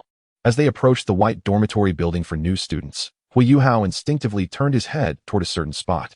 Yet he failed to find the familiar elderly figure who often basked in the sun on a lounge chair. Sensing Huo Yuhao's emotional shift, Guyuna tilted her head. What's wrong? Nothing, he replied, taking a deep breath and smiling as he shook his head. Just as they were about to enter the dormitory, a figure clad in a soft pink and blue hue suddenly caught his eye, momentarily startling him.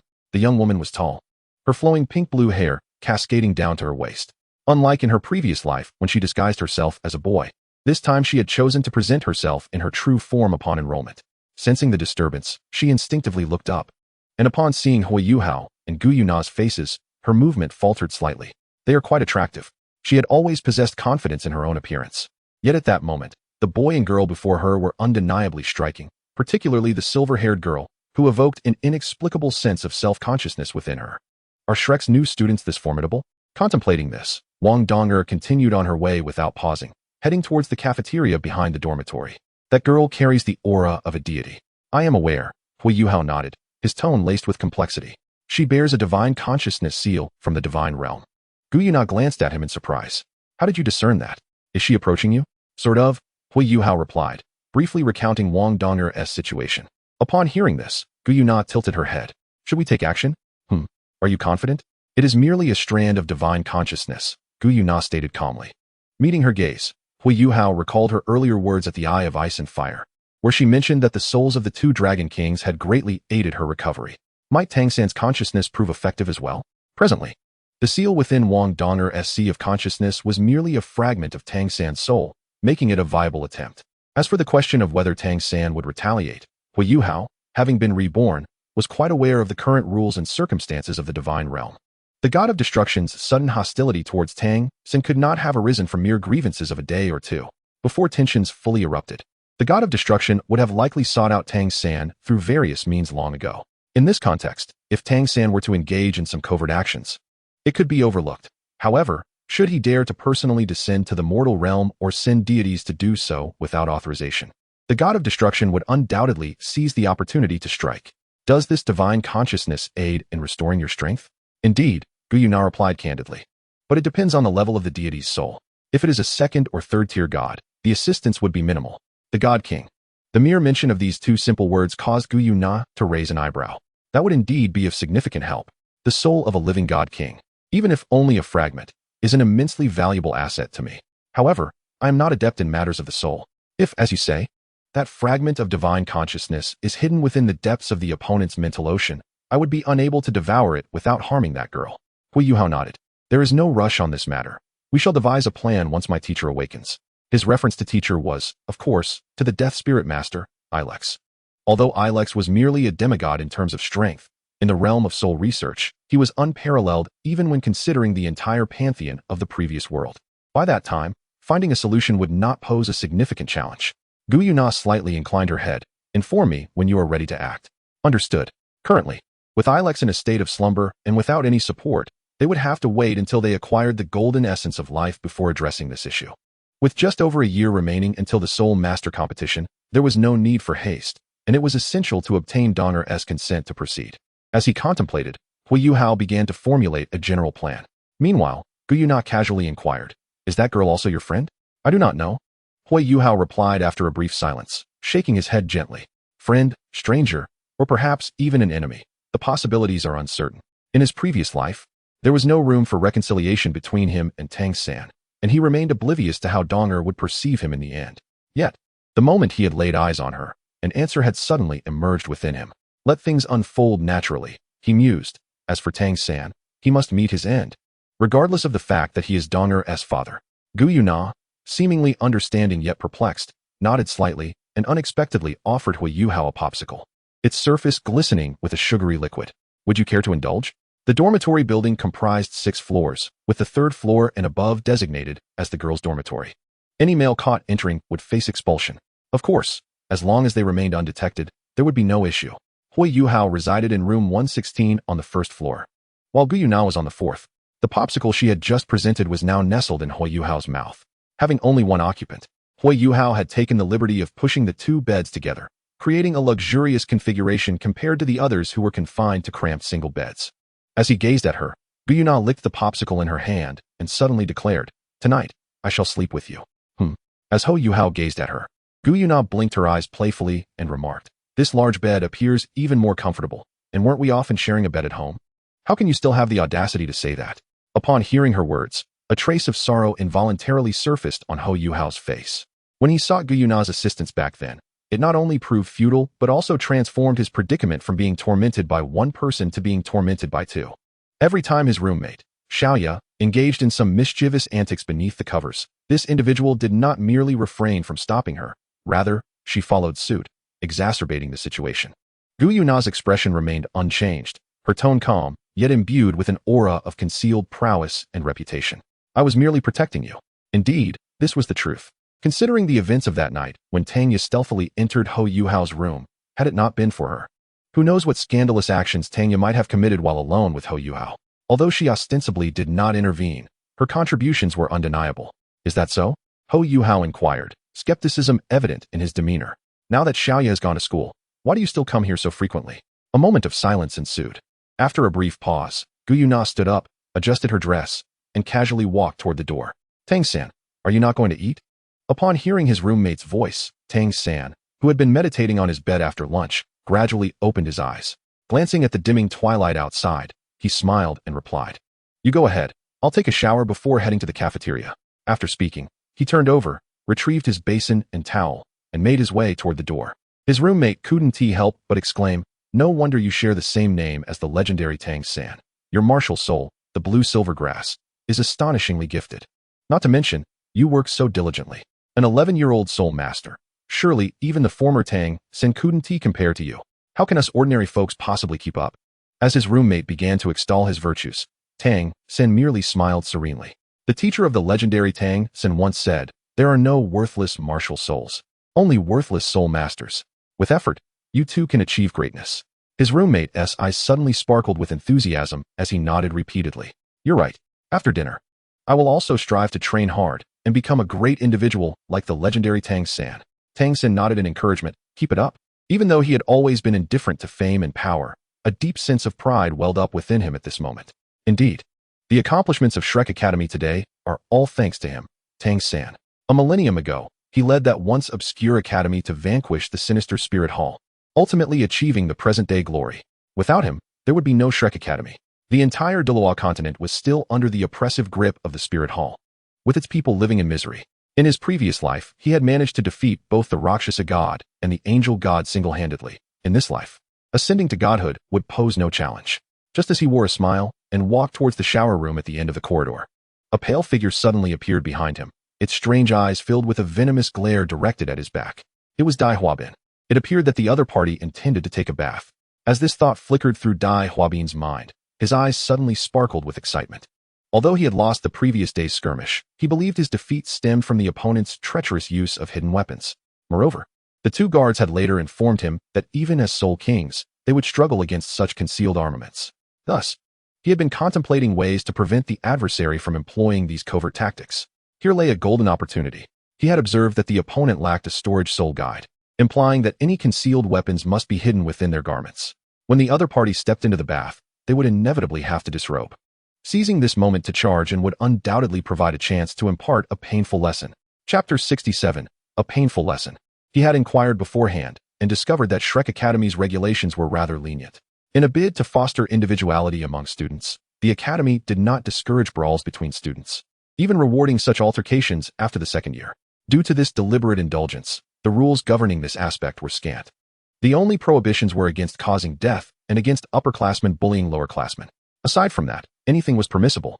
Feeling somewhat insecure, he suddenly retrieved a delicate wooden box from his storage space.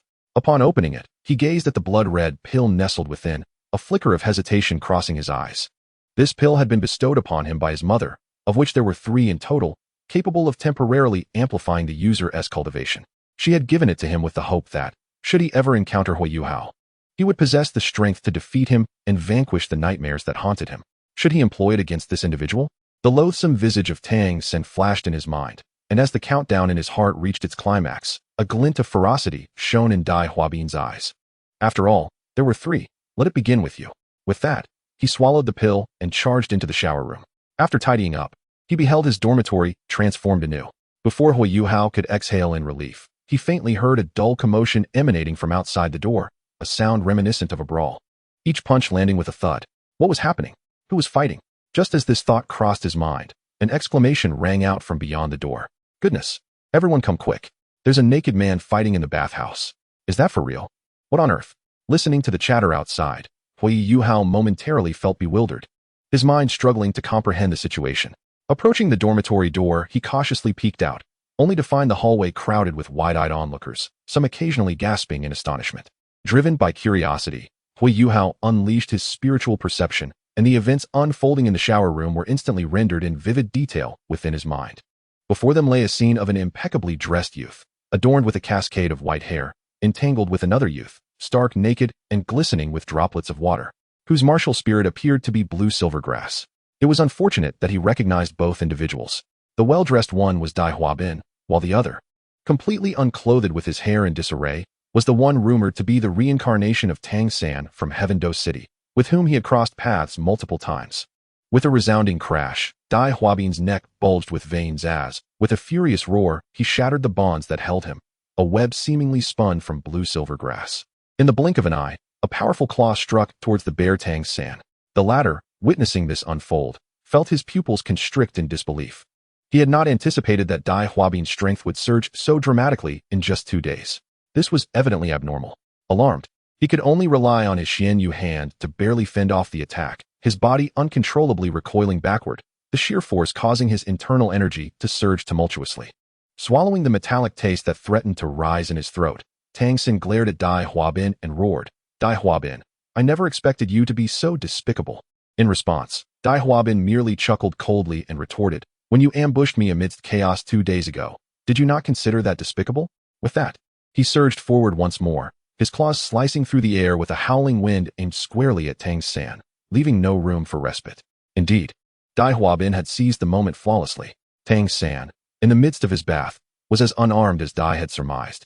And the cramped shower stall rendered even the Tang sect's master technique, Ghost Shadow, perplexing, impossible to employ.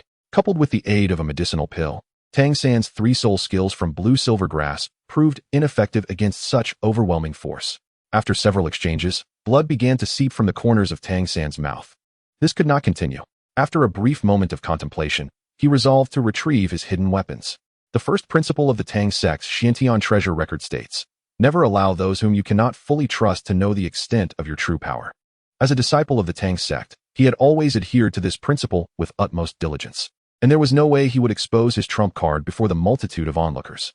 He recalled that in his past life, he had once used hidden weapons in front of his master while slaying the mandra snake, which had led to him eliminating Yu Shaojing to cover his tracks. Even if he emerged victorious now, he could not eliminate Dai Huabin, and revealing his other trump card, the Haotian hammer, to the public would be a grave mistake. Since his hidden weapons had already been exposed, his optimal choice was to utilize them to defeat Dai Huabin. With his decision made, Tang San cast aside all else, grabbing a towel to cover himself before swiftly turning toward the exit of the shower stall. As he rushed towards them, the onlookers at the entrance were left in stunned silence, their eyes widening in shock. Oh no, don't come any closer. It is evident how profoundly shocking this scene is, inflicting terrifying psychological trauma upon their tender hearts. After a brief moment of stupor, the radiant youths, akin to the dawn, seemed to witness the darkness of the world for the very first time. Frightened to their cores, they emitted bizarre cries and, much like encountering a plague, retreated in terror. Seeking to escape? Understanding Tang San's intentions, Dai Huabin let out an enraged roar. Yet, before he could pursue, Tang San unleashed several strands of blue-silver grass from his palm, ensnaring the toiletries of the others and hurling them back at him. However, such trivial objects held no effect on the drug-fueled Dai Huabin, who, upon seeing 2 posteriors swaying before him, unhesitatingly activated his second soul skill, White Tiger Lightwave. In Chapter 68, The Liberated Nature of Tang San, a white orb of light erupted from Dai Huabin's mouth, racing towards Tang San. Sensing the energy fluctuations behind him, Tang San forcefully pivoted his body, successfully evading the attack, but was inevitably caught up by Dai Huabin due to the sudden deceleration. The hope of utilizing a concealed weapon was utterly dashed. As he beheld the tiger claw aimed at him, Tang San's blue-silver grasp dissipated into nothingness, replaced by a pitch-black hammer in his left hand. Bang! His body seemed to exploit the force of the previous collision, twisting around as he swung the hammer once more towards Dai Huabin. The chaotic cloak hammer technique.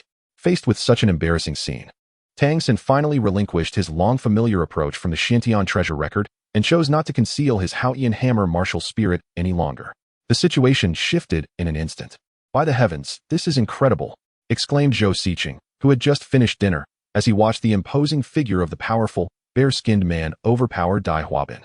He then turned to his close friend Chao Jinxian, hesitatingly inquiring, "Is this what they call sacrificing dignity for power?" "No," Chao Jinxian shook his head. Seriousness etched on his face. "I believe it resembles the liberation of one's true nature." Just then, a student observing closely from the entrance gasped upon recognizing the black hammer in Tang San's hand. A twin martial spirit. The Haotian hammer. He is from the Haotian clan. What? The Haotian hammer, reputed to be the world's foremost weapon martial spirit. I heard that disciples of the Haotian clan have not appeared for ages, and now, witnessing this, it is evident that this hidden sect is indeed extraordinary. A ripple of excitement ensued, and as more individuals joined the discourse, the name of the Haotian clan began to circulate among the students in an uncanny manner. No wonder the Haotian clan is so formidable, fighting while completely unclothed. Is that something an average person could achieve? In that moment, the crowd even began to theorize the advantages of Tang San's actions. For instance, not wearing clothes could minimize wind resistance and enhance mobility.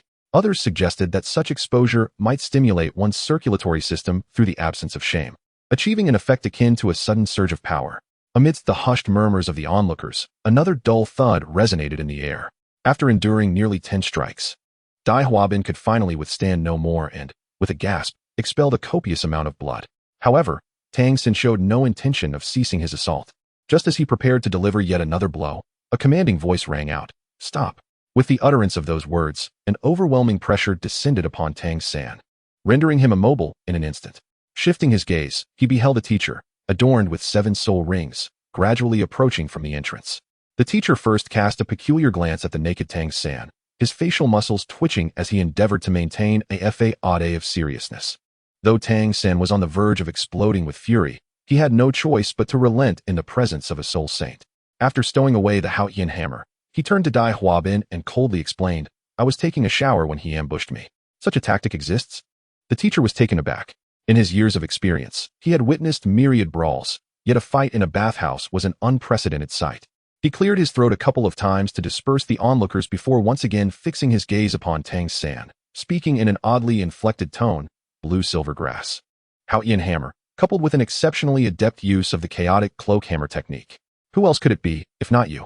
At that moment, he pieced together the mystery of why Wang Donger had disguised herself as a boy to enroll. If the Tang San from the divine realm sensed the emergence of not just one, but multiple new stars in the mortal realm, how would he react? Rather than allow his daughter to masquerade as a boy to forge a relationship with any single one of them. Driven by either a desire for control or suspicion of deceit, he would likely prefer her to enter in her true form, hoping to ensnare them all with her appearance. After all, this was not the first time such a ruse had been employed. A mere psychological suggestion akin to making Wang Donger detest soul-guiding devices would suffice. Regrettably, while the plan was exquisite, the targets were two reincarnated souls. Setting aside his own circumstances, it was evident from Tang San's behavior that he was more inclined to avoid confrontation than engage closely with Wang Donger. Should the divine Tang San catch even a whiff of suspicion, there would be no need for him to descend personally. The two from the Huo clan would swiftly claim his life. Contemplating this, Huo Yuhao couldn't help but chuckle softly, finding it amusing that the other party would experience a day of torment reminiscent of his former self. Moreover, having the reincarnated Tang San divert the attention of the divine Tang San was, all things considered, a fortuitous development. What transpired? It's quite a commotion. It seemed the ruckus was a result of the recent bathhouse brawl, as numerous students lingered in the hallway, animatedly discussing their recent experiences. The arrival of Guyu Na was akin to a bombshell, instantly capturing everyone's attention. Well, how should I put this? Huo Yuhao stammered for a moment, uncertain how to articulate what he had witnessed. Ultimately, he decided it mattered little. Seemingly unconcerned about the events, Guyu Na calmly redirected the conversation. As they were not yet core disciples, the two could not dine for free in the cafeteria. However, the affluent Huo Yuhao still took Guyu Na to the most expensive window in the dining hall, ordering one of each dish with an air of extravagance under the awed gazes of the onlookers. Although the flavors were inferior to his own culinary creations, he prioritized the high nutritional value of the ingredients. Such items are difficult to procure even for the wealthy without specialized channels. In contrast, Guyu Na was indifferent to the rarity or nutritional quality of the ingredients, for no matter how exquisite they were, they offered her no assistance. The taste was all that mattered. Fortunately, the cafeteria's offerings were quite palatable, and even though her appetite had been spoiled by Huo Yuner and Huo Yuhao over the years, Guyu Na found the food far from inedible, thanks to the relentless efforts of Tangya and Guyu Na at home. Huo Yuhao had grown somewhat desensitized to the idea of sleeping together. He gently rolled his throat, slipped under the covers, and spoke softly, reminding himself not to indulge in any inappropriate behavior, as they would need to rise early for class the next morning. All right, then you should hold me while we sleep. Upon saying this, as if genuinely agreeing to his suggestion, her arms ceased any other movements. Hurry up, she murmured, nudging closer to him as Huo Yuhao delayed his actions. Perhaps it was their frequent shared slumber that made him accustomed to her scent. Breathing in that unique fragrance, Huo Yuhao felt his heart settle, his hand gliding through the nape of Guyu Na's neck as he gently patted her smooth back, and thus, they drifted into a deep slumber facing each other. Chapter 69. The Sea God Pavilion meeting. As night descended, the white new student teaching building remained brightly lit in the registration classroom. Upon hearing a commotion at the door, the teacher organizing the registration forms instinctively looked up and saw the director of the teaching department, Du Weilan, approaching alongside the dean of the Soul Martial Arts Department, Yin Xiaozhe. Clearly taken aback by their presence, the teacher hastily rose and bowed respectfully. Director, Dean, Teacher Ma, no need for such formalities. The dean and I are merely here to observe the situation of this year's new students, Du Weilan said, waving his hand to signal him to sit. His gaze then fell upon the registration forms in the teacher's hands, and he inquired gently, "Have you organized the registration for Class 5? "Yes, it's all set," Teacher Ma replied, nodding eagerly as he hastily extracted the Class 5 registration form and handed it over. "Everything is here. Thank you for your hard work," Du Weilan acknowledged, taking the form but not reviewing it himself. Instead, he passed it to Yin Xiaozhe. Their visit was prompted by Zhang Lishuan's earlier request to serve as a class teacher in the external department. Although this matter had already received personal approval from Elder Mu, their curiosity about it was only natural.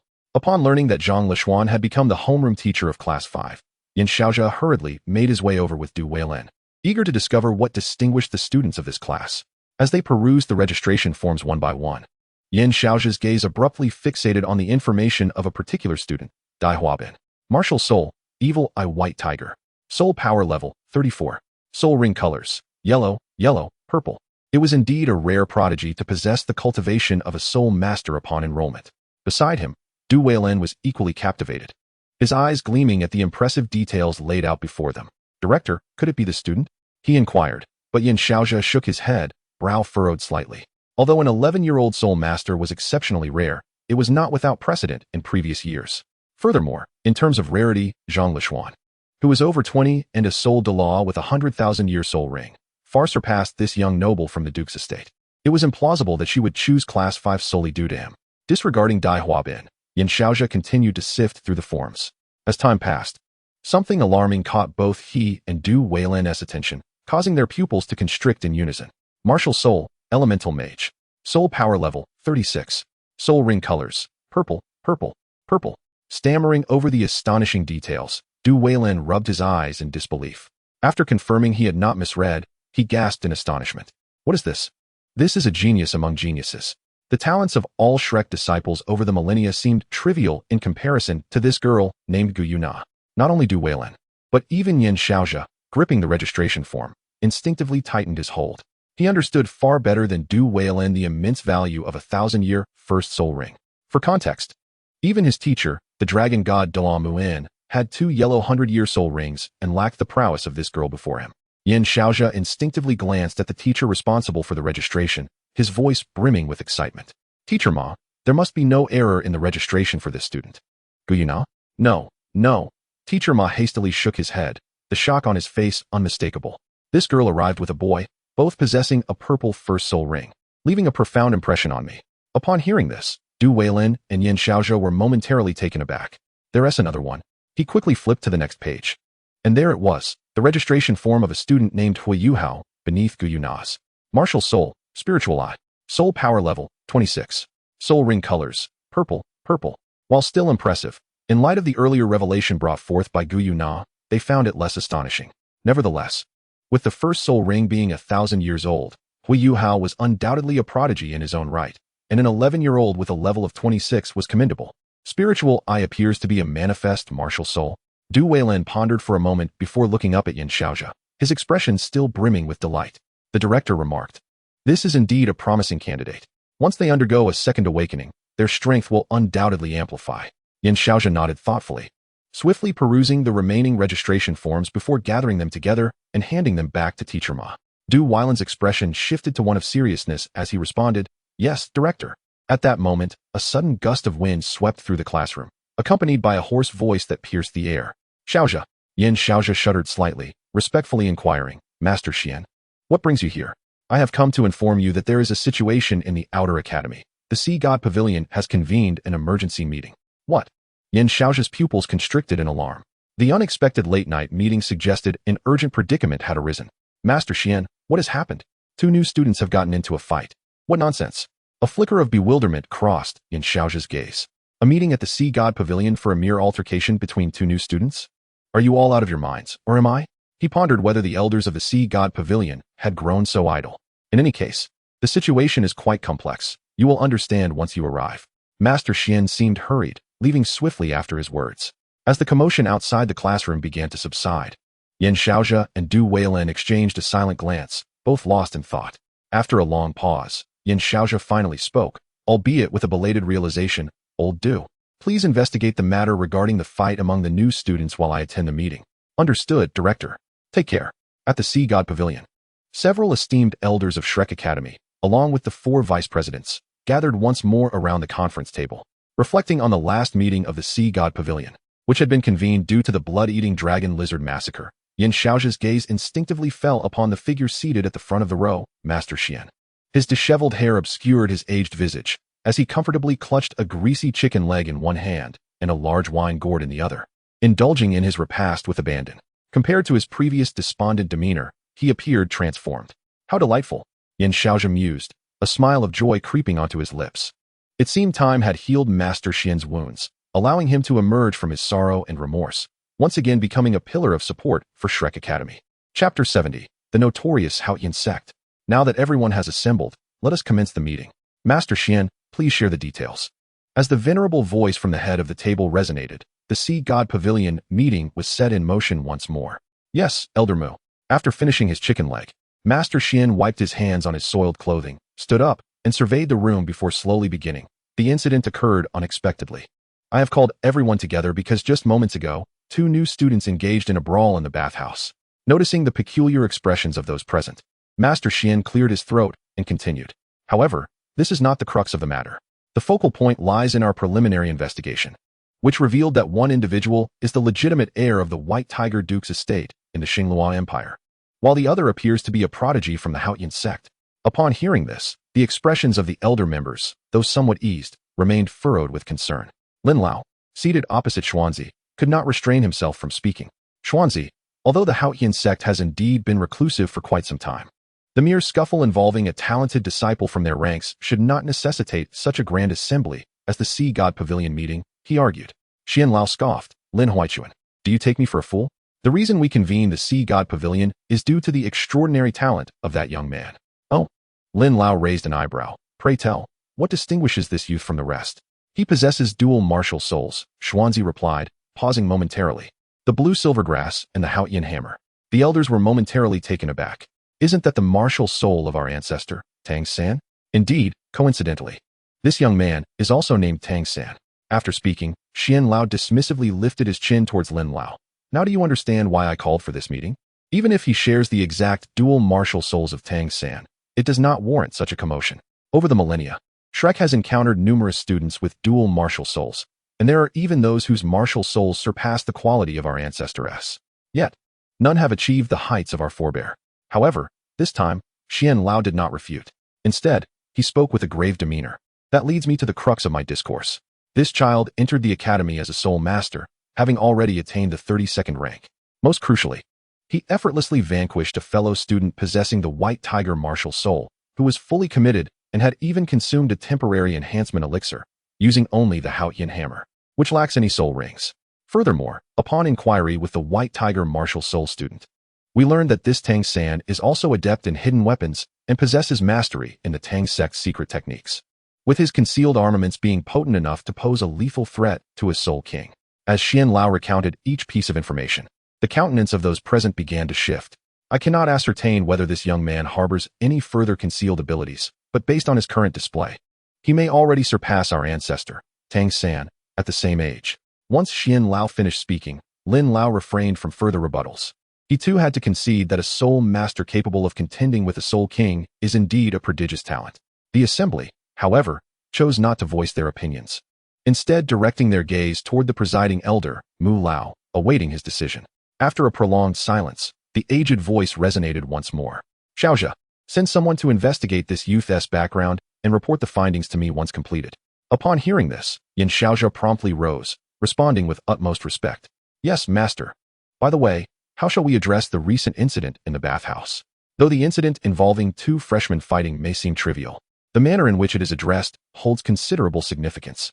After all, if one were to dissect the matter, it is evident that Dai Huabin instigated the attack, warranting a disciplinary action against him, which could also serve to foster a favorable impression of Tang San.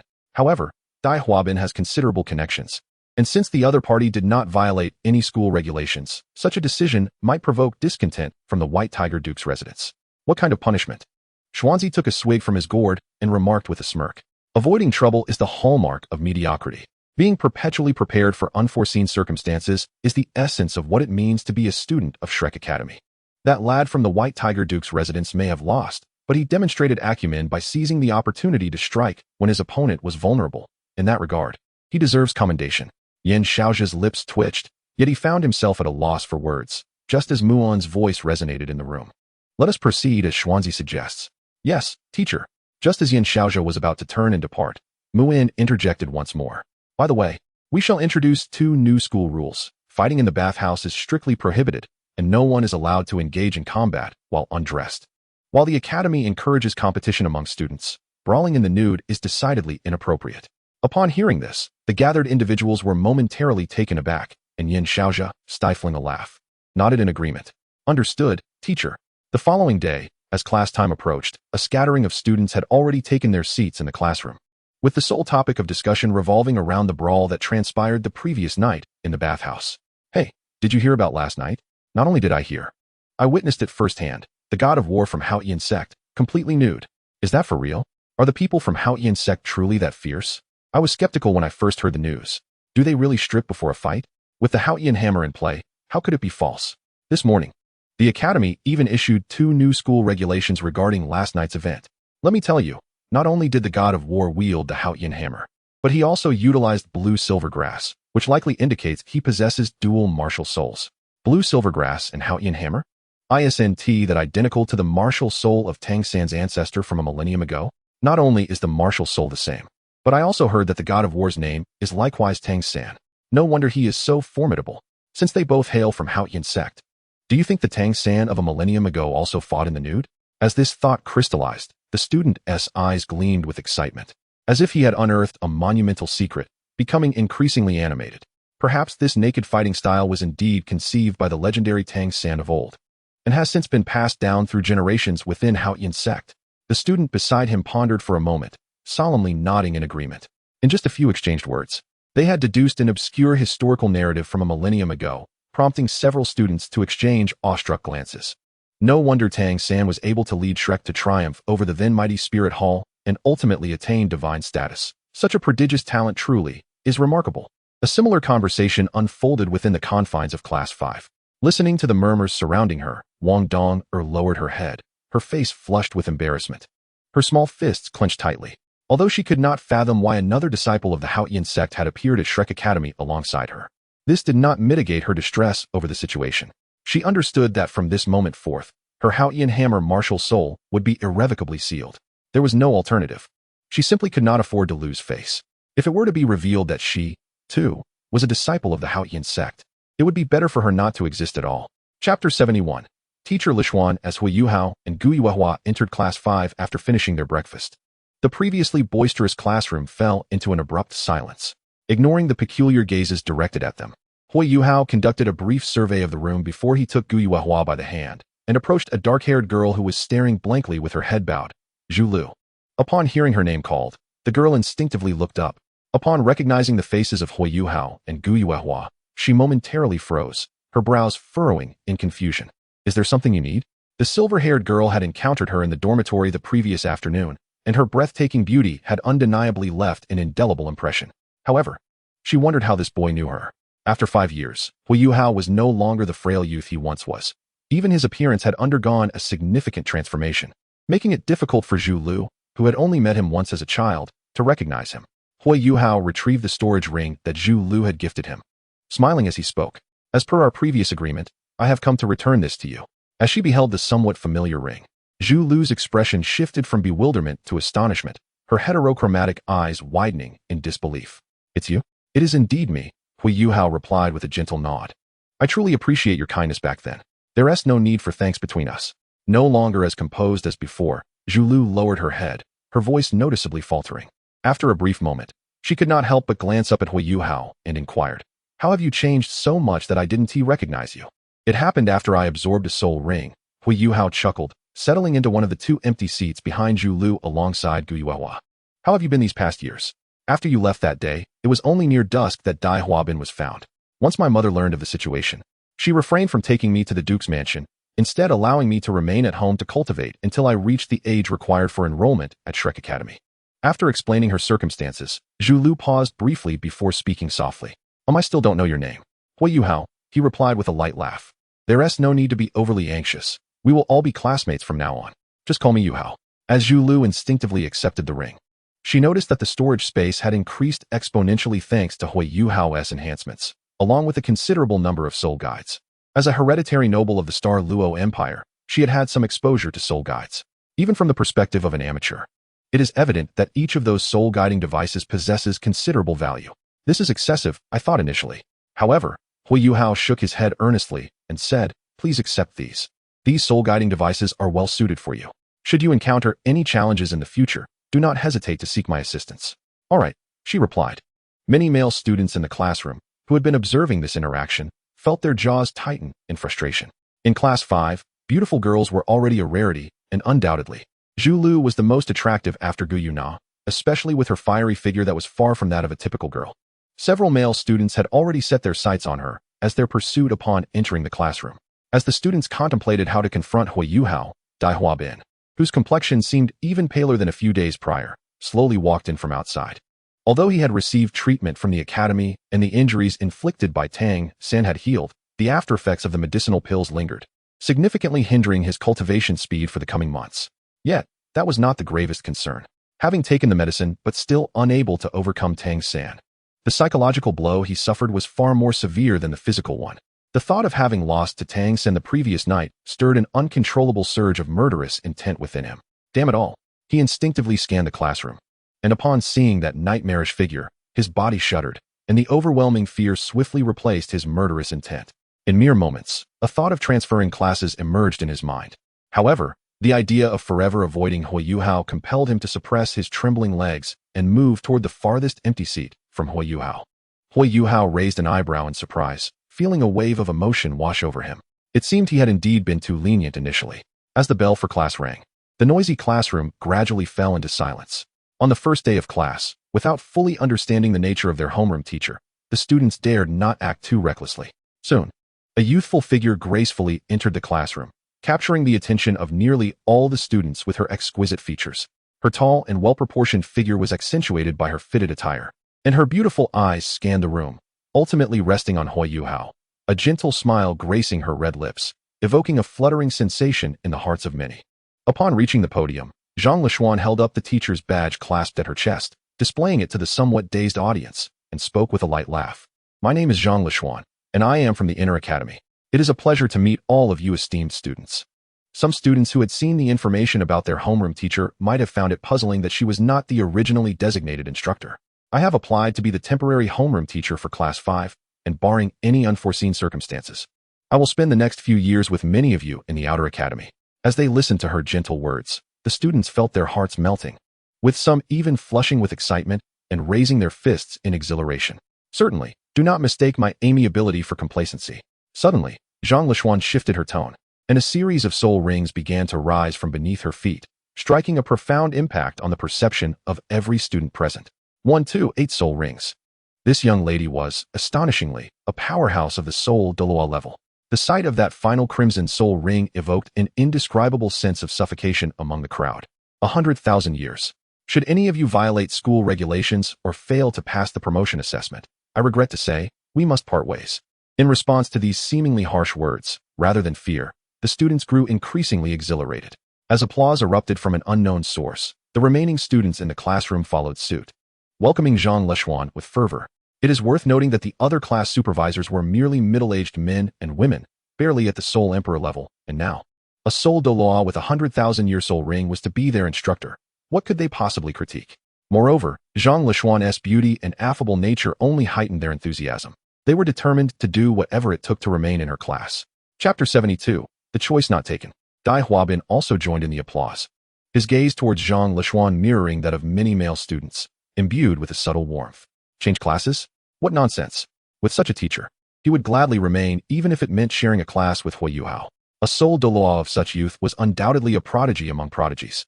If he could cultivate a good relationship with Zhang Lishuan, he would no longer need to feel intimidated by Huo Yuhao within the academy. All right. Zhang Lishuan said with a smile, raising her hand to calm the crowd. Let us commence the lesson. As the applause gradually subsided, she cast a significant glance at Huo Yuhao and began to speak. Though the students were perplexed, the overwhelming shock of Zhang Lishuan's soul Douluo status quelled any doubts regarding her unconventional teaching approach. They awaited her next words in silence. As for the topic of discussion, Zhang Lishuan contemplated briefly before cheerfully suggesting, let us talk about your aspirations. Aspirations? Observing the confusion on their faces, she patiently elaborated. It is akin to life's ideals. While everyone desires strength and seeks to become more formidable, the objectives one wishes to pursue after gaining that strength can vary greatly. Ultimately, what is the purpose of your enhancement? Once you acquire power, what do you wish to accomplish? The newcomers lowered their heads in a semblance of comprehension, most wearing expressions of earnest contemplation, oblivious to the silent exchange between Zhang Lishuan and Huo Yuhao. Zhang Lishuan regarded Huo Yuhao, a hint of pride evident as she raised an eyebrow. What do you think? For my first time as a teacher, I believe I performed quite well. Huo Yuhao, unable to suppress a smile, nodded in agreement. Impressive, truly impressive. Zhang Lishuan's expression shifted momentarily, her brow arching. You don't seem very sincere. How about you, Yuhao? Why don't you be the first to share? Please, no, Lu Xianjia, spare me. Observing Huo Yuhao's pained expression of pleading, Zhang Lishuan could not help but burst into laughter, her melodious laughter instantly drawing curious glances from the crowd. Ahem. Like a student caught daydreaming in class, Zhang Lishuan's cheeks flushed with embarrassment as she quickly cleared her throat to alleviate the awkwardness. After casting a fierce glare at Huo Yuhao, she adopted a serious demeanor and scanned the room. Is there anyone who wishes to speak first? After a brief silence, Dai Huabin hesitantly raised his hand. Upon receiving a nod from Zhang Lishuan, he stood up, a look of indescribable pride illuminating his face. My father joined the battlefield at the age of 13 under my grandfather's guidance, starting as a soldier. He fought in thousands of battles, gradually rising to the position of corps commander, eventually being appointed as the commander of the Central Army of the Western Group Army of the Star Luo Empire. Therefore, I aspire to become powerful and, like my father, join the army to achieve great accomplishments, becoming a revered hero admired by countless citizens of the Star Luo Empire. Though Dai Huabin's appearance could not quite match Huo Yuhao's, he undeniably possessed a certain handsomeness compared to the average person. Most importantly, his background seemed quite substantial. Zhu Lu naturally recognized Dai Huabin as the young man who had been severely injured by Huo Yuhao. The memory of him awakening in the woods, crying out not to be killed, suddenly surfaced in her mind. It was precisely because of witnessing that scene that her mother concluded Dai Huabin's psychological issues were irreparable, believing he would never become a strong individual, and thus never brought her to interact with him again. Over the years, she had only occasionally heard her mother mention that the Duchess had sought help for Dai Huabin's situation, showing deep concern for him. 5 years had passed, and it seemed that his condition had improved considerably. With this thought, she instinctively cast a sideways glance at Huo Yuhao behind her, biting her lip in contemplation. Had he also grown stronger in these 5 years? That's a commendable aspiration. Zhang Lishuan smiled and nodded, but aside from that single encouragement, she showed no further interest in his noble background, gesturing for him to sit down while looking toward the others. Is there anyone else who would like to share? With Dai Huabin leading the way, more individuals began to voice their thoughts. Some, like Dai Huabin, sought fame, others pursued wealth and power, while some wished for an extended lifespan. Regardless of what was said, Zhang Lishuan merely nodded politely, offering encouragement, akin to a patient elder watching them express their visions for the future. Yuhao, would you be interested in sharing your perspective? Upon hearing this, the students paused momentarily, as they anticipated who might pique the interest of their beautiful class instructor first. Huo Yuhao slowly rose to his feet, as if revealing an answer.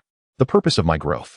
Upon noticing Zhang Lishuan's gaze, which seemed to anticipate a different response from him, Huo Yuhao gently pressed his lips together and pondered for a moment before articulating his answer. It is to have the freedom to choose the life I desire. Oh, so, you wish to be among those who can do as they please after gaining strength? I suppose so. However, I believe that true freedom is not merely the ability to act on whims, but rather the wisdom to refrain from certain actions. It is not about being able to do anything one desires, but rather having the option to abstain when one does not wish to engage in something. When I do not wish to undertake a certain task, I choose not to, rather than being compelled by circumstances to do so. Huo Yuhao paused for a moment before softly adding, that is the freedom I aspire to. As his words echoed in the classroom, a sudden silence enveloped the room.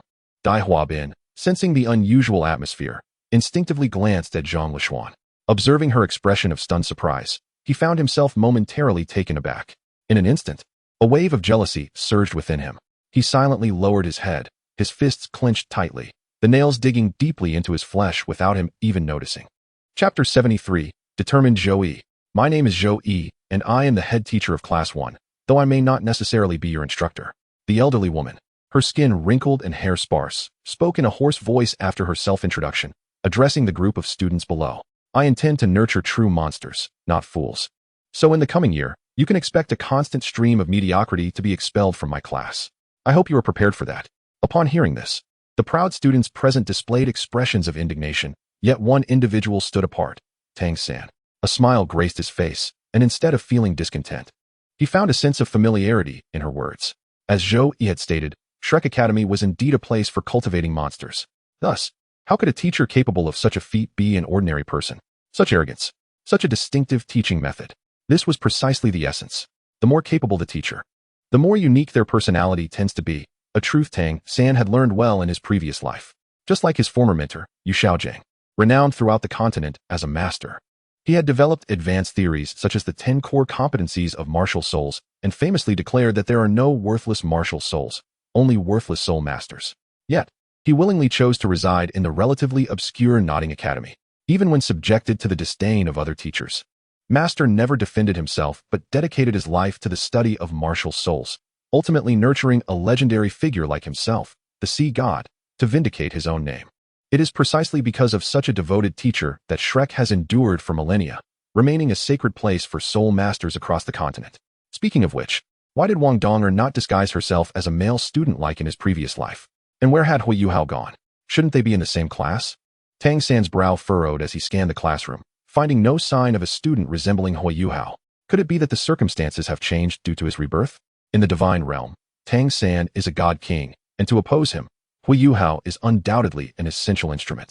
Given Huo Yuhao's deep sense of loyalty, he initially intended to seize this opportunity of rebirth to nurture him. However, after painstakingly arriving at Shrek Academy, Huo Yuhao was nowhere to be found. How could he even contemplate resistance?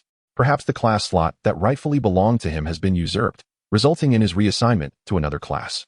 He resolved to seek opportunities to inquire about this in the coming days. At that moment, after articulating her unique teaching philosophy, Zhou Yi spoke again. Those who have engaged in fights since the enrollment, please stand. Upon hearing this, Tang San, lost in thought, felt a tremor run through his body. The next instant, everyone, including Wang Donger, turned their heads in unison, directing their gazes towards him. After a night of speculation, it was common knowledge among the entire Outer Academy that a disciple from Haoyan sect had joined this year. The breathtaking battle the previous night had transformed into a legendary tale, recounted by countless voices. A bare-bodied war deity. His hammering technique was nothing short of masterful, and with his wildly flailing hair, he effortlessly subdued the soul master with the white tiger martial soul. They even heard that midway through the brawl. He felt unfulfilled and considered taking on the onlookers gathered at the entrance. In any case, making a name for oneself overnight in a talent-laden Shrek Academy speaks volumes about his formidable strength. Yet, as the focal point of attention, Tang San gritted his teeth, the sound echoing in the air, as he sensed the peculiar stares directed at him from those around. His animosity towards Dai Huabin intensified. What? No one has fought? Zhou Yi raised an eyebrow, casting Tang San a significant glance. Or perhaps, someone has done something they dare not confess? At her words, Tang San's complexion darkened, and he finally rose to his feet. At least he exhibited some courage.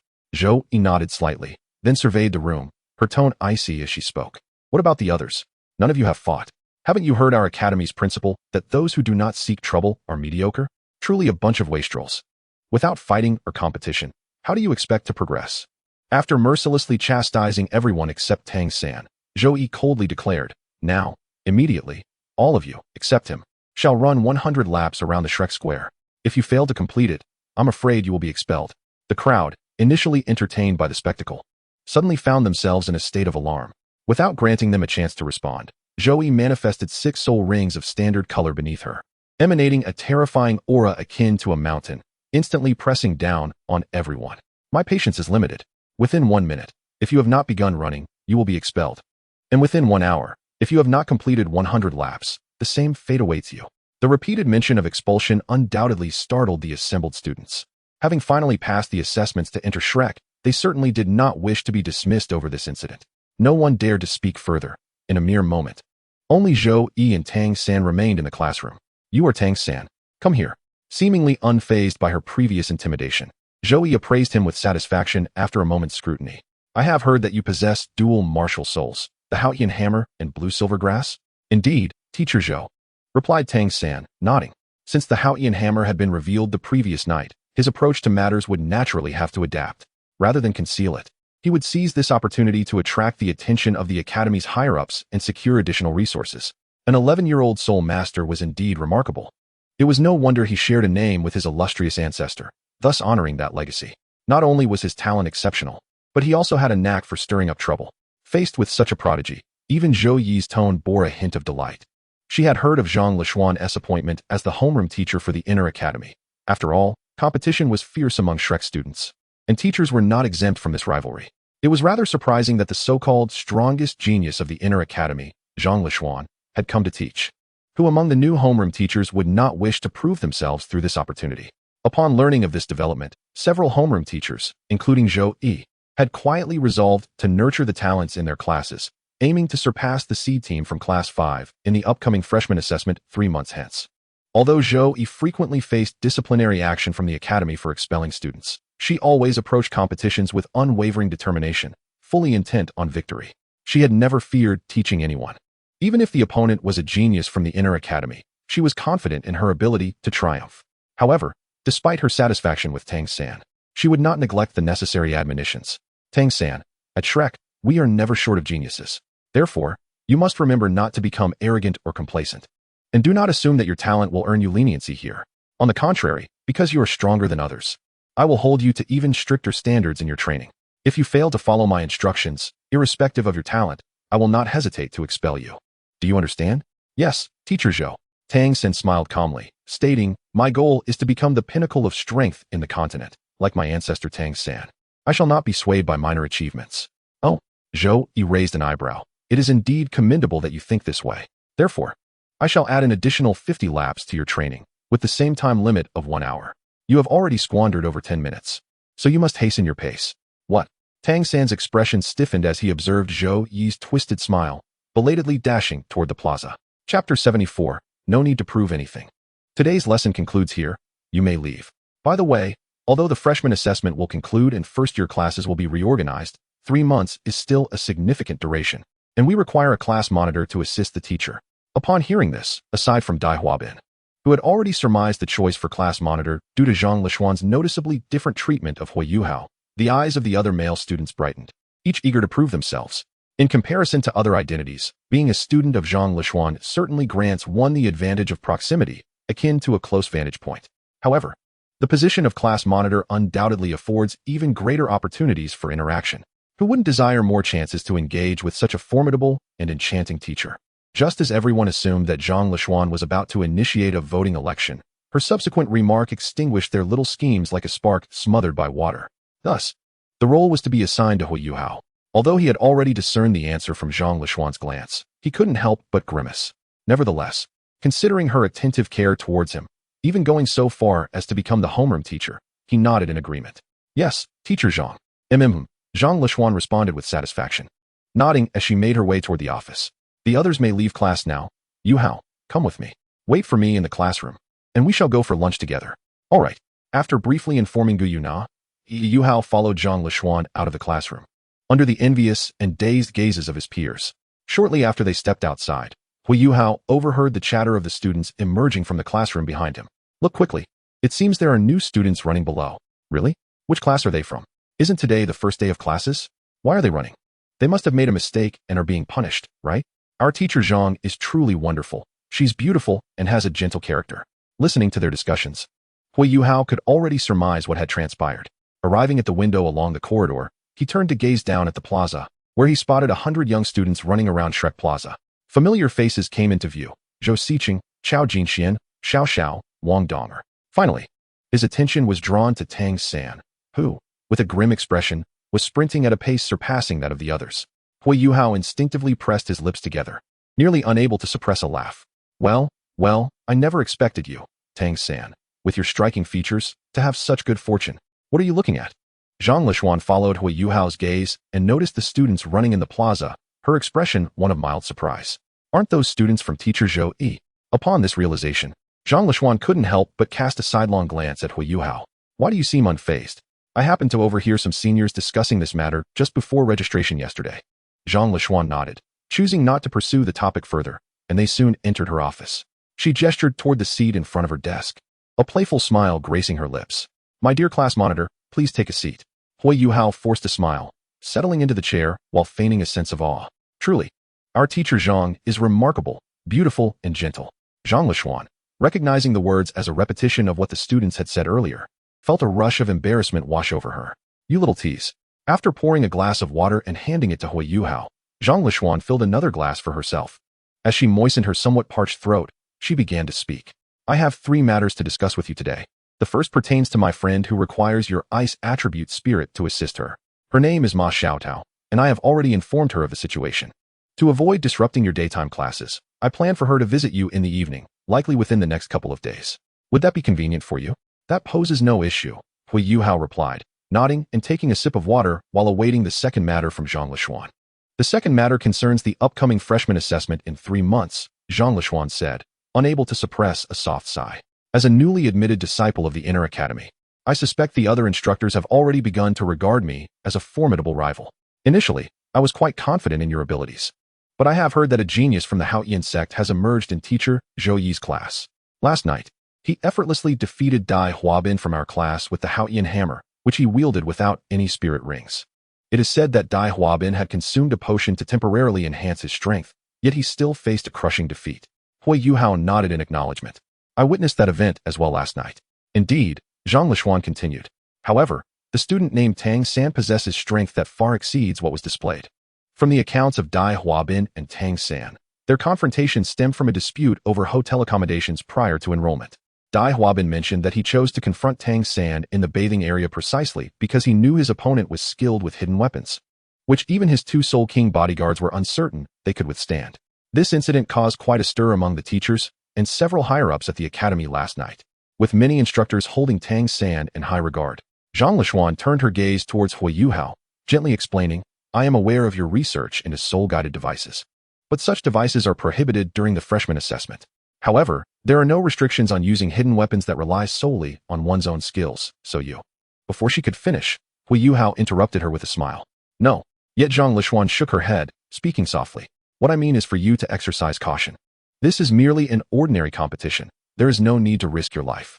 If you encounter danger, it is better to withdraw than to sustain injury, understand? Seeing Huo Yuhao's somewhat dazed expression, she chuckled lightly and ruffled his hair. I am different from those teachers. I do not care about the results of the freshman assessment in the slightest.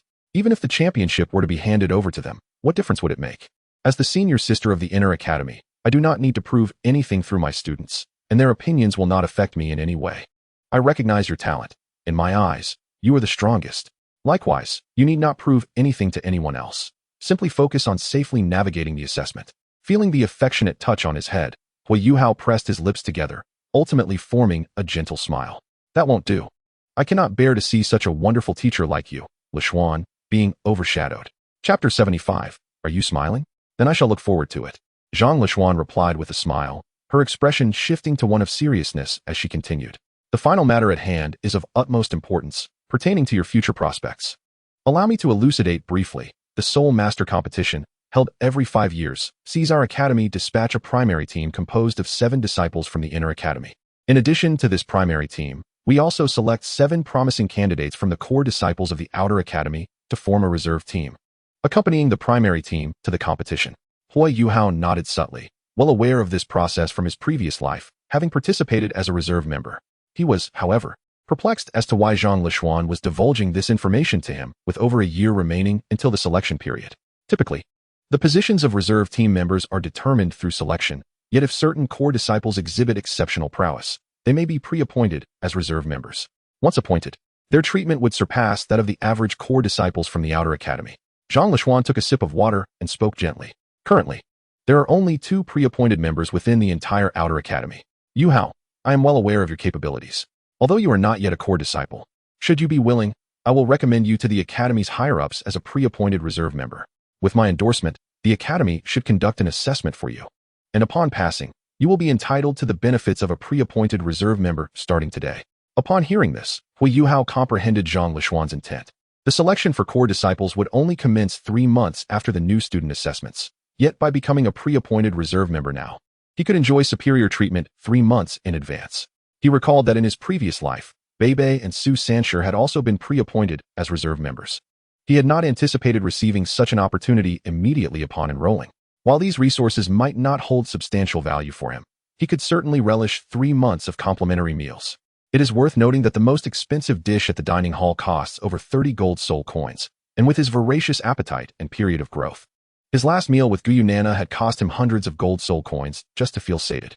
After a brief moment of hesitation, he smiled appreciatively at Zhang Lishuan. Thank you, Lishuan.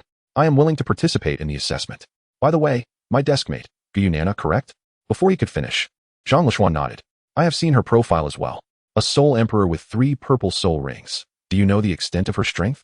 Although the information about this young lady appeared more striking, Zhang Lishuan was well aware of Huo Yuhao's second martial soul, the ultimate ice.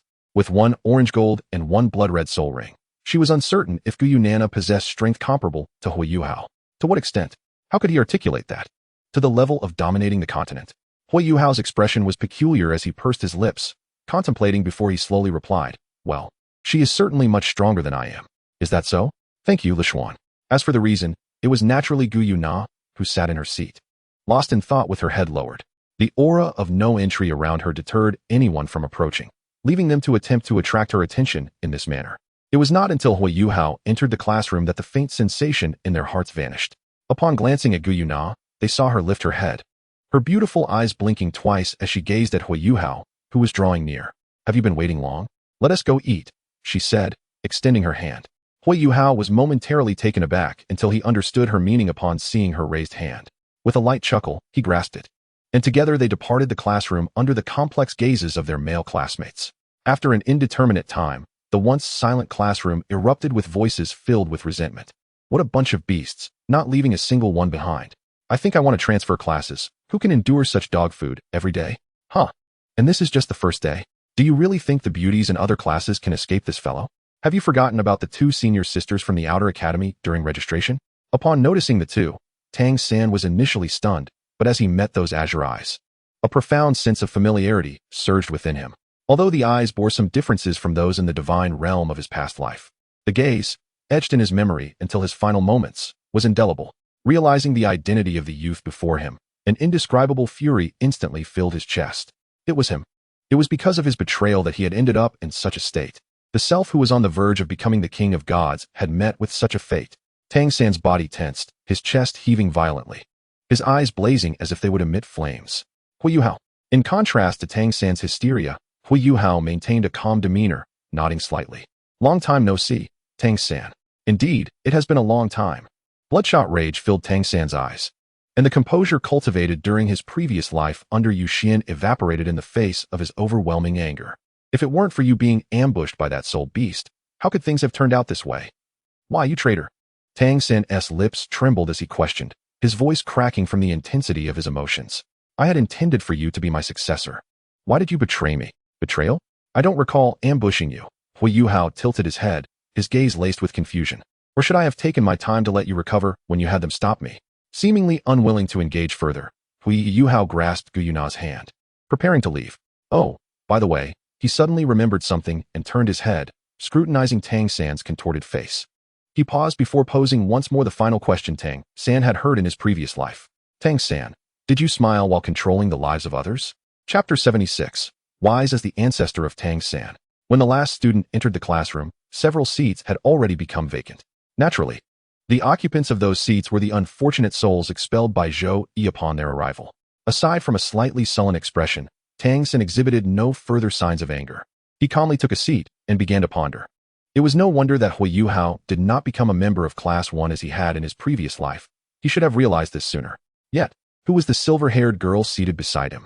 Why did he have no recollection of her? Never mind, it was inconsequential. Although Huo Yuhao's rebirth surprised Tang San, upon closer reflection, it was indeed advantageous for him. The reincarnated Huo Yuhao, like himself, was destined to be the antithesis of the divine Tang San. While they could never unite, at least he would not face his former self alone. At present, there was one matter that perplexed him. Why had Huo Yuhao refrained from attacking him earlier? Just as he harbored intense hatred for Huo Yuhao, he did not believe the latter would spare him. Was it due to the decorum expected in a school setting? Or had Huo Yuhao discerned something he had yet to uncover? As this thought crossed his mind, he instinctively glanced at Wang Donger, who had entered the school without any pretense. An inexplicable sensation welled up within him, causing his brow to furrow slightly. Before he could delve further into his thoughts, Zhou Yi re-entered the classroom. After surveying the empty seats, she nodded gently. "All right, since everyone is present, we shall commence the lesson." Turning to face the class, she inscribed the characters for offense and defense on the blackboard. "Today, we shall discuss the most fundamental concept among soul masters, offense and defense."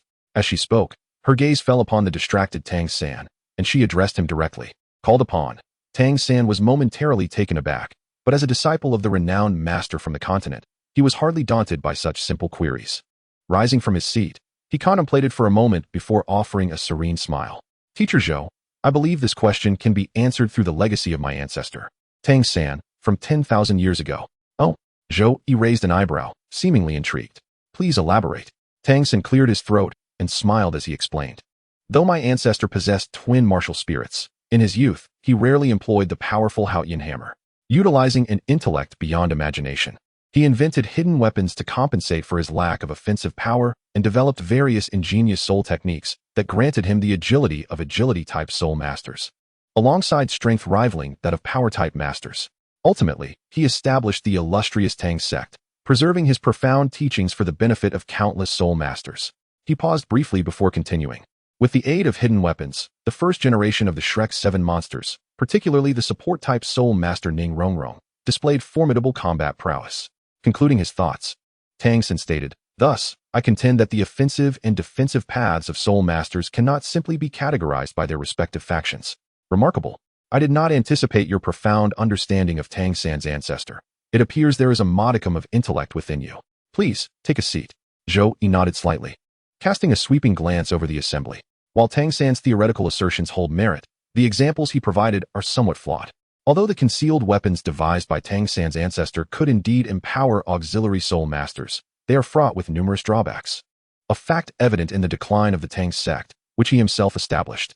Moments ago, Tang San's countenance had been illuminated by Zhou Yi's praise, but it now froze, a shadow passing through his eyes. In his previous life, he had founded the Tang sect, even going so far as to disseminate the inner sect's secrets he had illicitly learned to revive the glory of the Tang sect on the Douluo Continent. This underscores the profound reverence he held for the sect that had once sheltered him. He had never forgotten his roots, nor would he ever. Yet now, someone stood before him, belittling the concealed weapons and ultimate techniques of the Tang sect. How could he possibly endure such indignity? It is worth noting that even the esteemed master from his past life had spoken highly of his concealed weapons and the Tang sect's unique techniques. Despite his inner fury, he chose not to speak immediately, while Zhou Yi, evidently oblivious to Tang San's shift in demeanor, continued her discourse. Indeed, the advent of soul-guided devices has its conveniences. Yet the cultivation of soul masters should inherently prioritize personal prowess. External forces are ultimately just that, external. Excessive reliance on soul-guided devices fosters dependence. And should one lose access to these devices, their capabilities would diminish substantially. This is a quintessentially ignorant perspective stemming from a reclusive sect, Zhou Yi scoffed lightly. We are well aware of your concerns. In contrast to the soul masters of the Sun and Moon Empire, who obsessively pursue soul power. Even our soul-guided specialists at Shrek emphasize the enhancement of physical conditioning and the integration of soul skills. Moreover, let me pose a question. Did the first generation of Shrek's 7 monsters, Ning Rongrong and Oscar, experience a significant drop in strength for not utilizing concealed weapons? Did they cease to function? In response to Zhou Yi's retort, Tang San's expression remained impassive. His audacity in voicing such claims indicated that he had anticipated this line of questioning. He spoke again. However, concealed weapons do not consume soul power. The master once articulated, after years of research, that the optimal cultivation approach for soul masters is to pursue individual extremes while maintaining group balance. Each member should fully leverage their strengths, complementing one another, as this constitutes a successful team. A soul master's power is finite. If the auxiliary soul master expends significant soul power using defensive or offensive soul-guided devices, resulting in a reduction of the duration of the supportive soul skills that ought to last longer, what then? As Tang San's resonant words filled the classroom, an eerie silence enveloped the room. None could have anticipated that he would dare to challenge Zhou Yi at such a juncture. However, while his argument initially seemed plausible, it ultimately lacked substance. Zhou Yi shot him a sidelong glance and replied coolly, "Pray tell, if the battle concludes prematurely, what purpose does the auxiliary soul skill serve?" Tang San was momentarily taken aback, and before he could articulate a response, he observed Zhou Yi shaking her head with a sigh. "I once believed you to possess a modicum of intelligence. However, it appears I was mistaken, as you have posed such a foolish question. I have heard whispers regarding your sect's disdain for soul-guided devices, yet I implore you to temper your arrogance and ignorance in my presence. This time, I shall overlook it. But should you dare to contradict me again, I expect you to leave immediately. Do you comprehend?" As she uttered her final words, Zhou Yi's expression darkened ominously, and a formidable wave of soul power enveloped Tang San. Feeling the pressure mounting upon him, Tang San's countenance shifted, and he instinctively clenched his fists. Once upon a time, he had been regarded as exceptionally gifted by his master. How could he now be labeled as foolish? It is essential to recognize that his Tang sect's ultimate skill is the culmination of the wisdom amassed by countless ancestors of the first generation. In his previous life, he had even managed to severely wound a celestial being using the Tang sect's premier hidden weapon technique, the Guanyin Tier, despite being an ordinary human. Were it not for his current inadequacy in strength, he would have already demonstrated the terrifying prowess of his Tang sect skills to Zhou Yi. Of course, at this moment, he was still unable to contend with Zhou Yi and could only bide his time in silence.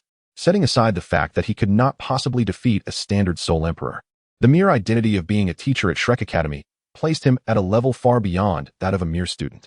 After a prolonged moment, he took a deep breath and, under the watchful gaze of those around him, reluctantly uttered a single word, yes.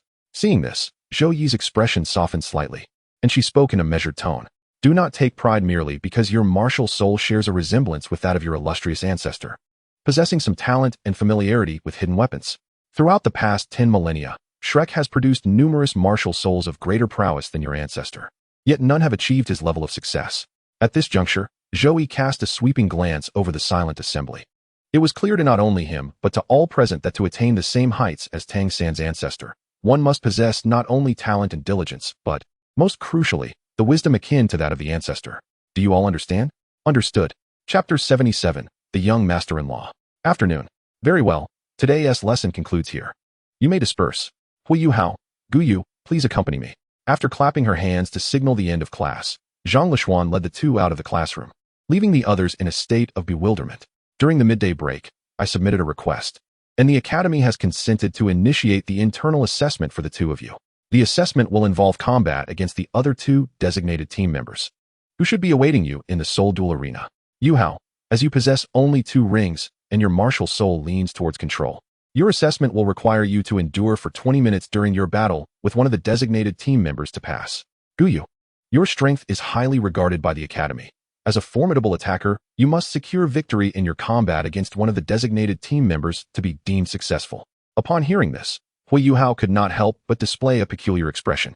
Were they truly expected to fight against Bei Bei and Su Sanshi? For an average soul master, achieving a stalemate against a soul venerable such as Bei Bei or Su Sanshi would indeed be an arduous task. However, for him and Guyu, it posed no challenge whatsoever. With this thought in mind, Huo Yuhao instinctively turned to Guyu and quietly advised, remember, the two we are about to face will be our teammates in the future. Be gentle and discreet in your approach.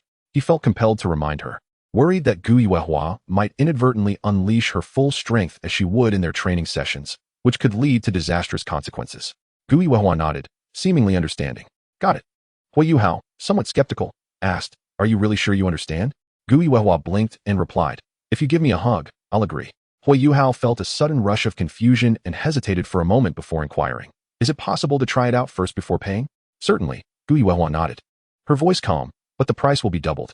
Upon overhearing their peculiar exchange, Zhang Lishuan, who had been walking a few steps ahead, couldn't help but chuckle, her shoulders shaking with laughter. It was undeniable that being around Huo Yuhao, whether discussing serious matters or sharing jokes, brought her an indescribable sense of comfort. Just then, a crackling sound emanated from the Soul Guide broadcast nearby. Attention, Outer Academy students. Today, first-year students Huo Yuhao and Guyu will challenge fifth-year students Bei Bei and Su Sanshi in the Soul Fighting Arena. What? The Outer Academy students erupted in disbelief, their faces a mixture of astonishment.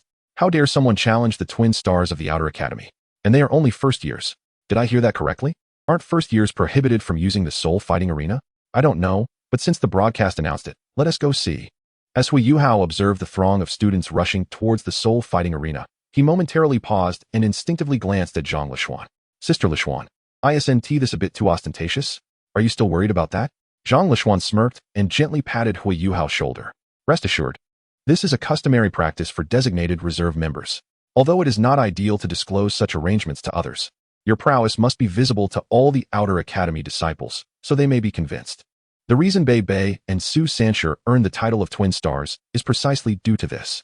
Huo Yuhao nodded, refraining from further comment. Soon, under Zhang Lishuan's guidance, they entered the resting area of the Soul Fighting Arena, where, apart from Bei Bei and Su Sanshi, an unexpected figure appeared, Du Weilin, the director of the Outer Academy's Martial Spirit Department.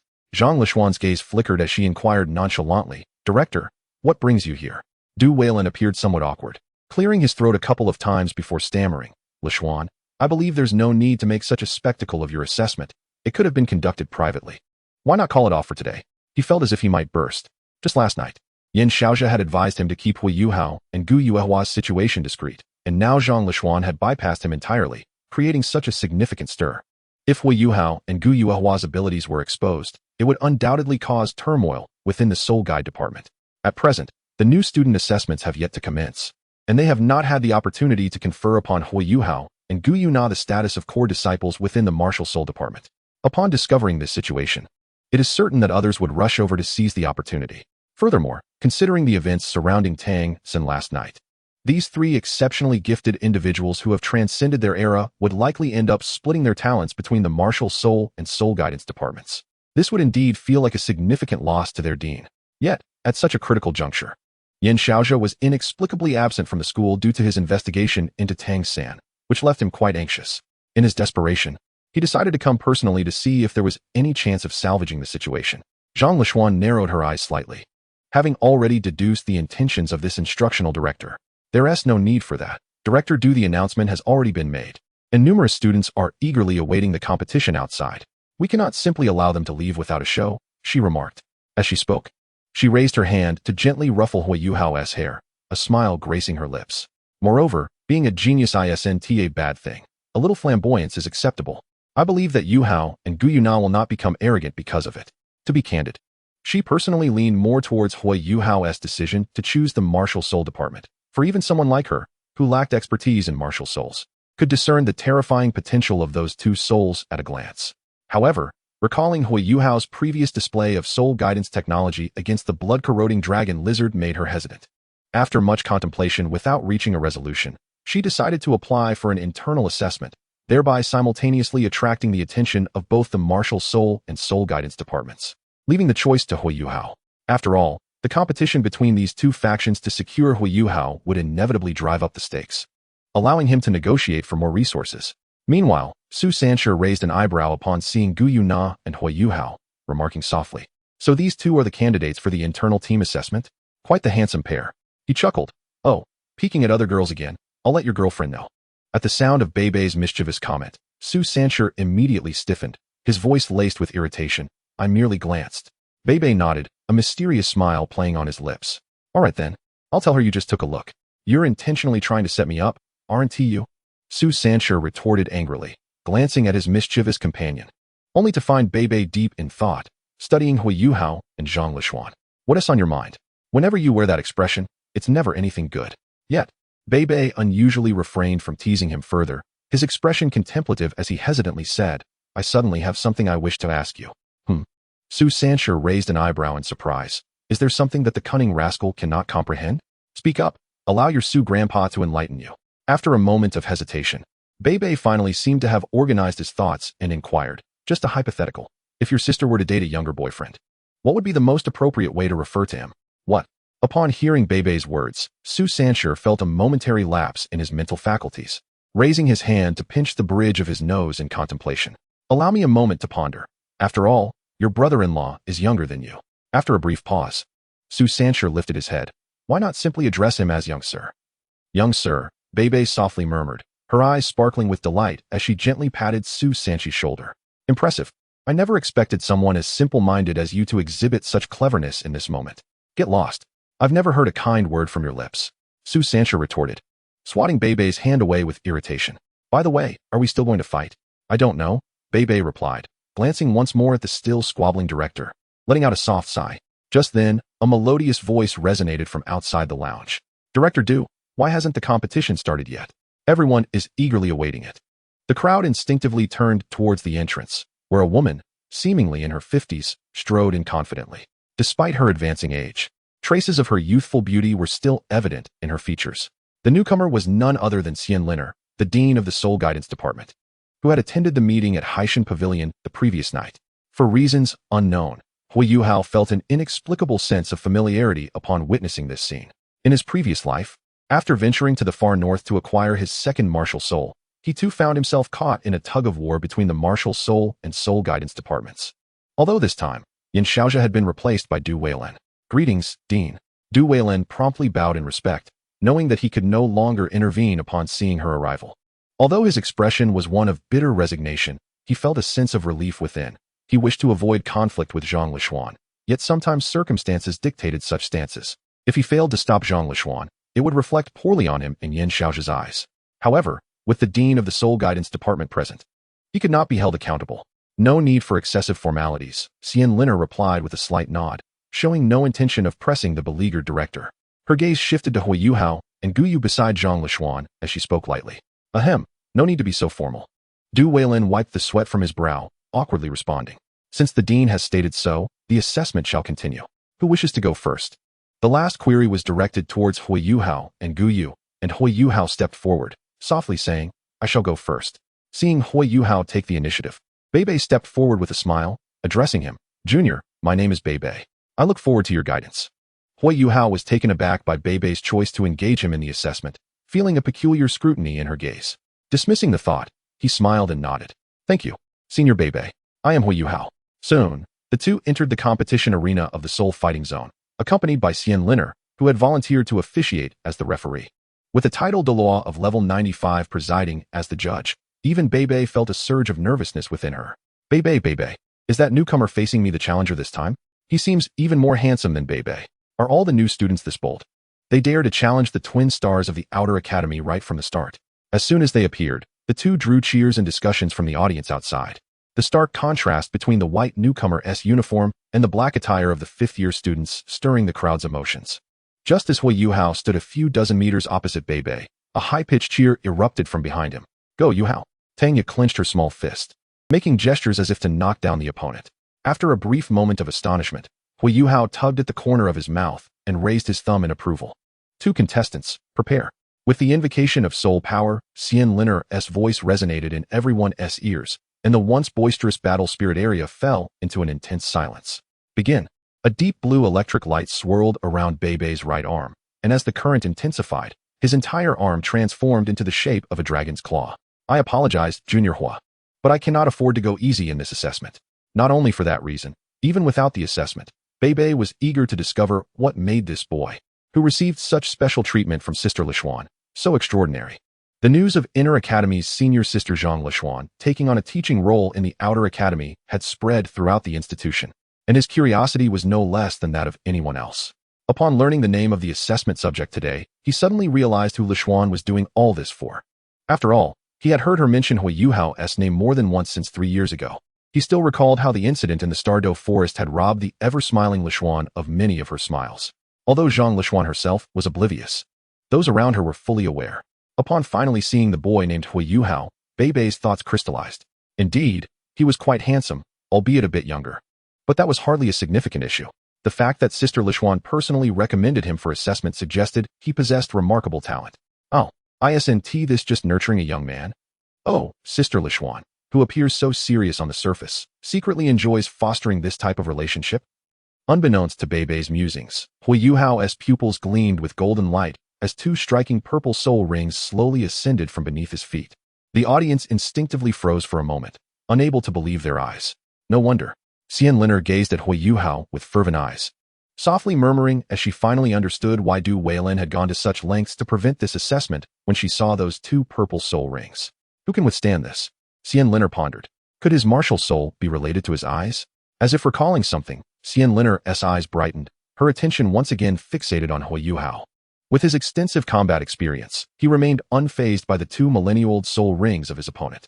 Much like Xian Liner, he had deduced that the opponent's martial soul was related to the eyes and thus prepared to engage in close combat at the earliest opportunity.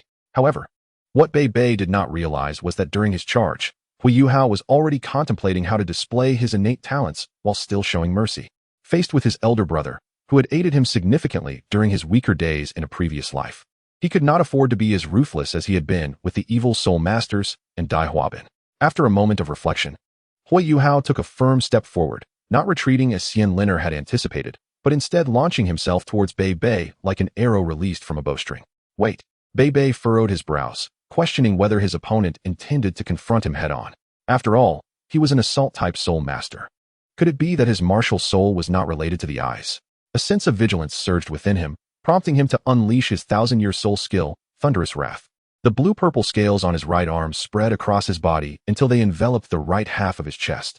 transforming the originally blue currents into a hue tinged with purple. The terrifying energy fluctuations even caused the air around them to emit a faint burnt smell. Having completed this transformation, Bei observed Huo Yuhao drawing ever closer and seized the moment to activate his first soul skill. The electric light swirling around his arm coalesced into a blue-purple dragon claw, which he swung toward Huo Yuhao with fierce intent. Is this kid really not dodging? As he watched Huo Yuhao charge forward like a reckless novice, seemingly undeterred by Bei's almost full-force strike, Su Sanshi in the lounge instinctively held his breath. Xian Liner, witnessing the scene, did not rush to intervene but first glanced at Zhang Lishuan. Noticing the absence of panic on her face, she felt a slight sense of relief. However, while she felt reassured, Bei was taken aback. He was acutely aware of the power behind that claw. Even Su Sanshi, with his Xuanwu shield martial soul, would not dare to withstand it with his flesh. Is this guy seeking death? Just as Bei instinctively began to retract his strength, an inexplicable event unfolded. The formidable dragon claw seemed to strike nothingness, passing straight through Huo Yuhao's body. There was no tangible sensation of collision, nor any gruesome spectacle of bloodshed, only the gradual dissipation of an illusory form. I've been deceived. As the thought crossed Bei's mind, he suddenly noticed Huo Yuhao reappearing right before him, hand raised and reaching for his scaled right arm.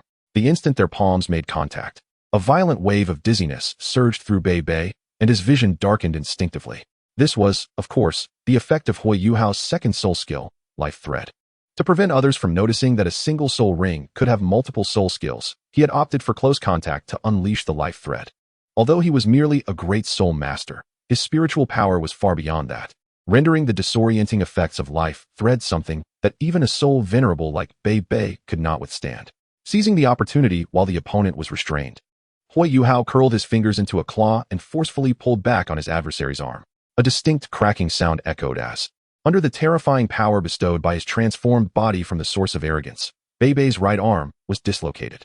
With a muffled grunt, the intense pain from the dislocation jolted Bei back from his stupor. Gazing at the proximity of Huo Yuhao, he instinctively summoned the power of lightning to his legs, executing a swift kick towards his foe. However, this sudden strike merely replicated the previous scene. The kick failed to connect, passing harmlessly through Huo Yuhao's form. Bei, stunned by the distorted apparition dissipating under the overwhelming energy, realized the gravity of his predicament. Having learned from his earlier misstep, he discerned the aura emanating from the mirage as the reason for his attack. How could this be an illusion? With his opponent's location still a mystery, how could he possibly retaliate? Acknowledging the likelihood of defeat, Bei hesitated momentarily before choosing to muster his final resistance. As he stepped backward, the yellow second spirit ring at his feet flared to life. Thunderous power surged. The lightning enveloping Bei intensified several-fold, undulating around his body like a great serpent. Just as the currents were poised to erupt, Huo Yuhao reappeared beside him, as if he had never left, his fair hand once again gripping Bei's right arm with a sudden forceful thrust. Another wave of excruciating pain surged through Bei, causing him to tremble violently, and the thunderous power he was about to unleash was abruptly interrupted. In mere moments, the electric serpents that had slipped from Bei's control dissipated into nothingness. Huo Yuhao then shifted his hand to Bei's shoulder, and a calm voice resonated at that moment. I concede, Senior Bei. Bei stood momentarily astonished, his body relaxing slightly. He understood that his defeat was imminent, for Huo Yuhao's hand on his shoulder could just as easily find its way to his neck. Reflecting on the events of the battle, Bei couldn't help but smile wryly. Truly impressive, the judgment of Miss Xian was indeed impeccable. I have lost. The last 3 words, propelled by Bei's soul power, echoed clearly in everyone's ears, instantly stirring a commotion throughout the arena. Who could have anticipated that a newly admitted soul master of 2 rings could so effortlessly triumph over one of the renowned twin stars of the Outer Academy? A 2-ringed against a 3-ringed, and the victory was achieved with such ease. While the match showcased Huo Yuhao's apparent reliance on a seemingly illusory soul skill to secure his win, many astute observers noted the unnaturally formidable strength he possessed. To dislocate Bei's arm, who had activated his 3rd soul skill, with a single hand, what terrifying power must that entail? Even a powerful attacking soul master would find it difficult to achieve such a feat purely through the embodiment of their martial soul. Moreover, why had Bei offered no resistance once his arm was seized? Beneath the surface of what appeared to be a simple battle lay numerous questions, leaving the audience with a lingering sense of intrigue. At this moment, Huo Yuhao was not inclined to concern himself with the thoughts of others. Observing Bei's inexplicable smile, he instinctively inquired, "What do you mean by sister-in-law?" Bei responded with a playful gesture, It's simply referring to a brother-in-law who is younger than me. He then added, lowering his voice, I've heard Sister Lishuan mention you more than once. It's a pleasure to finally meet you today. To be honest, it's the first time I've seen her so infatuated with someone. If she were to seek a boyfriend, you would undoubtedly be her first choice. Upon hearing Bei's words, Huo Yuhao felt as if his head were inflating like a balloon, overwhelmed by the implications of the situation. Things seemed to be taking a rather peculiar turn. Noticing Huo Yuhao's prolonged silence, Bei, assuming he was troubled by the age difference, patted his shoulder again and reassured him, fear not. Although Sister Lishuan is quite popular in the inner courtyard, I have yet to see her treat any male disciple with such fondness as she does you. With your exceptional talent, you will surely catch up to her in a few years, so there's no need to worry about such disparities. Unaware of the increasingly rigid expression on Huo Yuhao's face due to his remarks, Bei continued to smile and added, I don't know why, but I felt a connection with you the moment we met. Perhaps this is fate. If you were to become my brother-in-law, I would find that quite agreeable. Rest assured, I'll assist you. You'll help me? Huo Yuhao's expression twitched, and he hastily waved his hands. No, thank you, senior brother Bei. Bei chuckled lightly and refrained from saying more. At that moment, Xian Liner, who was serving as the judge, approached with a tone of admiration. Now I understand why Lishuan holds you in such high regard. Is your martial spirit related to your eyes? Could you share the effects of your two soul skills with me? Though Huo Yuhao was merely a great soul master, his soul skills surpassed those of most titled Douluo. There was no need for secrecy regarding one or two soul skills. As the dean has surmised, my martial spirit indeed pertains to my eyes, which I have named Spirit Eye. Regarding the soul skills, their description is somewhat intricate. You would grasp their essence better through direct experience. With that, he activated his spiritual detection, sharing once more, drawing Bei and Xian Liner into the experience. In an instant, both of them widened their eyes in astonishment, and Huo Yuhao proceeded to demonstrate the effects of his simulated soul skills. Witnessing this, Bei couldn't help but shake his head with a sigh. I now feel that my defeat is entirely justified. Recalling the sudden dizziness he experienced when Huo Yuhao's palm had touched him, Bei suspected that Huo Yuhao might still possess hidden cards, yet he believed everyone had their own secrets. After all, wasn't it better for one's future brother-in-law to be strong? In contrast to Bei, Xian Liner, who had a deeper understanding of martial spirits and soul rings, was even more profoundly impacted. She could hardly believe that these two soul skills were merely of the 1,000-year variety. Without mentioning the impressive detection radius of 300 to 400 meters from the spiritual probe, the simulated soul skill conjured phenomena that, in both form and essence, even a super Douluo like her could not detect any flaw. As a millennium-old soul skill, is it not exceedingly formidable? Could it be that the soul ring, as the embodiment of the martial spirit, undergoes some mutation? When she gazed at Huo Yuhao, Xian Liner's eyes were beyond fervent. They were akin to a ravenous rogue, starved for 10 years, stumbling upon a beautiful woman in the bath, utterly unadorned. The spiritual system, the primary martial spirit, the first 1,000-year soul ring, this is a flawless alignment with their aspirations for the soul guide system, a veritable gift from the heavens. Who could possibly withstand such a lure? For a fleeting moment, she felt compelled to exclaim her gratitude to nature itself. Your name is Huo Yuhao, correct? I neglected to introduce myself earlier. I am Xian Liner, the Dean of the Soul Guide Department at Shrek Academy. Might you be interested in developing within our department? Chapter 80. Can we reconcile?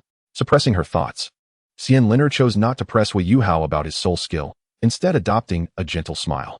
I can assure you, your soul skill is exceptionally suited for combat in conjunction with soul guides. Joining the Soul Guide Department will undoubtedly allow you to maximize your innate talents. Huo Yuhao could hardly admit that his participation in this assessment was motivated by the prospect of 3 months of complimentary meals. Whether he joined the Soul Guide Department or the Martial Spirit Department was of little concern to him, as he did not require guidance in his cultivation or in handling soul guides. However, if he had to choose, he found himself slightly more inclined toward the Soul Guide Department. Joining the Martial Spirit Department would offer him little more than the promise of a complete soul bone set, which would include something worth 100,000 years. In his past life, such promises would have left him speechless with excitement. Reborn, he found the rare metals offered by the Soul Guide Department far more appealing. Fortunately, there was no need for an immediate decision, as Zhang Lishuan had already approached him. Zhang Lishuan gestured for him to let her speak, then turned to Xian Liner with a smile. Dean Xian, it's only the first day of school. Yuhao hasn't even grasped the differences between the Martial Spirit and Soul Guide departments yet. How could he possibly make a decision? Perhaps you could wait a couple of days until I provide him with a detailed introduction to both departments? With only Xian Liner present and no competitors, she naturally would not offer overly generous conditions.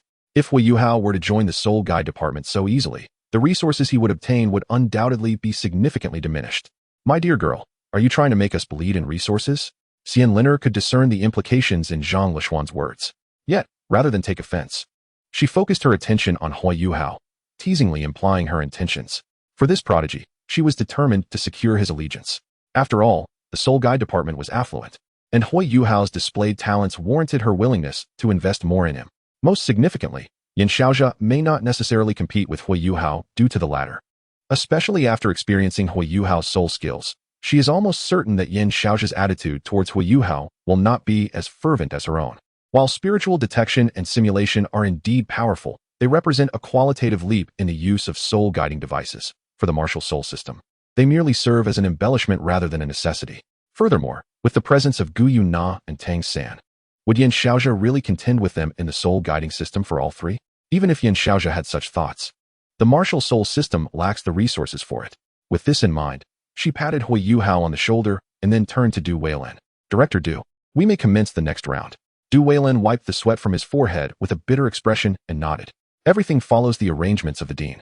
At this rate, even if the martial soul system can retain these few geniuses, it would likely come at a considerable cost.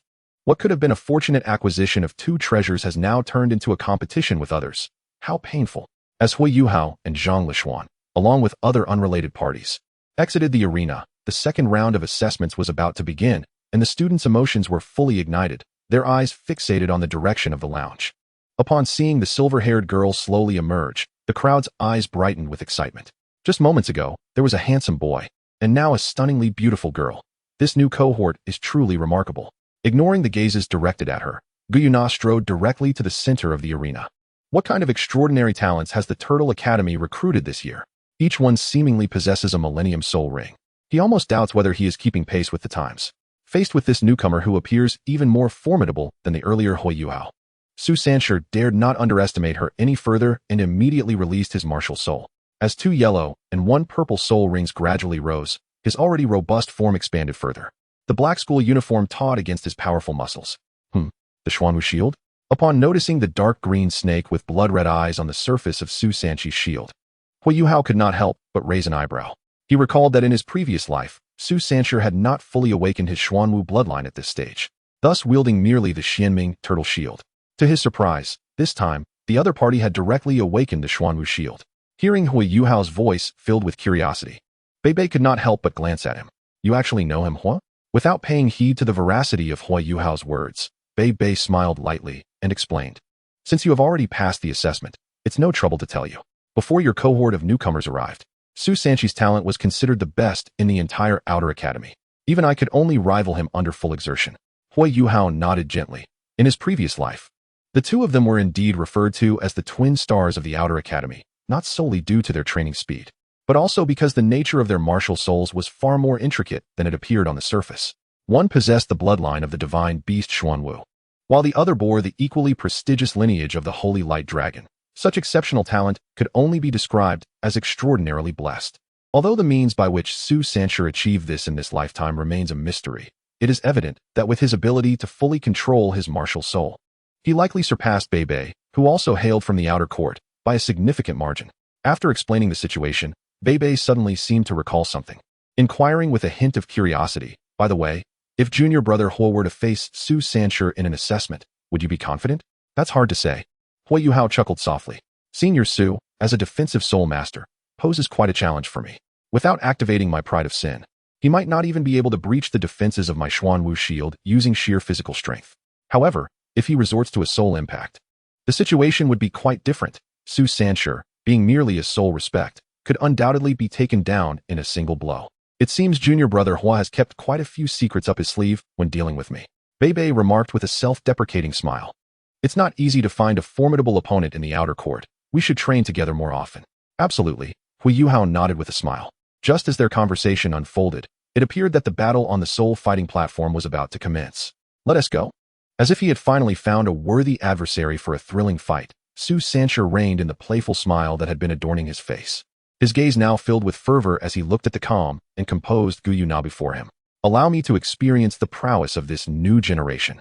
In an instant, as his words fell, the dark green energy surrounding his body surged like boiling water, unleashing the terrifying aura of the divine beast without reservation. It was not in his nature to falter before a battle, Even though Gu Yuna's soul ring configuration overwhelmingly surpassed his own, his soul skills were similarly enhanced by the divine beast's imprint. The outcome of the duel was still uncertain. Ready, begin. With Xian Linner's authoritative command, the onlookers, including Su Sanshi, stood frozen in shock, as if confronted with something truly formidable. Before their eyes, Gu Yuna's first and second purple soul rings illuminated in succession, and her beautiful silver hair emitted a faint, radiant glow. Almost immediately, a resplendent silver staff materialized in her hand. As she wielded the staff, nearly 10 fiery orbs, radiating a vibrant orange red, appeared out of thin air. The searing heat engulfed the arena in an instant, making even the spectators outside feel the scorching wave that surged towards them. Watching the distorted air around the fireballs, Su Sanshi's fighting spirit dissipated entirely, and with a slight gulp, he despairingly asked, "Is there a chance for reconciliation?" In the next moment, with a horrified cry, the fireballs surged forward. Ah! The blood-curdling shrieks reminiscent of a slaughtered pig echoed throughout the soul-fighting area for several minutes before gradually fading away. The brutality of the scene and the anguish of the cries compelled many spectators to cover their eyes, unable to bear witnessing this one-sided battle any longer. Not merely fireballs. A myriad of elemental assaults surged relentlessly towards Su Sanshi. Initially, he managed to withstand the onslaught, but soon, he was left with little more than the strength to scream in agony. After enduring a beating unlike anything he had ever experienced in his life, his hair singed and his body and face marred, Su Sanshi trembled as he raised his hands, crying out in a heart-wrenching tone, "I surrender. I surrender." Seeing the battle had concluded, Gu Yuna wordlessly stowed away her staff and spirit, turning to the astonished Xian Linner and softly declaring, "I have won." Observing the immaculate school uniform of Gu Yuna, who appeared untouched by the fierce confrontation, Xian Linner, somewhat belatedly, nodded and proclaimed loudly, "The victor is Gu Yuna." After a brief silence, the entire soul-fighting arena erupted into a thunderous cheer. Compared to the previous match, Gu Yuna's display was undoubtedly more dazzling, and coupled with her stunning beauty that overshadowed even the esteemed Tang Ya and Zhang Nan. The combination of beauty and talent propelled her popularity to unprecedented heights. However, Gu Yuna seemed indifferent to the cheers of the crowd, heading straight towards the lounge without a moment's hesitation after Xian Linner announced the result. Meanwhile, in an inconspicuous corner of the audience, Tang San, still clad in his iron attire and drenched in sweat from his earlier run, fixated intently on Gu Yuna's retreating figure, his brow furrowing slightly. If he could comprehend the strength displayed by Huo Yuhao, this silver-haired girl, who he had no recollection of, was entirely beyond his understanding. Chapter 81, The Wisdom of the Dean. Although Gu Yuna's displayed strength did not surpass his own, her effortless demeanor was clearly not characteristic of a typical soul ancestor. He and Huo Yuhao had transcended their levels due to reincarnation, but what was the source of her strength? Excluding the possibility that she too was a reincarnated individual, Tang San's frown deepened. Was she a genius discovered and nurtured by Huo Yuhao? In the lounge, Su Sanshi, filled with indignation, was grasping Bei by the neck, shaking him vigorously while shouting, "I knew you would provoke the junior to fight. You led me into this dreadful situation. Did you know all along and set me up?" Coughing, Bei feigned innocence and raised his hands. "I approached the junior for other reasons. Besides, don't you always lament that no one can breach your defenses? Isn't this a delightful turn of events for you? That's not the same at all. I was on the brink of meeting my ancestors." At this, he instinctively glanced at the two who had suddenly embraced each other, his tone wavering. "Do I sense a romantic connection between them? It doesn't quite seem so." Bei slowly shook his head, then couldn't help but glance at Zhang Lixian, who was conversing with Xian Linner and Du Weilun, letting out a soft sigh. "However, we must indeed put in more effort." Su Sanshi, puzzled, inquired, "What effort?" Yet Bei cast him a mysterious sidelong glance. "Because someone hasn't yet awakened." "What on earth?" Su Sanshi was bewildered. "Are you talking about me?" "Yes." Having passed the assessment, there was no need for Huo Yuhao and Gu Yu to worry about the remaining matters. They merely had to await Yin Xiaojia and Xian Linner to come and entice them with offers. After bidding farewell to Zhang Lishuan and the others, the two headed towards the exit of the Soul Arena. Soon, they spotted two radiant figures waiting at the entrance. "Sister Xiaoya, Sister Nan. Why haven't you left yet?" Upon hearing the voice, Tang Ya and Zhang Nan instinctively turned their heads. Upon seeing Huo Yuhao, their faces instantly lit up with joy. "We thought we would celebrate the first day of school together, so Nan and I decided to have a meal. We were on our way to find you at the freshman teaching building after class, but we happened to hear the announcement and came straight to the Soul Arena." Zhang Nan, who understood Tang Ya's implication, spoke with a hint of resignation. "Xiaoya, didn't we agree that this time I would treat you?" The notion of dining together was clearly to share the expenses, and Tang Ye was evidently reluctant to let her bear the cost. "Oh, we're so close." "It's all the same," Jiang Nan remarked with an exasperated tone, observing Tang Ye's sheepish smile as she scratched her head. "No, we agreed earlier. Besides, you have helped my family so much. Treating you to a meal is nothing." Aware of her roommate's stubborn nature, Tang Ye had no choice but to silence herself. Turning to Huo Yuhao for assistance, as though awaiting his decision. Noticing Jiang Nan's eager expression, Huo Yuhao hesitated for a moment before chuckling and nodding. "All right. Considering I've already enjoyed so many meals, this one tea make a difference. Thank you, Sister Nan. Ever since Jiang Wanjuan's recovery, Jiang Nan no longer needed to spend all her earnings on her mother's treatment. Treating someone to a meal was merely a trivial matter. Upon hearing this, Jiang Nan's smile returned. Then let us go? We should check out what delicious food is available outside the school. Although the cafeteria's food was quite palatable, it lacked tables and chairs. Moreover, the food couldn't be taken away. In the eyes of the seniors from other colleges, inviting someone to the cafeteria was akin to inviting them to prison. Who would invite a good person to stand while eating? It was sheer torment. Even Huo Yuhao began contemplating directly requesting ingredients from the cafeteria to cook for himself. After all, the energy utilization of his own culinary creations was far superior. The cafeteria chefs, while skilled, still fell short in his view. A significant portion of the energy contained in the ingredients was wasted during cooking.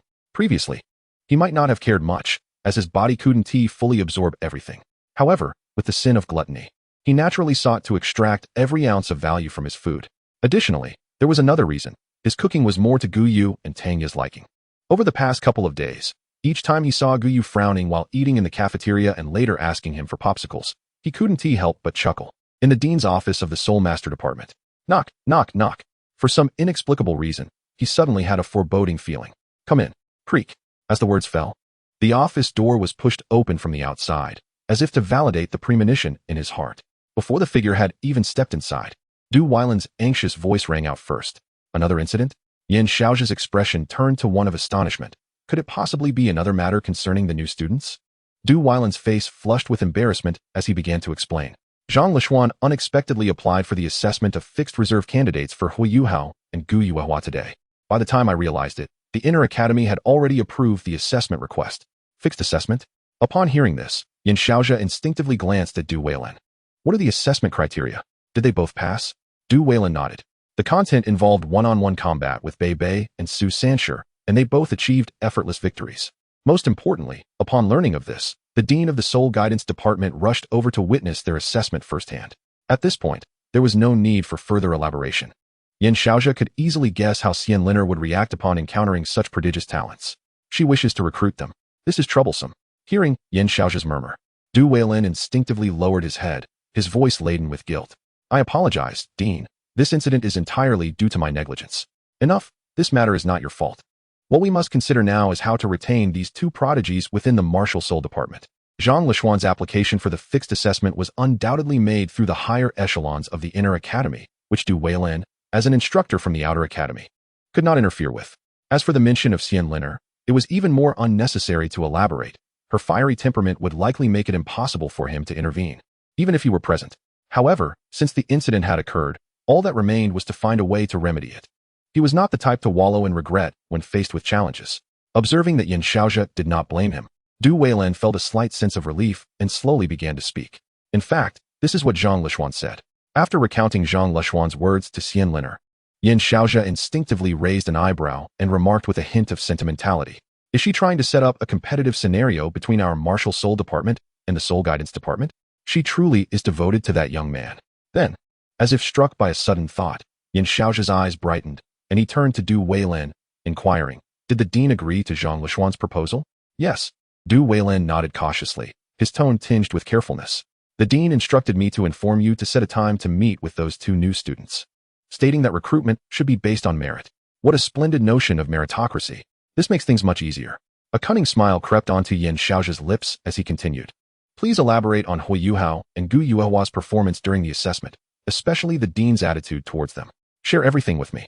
"Understood." Although unsure of Yan Shaoji's intentions with this information, Du Weilan narrated the events he had witnessed in detail. Upon hearing that Xian Liner seemed to harbor a greater interest in Huo Yuhao, Yan Shaoji instinctively lowered his gaze to the student files on the table, a smile gradually spreading across his lips. With his martial spirit, it was no wonder she was so invested. In light of this, he decided to concede. Du Weilin was momentarily taken aback, initially believing that Yin Xiaozhe must have suffered some sort of shock that impaired his judgment. He hastily interjected, "Dean, although Huo Yuhao is merely a great soul master, he possesses the remarkable talent of a Millennium First and Second Spirit Ring. Based on his assessment performance, his strength is certainly formidable. We cannot." However, before he could finish his thought, Yin Xiaozhe raised his hand to interrupt, elucidating calmly. "I am indeed aware that Huo Yuhao is an exceptional talent. Were it not for Gu Yuna, I would spare no effort to retain him within the martial spirit department. However, among the new students, there are not only Gu Yuna and Huo Yuhao, but also Tang San. If we do not relinquish Huo Yuhao, the soul guidance department will shift its focus towards Gu Yuna or Tang San. In this scenario, attempting to secure all three talents for our martial spirit department would necessitate offering terms that are at least on par with those from the soul guidance department. Such a cost is something our martial spirit department simply cannot bear." Upon hearing Yin Xiaozhe's explanation, Du Weilin began to comprehend and nodded in agreement. For instance, if the soul guidance department offers an enticing condition of a 90,000-year soul bone, our martial spirit department would have to present a 100,000-year soul bone to entice them away. To simultaneously recruit all three would therefore require 300,000-year soul bones. After all, should we only offer one person a 100,000-year soul bone, the other two might very well defect to the soul guidance department. And a 100,000-year soul bone is not something to be taken lightly. Providing three of them is beyond the means of our martial spirit department, compelling us to forfeit one. As for the individual to be forsaken, Yin Xiaozhe chose Huo Yuhao. In comparison, Tang San possessed dual martial spirits and the greatest combat prowess, while Gu Yuna, with her 3,000-year spirit rings, had the highest cultivation. Although Huo Yuhao was a primary martial spirit, his combat capabilities and cultivation were unremarkable. Moreover, given Dean Xian's high regard for him, it would not be worth the struggle to contend with the soul guidance department for Huo Yuhao, who was the least talented among the three. Sometimes, our martial spirit department must adopt a more magnanimous approach. "I understand," Du Weilin remarked, observing Yin Xiaozhe's confident demeanor. He then swiftly shifted the conversation. "However, Dean, even so, Huo Yuhao is a rare talent. Wouldn't it be too lenient to simply hand him over to the soul guidance department? Of course, we shall not make it so easy for them. This brings us to my next plan," Yin Xiaozhe replied, his eyes gleaming with insight as he smiled lightly. "Did not Dean Xian propose that we rely on our own merits? We shall be fairer still by summoning Huo Yuhao, Gu Yuna, and Tang San together, allowing them to choose alongside the soul guidance department.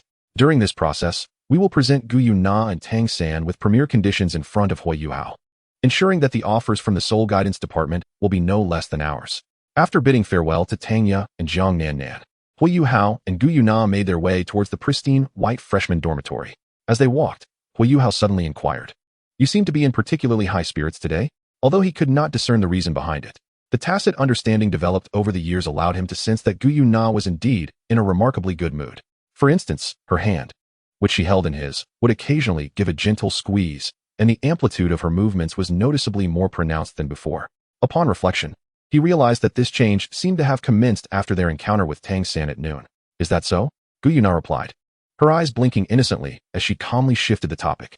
"By the way, you still owe me a hug. When do you intend to redeem it?" Huo Yuhao was taken aback. "Didn't we hug before?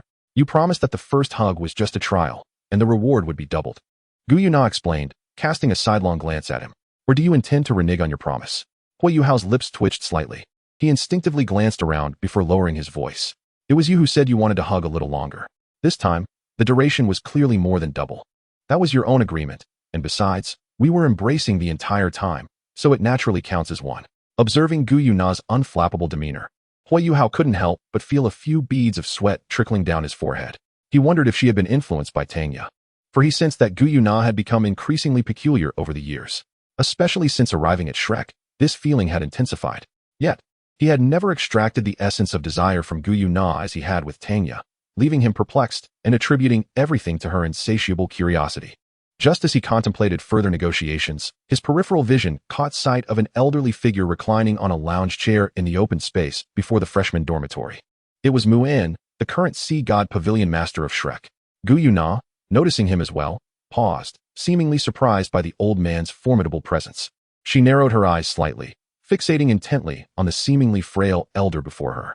Yet Moon truly resembled a weary elder, laboriously rising from his armchair. His dim eyes swept over the two individuals before finally resting upon Huo Yuhao. "I wonder if this student has the time to indulge an old man like me in a conversation?" The familiar voice resonated in Huo Yuhao's ears, and upon seeing his former teacher once again before him, he could not help but tremble slightly.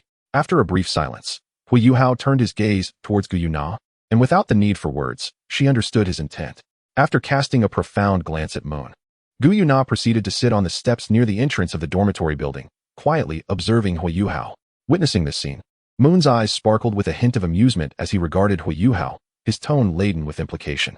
It seems your little girlfriend is wary of an old man like me. Huo Yuhao merely smiled noncommittally. I wonder what the old grandpa wishes to discuss with me? I simply wish to see what is so special about the girl taking care of Lucian, Moon replied candidly, revealing his intentions without reservation. To be honest, this year, I find myself particularly intrigued by many new students, and among them, your companion is the most enigmatic and the only one who instills a sense of fear within me. Yet, this has drawn my attention to you, Huo Yuhao. To have someone like her by your side, perhaps you are the most extraordinary one among them. As a limit Douluo, Moon could discern no flaws in Huo Yuhao, and therein lay the greatest concern.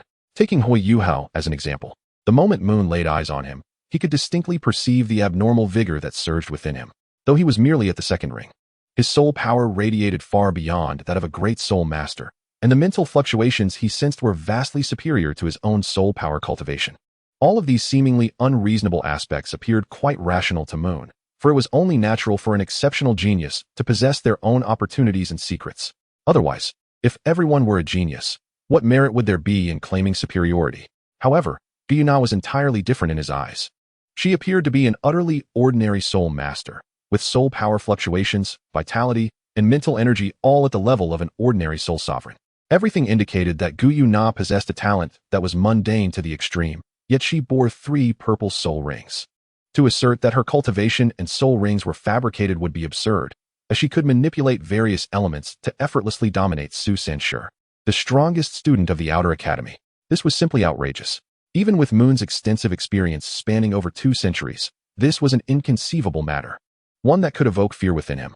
Either she possessed some concealed treasures that masked her true aura, or this young girl was significantly more powerful than he. Judging by the inexplicable sensation of trepidation and a sense of submission that seemed to emanate from the depths of the holy dragon bloodline, it was evident that she belonged to the latter category. The mere existence of such a being at Shrek Academy constituted a considerable security risk. It is utterly irresponsible to neglect the matter simply because the other party appears to harbor no malice. This endangers the safety of the Academy's faculty and students. Fortunately, with someone like Zhang Lishuan in the picture, he found a way to probe the other's intentions. I heard the child Lishuan say, "You let an evil soul master go? Can you explain why you did that?" In silence, Huo Yuhao calmly articulated his thoughts. I believe that kindness and integrity should not serve as justifications for bloodshed and suffering. Mu En fell silent, and with that single statement, he realized why Zhang Lishuan held such an unwavering attachment to the young man. Self-interest had become the sole guiding principle, and the survival of the fittest was accepted as an undeniable truth. This is the nature of our world, where each individual decries the harshness of reality, only to plunge headlong into it. Yet, amid such an environment, a remarkable youth emerges. How could one not be hopeful? Time passed, and Muin could not help but shake his head in wonder. You are truly the most extraordinary child I have ever encountered. However, before he could finish his thought, a scornful voice echoed from afar. Empty rhetoric, kid. We are well aware of what you speak, but such sacrifices are necessary for societal stability. Evil soul masters are the enemies of all humanity. We must eradicate danger in its infancy. By allowing that evil soul master to escape today, you risk countless innocents suffering tomorrow. Huo Yuhao turned his head, his gaze unwavering as he regarded Xuanzi, who approached with a chicken leg in one hand and a wine gourd in the other. Calmly, he inquired, what of the countless innocents who have been wrongfully condemned as evil soul masters and perished over the millennia? Is this not a necessary sacrifice for societal stability? Xuanzi scoffed lightly, curling his lip in retort. Do you think we Shrek disciples have not sacrificed enough in our fight against evil soul masters? I have read about your encounters with them in the reports submitted by Lishuan. I did not expect it to be you. Do you think she appeared there by chance? Evil soul masters wreak havoc on the continent almost every year. Who do you think handles these matters? I tell you, it is the disciples of our Shrek Academy's inner court. Beside them, Muin furrowed his brow, his voice tinged with ire, Xuanzi. Yet, this brief warning did little to quell Xuanzi's tongue. Seizing the opportunity presented by the young man who had previously insulted him in the Stardew Forest, he stood firmly on his moral high ground, unwilling to relent. Do you comprehend the terrifying consequences of allowing evil soul masters to roam free? to avert such tragic outcomes. Cruel choices must be made. Almost every year, disciples from the inner court sacrifice themselves in battles against evil soul masters. Has Shrek ever said a word about it? Or do you believe our inner court disciples are worthy of sacrifice, while those others are not? As he concluded, Xuanzi's eyes bore into Huo Yuhao with fervor, his voice rising in intensity. Are those individuals somehow more noble than our inner court disciples? They may not be any nobler than others. Yet sacrifice and slaughter are entirely different matters. Huo Yuhao gazed icily at the somewhat hysterical Xuanzi before him, raising his voice a notch. To possess awareness. To be fully cognizant of the impending death one faces, yet still choose to proceed. That is true sacrifice. To disregard the voices of the innocent, compelling them to confront the specter of death, is nothing but massacre. They have committed no wrong. They merely wish to survive. Yet, even such a humble aspiration is trampled upon by those who, under the guise of righteousness, seek to drive them into the grave. Xuanzi's expression faltered, and before he could utter a word, Muin's voice, now several times more severe, resounded once again. Xuanzi, seemingly sensing the fury encapsulated in those two syllables. Xuanzi reluctantly fell silent, though the defiance in his gaze toward Huo Yuhao was unmistakable. It was only then that Muin turned to Huo Yuhao, his tone imbued with regret as he spoke. I apologize for Xuanzi's earlier remarks, my child. The sight of Mu Lao apologizing to a mere child caused Xuanzi's complexion to shift dramatically. Mu Lao, however, before he could articulate his thoughts, he was quelled into silence by Muin's piercing glare, trembling in fear and refraining from further comment. Huo Yuhao merely shook his head gently, uncertain whether he was indifferent or rejecting the apology. Just as he was about to stride toward the dormitory, Mu Lao's voice echoed once more. In truth, I have pondered the issue you raised, but it is not something that can be altered by an individual or a singular force. The situation you currently observe is a result of helplessness, yet simultaneously, it is the most effective method available to combat the evil soul masters. One must not allow the world's shortcomings to corrupt oneself, correct? Huo Yuhao halted, turned, and addressed the two softly. The so-called most effective method to counter the evil soul masters is, in fact, also the most effective means of breeding them. The contradiction has never vanished. It merely lies hidden in the shadows, awaiting the moment of eruption. Upon hearing this, Muin's gaze sharpened, his expression inscrutable as he regarded the youth before him. You wish to transform the evil soul masters. My child, I can assure you that this is nearly an impossible task. Even if some among the evil soul masters fall into the category you describe, they are but a minority. There are still those who willingly descend into darkness for power. I shall not engage in such actions, nor do I possess the capability. Huo Yuhao shook his head, enunciating each word with deliberation. What I seek is merely to provide those desiring change with an additional choice, a choice that allows one to live without resorting to malevolence. Mu Lao pressed further. What if the number of those wishing to change is far fewer than you envision? Then I shall bestow my final mercy, reducing all to ashes, allowing everything to conclude before dawn. In a calm proclamation of his thoughts, Huo Yuhao lowered his gaze and continued. I once encountered a tale about a deity who sought to unleash divine punishment upon a city steeped in sin. Yet, due to the pleas of a few, the deity promised that if there were 10 righteous souls within the city, it would not face destruction. However, I believe that if there were truly only 10 righteous individuals remaining in a city, it would be better for it to meet its end. Huo Yuhao shrugged, continuing with a voice devoid of any tremor. After all, in such a world, the few virtuous souls would only suffer torment. What? Do you feel ashamed to be schooled by a junior? I. Xuanzi instinctively desired to retort, yet despite his mouth opening and closing, he found himself at a loss for words. Enough. Muin spoke coldly, asserting, that child is correct. Let us not become the subject of ridicule. We at Shrek have never claimed to be just, and our actions merely serve to atone for past transgressions. Do not pretend for so long that you start to believe it yourself. Xuanzi's expression shifted, ultimately responding in a subdued manner. Yes. Observing Xuanzi's demeanor, Muin let out a cold snort once more. I do not blame you for the issues with your martial soul, but if you continue to act rashly and arrogantly, the Academy will inevitably face ruin at your hands. Now let's discuss serious matters. It is late. What brings you to me? Upon hearing this, Xuanzi finally lifted his head, softly explaining, it is Xiaozhe. He has come to Sea God Pavilion to seek you. The review has been done. Innate Soul Power Level 1. TSK. The unrestrained sound of dismay reached Huo Yuhao's ears.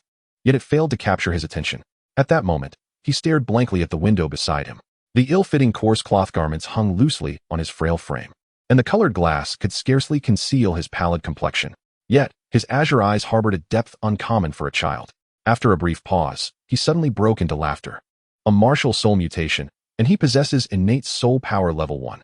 How can this lad still find joy?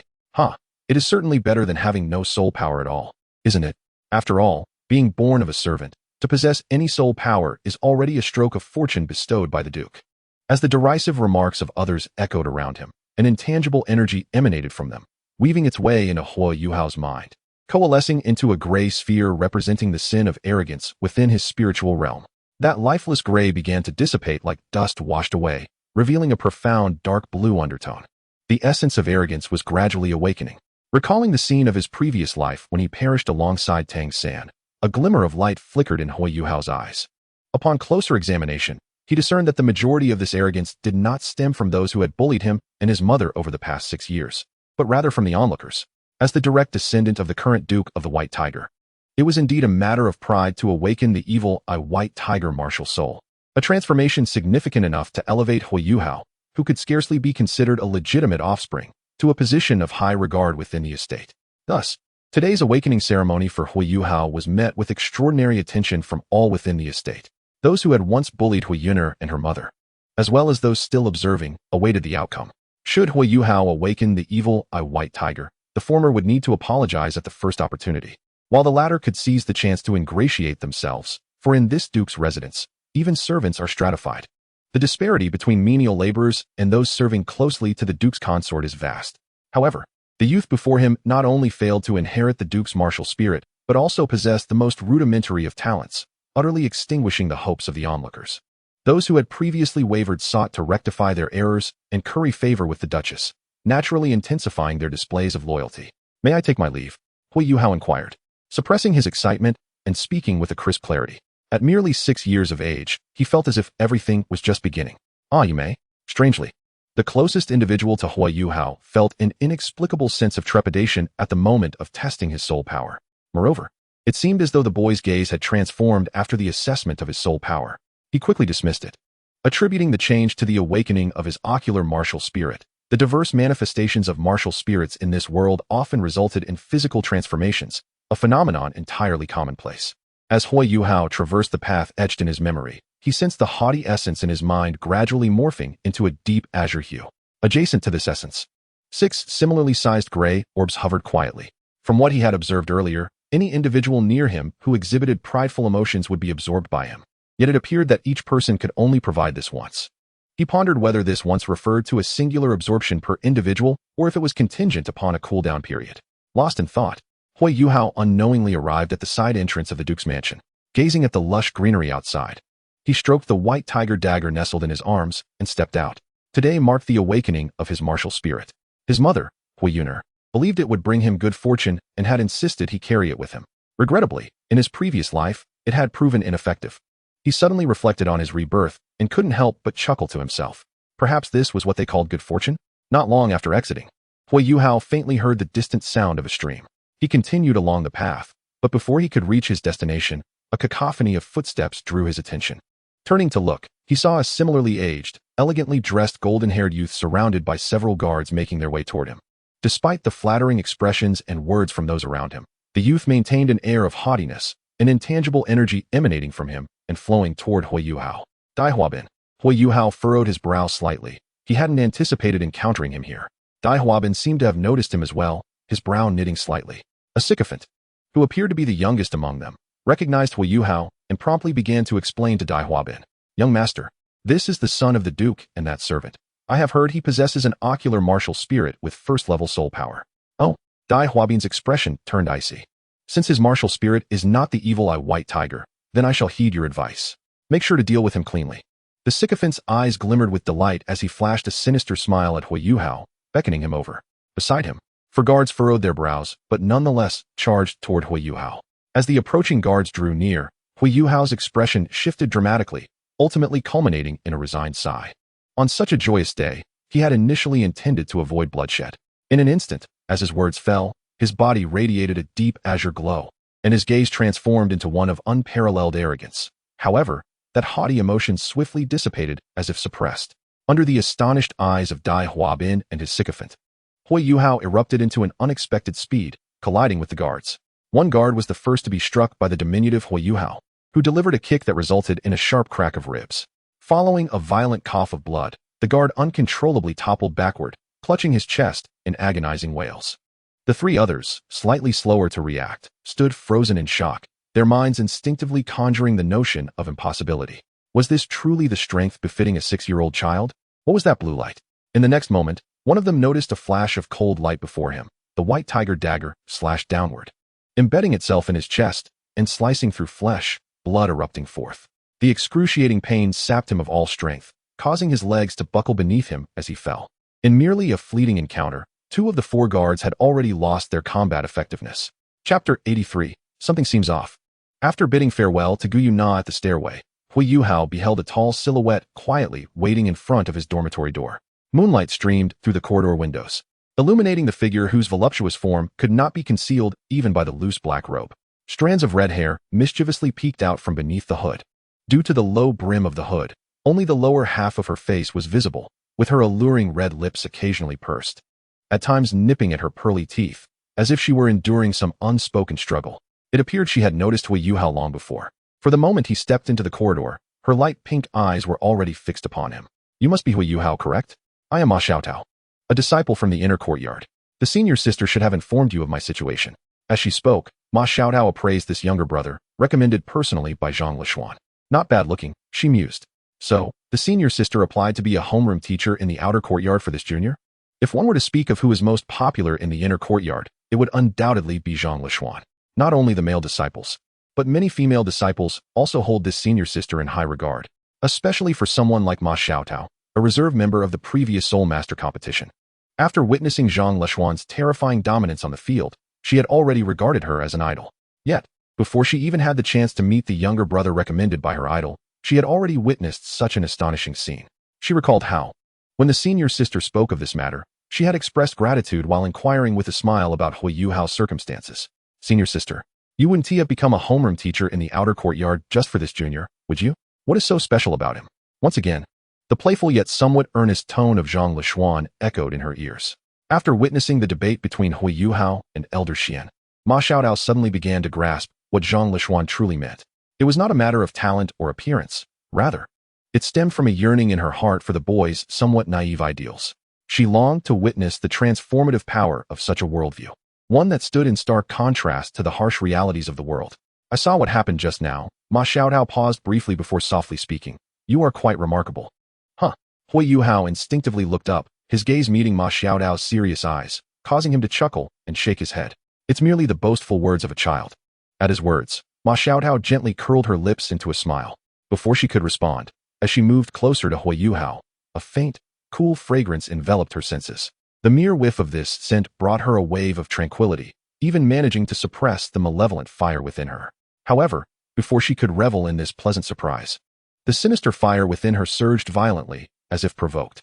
The unexpected intensity overwhelmed Ma Xiaotao, who had been caught entirely off guard, allowing only a muffled grunt to escape her lips before her body succumbed to weakness and began to collapse. Huo Yuhao, startled, swiftly reached out and caught her just before she fell. Xiaotao, what's wrong? As she heard the distant yet close sound of his voice, Ma Xiaotao felt her body temperature soaring. Struggling against the tumultuous desire within her, she greedily inhaled the air around Huo Yuhao while intermittently speaking. It's nothing. The malevolent fire just erupted suddenly. Let us go inside. All right. Although Huo Yuhao was unsure why Ma Xiaotao's malevolent fire had flared up so abruptly, he remained composed. Drawing her close to him, he then extracted a key and unlocked the dormitory door. With a creak, the somewhat aged door of the dormitory pierced the silence of the corridor. Even through the school uniform, Huo Yuhao could distinctly feel the overwhelming softness pressing against him, coupled with a searing heat that made it feel as though he were embracing a furnace. Recalling his previous life's experiences, Huo Yuhao refrained from immediately unleashing his ice elemental spirit.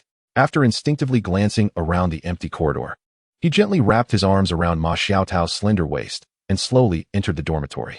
As the door closed behind them, the dim and silent room was filled only with Ma Xiaotao's heavy breaths. Observing her flushed face, reminiscent of someone intoxicated, Huo Yuhao felt a slight constriction in his throat. Without further hesitation, he unleashed his Ice Emperor spirit. A chilling aura radiated from Huo Yuhao, instantly suppressing the high temperature emanating from Ma Xiaotao and swirling back towards her body. It was as if one were suddenly transported from the scorching sun of a sweltering summer day to the frigid embrace of a winter's chill. The temperature within the room plummeted dramatically, causing even Ma Xiaotao's school uniform, drenched in her own perspiration, to begin freezing, frost creeping across its surface. Ma Xiaotao herself was taken aback, shivering uncontrollably. In a moment of disorientation, she emitted an indescribable low moan and instinctively leaned toward Huo Yuhao. Much like a person instinctively seeking warmth in cold weather, Ma Xiaotao wrapped her arms tightly around the ice-cold Huo Yuhao, her delicate, fair skin spilling from the loose collar of her uniform, exuding an almost palpable allure. Huo Yuhao, rendered immobile, could only feel his eyelids fluttering as a familiar sensation washed over him, a reminder that he had once again been overwhelmed. Fortunately, he had anticipated this scenario. Had he unleashed his martial soul in the corridor just moments ago, causing Sister Xiaotao to make a sound, he feared he would have no place left in the academy. By the way, compared to the time he was trampled by Zhang Lishuan and Jiang Wanjun, his current predicament was considerably more favorable. Although he remained shorter than Ma Xiaotao, his head had surpassed her shoulder, successfully averting the tragic fate of being suffocated by those two formidable headlights. Truly, Sister Xiaotao was remarkable. Casting a glance downward at the almost overflowing delicate whiteness from her collar, Huo Yuhao couldn't help but express his admiration inwardly. Yet, in a mere moment, he felt the strain of the situation intensifying. Not only were Ma Xiaotao's hands, driven by the surging fire within, wandering aimlessly across his back, but the very position they found themselves in was equally precarious. It appeared as though Ma Xiaotao was embracing him.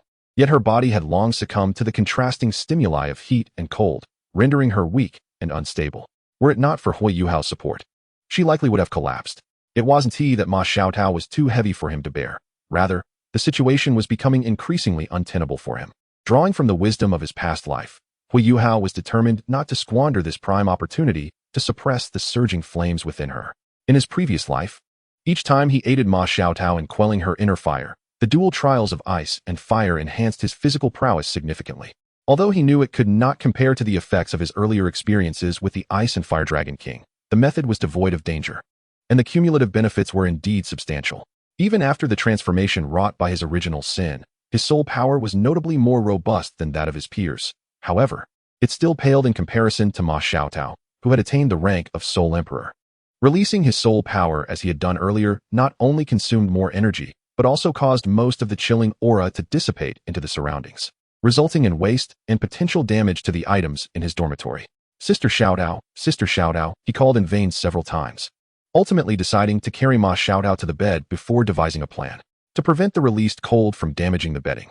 Huo Yuhao first reined in the low temperatures emanating from his martial soul and then reached for Ma Xiaotao's waist, intending to cradle her in his arms. The posture of the two individuals at this moment was entirely face-to-face, and with the arms tightly wrapped around each other's necks. It was impossible for Huo Yuhao to lift his companion in a horizontal embrace. He could only resort to this more ambiguous position. As the chilling aura that brought Ma Xiaotao immense comfort receded like a tide, it felt as though she had plummeted from paradise into hell. The wave of heat that surged forth once more elicited a soft moan from her throat, causing her arms to instinctively tighten around Huo Yuhao's neck. In the next instant, a pair of hands, imbued with a terrifying chill, descended directly upon Ma Xiaotao's perky posterior, sending a tremor throughout her body. Having just endured the torment of rampant desires, how could she withstand such stimulation when her body was already aflame?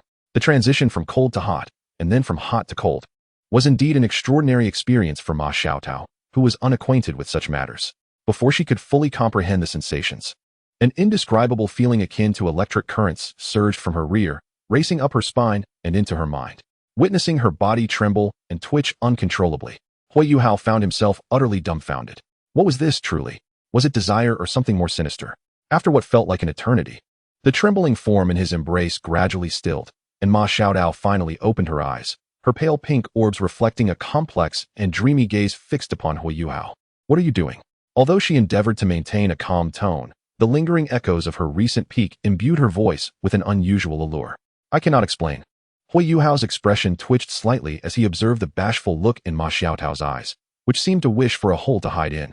After a moment's hesitation, he chose to feign ignorance regarding the earlier occurrences, calmly elaborating on his thoughts. As she listened, Ma Xiaotao's apprehension began to dissipate. Yet when she heard him suggest that she guide her soul power into his body, her eyes widened in instinctive alarm. Have you lost your mind? My soul power harbors evil flames, which are highly destructive to your body. Do not worry, Sister Xiaotao. I am confident, and this will also benefit me. Observing Huo Yuhao's relaxed demeanor, a peculiar sensation suddenly blossomed within Ma Xiaotao's heart.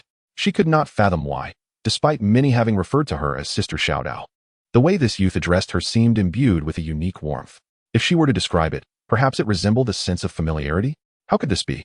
She felt certain that her mind had been singed by the malevolent flames, leading her to perceive this boy, whom she had only just met, as possessing a certain endearing quality in both his address and gaze. Why did she suddenly find Huo Yuhao so amiable? Amidst the disorienting effects of the evil flames, Ma Xiaodao began to ponder this question in a strange manner, one that she would scarcely be able to answer even in her clearest moments. Could it be that she had developed feelings for a younger brother, one so significantly her junior? Even though her mind was in a state of chaos, Ma Xiaodao was startled by the conclusion she had arrived at.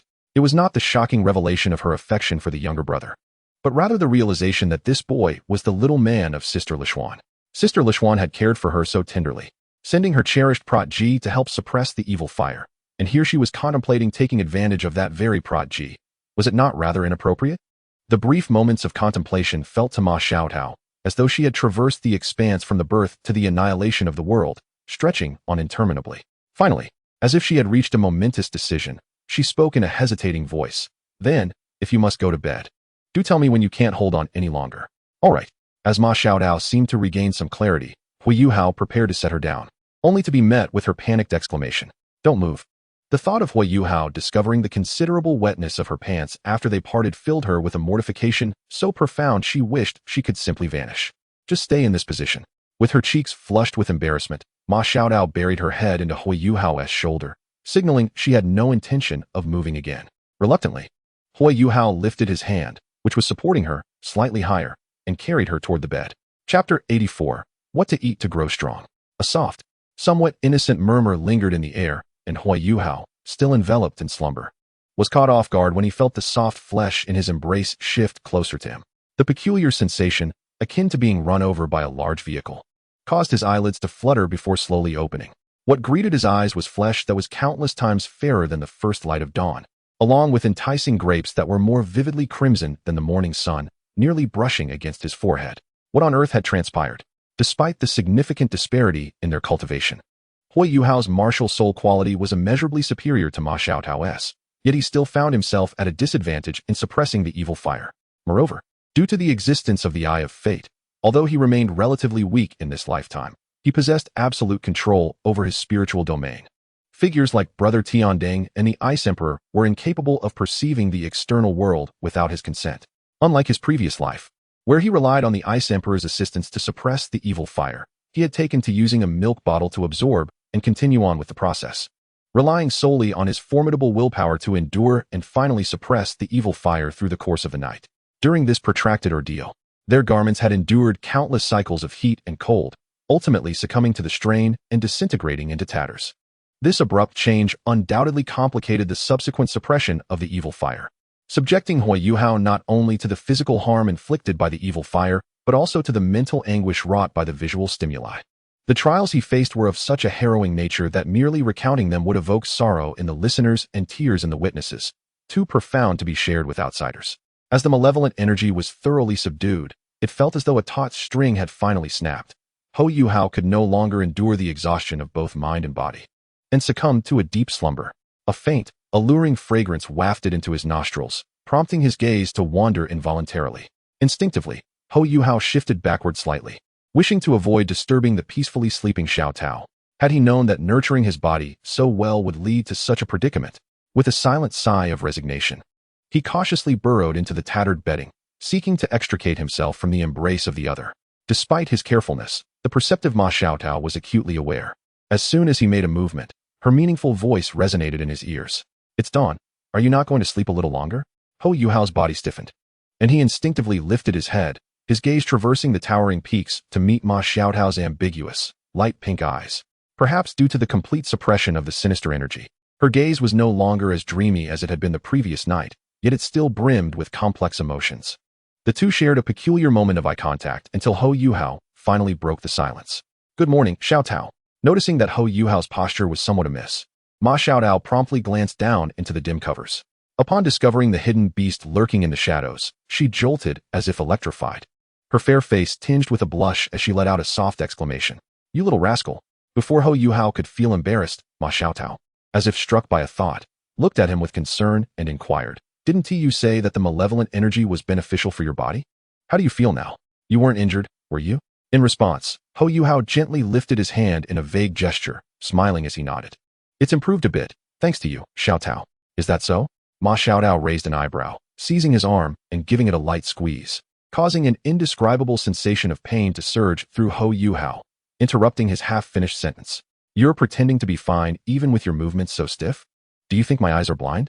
Observing the tension in his muscles under her pressure, Ma Xiaotao couldn't help but let out a soft huff. Yet she felt a slight sense of relief within.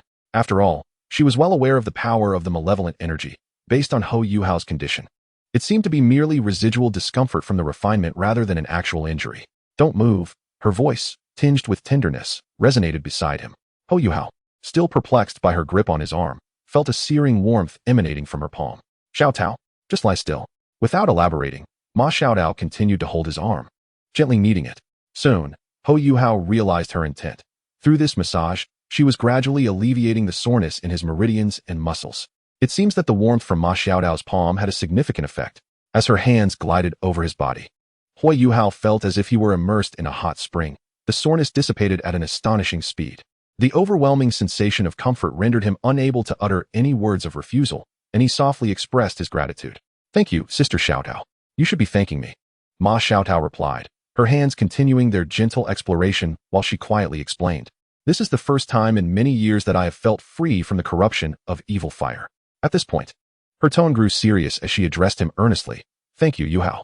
Huo Yuhao merely tugged at the corners of his mouth, opting for silence as he savored the soothing massage. With each passing moment, his previously tense limbs began to relax, yet his expression grew increasingly awkward. "Sister Xiaotao, what is it?" Upon noticing her gaze upon him, Huo Yuhao blinked and, after a moment of hesitation, cautiously suggested, "Perhaps you could put on some clothes before continuing? Weren't you rather enthusiastic when I wasn't awake?" Ma Xiaotao retorted, her voice tinged with mock annoyance. "Now you suddenly feel shy?" In the next instant, a playful flick landed on his forehead, followed by her irritable voice. "You've really taken advantage of me. Not only did you let me see you in the nude, but now you want me to massage you too. It's quite the loss for me." Despite her words, her hands did not falter in their movements. "If this keeps me from finding a partner in the future, I'll hold you accountable and make you support me for life." After saying this, feeling unsatisfied, Ma Xiaotao placed her other hand on Huo Yuhao's head, playfully ruffling his already messy hair, creating a nest-like appearance. Listening to her relentless banter, Huo Yuhao couldn't help but twitch his lips in amusement and replied, all right, I'll support Sister Xiaotao for life." This joking remark caused Ma Xiaotao to momentarily pause, and before Huo Yuhao could voice his confusion, a voice filled with an indecipherable emotion whispered in his ear, "Really?" The sudden turn of events left Huo Yuhao bewildered, and he nodded, a bit dazed. "What's wrong?" "Nothing. You're just a little rascal." Regretting her impulsive words almost immediately, Ma Xiaotao felt her cheeks flush. She quickly tried to regain her composure, urging him, "Stop looking at me. Do you want me to cling to you forever? Class is about to start. Hurry up and get dressed." But Sister Xiaotao, before Huo Yuhao could finish, Ma Xiaotao pulled the blanket over herself and calmly stated, "I'll sleep for a bit longer. I'll leave once you all head to class. If the new students see me now, it would be disastrous. Hurry, don't be late for class." The words resonated with an unsettling familiarity in Huo Yuhao's ears. With a subtle twitch of his eyelids, he chose not to disturb Ma Xiaotao any further. After quietly donning his attire, he exited the dormitory. The door clicked shut behind him, and in that moment, the seemingly slumbering Ma Xiaotao abruptly opened her eyes wide. Recalling the events that had transpired from the previous night until now, she instinctively buried her face into her pillow, tossing and turning in a frenzy while emitting desperate wails. Suppressing such overwhelming emotions left her wondering how she would face the senior sister in the future. As her thoughts spiraled, the vivid images from beneath the covers resurfaced in her mind, causing her cheeks to flush with a sudden warmth. "Ma Xiaotao, you are truly a peculiar one." After chastising herself internally for her actions, she collapsed onto the bed, inhaling the faint scent belonging to the youth on the pillow, and could not help but curl her lips in disdain. A young man of innate soul power at level 1. How pathetic. The sound of her disdainful exclamation reached Huo Yuhao's ears, yet it failed to capture his attention, as he remained lost in thought, gazing blankly at the window. The coarse fabric of his ill-fitting clothing draped over his frail frame, and the colorful glass did little to mask his pallid complexion. However, his azure eyes betrayed a depth uncharacteristic of a child. After a moment of dazed contemplation, he suddenly broke into a smile. The mutation of his martial soul. despite being endowed with merely level 1 innate soul power, elicited a smile from him. Well, it is certainly better than possessing no soul power at all, isn't it? After all, being born of a servant, having any soul power at all was a stroke of fortune bestowed by the Duke. As the scornful remarks of onlookers echoed around him, an invisible energy emanated from them, delicately intertwining with the essence of Huo Yuhao, coalescing into a gray orb of arrogance within his mental space. The lifeless gray began to dissipate like dust washed away, revealing a profound dark blue undertone beneath. The essence of arrogance was gradually awakening. Recalling the scene of his past life where he perished alongside Tang San, a glimmer flickered in Huo Yuhao's eyes. Upon closer introspection, he realized that the majority of this arrogance did not stem from the tormentors of his mother and himself over the past 6 years, but rather from the bystanders. As a direct descendant of the current White Tiger Duke, it was a source of pride to awaken the evil White Tiger martial soul. A transformation that granted Huo Yuhao, who was not even recognized as a legitimate child, a significantly elevated status within the household. Thus, the awakening ceremony today was of utmost importance to the entire estate. Those who had once bullied Huo Yuner and her child, as well as those still standing by, awaited the outcome with bated breath. Should Huo Yuhao awaken the evil White Tiger, the former would be compelled to offer immediate apologies, while the latter could seize the opportunity to ingratiate themselves, for within the Duke's estate, even the servants were stratified, with the distinctions between menial labor and personal attendance to the Duke's concubines being starkly pronounced. However, the youth before him not only failed to inherit the Duke's martial spirit, but also possessed the most rudimentary of talents, thoroughly extinguishing the hopes of the onlookers.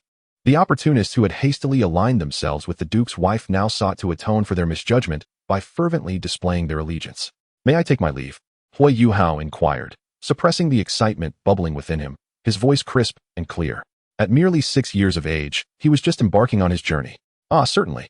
Strangely enough, the individual closest to Huo Yuhao felt an inexplicable sense of trepidation at the moment of the soul power test. Furthermore, why did it seem that the boy's gaze altered after the assessment? He quickly shook his head, attributing the change to the awakening of the ocular martial spirit. For this world was replete with bizarre martial spirits, and such transformations post-awakening were utterly commonplace. As Huo Yuhao traversed the path etched in his memory, he sensed the arrogant essence in his mind gradually morphing into a deep azure hue. Beside this essence, 6 similarly sized gray orbs floated silently, observing the recent events. It appeared that anyone around him who exhibited feelings of arrogance would be absorbed, though it seemed each individual could only contribute once. He pondered whether this meant that each person could only be absorbed a single time, or if it was due to a cooling-off period. Lost in thought, he unconsciously arrived at the side entrance of the Duke's residence. Gazing at the lush greenery outside, he touched the white tiger dagger nestled in his bosom and stepped forth. Today was the day of his martial spirit awakening, and his mother, Huo Yuner, believed this token would bring him good fortune, insisting he carry it with him. Regrettably, in his past life, it had proven ineffective. A self-deprecating smile crept across his face as he contemplated his rebirth. Perhaps this was what they referred to as good fortune? Not long after stepping outside, Huo Yuhao faintly heard the sound of a distant stream. Following the narrow path ahead, before he could glimpse his destination, a cacophony of footsteps caught his attention. Turning, he beheld a golden-haired youth of similar age, adorned in splendid attire, being flanked by several guards as he approached. Despite the sycophantic expressions and words from those around him, the youth maintained an air of haughty indifference, an intangible energy radiating from him and surging towards Huo Yuhao. Dai Huabin. Huo Yuhao frowned slightly, surprised to encounter him here. Dai Huabin seemed to have noticed him as well, his brow furrowing slightly. A sycophant, appearing the youngest among them and seemingly only slightly older than Huo Yuhao, seemed to recognize him and hastily began explaining to Dai Huabin. "Young master, this is the son of the Duke and that servant, as I mentioned. I have heard he possesses an ocular martial spirit with level 1 soul power." "Oh." Dai Huabin's gaze turned icy. Since the martial spirit was not the evil White Tiger, he decided to heed the advice, instructing, "Handle it cleanly." The sycophant's eyes glinted with delight as he flashed a sinister smile at Huo Yuhao, beckoning him forward. Meanwhile, the 4 guards accompanying him frowned, but nonetheless advanced toward Huo Yuhao. Confronted by the approaching guards, Huo Yuhao's expression shifted dramatically before he let out a soft sigh. "On such a joyous occasion, I had no intention of shedding blood." In an instant, as his words fell, his body radiated a dark blue luminescence, and his gaze transformed into one of unparalleled arrogance. Yet, almost immediately, that haughty demeanor seemed to be suppressed, vanishing swiftly. Under the astonished eyes of Dai Huabin and his sycophants, Huo Yuhao erupted with an unexpected speed, colliding with the guards. One guard was struck first by the diminutive Huo Yuhao, and with a resounding crack of shattered ribs, he coughed up a mouthful of blood before uncontrollably stumbling backward, clutching his chest and emitting a pained wail.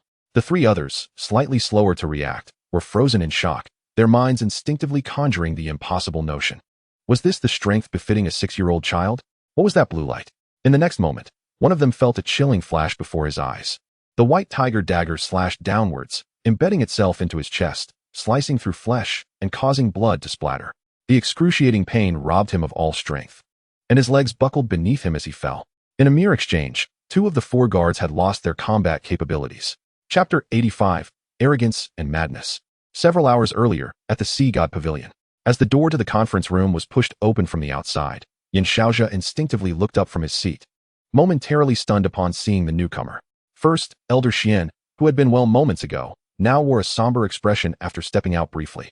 Secondly, in addition to his mentor, Elder Mu, another unexpected figure also graced the gathering, Zhang Lishuan. With no time for further contemplation, he promptly rose to bow respectfully to the stooped figure of Mu'in. Teacher, you have arrived.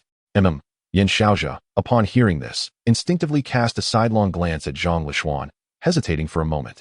However, considering she was likely brought in personally by Elder Mu, he silently quelled the words on the tip of his tongue. Once Elder Mu settled into the recliner at the head of the room, he cleared his throat and began to explain. It is regarding the task you assigned me to investigate Tang San's background. I now have results. Before Mu'in could speak, Elder Xian interjected, momentarily taken aback. Have you gathered news about the Haotian sect so swiftly? It is worth noting that, as a sect that has remained hidden for nearly 10 millennia, the Haotian sect symbolizes mystery in the eyes of most soul masters. Even though we of Shrek occasionally interact with them, our understanding of the Haotian sect remains minimal. Moreover, given Tang San's talents, he should rank among the foremost, if not the strongest, of his peers within the Haotian sect. How could news be obtained so quickly? Seemingly anticipating Elder Xian's thoughts, Yin Xiaozhe wore an awkward expression and cleared his throat twice before explaining. Tang San is not actually a disciple of the Haotian sect, so investigating his information did not require much effort. Oh, upon hearing Yin Xiaozhe's revelation, even Mu'in's interest was piqued. Elaborate. Yes, teacher. According to the information I have received, Tang San's father, Tang Ba, was once a disciple of the Haotian sect, achieving the formidable rank of a soul emperor at level 67. However, he later violated the sect's regulations, leading to the forfeiture of his powers and branding him a criminal within the Haotian sect. As the tale unfolded, a peculiar expression appeared on Xuanzi's face, as if the story struck a familiar chord. Meanwhile, at the far end of the long table, Zhang Lishuan sat with her head bowed, seemingly indifferent to the discussion. At this juncture, Yin Xiaozhe paused, his expression brimming with excitement as he gazed at Mu'in. Teacher, judging by this information, it seems likely that Tang San's Tang sect mastery is largely self-taught. For a commoner family to reach such heights, in terms of innate talent, Tang San may surpass our previous analyses by a considerable margin. If nurtured properly, he could evolve into another Tang San of yore. Furthermore, since he is not affiliated with the Haotian sect, we at Shrek Academy cannot afford to overlook such a prodigy. A millennium ago, the master Yushao, who was initially limited to a mere level 29, cultivated a sea god named Tang San, earning him renown across the continent. Now, a similar opportunity lies before him, igniting Yin Xiaozhe's fervor. Both share the stigma of having a father branded a criminal by the Haotian sect. Both possess twin martial souls, blue silver grass and Haotian hammer. Both can wield the Tang sect's unique skills. Even their names echo the legacy of the ancestral Tang San, and this Tang San's innate abilities appear even more extraordinary than that of his predecessor. The coincidences are so striking that Yin Xiaozhe feels as though he is dreaming.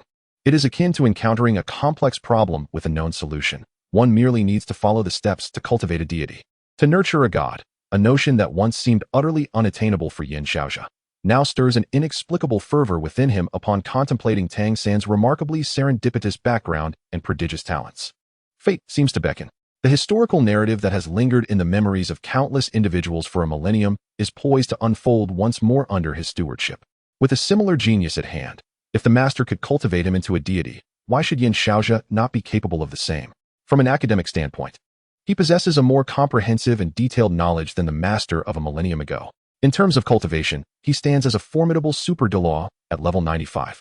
While he harbors deep respect for the soul of Shrek Academy, he believes that the march of progress places him on equal footing with the master of yesteryear. Should he take Tang San as his disciple, he could very well become the second individual on the Douluo Continent to nurture a deity. In stark contrast to Yin Xiaozhe's enthusiasm, Mu In remained considerably more composed. After a moment of contemplation, he spoke slowly. Given that Tang San's background poses no issues, Xiaozhe, you should seek an opportunity to engage with him. Yes, teacher, Yin Xiaozhe replied, his face lighting up with joy, only to be met with Mu On's subsequent remark, which carried a deeper implication. Considering you have come to see me at such a late hour, Xiaozhe, it seems you have more to discuss than just this matter. At this, Yin Xiaozhe's expression froze momentarily, and he instinctively glanced at Zhang Lishuan beside him, awkwardly nodding in acknowledgement. As you said, teacher, there is indeed another matter. Although he held Tang San in high regard, it was not to the extent that he would summon him to the Sea God Pavilion at such a late hour to discuss this matter. What truly spurred his urgency was the competition for talent instigated by Xian Liner. Earlier, during his conversation with Du Weiren, he had proposed to abandon the plan concerning Huo Yuhao, a decision made out of necessity in the face of the Soul Guidance Department's fierce competition with the Martial Soul Department. If it came to such extremes, the Soul Guidance Department would undoubtedly suffer significant losses for Huo Yuhao, and the Martial Soul Department would not hesitate to incur injuries for the sake of their two prodigies. Moreover, if possible, who among Tang San, Huo Yuhao, and Gu Yuna would not desire to claim all three exceptional talents? Hence, he chose to seek out his teacher. Muin, as the head of the Sea God Pavilion, should Muin advocate for the inclusion of these three prodigies into the Martial Soul Department? Xian Liner would have no choice but to acquiesce, regardless of her reluctance. As Yin Xiaozhe recounted the circumstances surrounding Huo Yuhao and Gu Yuna, Zhang Lishuan, who had begun to grasp the intentions behind this discussion, could not help but furrow her brow. As she had anticipated, Yin Xiaozhe, having clarified his conflict with Xian Liner, cleared his throat and spoke with solemnity. Teacher, the emergence of three talents of Huo Yuhao's caliber at once is an unprecedented occurrence in the millennium-long history of our academy. It is not an exaggeration to say that we are fortunate at Shrek, and our responsibility is to seize this rare opportunity to nurture them in the best possible manner. Unbeknownst to him, as he cited Huo Yuhao as an example, Xuanzai's expression darkened further, yet Yin Xiaozhe continued passionately articulating his thoughts. While both the Martial Soul and Soul Guidance departments ultimately aim for the development and expansion of the academy, it is undeniable that, in terms of training experience, the relatively newer Soul Guidance department falls short compared to the Martial Soul department, especially when dealing with prodigies like Huo Yuhao and Gu Yuna, who are each incredibly valuable. Failing to provide them with the best training and instead relegating them to the Soul Guidance Department would be a profound waste of talent and an irresponsible act towards the students. At this juncture, Yin Xiaozhe paused momentarily before speaking with a grave tone. However, you are aware that when Dean Xian is in a foul mood, she can act irrationally, and no one can persuade her but you. This attempt to recruit these talents is entirely for the rise of the Soul Guidance Department, disregarding the futures of these prodigies. I cannot bear to see such talents squandered in the Soul Guidance Department, which is why I implore you to intervene and halt Dean Xian's irrational behavior. Listening to his resolute words, the absurdity of the previous Sea God Pavilion meeting resurfaced in Zhang Lishuan's mind, leaving her silently sorrowful. Muin first glanced at the various expressions of Xuanzai and Zhang Lishuan before slowly responding. In fact, of the three new students you mentioned, aside from the one named Tang San, I have already had contact with the other two and even conversed with Huo Yuhao. That child left a deep impression on me. Yin Xiaozhe was taken aback for a moment, instinctively asking, what do you think of him? Upon hearing this, Zhang Lishuan could not help but raise her head. Her gaze filled with curiosity as she looked towards Elder Mu, eager to hear the esteemed Sea God's Pavilion Master's assessment of Huo Yuhao. Arrogant, insane. The succinct words slipped from Muin's lips, leaving not only Yin Xiaozhe and Zhang Lishuan astonished, but even Xuanzi was momentarily taken aback. Based on Huo Yuhao's earlier performance, he had expected Elder Mu to offer the youth a lofty commendation, yet was met with these two descriptors instead. That child understands better than anyone what he desires. He is acutely aware of the significance of his actions, yet he remains resolute and undeterred. Seemingly noticing the confusion in their eyes, Muin began to elucidate.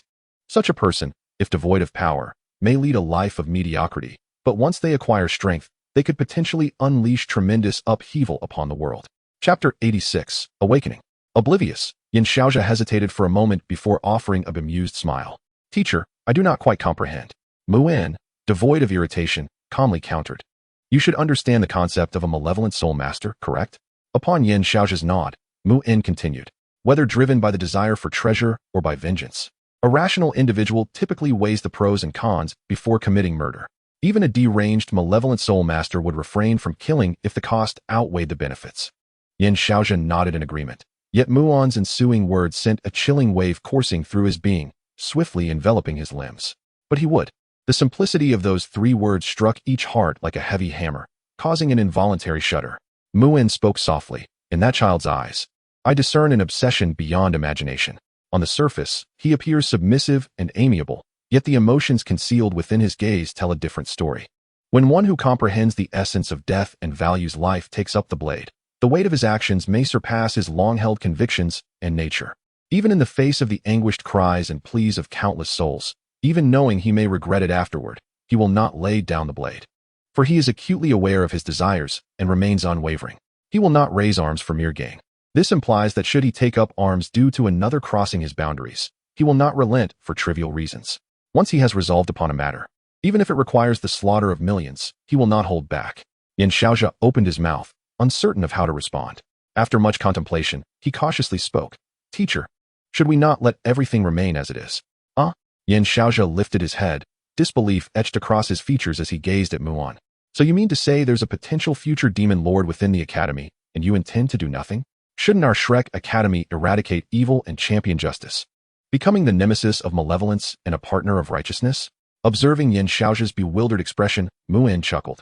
What's wrong? Must we extinguish the life of a mere boy, not yet 12, simply because he may one day bring devastation to this world? Moreover, who can truly ascertain whether the ensuing chaos will yield goodness or malevolence? As these thoughts coursed through his mind, Moon's murky gaze sharpened, and he inquired, enunciating each word. Xiaozhe, when did you transform into such a person? When did Shrek become what it is now? Upon hearing Moon's somewhat accusatory tone, Yan Xiaozhe seemed to awaken to the troubling nature of his own morbid thoughts. Breaking into a cold sweat, Shrek is merely an academy, a place for nurturing soul masters. For a millennium, the so-called honor of being the continent's foremost academy has instilled a hubris in all of us, myself included, which is a most perilous affliction.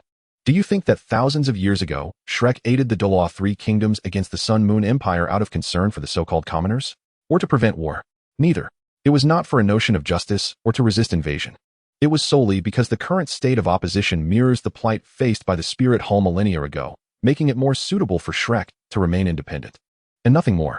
Millennia ago, the military might of the Star Luo Empire overshadowed that of the Heavenly Dou Empire, yet they refrained from war, precisely because the Spirit Hall obstructed them. Should the Star Luo Empire unify the continent, where would the Spirit Hall find refuge? Present-day Shrek is not substantially smaller than the Spirit Hall of yore, and the circumstances we face are strikingly similar. Not only the Sun Moon Empire, but even the Douluo Three Kingdoms harbor grievances against Shrek, should the continent achieve unification. Who can guarantee that Shrek would not become the next target?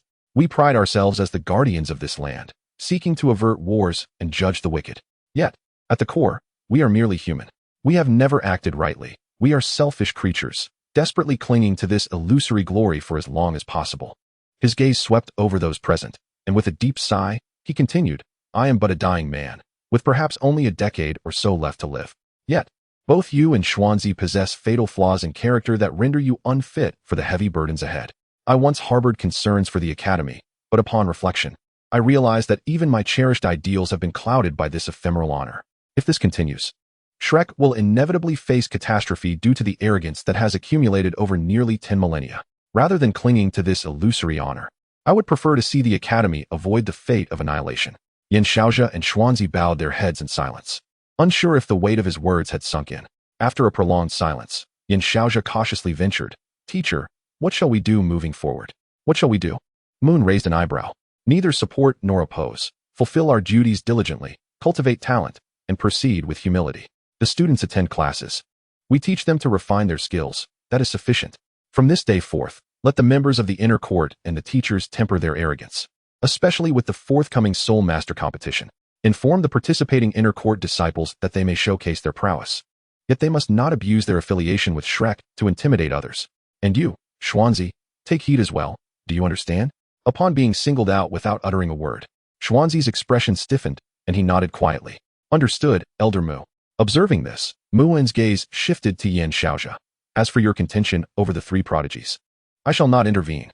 As Xian Liner mentioned, you two shall rely on your own abilities, and I shall seize this opportunity to thoroughly assess both of you. Yan Xiaozhe awkwardly nodded. Yes, teacher. If there are no further matters, you may take your leave. Lucian, stay behind. Certainly. With the departure of the two, the meeting room fell into silence once more. Having surmised the purpose of Elder Mu's summons, Zhang Luxian lifted her head and inquired softly, Elder Mu, is there anything further? Do not be anxious, it pertains to Huo Yuhao. Mu chuckled. After all, he was specially recruited by you. What are your thoughts on this child? Share your perspective. I cannot say.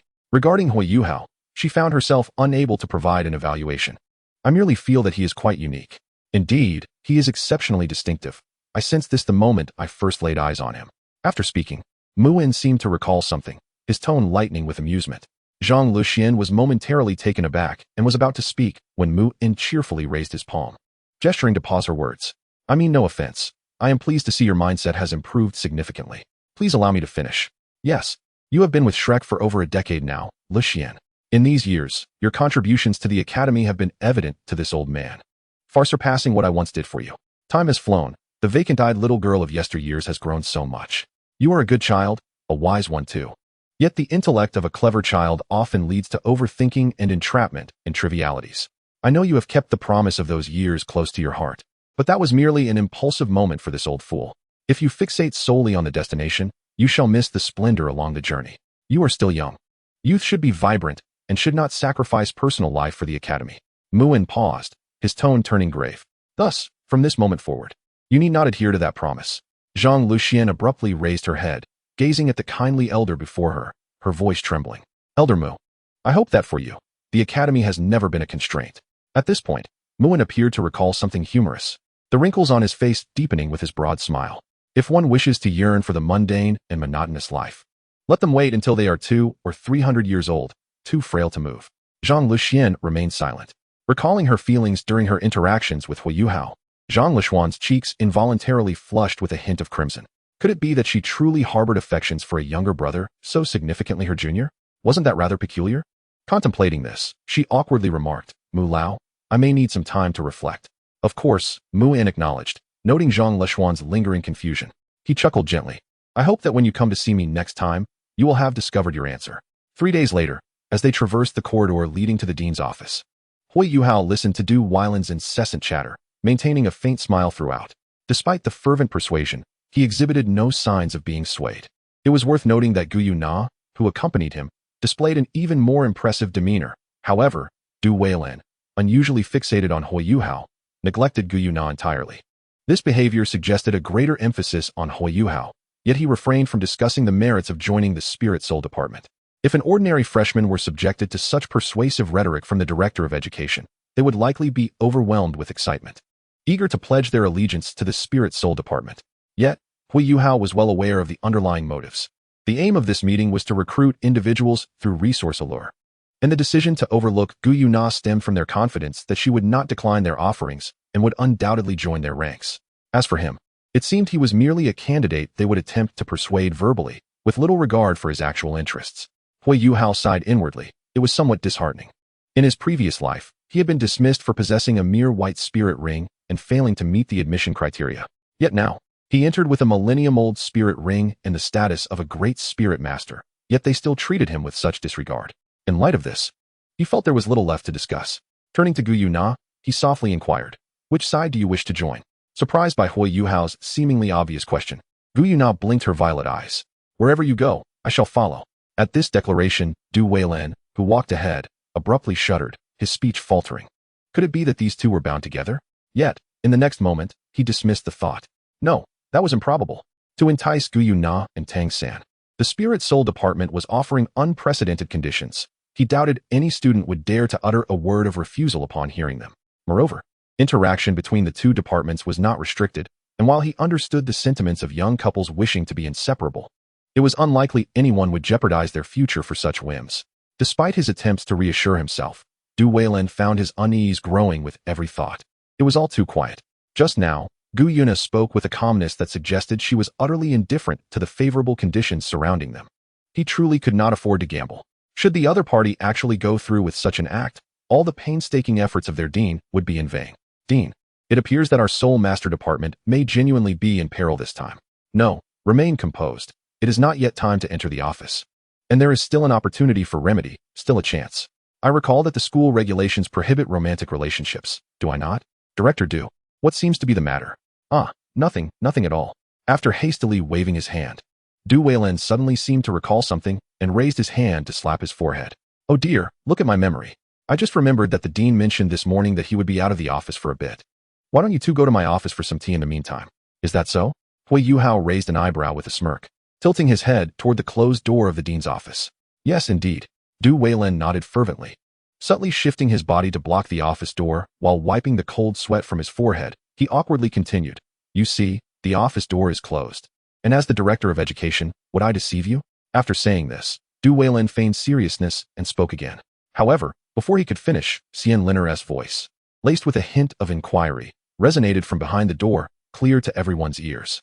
Following that, Yin Xiaoxia's slightly embarrassed voice emerged. Ahem, what is this? We are old friends, after all. I still have some credit with you, Yin Xiaoxia. You still have credit with me? Xian Liner scoffed, her voice rising a few notches. I can tell by your expression that you have something to hide. If you don't come out soon, I will personally go to fetch them. Hey, what are you saying? Is it just because I'm a little late? Why the agitation? They might already be at the door. Let me check. As soon as he finished speaking, the sound of footsteps approached steadily from afar. Yet the scene outside was quite the opposite. Under Huo Yuhao's increasingly peculiar gaze, Du Weilin's face turned a deep crimson, as if he were experiencing a great embarrassment. Click. The crisp sound resonated clearly in Du Weilin's ears, akin to the rope of the guillotine being severed from around his neck. As the door was pushed open from within, Yin Xiaoxia's eyes lit up upon seeing the three of them. You two have arrived. Welcome. Old Du, why are you standing at the door? Quickly, let them in. Oblivious to Du Weilin's expression, which resembled that of someone who had just faced the apocalypse, Yin Xiaoxia stepped aside to clear the way, then instinctively turned back to the office with a self-satisfied smile. See, I told you they were at the door. Thank you, Dean Yin. In response to Yin Xiaoxia's invitation, Huo Yuhao first cast a meaningful glance at Du Weilin, then smiled warmly and expressed his gratitude, pulling Gu Yuna into the legendary office of the Soul Master Department. Upon witnessing the hands of the two entwined, Yin Xiaoxia's gaze flickered momentarily, yet he ultimately refrained from uttering a word. The office exuded a sense of antiquity rather than opulence. Aside from a desk piled high with documents and a row of storage cabinets, it contained only a few sofas seemingly reserved for guests. Apart from the already audible voice of Xian Liner, another figure unexpectedly seated quietly on the sofa captured Huo Yuhao's attention, Tang San. In contrast to their last encounter, where Tang San was consumed by hysteria, he now appeared significantly more composed. However, despite Tang San's efforts to mask his emotions, the fleeting glimmer of murderous intent in his eyes and the escalating fury within Huo Yuhao's spiritual realm betrayed his inner turmoil.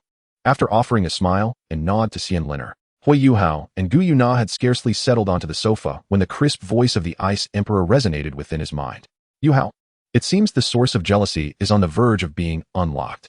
Instinctively, Huo Yuhao directed his focus to his spiritual realm, where he observed Tianming's brother and the Ice Emperor encircling a luminous orb now predominantly tinted a soft pink.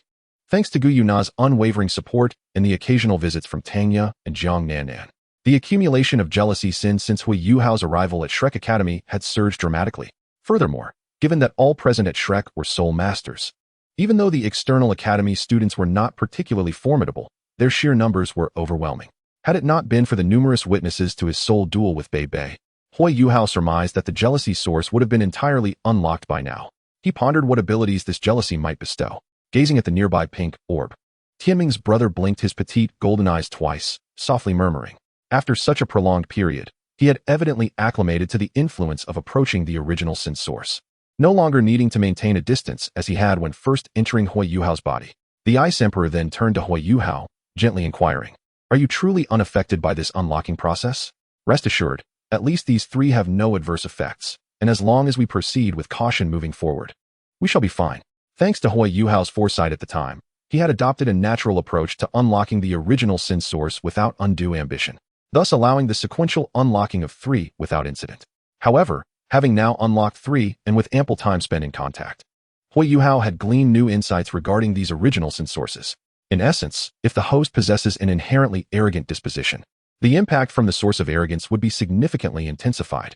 This influence is not insurmountable. However, individuals with a natural inclination towards arrogance would find it considerably more challenging to resist the effects of the source, necessitating greater expenditure of energy. The same principle applies to the other original sin sources. Fortunately, he found no particular points of concern in this regard.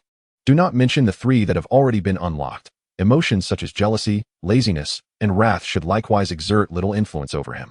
The only aspect that leaves Huo Yuhao uncertain is the essence of lust. Am I lecherous?